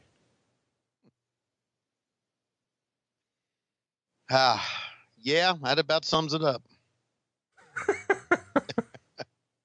I like we're not even denying it now. By the way, this is a fun match. I know that, people are going to hear that and shit on it, but tell me they're not telling a story here. They are. I think these guys get the psychology of wrestling better than a lot of the boys. Yes, they do. Two of the greatest minds in the history of the business. Fair to say? Without question. And by the way, I wasn't just kidding around. Go listen to Corny's Drive-Thru. It's fucking tremendous. And I don't care what anybody says. I know he's controversial. I know he says some mean things about my friends sometimes, but goddamn, he's entertaining. Like just him reading the phone book, or I'd love to see him like host an award show. Can you imagine Jim Cornette hosting like the Emmys? Vince should bring him out every year and host the Hall of Fame. No, not like the Slammy Awards. Cause you know, he's not going to shit on a legend. Right. I mean, he might, but he would rather shit on like if you've been in, so like he'll mock Joey Janela's body and just, you know, blah, blah, blah, blah, blah. Cause he's current, but like Jody Hamilton, he'll be like, you know, towards the latter part of his career, he was, large. Yeah. So like you could tell where he has respect for someone and is trying to explain something, but doesn't want to, you know, be mean spirited. But then there's other times where he's just like fucking double barrel venom. And I enjoy both because it's just, what a complicated figure. I don't know that there's another human on the planet like Jim Cornette. I think Jim Cornette found his niche in life. Oh, without question. Yeah. I just think it would be fucking tremendous to see him in a mainstream setting. The world is not ready for Jim Cornette. He's like our wrestling best kept secret. I kind of wish the schedule would have worked out where he and I would have been able to work together. Oh, it would have been great. Like, I'm not saying this to be funny, and I'm not saying this to make like a political joke, but you know, like the Howard Sterns and Rush Limbaughs and the guys who made a ton of money in talk radio with their controversial and often polarizing opinions and takes. You telling me they're any more talented than Jim Cornette? Jim Cornette just picked something different, but had he gone into radio, he would have been in that Rush Limbaugh, Howard Stern. Cause in that era, they wanted you to say something controversial. Well, goddamn, he would do that by breakfast. He's ready. Not only that, he just proved he could throw a pretty good working punch as well.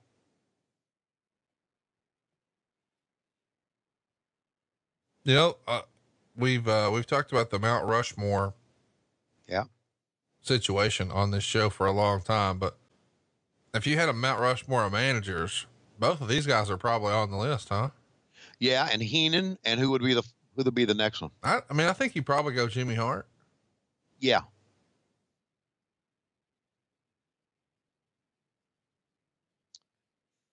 Well, see, you should take that powder and put it in your crotch. And if you'd have put it in his crotch and powdered these balls down, that would have happened.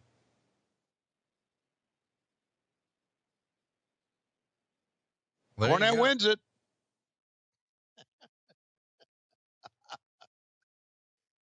Oh, and the fans enjoyed that. There you go. Look at the crowd, dude. Yeah. Listen, well done, guys. That's the biggest reaction of the night. Well done. I'm not kidding. Look at the crowd. Yeah. Good for them. That guy could not wait to get Paulie's pants. I got in Paulie's pants tonight. Hey, by the way, I have a racket like that. Do you really? Yeah. Cornette gave me one and signed it, "Keep Swinging." So it's in my studio. You know what else I got in my studio in here? Oh, you got all kinds of shit. I know that. I got the, No Holds Barred laser disc. Oh my God. I got Michael Hayes' Off the Streets, the alternate album cover that they never released. So not the one that you've seen, but like they had two versions of it as like a prototype for Michael, and they picked the other one, but he kept the one they didn't use and he gave it to me, which is kind of cool. Wow. That's, some great information.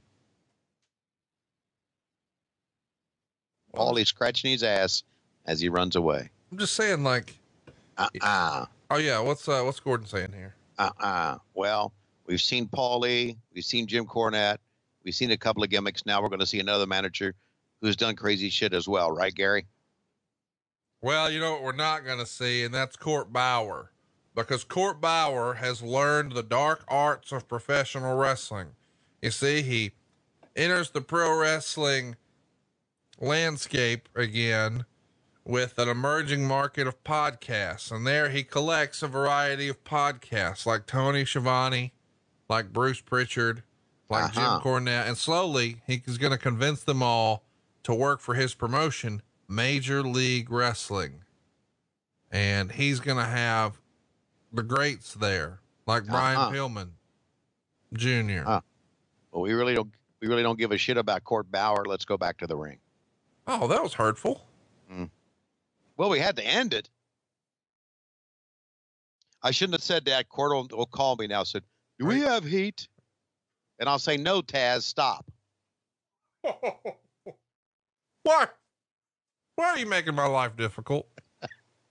I want to tell you something, and this is a shoot. I did not know Taz that well until we did Starrcast 2. He is one entertaining fucker, man. I had some great conversations with him. I have a lot of time for Taz. I really do. I love Taz. I just feel like, he's misunderstood. And you know what Taz's only fault is? What? He cares too much. Nothing wrong with caring too much. That's what I'm saying though.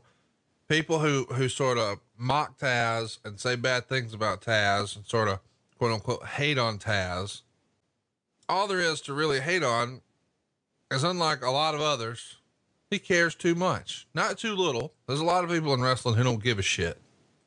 Taz is not one of them. Yeah. Rick Steiner has a dog. Yeah. Rick Steiner has a dog. What kind of dog is that? That's Missy Hyatt. Quit being a dick. No. What kind of, that's a bloodhound. You know what bloodhounds are good for, don't you? Well, and I don't know if you saw, but on the other side of Rick Steiner's bloodhound was his coos hound. I was just going to say that bloodhounds are good about sniffing out shit. So there'll be a lot of sniffing going on, I would think. Kevin Sullivan doesn't give a fuck about a bloodhound. Look at Steiner fucking laying him in. What's this? Oh. God, man. What a performer Kevin Sullivan was. Jesus. Are we talking about the real Kevin Sullivan or our dogs? We're talking about the real Kevin Sullivan. The one who only gives a shit about what Xander Bogaerts is batting now. How about Dustin Pedroia? He's done, isn't he? He's done. His knees are giving out, haven't he? What do you think? Real question. Yeah. Do you have your email pulled up? No, I will on my phone. No. Okay.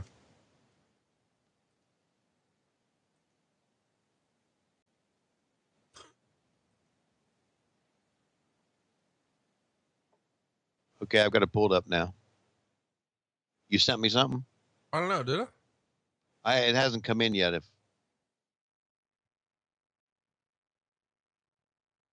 Oh, by the way, I'd like to say hello to my buddy Dan St. Germain.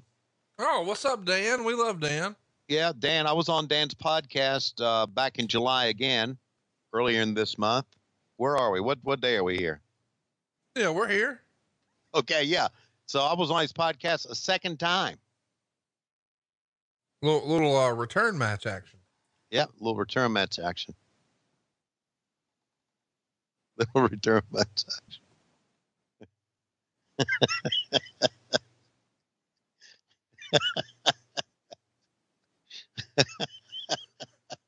Steiner Brothers really taking it to the varsity club.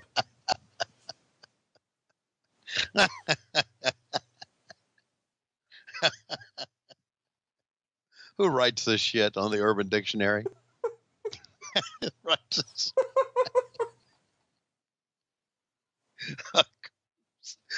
coos out. I could tell I said something. You didn't know what it meant. So I'm like, let me catch him up. Oh God. I just need to have the Urban Dictionary called up when talking to you. Wow. You know who's, and I guess we've talked about this before, but I think it's worth talking about again. Who was very underrated as a performer was Mike Rotunda. Really? Yeah. I don't think he got his just due because he really wasn't that good of a interviewer. Didn't do that good of a promo. He was better when he was a character like IRS. But man, he could go in the ring. He could really work. Okay.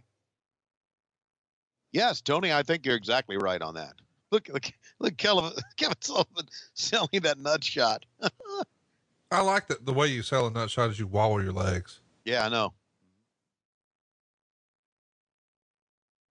In reality, you get hit in the nuts, you just go right straight down. How many times have you been hitting the nuts? Real talk. Real talk? Oh, I don't know, about 4 or 5 times maybe. How? Oh, I don't know. You're out in the backyard playing football and someone throws a football at you, hits you in the nuts. Things like that. Before when you play football on a organized level, you wear a cup, but when you're in the backyard, you don't. And that's where your nuts are exposed. Just little safety talk from Tony Schiavone and Conrad Thompson here on WHW. And the safety talk is when you're playing football, even if it's not organized football, wear a cup. Protect your nuts. I podcast with a cup. Wouldn't surprise me. Holy shit. What the fuck was that? I have no idea, but God damn it, it took both of them, didn't it? Snyder Brothers get the win. Yeah, over the varsity club, I guess, or what's going to become the varsity club. Meltzer gave it, Wade Keller said it was the best match on the card so far. Gave it a B+. Huh. Okay. It wasn't bad. To my left is Eddie Gilbert. He's had plenty of time with Missy Hyatt. And what's the guy on the right? What's your name, Sting? What do you think of Sting's new look here? Wow, the scorpion on the forehead. I like them colors. With the exception, I don't like orange. You can take that orange, fucking throw it away, but I like that teal look. Teal. What about the scorpion on the forehead, like Marilyn Manson? Yeah, that's cool. Eddie Gilbert? We're both dead. I meant Charles Manson. You know, what about Eddie Gilbert? What do you think he'd be doing if he were alive today? Oh, well, Eddie Gilbert would be a main player in wrestling. He'd probably be working for AEW. Eddie Gilbert was a smart guy, man. Not only was Eddie Gilbert a smart guy, behind the scenes, he was a cool motherfucker. Was he really? Oh, yeah. Tell me your favorite real life Eddie Gilbert story. Him fucking Missy. Oh. Chong. Oh, chong. I know he's supposed to be wrestling Great Muta, but this looks like Sting's entrance at WrestleMania. Yes, it does. It also looks like what happens when you walk in Benihana. Never been. Oh, for crying out loud. We don't have a Benihana in Alabama. Well, you don't. Shit. There's a lot of restaurants they don't have in Alabama, but you've been to them. Name one. That they don't have in Alabama that you've been to. That's the Palm. No, we got them in Alabama. You do? No. I think so. I got you. I was trying to work a gimmick and say, that's actually, check this out. Muta is a heel. Yeah. But fans love this look, this ninja look. Ninjas are over in 1989. I know that's a silly sentence, but they were. Mm-hmm. He's got the face paint. He's got the cool ring entrance gear. He's got the cool entrance. He does fancy moves. How about that handspring back elbow and the moonsault? So fans love him, even though he's a heel. Here's Sting, your world television champion.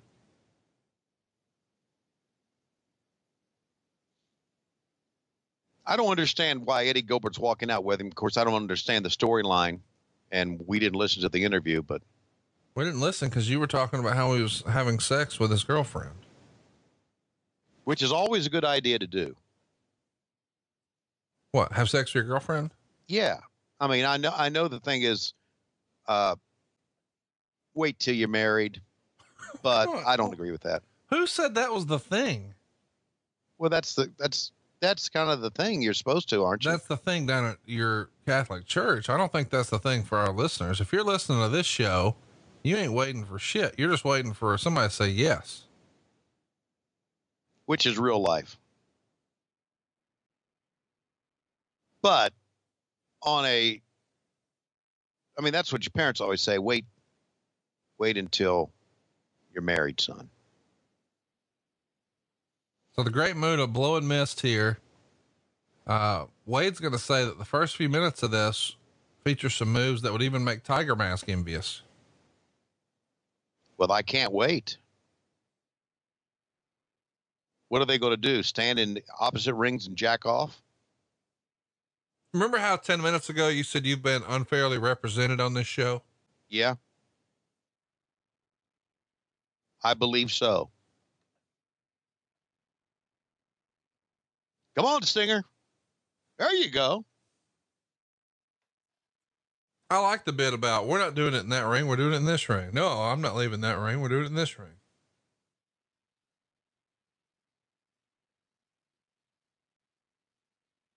How about Sting's black rat tail? What do you think? I like it.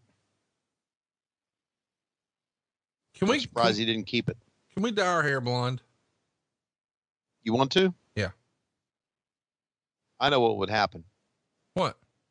You would say, let's dye our hair blonde. I say, okay. You say, next show we go to, when we go into Wayne, New Jersey, we'll have our hair blonde. I'll say, okay, deal. And I'd show up with blonde hair and you wouldn't. How excited are you to be in Wayne, New Jersey for our next live show? Pretty damn excited. So this would make Tiger Mask envious. Just two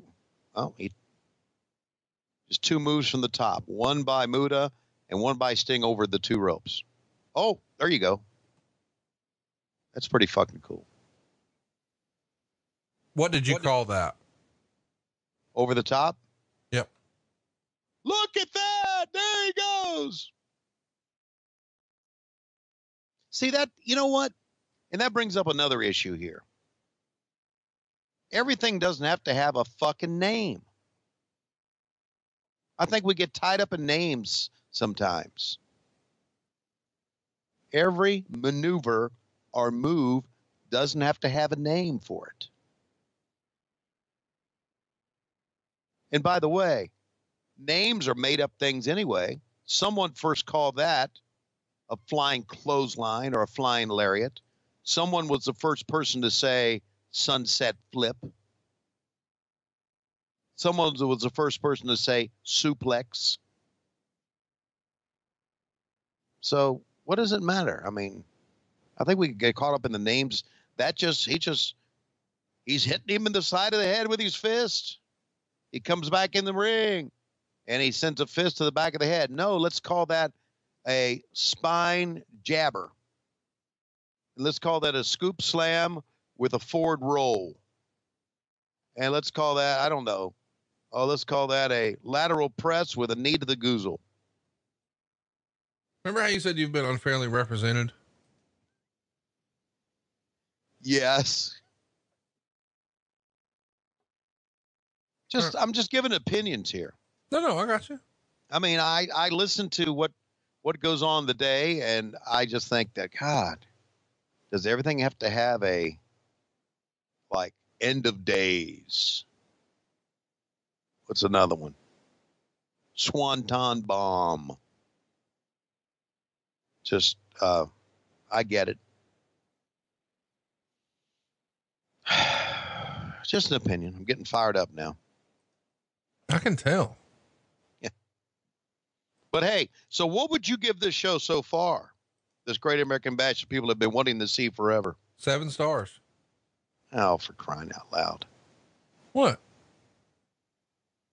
There's been some good things. They're doing some pretty good things in this match. Steiner Brothers match was good.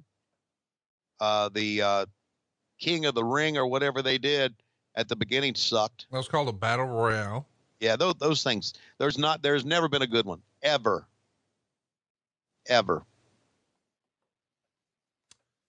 Tony, did you see the 92 Royal Rumble with Ric Flair? Yeah. But see, that's a little bit different. Oh, there we go. No, it is. It's different when you bring them in one at a time and you have the who's next type coming in type deal. But if you put all 30 of the jackasses in the ring at the same time, it sucks. Because as who told you, you just get in the corner and go forearm, forearm, forearm, right? That was Good Brother, Luke Gallows. He said that? Trading forearms with the Good Brothers. Mm-hmm. And Al Snow calls it chopping meat. There's never been a good one, ever. And I saw many of them before I became a wrestling fan. I mean, before I was in the wrestling business, while I was a wrestling fan. As a matter of fact, the Crockett's on a regular basis on Thanksgiving night would take 2 rings, like we're seeing right here, go to the Greensboro Coliseum, have a 2-ring battle royal. And they would bring in Andre the Giant sometimes. They would bring in some other guys from the AWA at times. They would bring in some other stars that you normally wouldn't see. And you get excited, and then it would suck. But you were excited because you got to see the stars live, in person.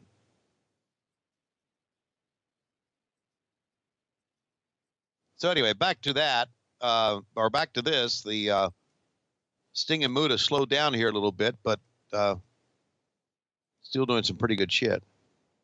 How about that? I like that, don't you? Throw him out and come back in. Yeah. You don't see many of that.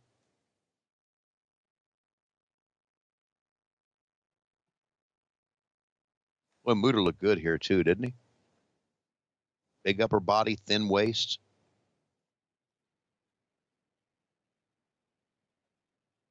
What's your favorite Muta match? I don't know. Muta, I didn't call many Muta matches because by the time I got back, Muta was pretty much wrapping up in WCW, wasn't he? He came back to WCW in the Nitro era. Yeah. Well, yeah, it's in the archives just recently. He and Masahiro Chono. No, it wasn't Chono. Who was the other? Was it yeah, Chono. You're right. Thank you. I like this version of Muta better though than that version. I like the Muta that first came on the scene that everybody went, wow, he can do some great shit. It goes back. Look at that, man.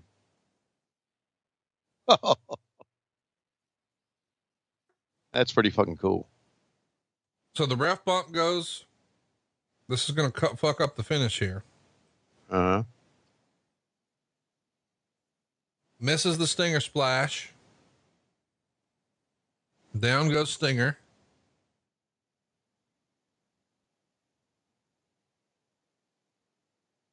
Here goes Muta. Look at this moonsault.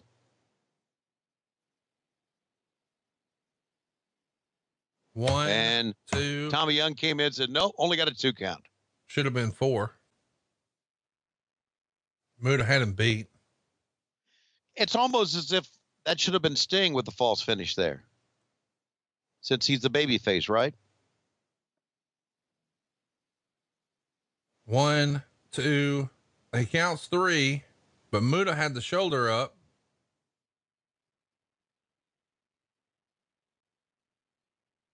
Well, the fans are digging it. It only went 8 minutes. And so they raised Sting's hand and announced him as still champion, but Muta had the shoulder up. So it looked like it was a pinning combination. Both men's shoulders were down. Now there's a debate between the two referees whose shoulders were really down. Even though Tommy Young counted the pin, he puts the belt down, and Gary Hart gives the belt to Muta. And there's some fans cheering that Muta has the belt, but they announced Sting as being still champion. So it looks like we got a little bit of a title controversy here. Yes, we got a title controversy. So what do you think of this finish? You like it? I think it's this is the best wrestling show in the history of wrestling so far. Okay. It's not bad. So they announced him as the still champion, but what's most fascinating about this to me is Sting's rat tail and scorpion forehead. A black rat tail and a scorpion forehead. Coming up next, we got Lex Luger and Ricky the Dragon Steamboat. Now they're going to show you the shoulder is up. That's for the US title. Here we go. So Sting's left shoulder's already up. It was never down. Now both the Sting shoulders are up and Muta's one shoulder's up. We don't have anybody whose both shoulders are down, but Tommy Young still counted the pin. So we're going to have to settle it some other time. Well, I mean, how do you think Tommy Young suggested they handle it? Well, I think the guy next to me is swolled up and he's got a belt. He didn't know how to wear it. You take it, Tony. Well, let me say this, Gordon. Here's the fact that I have an L shape and I'm going to right across the screen with my hand. There's my finger, my thumb again. And yes, I'm the U.S. heavyweight champion. And there's my finger and thumb again, but I won't show the belt. Nope. I don't want to put the belt around my waist because I want everybody to see there you go. Here it is, the belt, United States heavyweight championship belt, one that probably Conrad is going to own one day. It's not as good as anything that Dave Milligan makes, but it's a damn good belt. And let me say again, with my finger and my thumb out, that I am the U.S. heavyweight champion. Let me put my finger and my thumb out again. There you go. One more time. I'll just go right across the screen and draw a line with my finger and my thumb. I don't know how to point. Thank you very much, Gordon. What the fuck did I just see? Who the fuck was he? What the fuck are we doing? I'm going to have a drink. Yes. Souffle.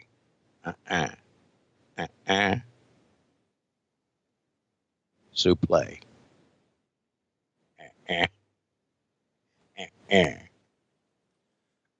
Are we? Well, can I just freestyle for a minute with you here? Yeah.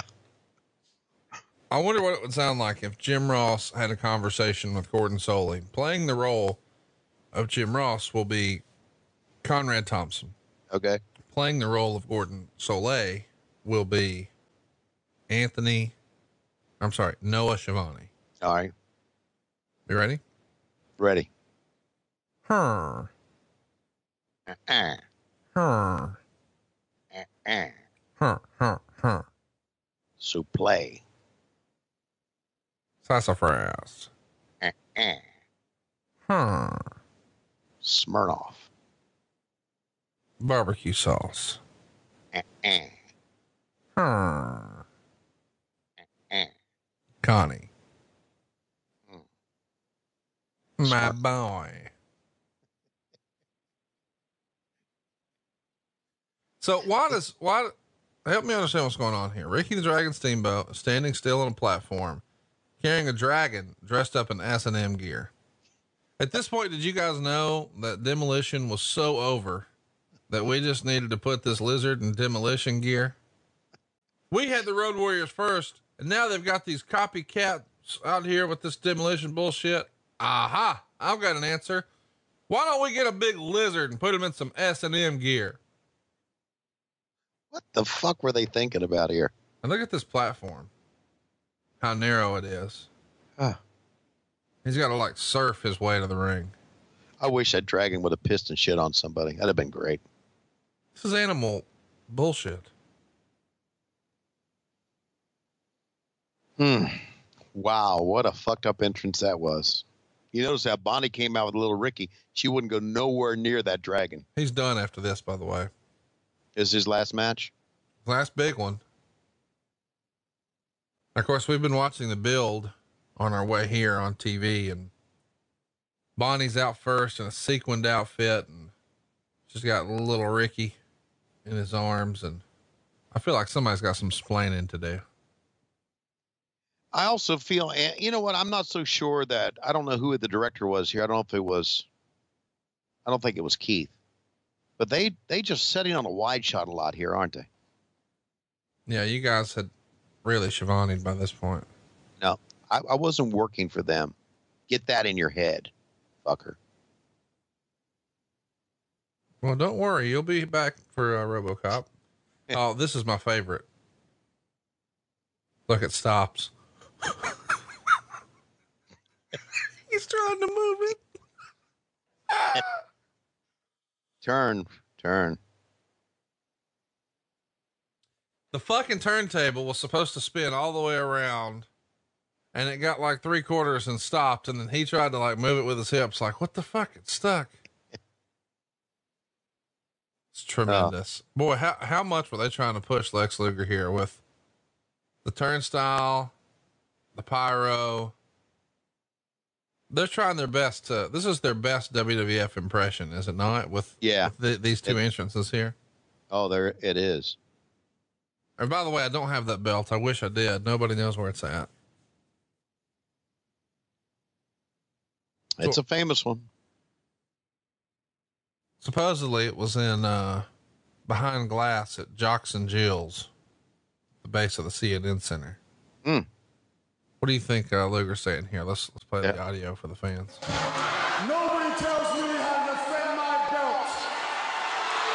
Either you waive a no DQ stipulation, or I'm out of here. You don't get a shot at this belt at all.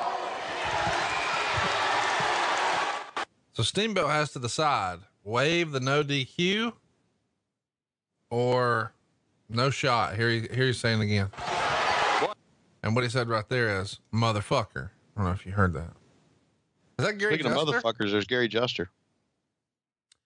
Gary Juster looks like he, has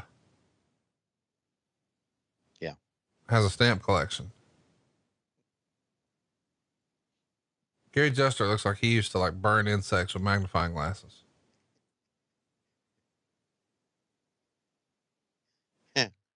Got a mustache, man. So was Gary Juster, what was that word in the Urban Dictionary I sent you today? A coos hound. What did you say? You asked me what you sent me. Was Gary, you were asking, was Gary Juster a coos hound? I don't know. What does that even mean? I don't know. It originates from coos. You're doing your best to get me to read this, aren't you? Ain't doing it. Ain't gonna do it.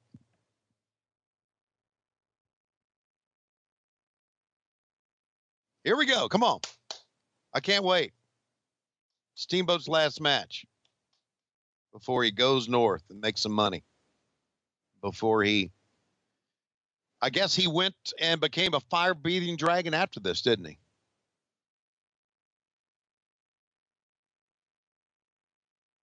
Yes, Tony, you did. I'm not answering you until you tell me what Gary Juster was or wasn't, what that means. I don't know. Okay. Well, I'll try to put it in words where that it's not offensive. Fuck it. Never mind. This match gets an A, by the way. It's the best match on the card so far. Okay.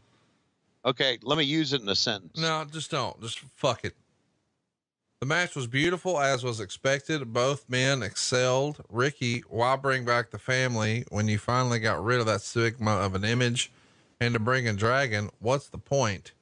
Luger's posing at the beginning was reminiscent of Hogan's at WrestleMania 4. Hey, there's two definitions of coos hound in here. The match was still tremendous. Don't do it. Please don't do it. By the way, coming up next, we've got the War Games match. Are you excited about the War Games? one of these two things was posted by koozhound.com. Freebirds and the Samoan SWAT team on one side, Road Warriors and Dr. Death and the Midnights on the other side. So it's going to be a fun brawl coming up here in a minute in War Games. And then don't forget, in your main event, Ric Flair and Terry Funk for the world title. That one's going to get an A as well. So using it in a sentence, the second definition says surely, sure was an easy fucking coos hound. No. Just use it in a sentence. Tony Soprano is the biggest coos hound around. No. That's another one. No, please stop.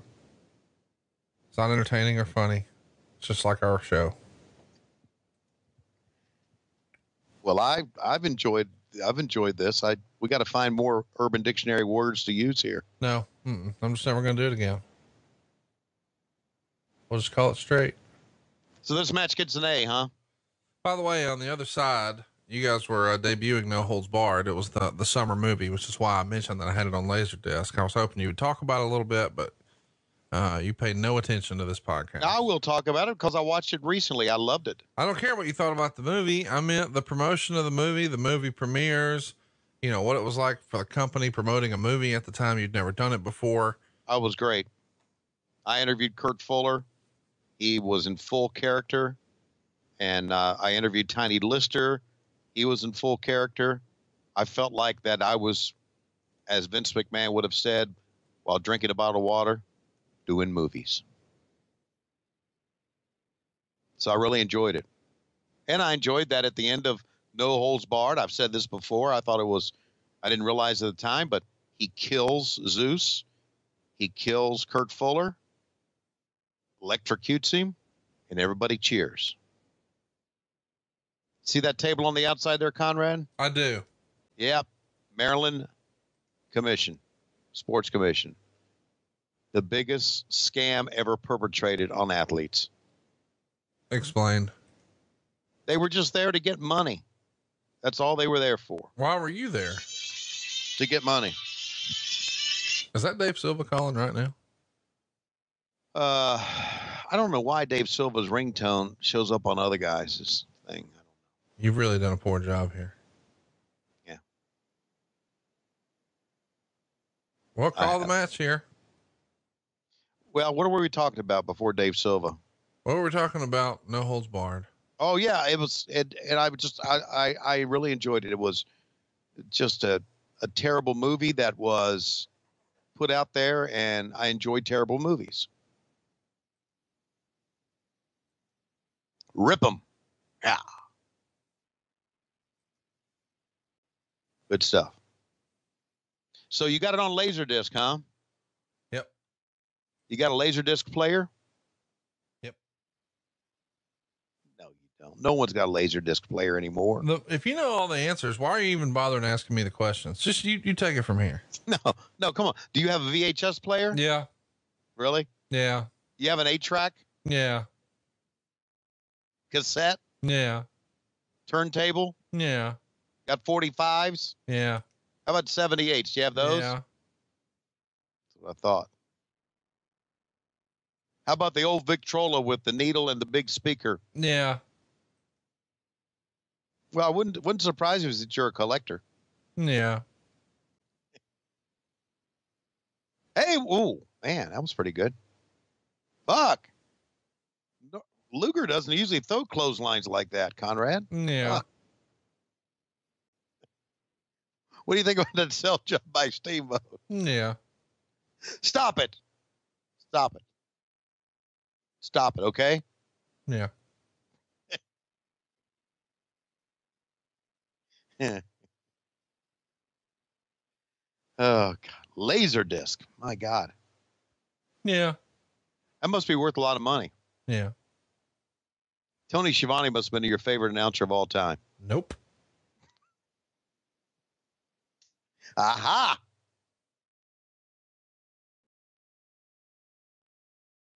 Fox. Steamboat. There you go, buddy.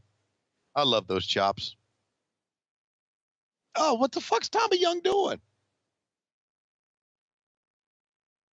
Steamboat could not only chop it, he would put his whole body and his legs into it, you know? Yeah.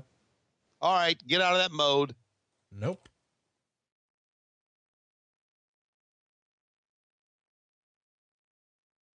Whoa, heading shoulder up. Remember, this was the same place where Luger bled and the match was thrown out by the Maryland State Athletic Commission. Yeah. Oh, crossbody, one. So this got an A from Yeah. from the from the Observer. Yeah. God. Hey, I bet you Tony Schiavone's your favorite podcaster. Nope.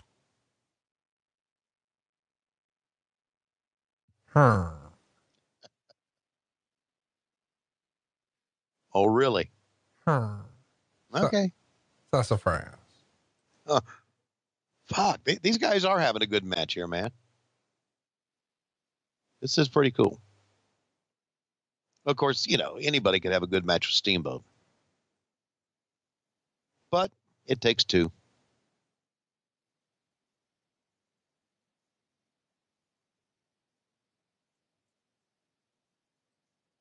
Huh.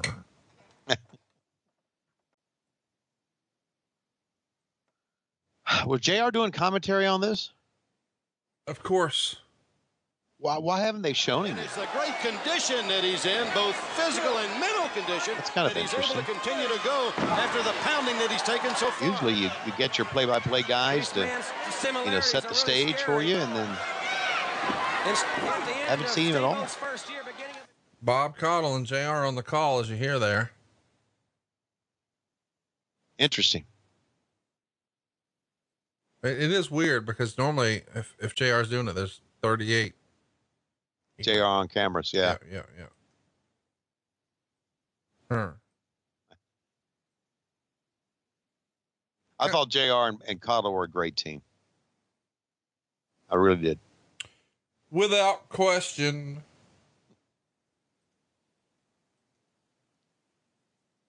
You know, you busted my balls recently here on the show about the number of unread emails I have. Yeah. It motivated me a little bit. Good. You cleared them out? Do you know how long that would take? So here's what I've done. I started unsubscribing to junk. Yeah. I did it for a week straight. Uh-huh. It's really cut down on the email. Oh, I know.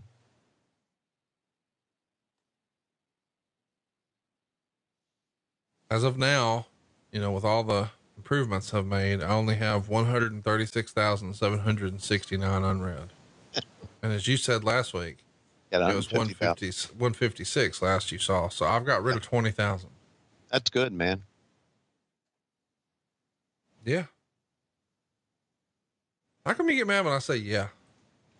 You know, here's an idea. You can set your Gmail to where whenever something says Starrcast in it, it goes into like a Starrcast folder. Yeah. Automatically. Yeah. Then you just have to read that. Yeah. Because as we know, closer we get the Starrcasts, the least time you have for anybody else. Well, why are you saying that to be a dick a little? I'm just stating fact. This is going to be a much easier Starrcast. That's good. Because there wasn't anything easy about putting together that stuff in Vegas. Klondike Bill. There he is. God bless him. What's he on the headset for? What are they talking? Who's talking to him? They just say ring the bell. That's all. I mean, couldn't he figure that out on his own? No, back then you couldn't ring the bell until they told you to. Why does he got to be at ringside to do it? Why don't they just put him somewhere else? Because he's Klondike Bill. Needs to be out and about, checking out the women.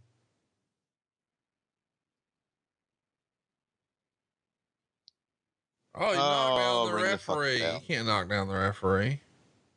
And the referee asked for the bell? Yeah, of course. God bless America. Another screw job finish on this pay-per-view. Oh, and he slung Tommy Young out of the ring.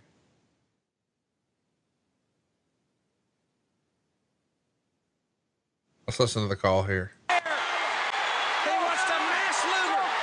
It's payback time. Luger trying to cover up. To the solar plexus it goes. Steamboat sends him in. One more time. Luger out of the ring. Steamboat's got that chair. Oh, man, did you hear that? Man, I tell you, I would have crushed his head in if he'd have hit him with that one. He's going to chase him right on out of the arena. He's going to... Man, Luger is running for his life. Steamboat's holding it. He fell. He tripped right over here. Man, how into that chair shot was the crowd? Like, they're roaring. Listen to this.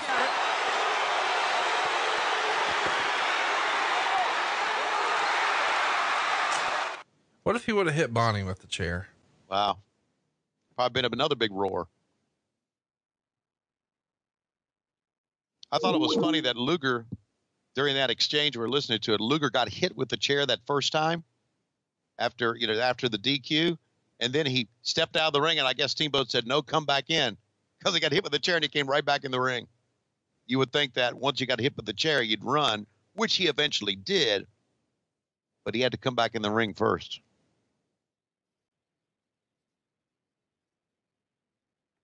Not, with the exception of the finish, not bad at all, really.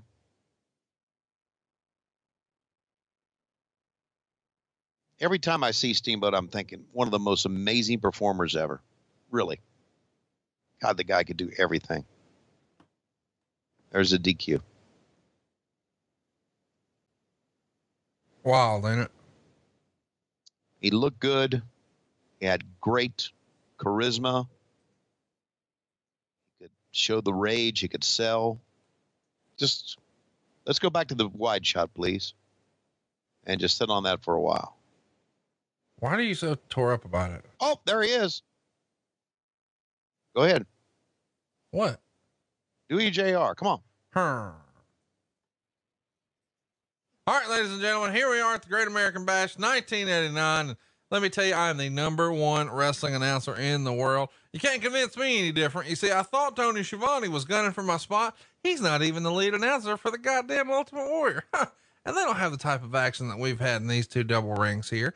Coming up next, we're going to set up a cage. Not one of those funky ass blue cages that, well, not like Blue Chew, but one of them shitty cages. Instead, we got the real deal. Let's go to the Freebirds. Hey, Michael, what do you say there, Michael? I am Jimmy Garvin, and I'm a pilot, and we've got a couple of Samoans right below us here. One is Fatu, and I don't know who the other one is, but what do you think of the sunglasses we got on? What else do I have to say? I've become a free bird. I used to be gorgeous Jimmy Garvin. Hi. Hey, I got a dog named Denzel. Hey, I'm going to wear a fanny pack all the way up until the year 2019. Hey, I'm a gimmick. Hey, I'm cool. Hey, who are these two Samoans in front of me? Hey, we're going to be in War Games. Hey, War Games is going to suck because we're in it. Hey, the only guy here that can work is the guy behind me who I'm keep putting my head in front of. Terry Bam Bam Gordy, the only one of the Freebirds that knew how to work. Only thing I had was a moonwalk and a punch. Hey, Conrad's a good friend of mine. Hey, I'm going to still be in the wrestling business when none of these motherfuckers in this shop with me will be. Hey, I'm going to be making good money. Hey, Bad Street, USA. Hey, give me a joint. Hey, did you pull my ass? Hey, give me a joint. Hey, Bad Street, Atlanta, GA. Baddest place in the whole USA. Wow. Bad Street, nasty and hot. The further down the block you got, the badder it got. Dun, dun, dun, dun, dun, dun. I'm singing, Terry. Michael, who are these fuckers in front of me biting their ears? Michael, I'm a real wrestler. I ain't going to be put about with these guys biting their ears in front of me. Michael, I can outwork all you motherfuckers. Michael, I took my sunglasses off. Michael, I never liked the fucking song. Bad Street, Atlanta, GA. Dun, dun, dun, dun. Bad Street in the whole U. And Michael, shut up. I'm talking. Now, let's go to the ring. Who were the one was Fatu, right? Yes. And who was the other one? Let me look that up. I don't remember both of their names. That's not Rikishi. Wasn't it Fatu and Rikishi, the original Samoan SWAT team? Samu and Fatu. Samu and Fatu. Okay. There you go. All right. So we've got them as one team in War Games, right? Fatu is Rikishi, by the way. That was Rikishi? Wow, I missed that one. I'm sorry. What's Stan Lane saying here? Stan Lane saying, I'm standing beside a mute. So I'm going to be talking. Jim Cornette has already won his match. He powdered up his crotch. And I'm standing beside a mute. I will never stick that microphone in front of this guy's face. Hey, I'm flying high. Who the fuck was that that just went by? I'm flying high again. Yeah, that's right. That's right, boys. Here I am flying high. Get out of my way. That's right. Jim Ross is a friend of mine. That's right. Anybody who's a friend of mine knows that I'm not going to hurt you. I'll hurt any of you other motherfuckers, because here's the fact of the wrestling business. I'm one of the baddest motherfuckers ever. I may not know how to hold the microphone near my mouth, but I can fucking wrestle. And I was a great amateur wrestler, a great football player, and let's bring in these face-painted jack-offs. There's to my right is Hawk. Hawk, you're a hell of a man. And then to my left is Joe Laurinaitis. Joe, why don't you play Frisbee with your brother and leave us to wrestling? All right? Here's the fact. 1, 2, 3, we're going to take them down. And the fact is that we've got War Games coming up. We got 2 members of the Midnight Express. We got 2 members of the Road Warriors, and we got Dr. Death Steve Williams. We are really, really badasses, if you know what I mean. I mean, we're shooting badasses. Give me a well, let me tell you this, Dr. Death Steve Williams. I may look bad and have face paint and look like I'm with these big traps, a bad motherfucker, but I'm really a fucking walking dumbass, is all I am, from Minnesota. That's right. I'm not as famous as my son, who was a football player and a star at Ohio State and became a star with the Rams as well. Tell him, Hawk. What a rush. Tony Schiavone. What a rush. Tony Schiavone. Wow. Let me tell you this. I'm going to go in here. I was in the first War Games, and I hurt J.J. Dillon. I may just end up hurting somebody else. And I may start with Michael Hayes because, well, no one really likes Michael Hayes. So I'll start with him. I'll hurt him, and then I may hurt Jimmy Garvin. Can't hurt the Samoans. Wouldn't want to hurt Bam Bam Terry Gordy.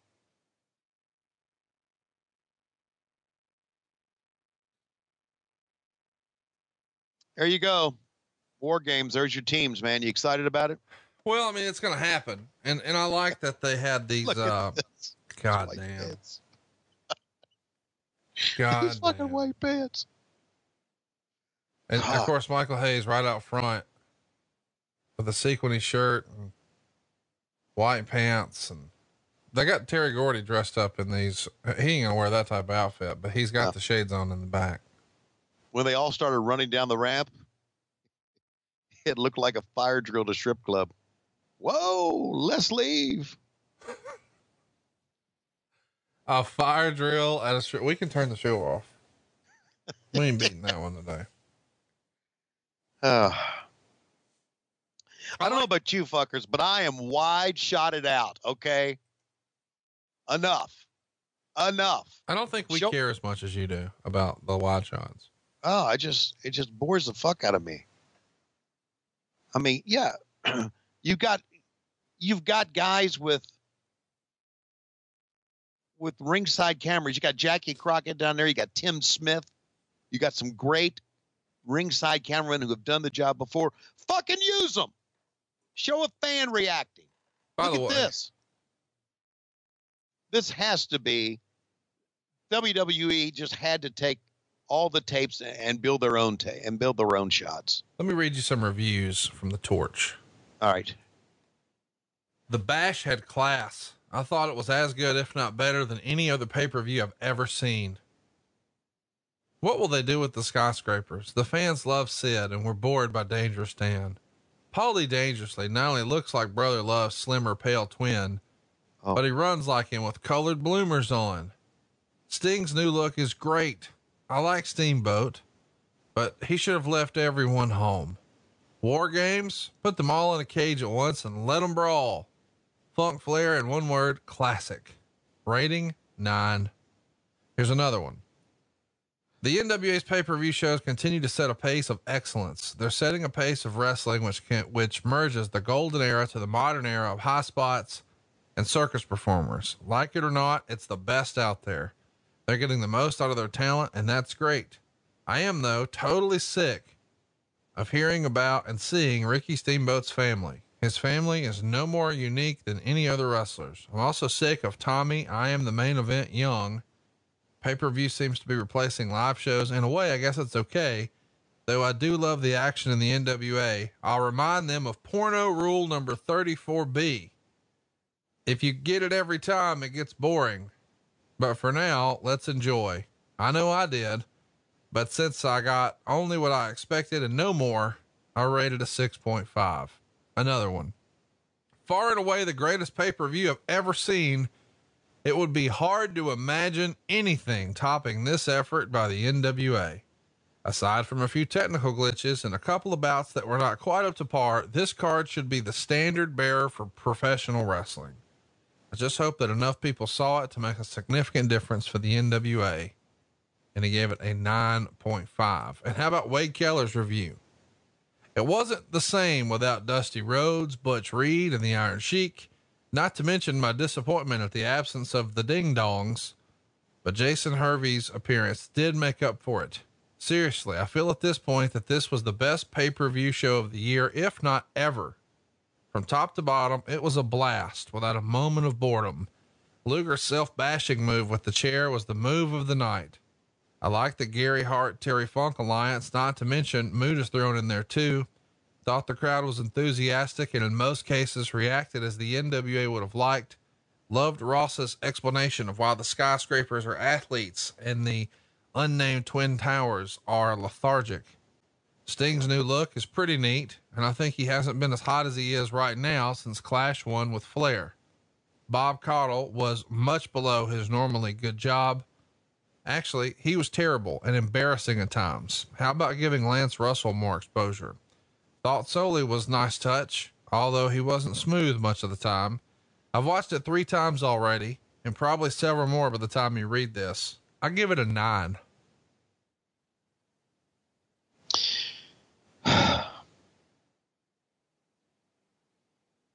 I like this show. I don't like these continual wide shots. We've heard, God damn it. Okay, so let me finish, motherfucker. But it sounds like, I don't know if it sounds like Wade Keller is jacking off to it. What's the greatest fucking wrestling pay-per-view of all time? Are you not even listening? I'm listening. This is the greatest wrestling pay-per-view of all time. Yeah. Didn't you hear him say that? Bull fucking shit. It may have been the greatest wrestling pay-per-view up until 1989, but bullshit. It was good. It had some good stuff, and I'm sure this match is going to be very good. Hell, they got 2 guys who can work starting things out. Going at it, man. Then you still got Flair and Funk, which I'm sure they're going to, they're going to tear the roof off of those 2 guys because they knew what the fuck they were doing. And they had good storylines leading up to it, so they had people excited about it. But you know what, Conrad? They still had the dark mat covers.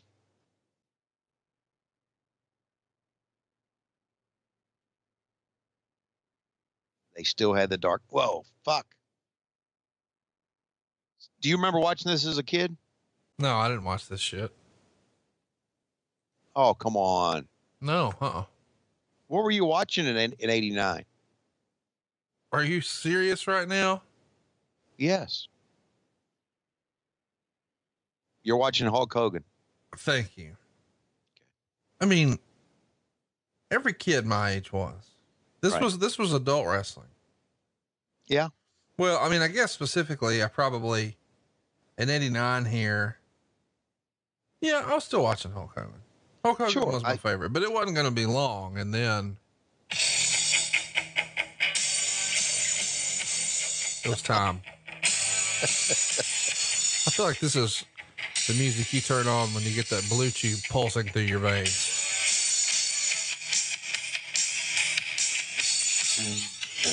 Is that the best wrestling music ever or what? That's pretty fucking cool. I have to agree. It's got to be top 5 best themes ever. It was one of those themes when it hit, fans went fucking nuts. Oh, for sure. And then the bell rang. But I get it, what you're talking about. I mean, this was the target audience for WCW was much different than the target audience, the WWE. You know who had the best theme music on this show? On this show? Yeah. My favorite has always been, and I kind of made fun of it. My favorite always has been the Freebirds, Bad Street USA. They didn't come out to that. They didn't? No. Okay. I don't know who had the best theme music. No, they may have, but this one, come on. You don't act like you don't know which one this is. Look who's in the ring, dude. Okay. You gonna tell me that's the original one, man. Dude, that's the real Midnight Express theme. That's the jam.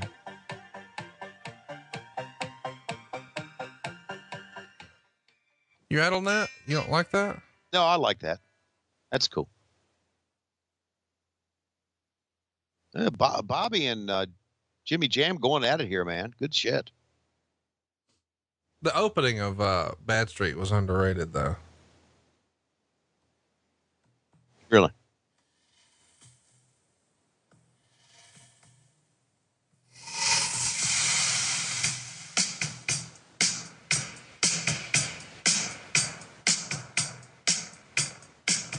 Right here.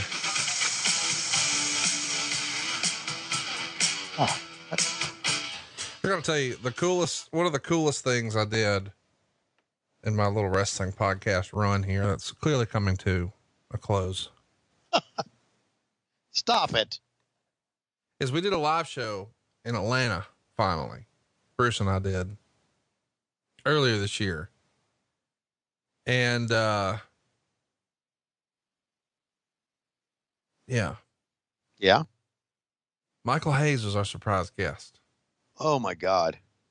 And we've talked about Michael Hayes weekly at that point for over 2 years.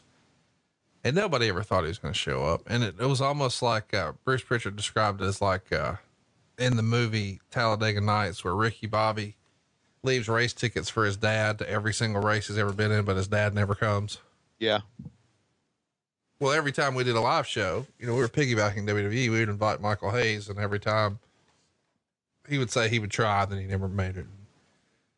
Then we wound up there Super Bowl weekend, and he said, "Okay, but you're going to have to send a car to get me. I ain't coming." Cause he lives in the fucking woods. Yes, he does. You've been in his house, right? Yes, I have. So, oh yeah, I was there. So he lives in the middle of fucking nowhere in the woods. And it's not like anywhere near downtown Atlanta, way out in the sticks. It's got a great place. I'm not disparaging the house. I'm just saying it's not downtown. So we're doing our shit, and he wants, a car to pick him up. Well, of course I can't just send a car unless it's an Uber. So I send an Uber XL, and the guy's there, and Michael won't come out of the house. So it's one of those deals where, what time is the show? I don't remember the time. So I'm just going to tell you it's 6. And I'm going to say, well, it starts at 6, but we don't need you until like 7:15.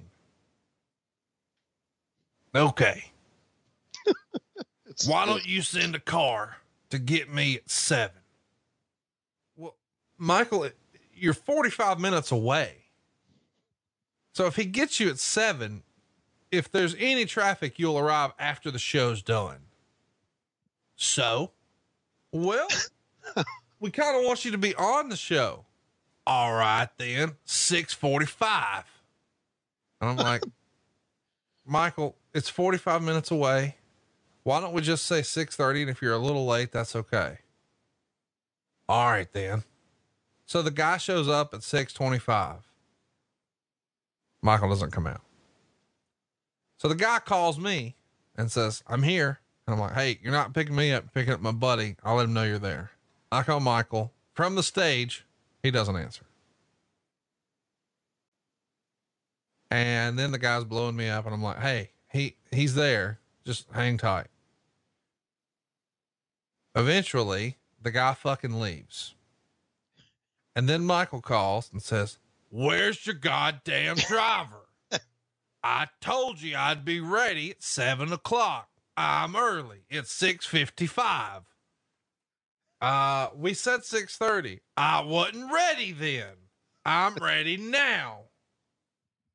So anyway, when I know that he's finally there, and it's like my proudest accomplishment, I get the text as I'm on stage, and we just do like a pause, and I don't know how I threw to it, but there was some sort of slick way I threw to it, and the music hit, and everybody's looking around because nobody really remembers the beginning. Like, what the fuck is that noise?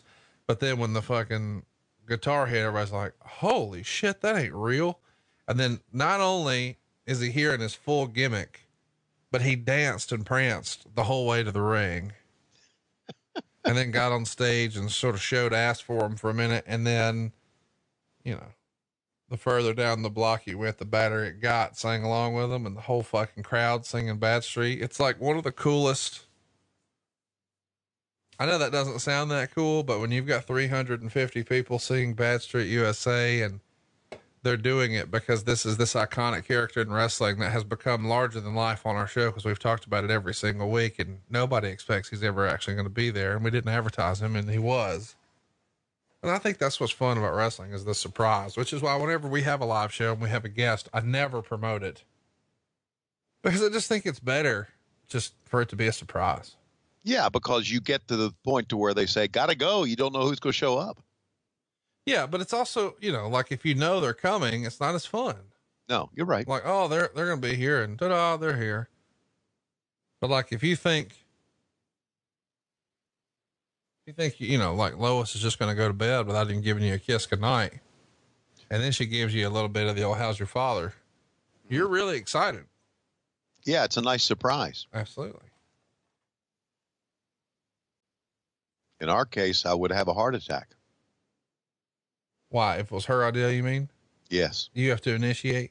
Oh my God. Every time. What's that sound like? She has never kissed me. What? She's never kissed me. How is that possible?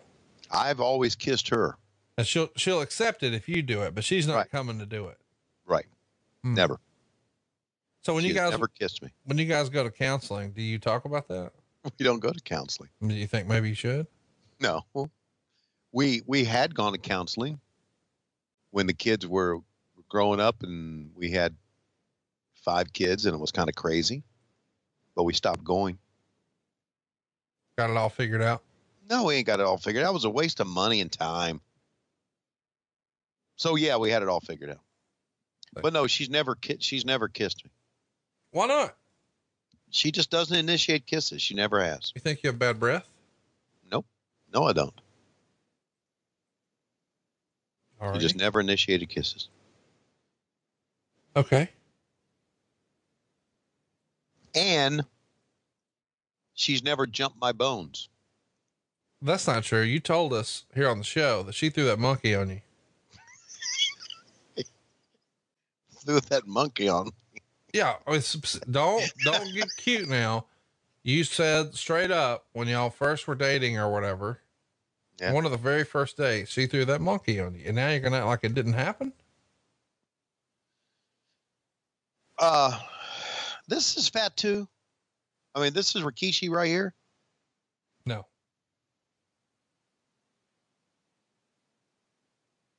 Oh man, threw that monkey on me. Why did that get on you? It just doesn't get on me. That's funny. I like that term. Well, I'm glad you like it.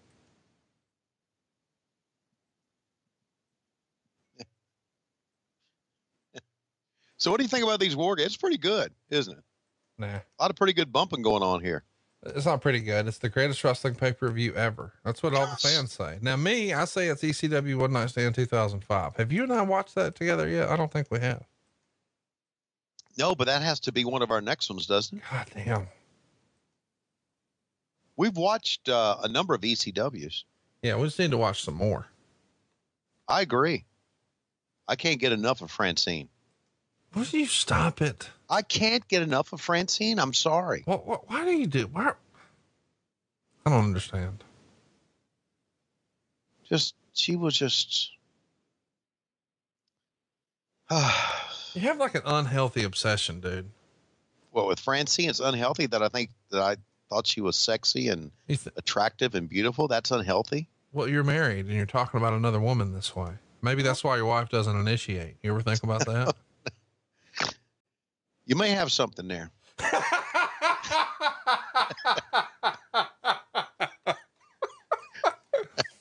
Oh my God. I love you. We should have gone to you for counseling. I love you, Tony Schiavone. I love you went from shitting on it to, goddamn, that's actually pretty logical. God, it tickles me. Oh.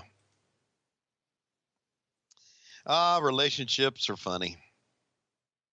Are they really? Yeah, they're funny. That's what it's all about. Relationships, good or bad.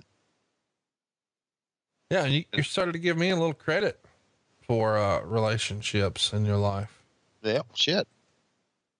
Here in 2019, as you and I sit here, as the summertime is winding down, I'm going to give you credit for everything in my life right now. Oh God. I am. Keep turning my life around. And yet you won't initiate for me. Well, I'm initiating right now. If you think we're not going to make that a t-shirt. I'll buy it. Have you ever heard the R. Kelly song Ignition? Here we go. What? Does it have the word cooter in it? No. Oh my God. I used that word at home the other day. Oh my God. It was tremendous. Was it? I'm sure it went over like a lead fucking balloon turned a punch bowl. No, it was great. It got over. And then I started to abbreviate it. Started to shorten it up, tighten it up a little bit. Yeah. Would you say coot? A coot. I got it over, dude. I didn't see it coming. I'll be honest. It is a very entertaining word. Cooter. Oh, it's tremendous. It's funny. And it's funny. It is. It's a funny word. That's what we're trying to do here on the show. Yes. We're trying to come up with funny words. Stan Lane coming in, buddy, clearing out the house. So I just sent you the lyrics. Oh, God. You always send me these lyrics. Yeah. I mean, that's what we're supposed to be doing, right? What's Paulie had the sheet of paper and he went, I don't want to see that.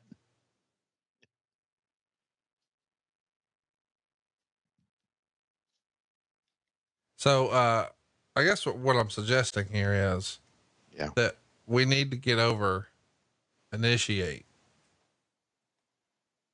Initiate? Yeah. Yeah. We're going to make that a thing, but I just sent you the lyrics to an R. Kelly song named Ignition.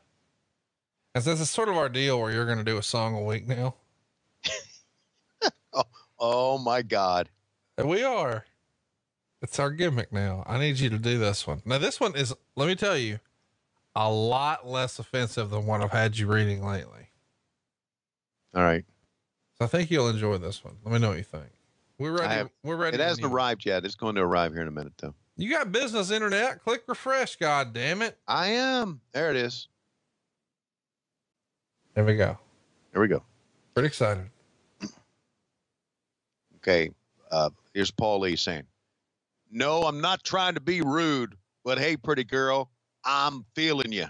The way you do the things you do remind me of my Lexus coupe.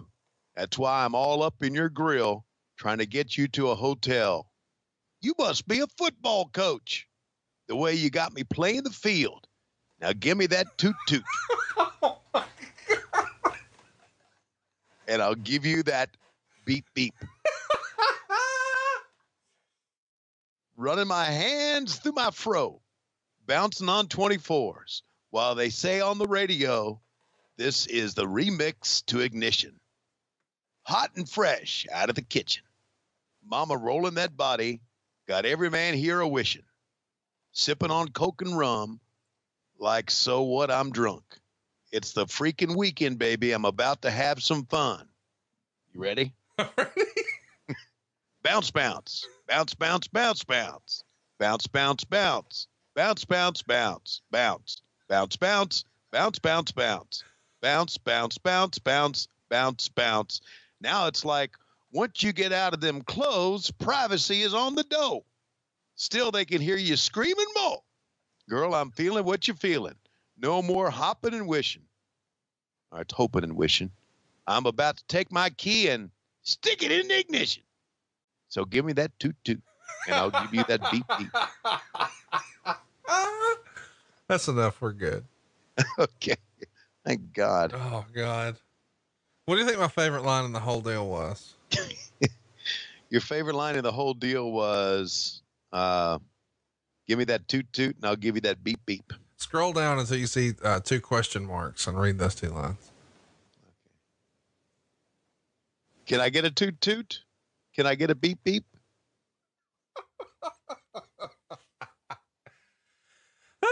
This is the best. And the last line is just thugging it out. That's R. Kelly, huh? Yep.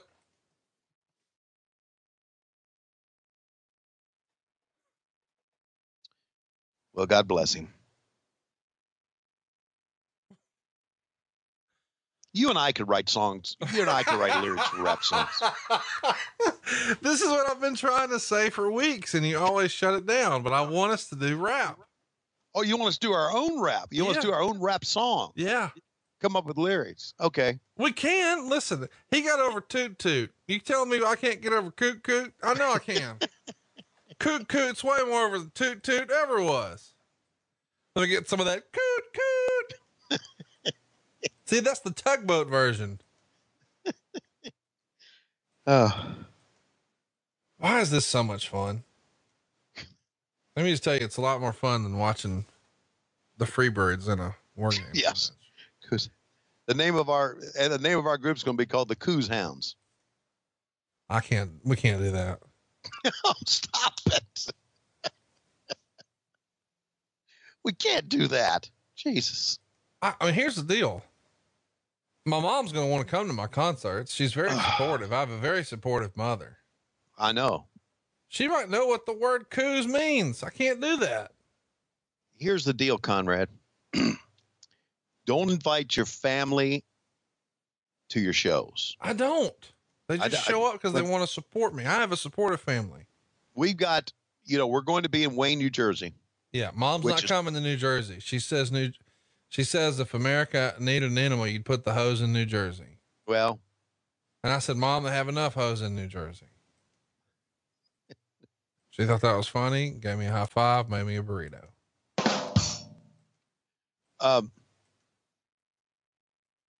How excited are you that you have a board that has sound effects on it now? I had to hit it there, man. I was going to leave it alone today. I'm not mad at it. But here's the deal. All right. Tell me the deal. We're going to be in Wayne, New Jersey, 20 miles away from Matt Schiavone's in-laws, and they're great people. They can't come. I told Matt that. I said, none of Julianne's family can come to our show. He said, and he didn't argue at all because he has seen our shows. He said, yeah, I got it. I went, whew. My sister told me, if you guys ever come to Virginia, I'm coming to your show. I went, no, you're not. No, you're not. Hey, let me ask, is Jobber Schiavone ever coming to a show? I hope not. So you don't like him? No, life is good without him. Oh, wow. But that's something that he's going to have to talk to somebody about. No, I'm giving you. I know you're busting balls. I'm busting balls. That's what we do. I mean, you also don't really thug it out. Look at this.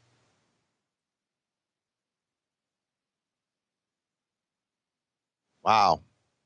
I guess that would be a finish. Dude, that's a hell of a finishing maneuver. You fucking A, it is.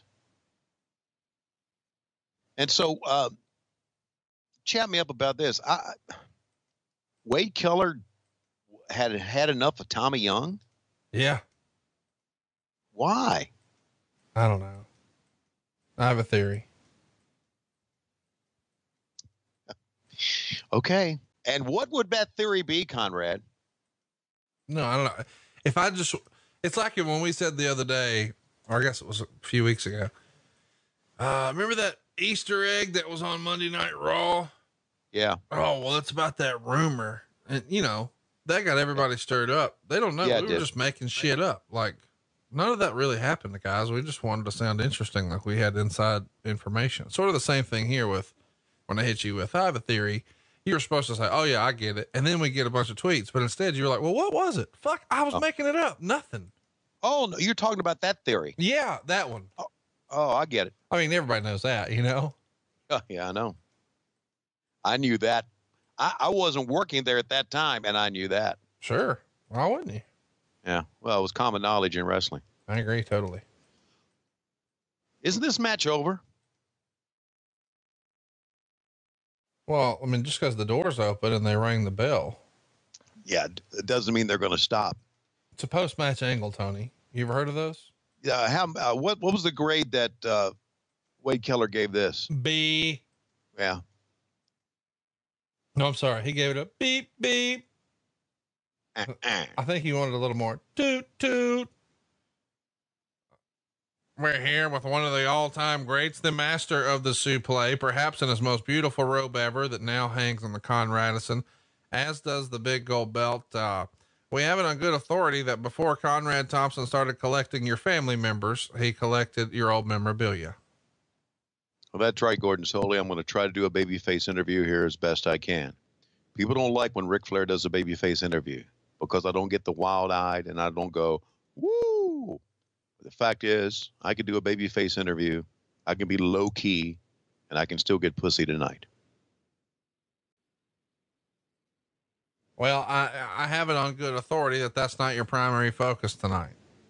Yeah, you're wrong. My primary focus tonight is get out of this thing alive with Terry Funk, because you just don't know what he's going to do. He may try to, once again, put me through a table with a pile driver. Get out of this, have a few clear ones, knock them back, have someone polish the knob of the baby's arm. They got to have hair, but that's what I plan to do. Here's the fact is, I may be the nature boy Ric Flair, but after it all is said and done, I'm just Richard Flair having a drink, getting my knob polished. That's all I want. And I'm going to have somebody put a sock on it tonight. Well, I'm sure the fans can't wait to hear all about your baby's arm in a few years when Tony Schiavone is plucked from relative obscurity by the pod god Conrad Thompson. Well, here's the fact that he's turned Schiavone's life around, and I kind of turned his life around too in Las Vegas. It was a different way, though. I did that. But the fact is that as long as I get my knob polished, doesn't matter what age I am. And the fact is that you cannot bleach your pubic hairs. Well, we've heard that Tommy Rich puts peroxide on his balls and he would dip his sack in peroxide. Well, Tommy Rich never got as much pussy as I did. That's a fact. There may be some redneck women in somebody's offices that loved him, Well, we're going to go find those redneck women right now while you go out there and put on a performance of a lifetime with the greatest wrestler that ever lived, Terry Funk. That's exactly right, ladies and gentlemen. We're out here amongst the all-star crew, not only of wrestlers, but of broadcasters. You see, Bob Caudle, every broadcaster worth his salt is here in World Championship Wrestling right now. You know, we've got Gordon Soleil, we've got Lance Russell, we've got Bob Caudle, and we've got, by God, Jim Ross. I mean, I can't think of anybody we're missing. Yeah, well, there was this one guy. You remember him, don't you? He thought he was going to be in Jim Crockett Promotions forever, but they sold the company and he left. Well, they left because he ran them out of town on a rail. You see, that company was making money hand over fist, and then Tony Schiavone came in and drove the whole thing into the shitter. And I have it on good authority he's going to do the same thing here. I'm just hoping to jump out and jump onto a much bigger train just in time for WrestleMania. And it sounded something like that. Well, before we get into this match, which is got about 25, 30 minutes to wrestle here. What the fuck? Everybody's coming out of the men's room for this one. Terry Funk, baby. Who the fuck? Oh, okay. He's got policemen with him. I got it. It just looked like a bunch of guys at first. He's got heat. Yeah. So don't you think they should be in front of him? Well, they need to be able to see him on TV. Stupid. You could still see him on TV if you put your camera in there. He doesn't really have heat. They're doing it to make it seem like he's more dangerous and crazy than he really is. It's a gimmick. It's a work. It's a funny ha-ha. One of those guys. I know it's a gimmick. It's a work. It's pro wrestling. And the guy's smiling. Look at this. Security guy grinning. By the way, I know it's a work. Well, teach me more. Let's see. If you had a question for Francine at Starrcast, yeah, and you finally meet her for an extended period of time, yes, what are you going to ask? And before you answer, it was in the lyrics. I just seen you. I would ask her, how's it going? No. Look at this entrance. It's raining pyro. That's pretty cool. Dude, it's badass. Yeah. Look at that. That's his best robe he ever had. I agree. I always thought the black one was great, but this purple one was super. Super. Look at the big hair on those ladies. Still the 80s, guys. He's walking around kissing them, making them cry. He stuck his tongue out.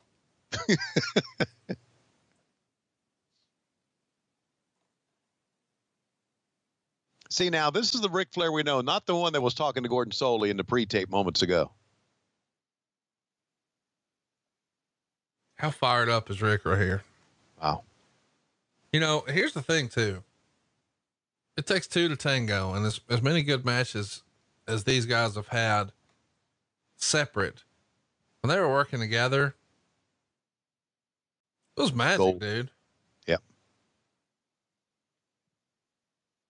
Flair watched this match for the first time about 4 years ago, 4 or 5 years ago, and called me all excited.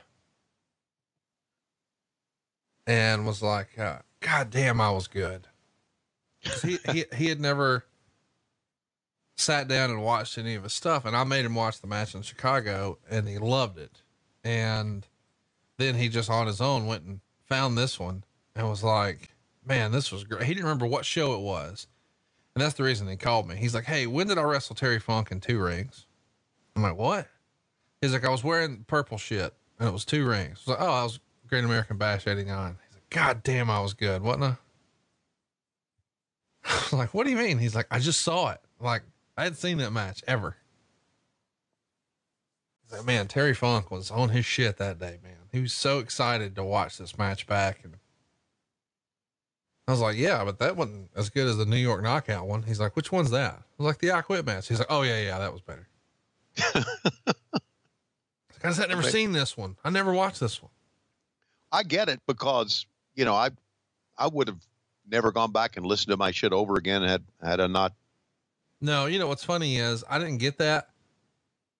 And I know this sounds a totally different thing, but like sometimes I would say to Bruce, like, hey, remember, so-and-so, or what was the deal with blah, blah, blah. And he'd be like, I don't remember.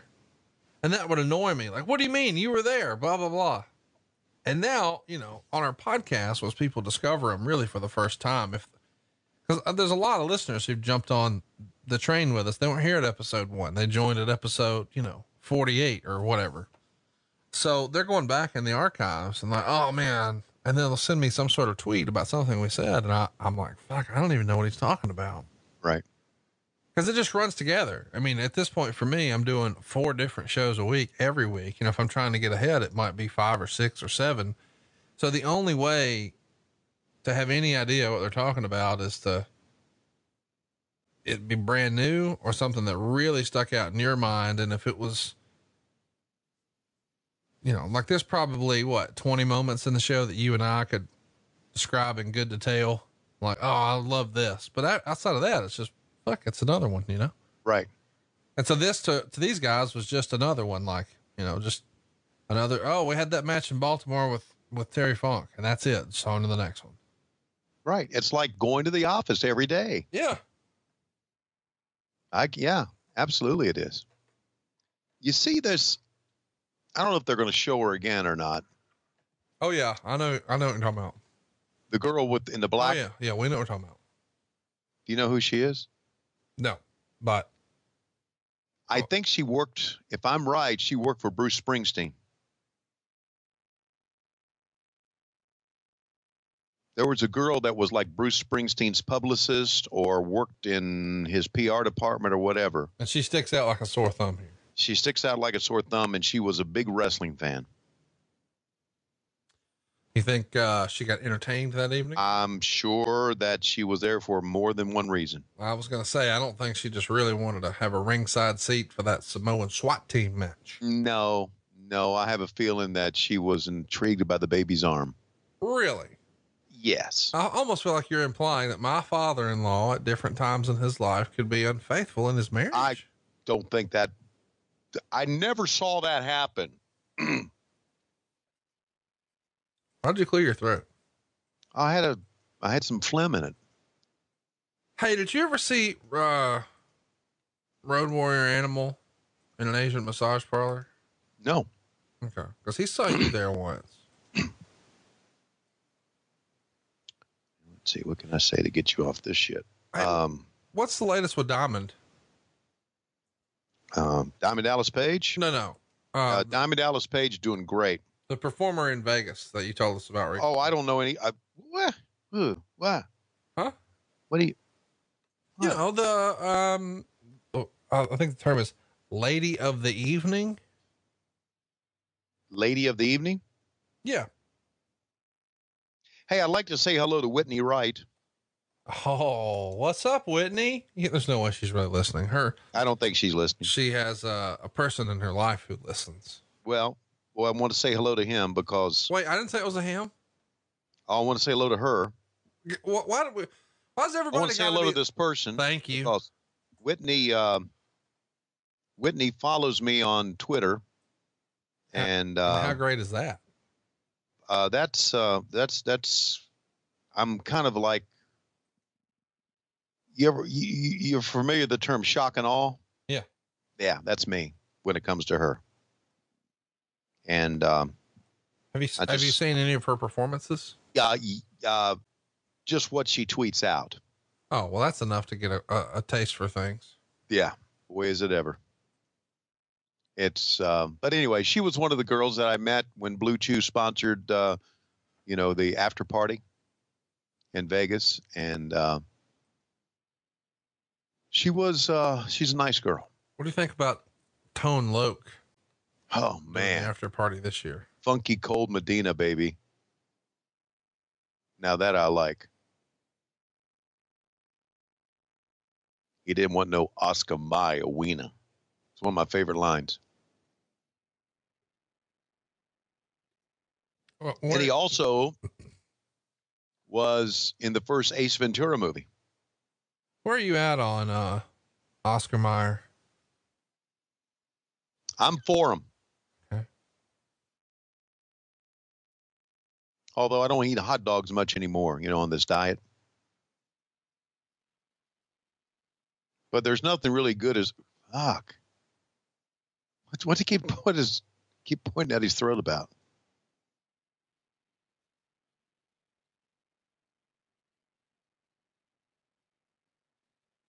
My He's goodness. trying to break my neck. He's trying to break my neck. He's trying to break my toot. Oh my gosh. I just made the mistake of clicking over there. Yeah. On Whitney's profile. Yeah. Gotta clear my browser history. Yeah. Nobody's going to believe that I was just doing work in here now. Yeah. Yeah. It's, and the, God damn. I know. She's, oh, that's illegal in at least like 20 states. She's living the gimmick. Yeah. I'm going to tell you, this has to hurt. What are you talking about? The pile driver? Yeah. Oh, good. I thought you were talking about what you're seeing on Twitter. Yeah, the pile driver's got to hurt. Pile driver is something outside of wrestling too. Yeah, it was an album. There's something besides the music album as well. Okay. Here's another pile driver. Little payback for what happened on the table, you think? Are you watching this, or are you still looking at? Look at that fucking the crane camera taking off. Oh God! I'll be back in 50 seconds. What? Where are you going? I'm not going anywhere. I just. Oh, okay. I'm here. I'm. You're scrolling. I get it. You're scrolling. Yeah. And did you realize there were gloves for that?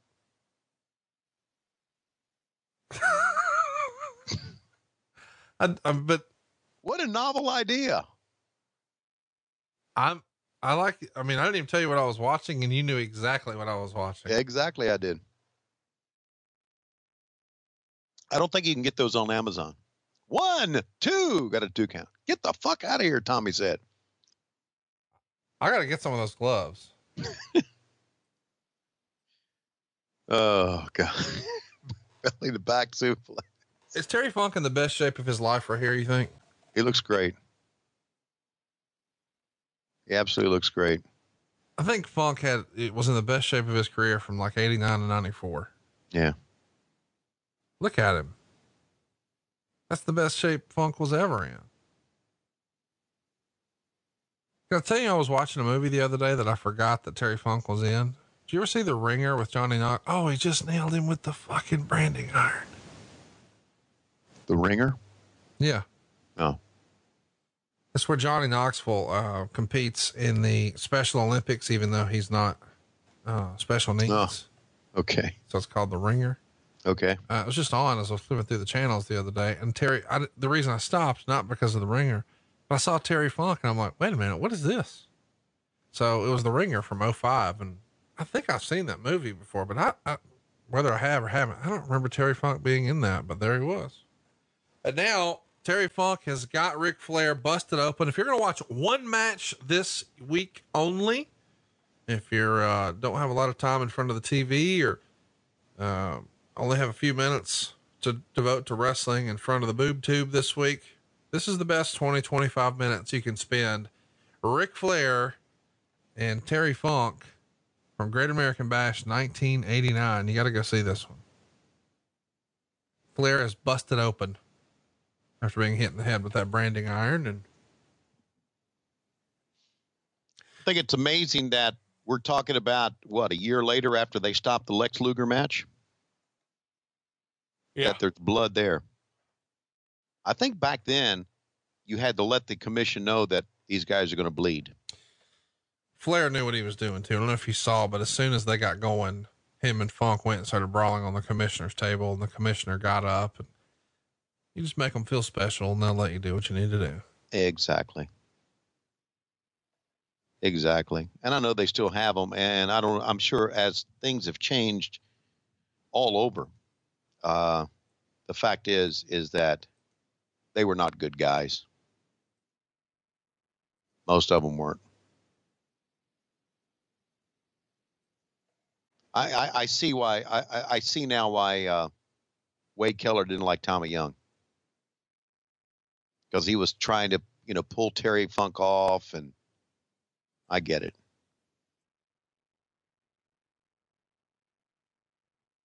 Fuck, Flair really cut a vein there, didn't he? Whew.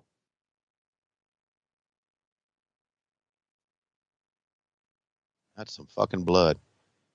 Peeling back the mat to expose the concrete too, it adds a layer of realism. And I think that's what wrestling fans like myself really enjoy.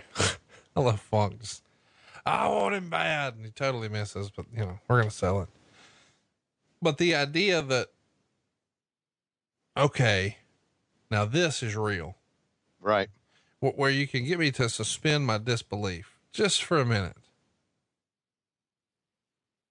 The hook. Yep. Set that hook, baby.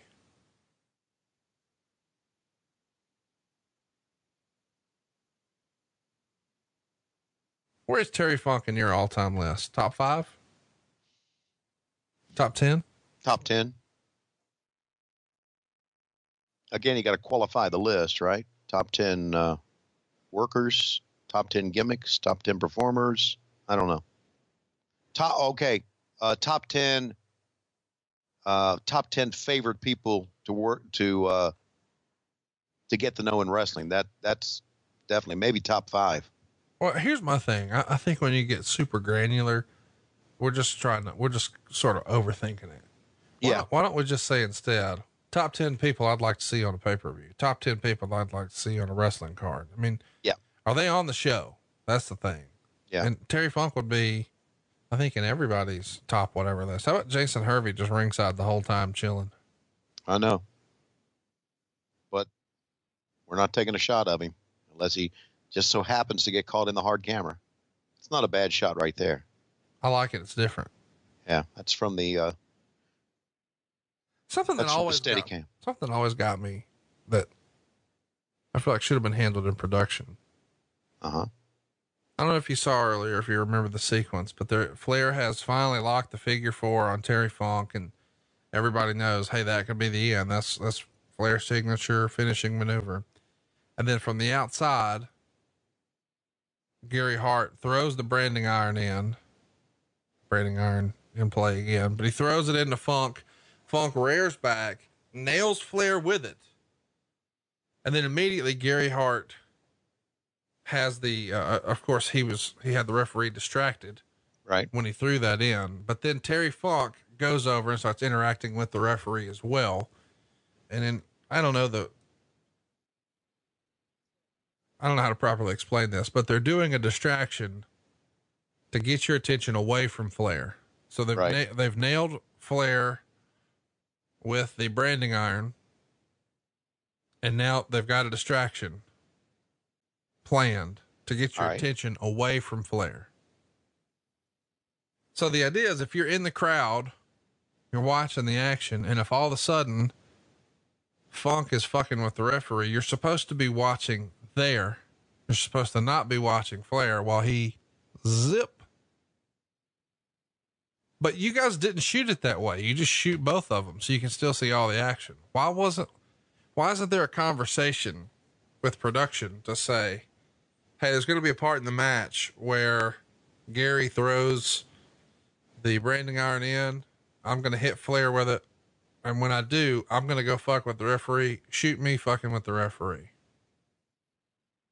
And so then when we get a shot of Rick, we just see him bleeding. We don't see him covering up, fucking around, zip. Like, that's the reason the whole spot exists for Funk to go fuck with the referee. to give Flair a minute to do it and to serve as a distraction. And they didn't shoot it that way. I don't understand why there's not a conversation about that. Is it too kayfabe at the time that you can't even smarten up the production staff? Yes, that's the answer.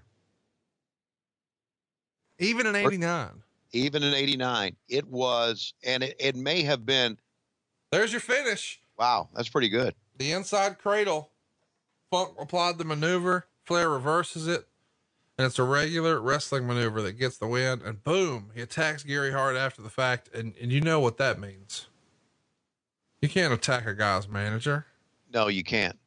Not only that, you got 10 minutes to go in the show. Well, there's why. You attack the manager and out brings Muta. Look at that. The green mist. And now Funk's on him. Now, we're not listening to the audio, but let me just tell you, the crowd is chanting something. You want to guess what they're chanting? We want Sting. Yep. But how cool is this? You know, people have, at the time, Muta is like the hot guy that the fans are into in a big way. Like he's the next big thing. There's some intrigue, some mystery, some what if? Look at everybody looking to the ramp like, well, somebody's got to come out. Who is it? Right. So he pile drove him on a table. Now he's going to try to pile drive him through a chair. Doug Dillinger comes in. Muta attacks him. He takes a bump. He comes right back up. Stay down, Doug. Well, he's the fuck. Instead of turn around, Doug, stay down, Doug. He got chopped and he bounced right back up. And there he is. There they go.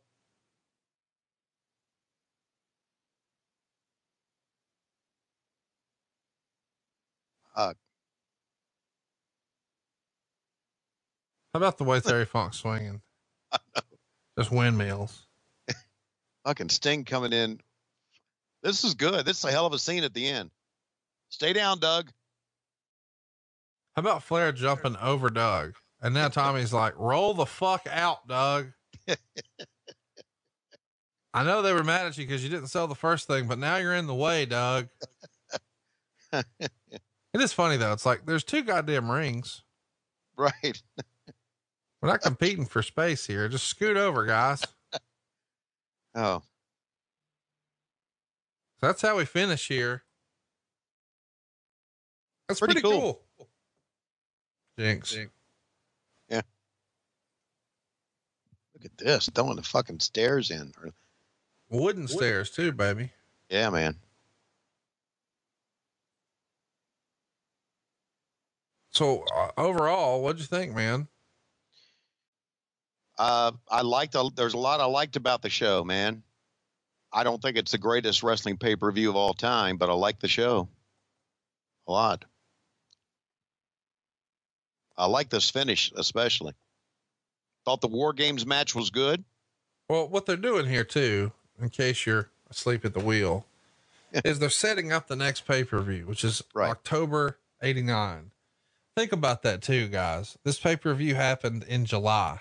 So you've got July to August, August to September, September to October. You're 3 months away. They used to take so much time to build these things. Now it's just, we got 3 weeks, get to the next one. I know.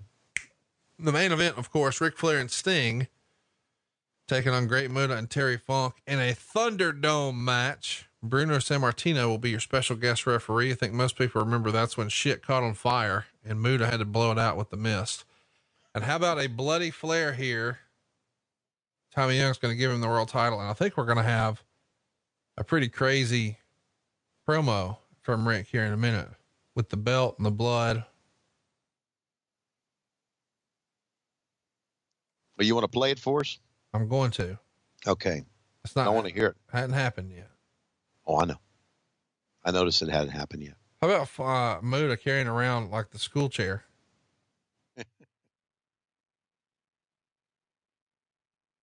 Pretty good standoff here. It is kind of fun. Funk's got a branding iron. Muta's got a school chair. Flair has the big gold belt, and everybody's prepared to use each as a weapon. And of course, we know that Sting has a scorpion on his forehead and a black rat tail. And that's really all you need in combat. Doug Dillinger's still walking around. Here's the promo here. I'll just play the whole thing.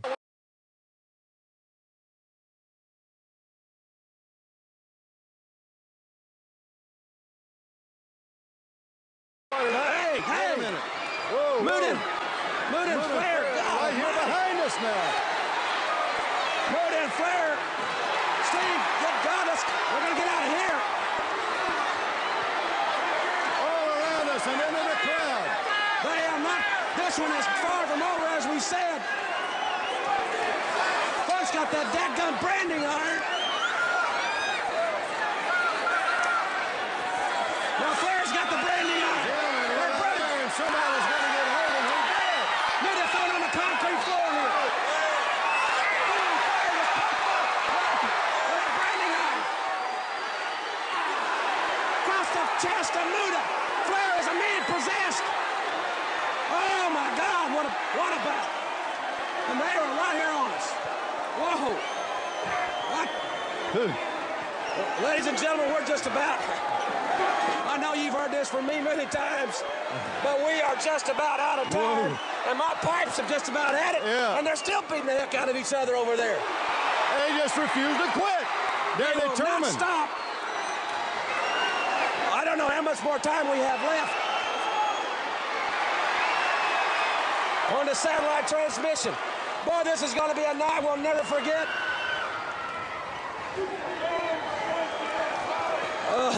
We've had two matches, one in the ring, one out of the ring, and the one out of the ring is still continuing.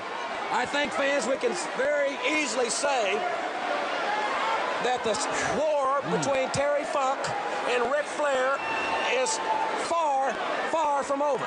Jim, any way you want to put it, that's for sure. It's going to end, and it's going to end when one of them can't continue to go. Well, I want to tell you, I wish we had a chance to say something to. Yeah, there's the champion right here. We just got a couple of minutes. A hell of a victory. Let me just say this. To anybody out there that had the privilege of seeing this, come here, Sting. Well, we're going to keep her here. Walked off, Yeah, he'll be back. He'll be back. Yeah, he wants to get Sting in there. I haven't said thank you in 10 years. Thank you, pal. Now the bottom line is, Terry Funk, we just started, pal. We just got warmed up. After 2.5 months, I'm just breaking a good sweat.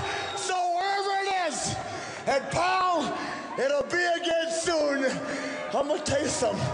I'm gonna dog you until I wear your Texas ass out. Jim, if that's the beginning, I want. Dude, what a fucking promo. Oh, and he ain't done. That's good. Fucking love wrestling. It's the best part. This is the best part of this whole schmoz at the end. Oh, it gave me goosebumps, man. Like right now, all the hair on my arm standing up.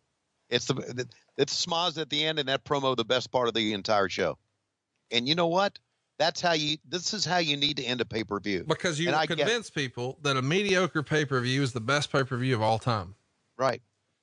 I mean, the excitement in the air right now is at a fever pitch. And there's an old adage, leave them wanting more.